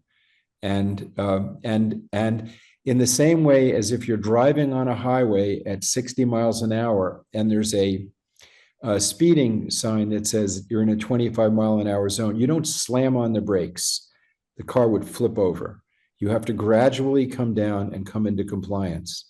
We have to gradually come down and come into compliance with international law, which I believe prohibits the massive incarceration, annihilation, destruction of billions of people. God protect us. God protect us. Thank you. Thank you, Jonathan. Jeff? I want to thank mostly Charlie, but everybody, not just for being here today and providing your valuable remarks, but for just your thought and consideration and research and teaching and involvement in all these issues. I think as we've seen today, there are still so many questions that need further consideration. And research into many of these questions, for whatever reason, I think lay dormant for many years. And so not by everybody, certainly, but largely. And so, you know, as somebody who works at an institution where we train the officers who are operating 2 out of the 3 legs of the nuclear triad, I appreciate just how important these issues are, and knowing that there are people out there giving them so much thoughtful consideration. I hope we can continue the dialogue. I hope that we can, I don't know if we want to sign on yet for next year yet, Charlie, but wait a couple weeks. There's still a lot to discuss. And so from our perspective here out in Colorado Springs, I just want to say thank you very much. Appreciate all of your work. Thank you so much, Jeff. And as everyone knows, you've been so instrumental in making this what it is through bringing in people you've brought to make this a truly across the spectrum, you know, a real variety of views. And I think I know I've learned a lot, and I'm sure we all have. John? So I want to appreciate all the participants, the 60 or so right now, I think, who have stayed until near the end of this conference. And I also want to appreciate all the speakers as well. I played a relatively minor role in organizing this conference. I recruited a few speakers and consulted with Charlie about setting up the panels.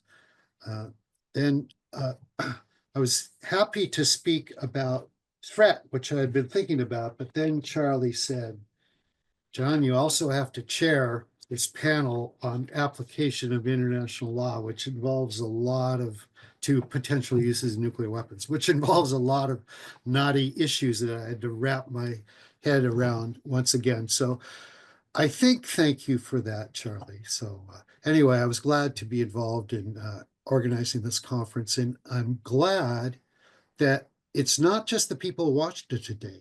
It's going to be published in Georgetown University Journal of Law.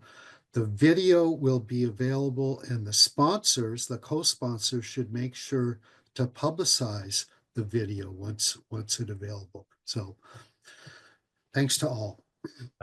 Thank you. I think an insight I had in working on the conference this year is that the principles, the rules and principles are really pretty clear. And I think maybe we've failed to appreciate the challenge in moving into reality the concept that that LOAC and other international law concerning the use of force that applies to conventional weapons also applies to nuclear weapons. We've accepted that, I think, with a complacency that my further thought is this application thing needs more thought because we can't just translate them in. I'm fully on board from what I've read from, as everyone knows, I've studied a lot of the military manuals and the approaches we've taken. And I'm fully on board that in the context of conventional war, I've never been a soldier. I can't imagine it. But what I can imagine is the challenging circumstances that a military person, officer and person on the, and grunt is on, you know, in a conventional war. And we have to defer to them. And we have to say, you know, in the exigencies of the circumstances, we're going to give a leeway. We're going to give a burden of proof. I think we've always done this, and it's in the literature that to some extent that we've done this to the military person acting on the spot, you know, and we do some oversight.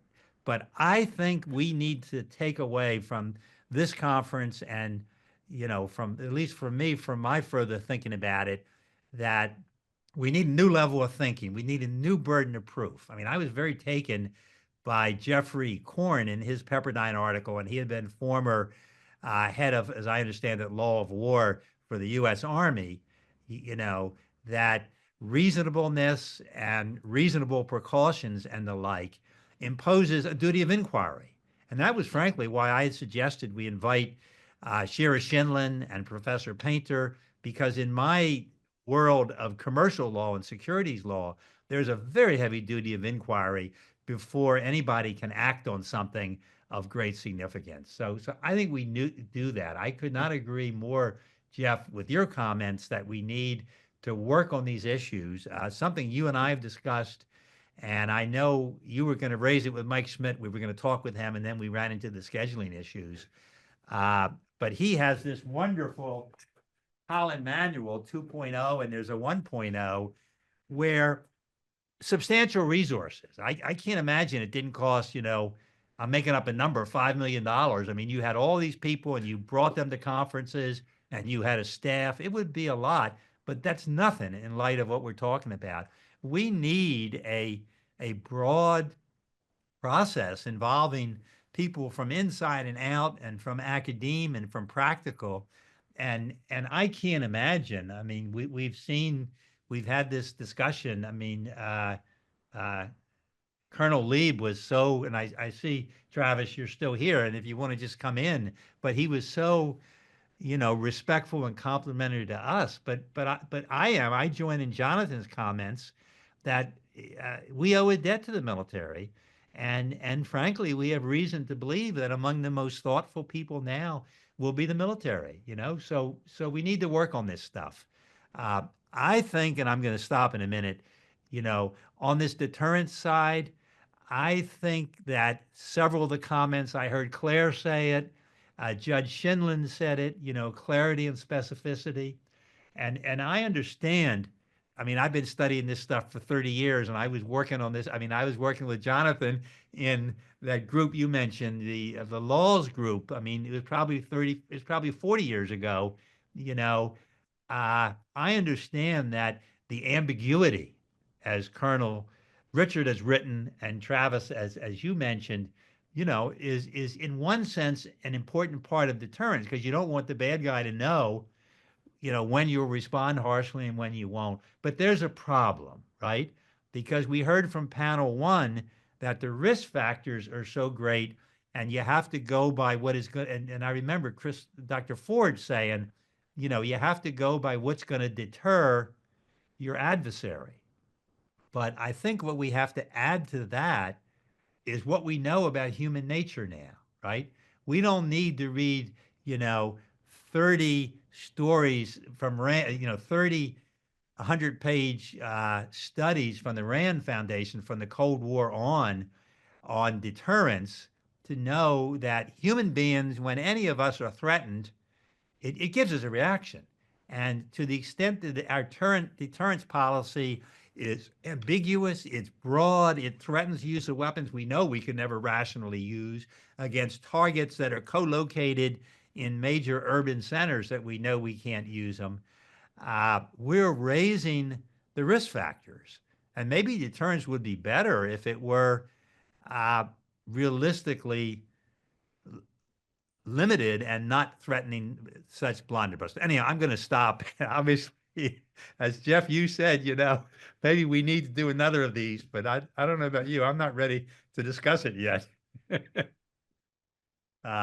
I think we now go to the cocktail party. We should all take a break and walk to another room and get our beverage of choice. But we still have a bunch of people. We have, what, 50, I can't read this, 52 people. Please join us. And Kara, please set us up now, you know, in the virtual cocktail party. Okay, see you in a couple.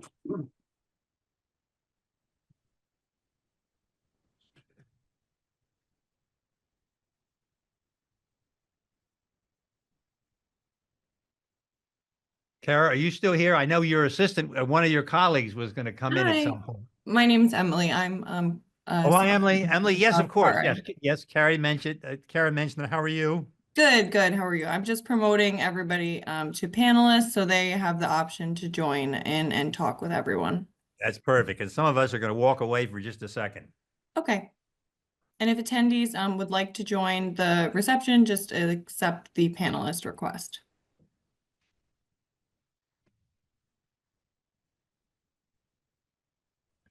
I only see two people joining. Audrey Kitagawa from Hawaii, right? Audrey, you're in Hawaii? I'm back in New York City, Ahmed. Okay.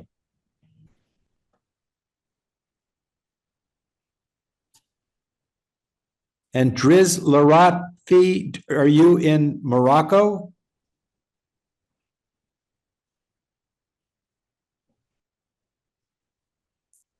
Driz?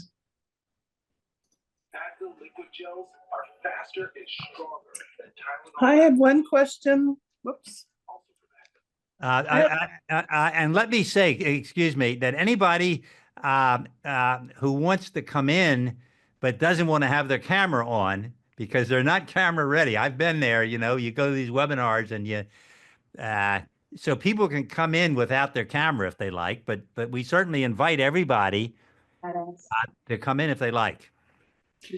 I had one question that didn't get answered in the Q&A.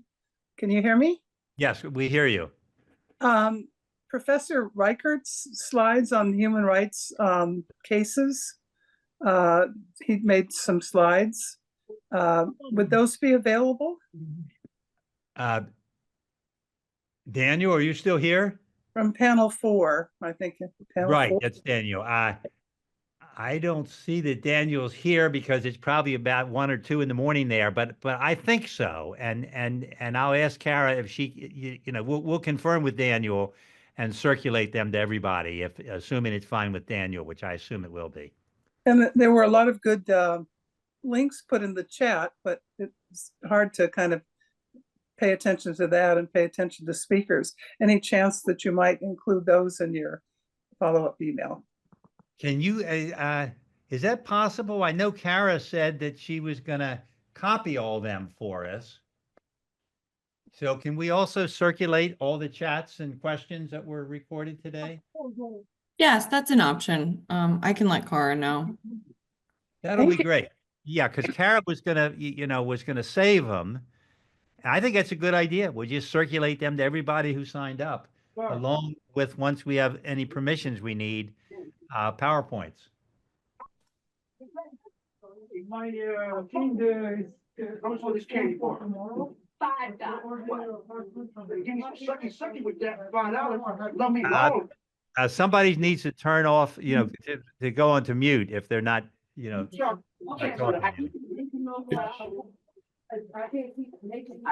bring this out of here while I look up on these people. Hey, quit looking at damn ice cream like that while people on the corner and make me some. Charlie, I'd like to recognize Douglas Roach, who's on. He's one of the great towering. I just saw that. Wonderful. Yes. Towering figures in this, and I wondered if Doug could give us some comments about the day's proceedings. Well, thank you, Jonathan. And well, let me introduce you to people who don't know you. He was a senator for many years from Alberta, and he was a disarmament ambassador for Canada, and he was the one of the leaders of Parliamentarians for Global Action, and the visionary who helped form Parliamentarians for Nuclear Nonproliferation and Disarmament and the Middle Powers Initiative, among other things. And I think he has about 17 or 18 books, and I commend, and I haven't read all of them, but I've read a number to be able to say, go to his website, Doug Roach, and read his books. He's brilliant. So Senator Roach, please. Thank you, Jonathan, and congratulations to all the panelists and all the organizers. And I would like to hear, particularly, since I've never had the pleasure of meeting him personally, congratulate Mr. Moxley for his enormous contribution to the understanding of what nuclear disarmament is and nuclear weapons is all about. So thank you very much, Mr. Moxley, and I learned a great deal from you and your colleagues today. I will confine my comments to just one. We're living in a normalization of nuclear weapons, and I find this very, very, very disturbing indeed. That what was once considered an aberration of humanity, a terrible thing, is now considered part of the furniture of life, and I find this a very bad thing. So it's led to one dominant thought that I have, and it's been recycling in my mind today when references were made to the ICJ, and it's this, that some people are so perhaps discouraged from the goal of the abolition of nuclear weapons that they allow themselves to say, well, if we just have some reductions, even some reductions, and let's see what happens. To me, that is like saying to a slave, well, we'll loosen your chains, and you won't be quite so uncomfortable, and it will give up on the end of slavery. Or the same analogy could be used for colonialism or civil rights, just part way. I believe that it is essential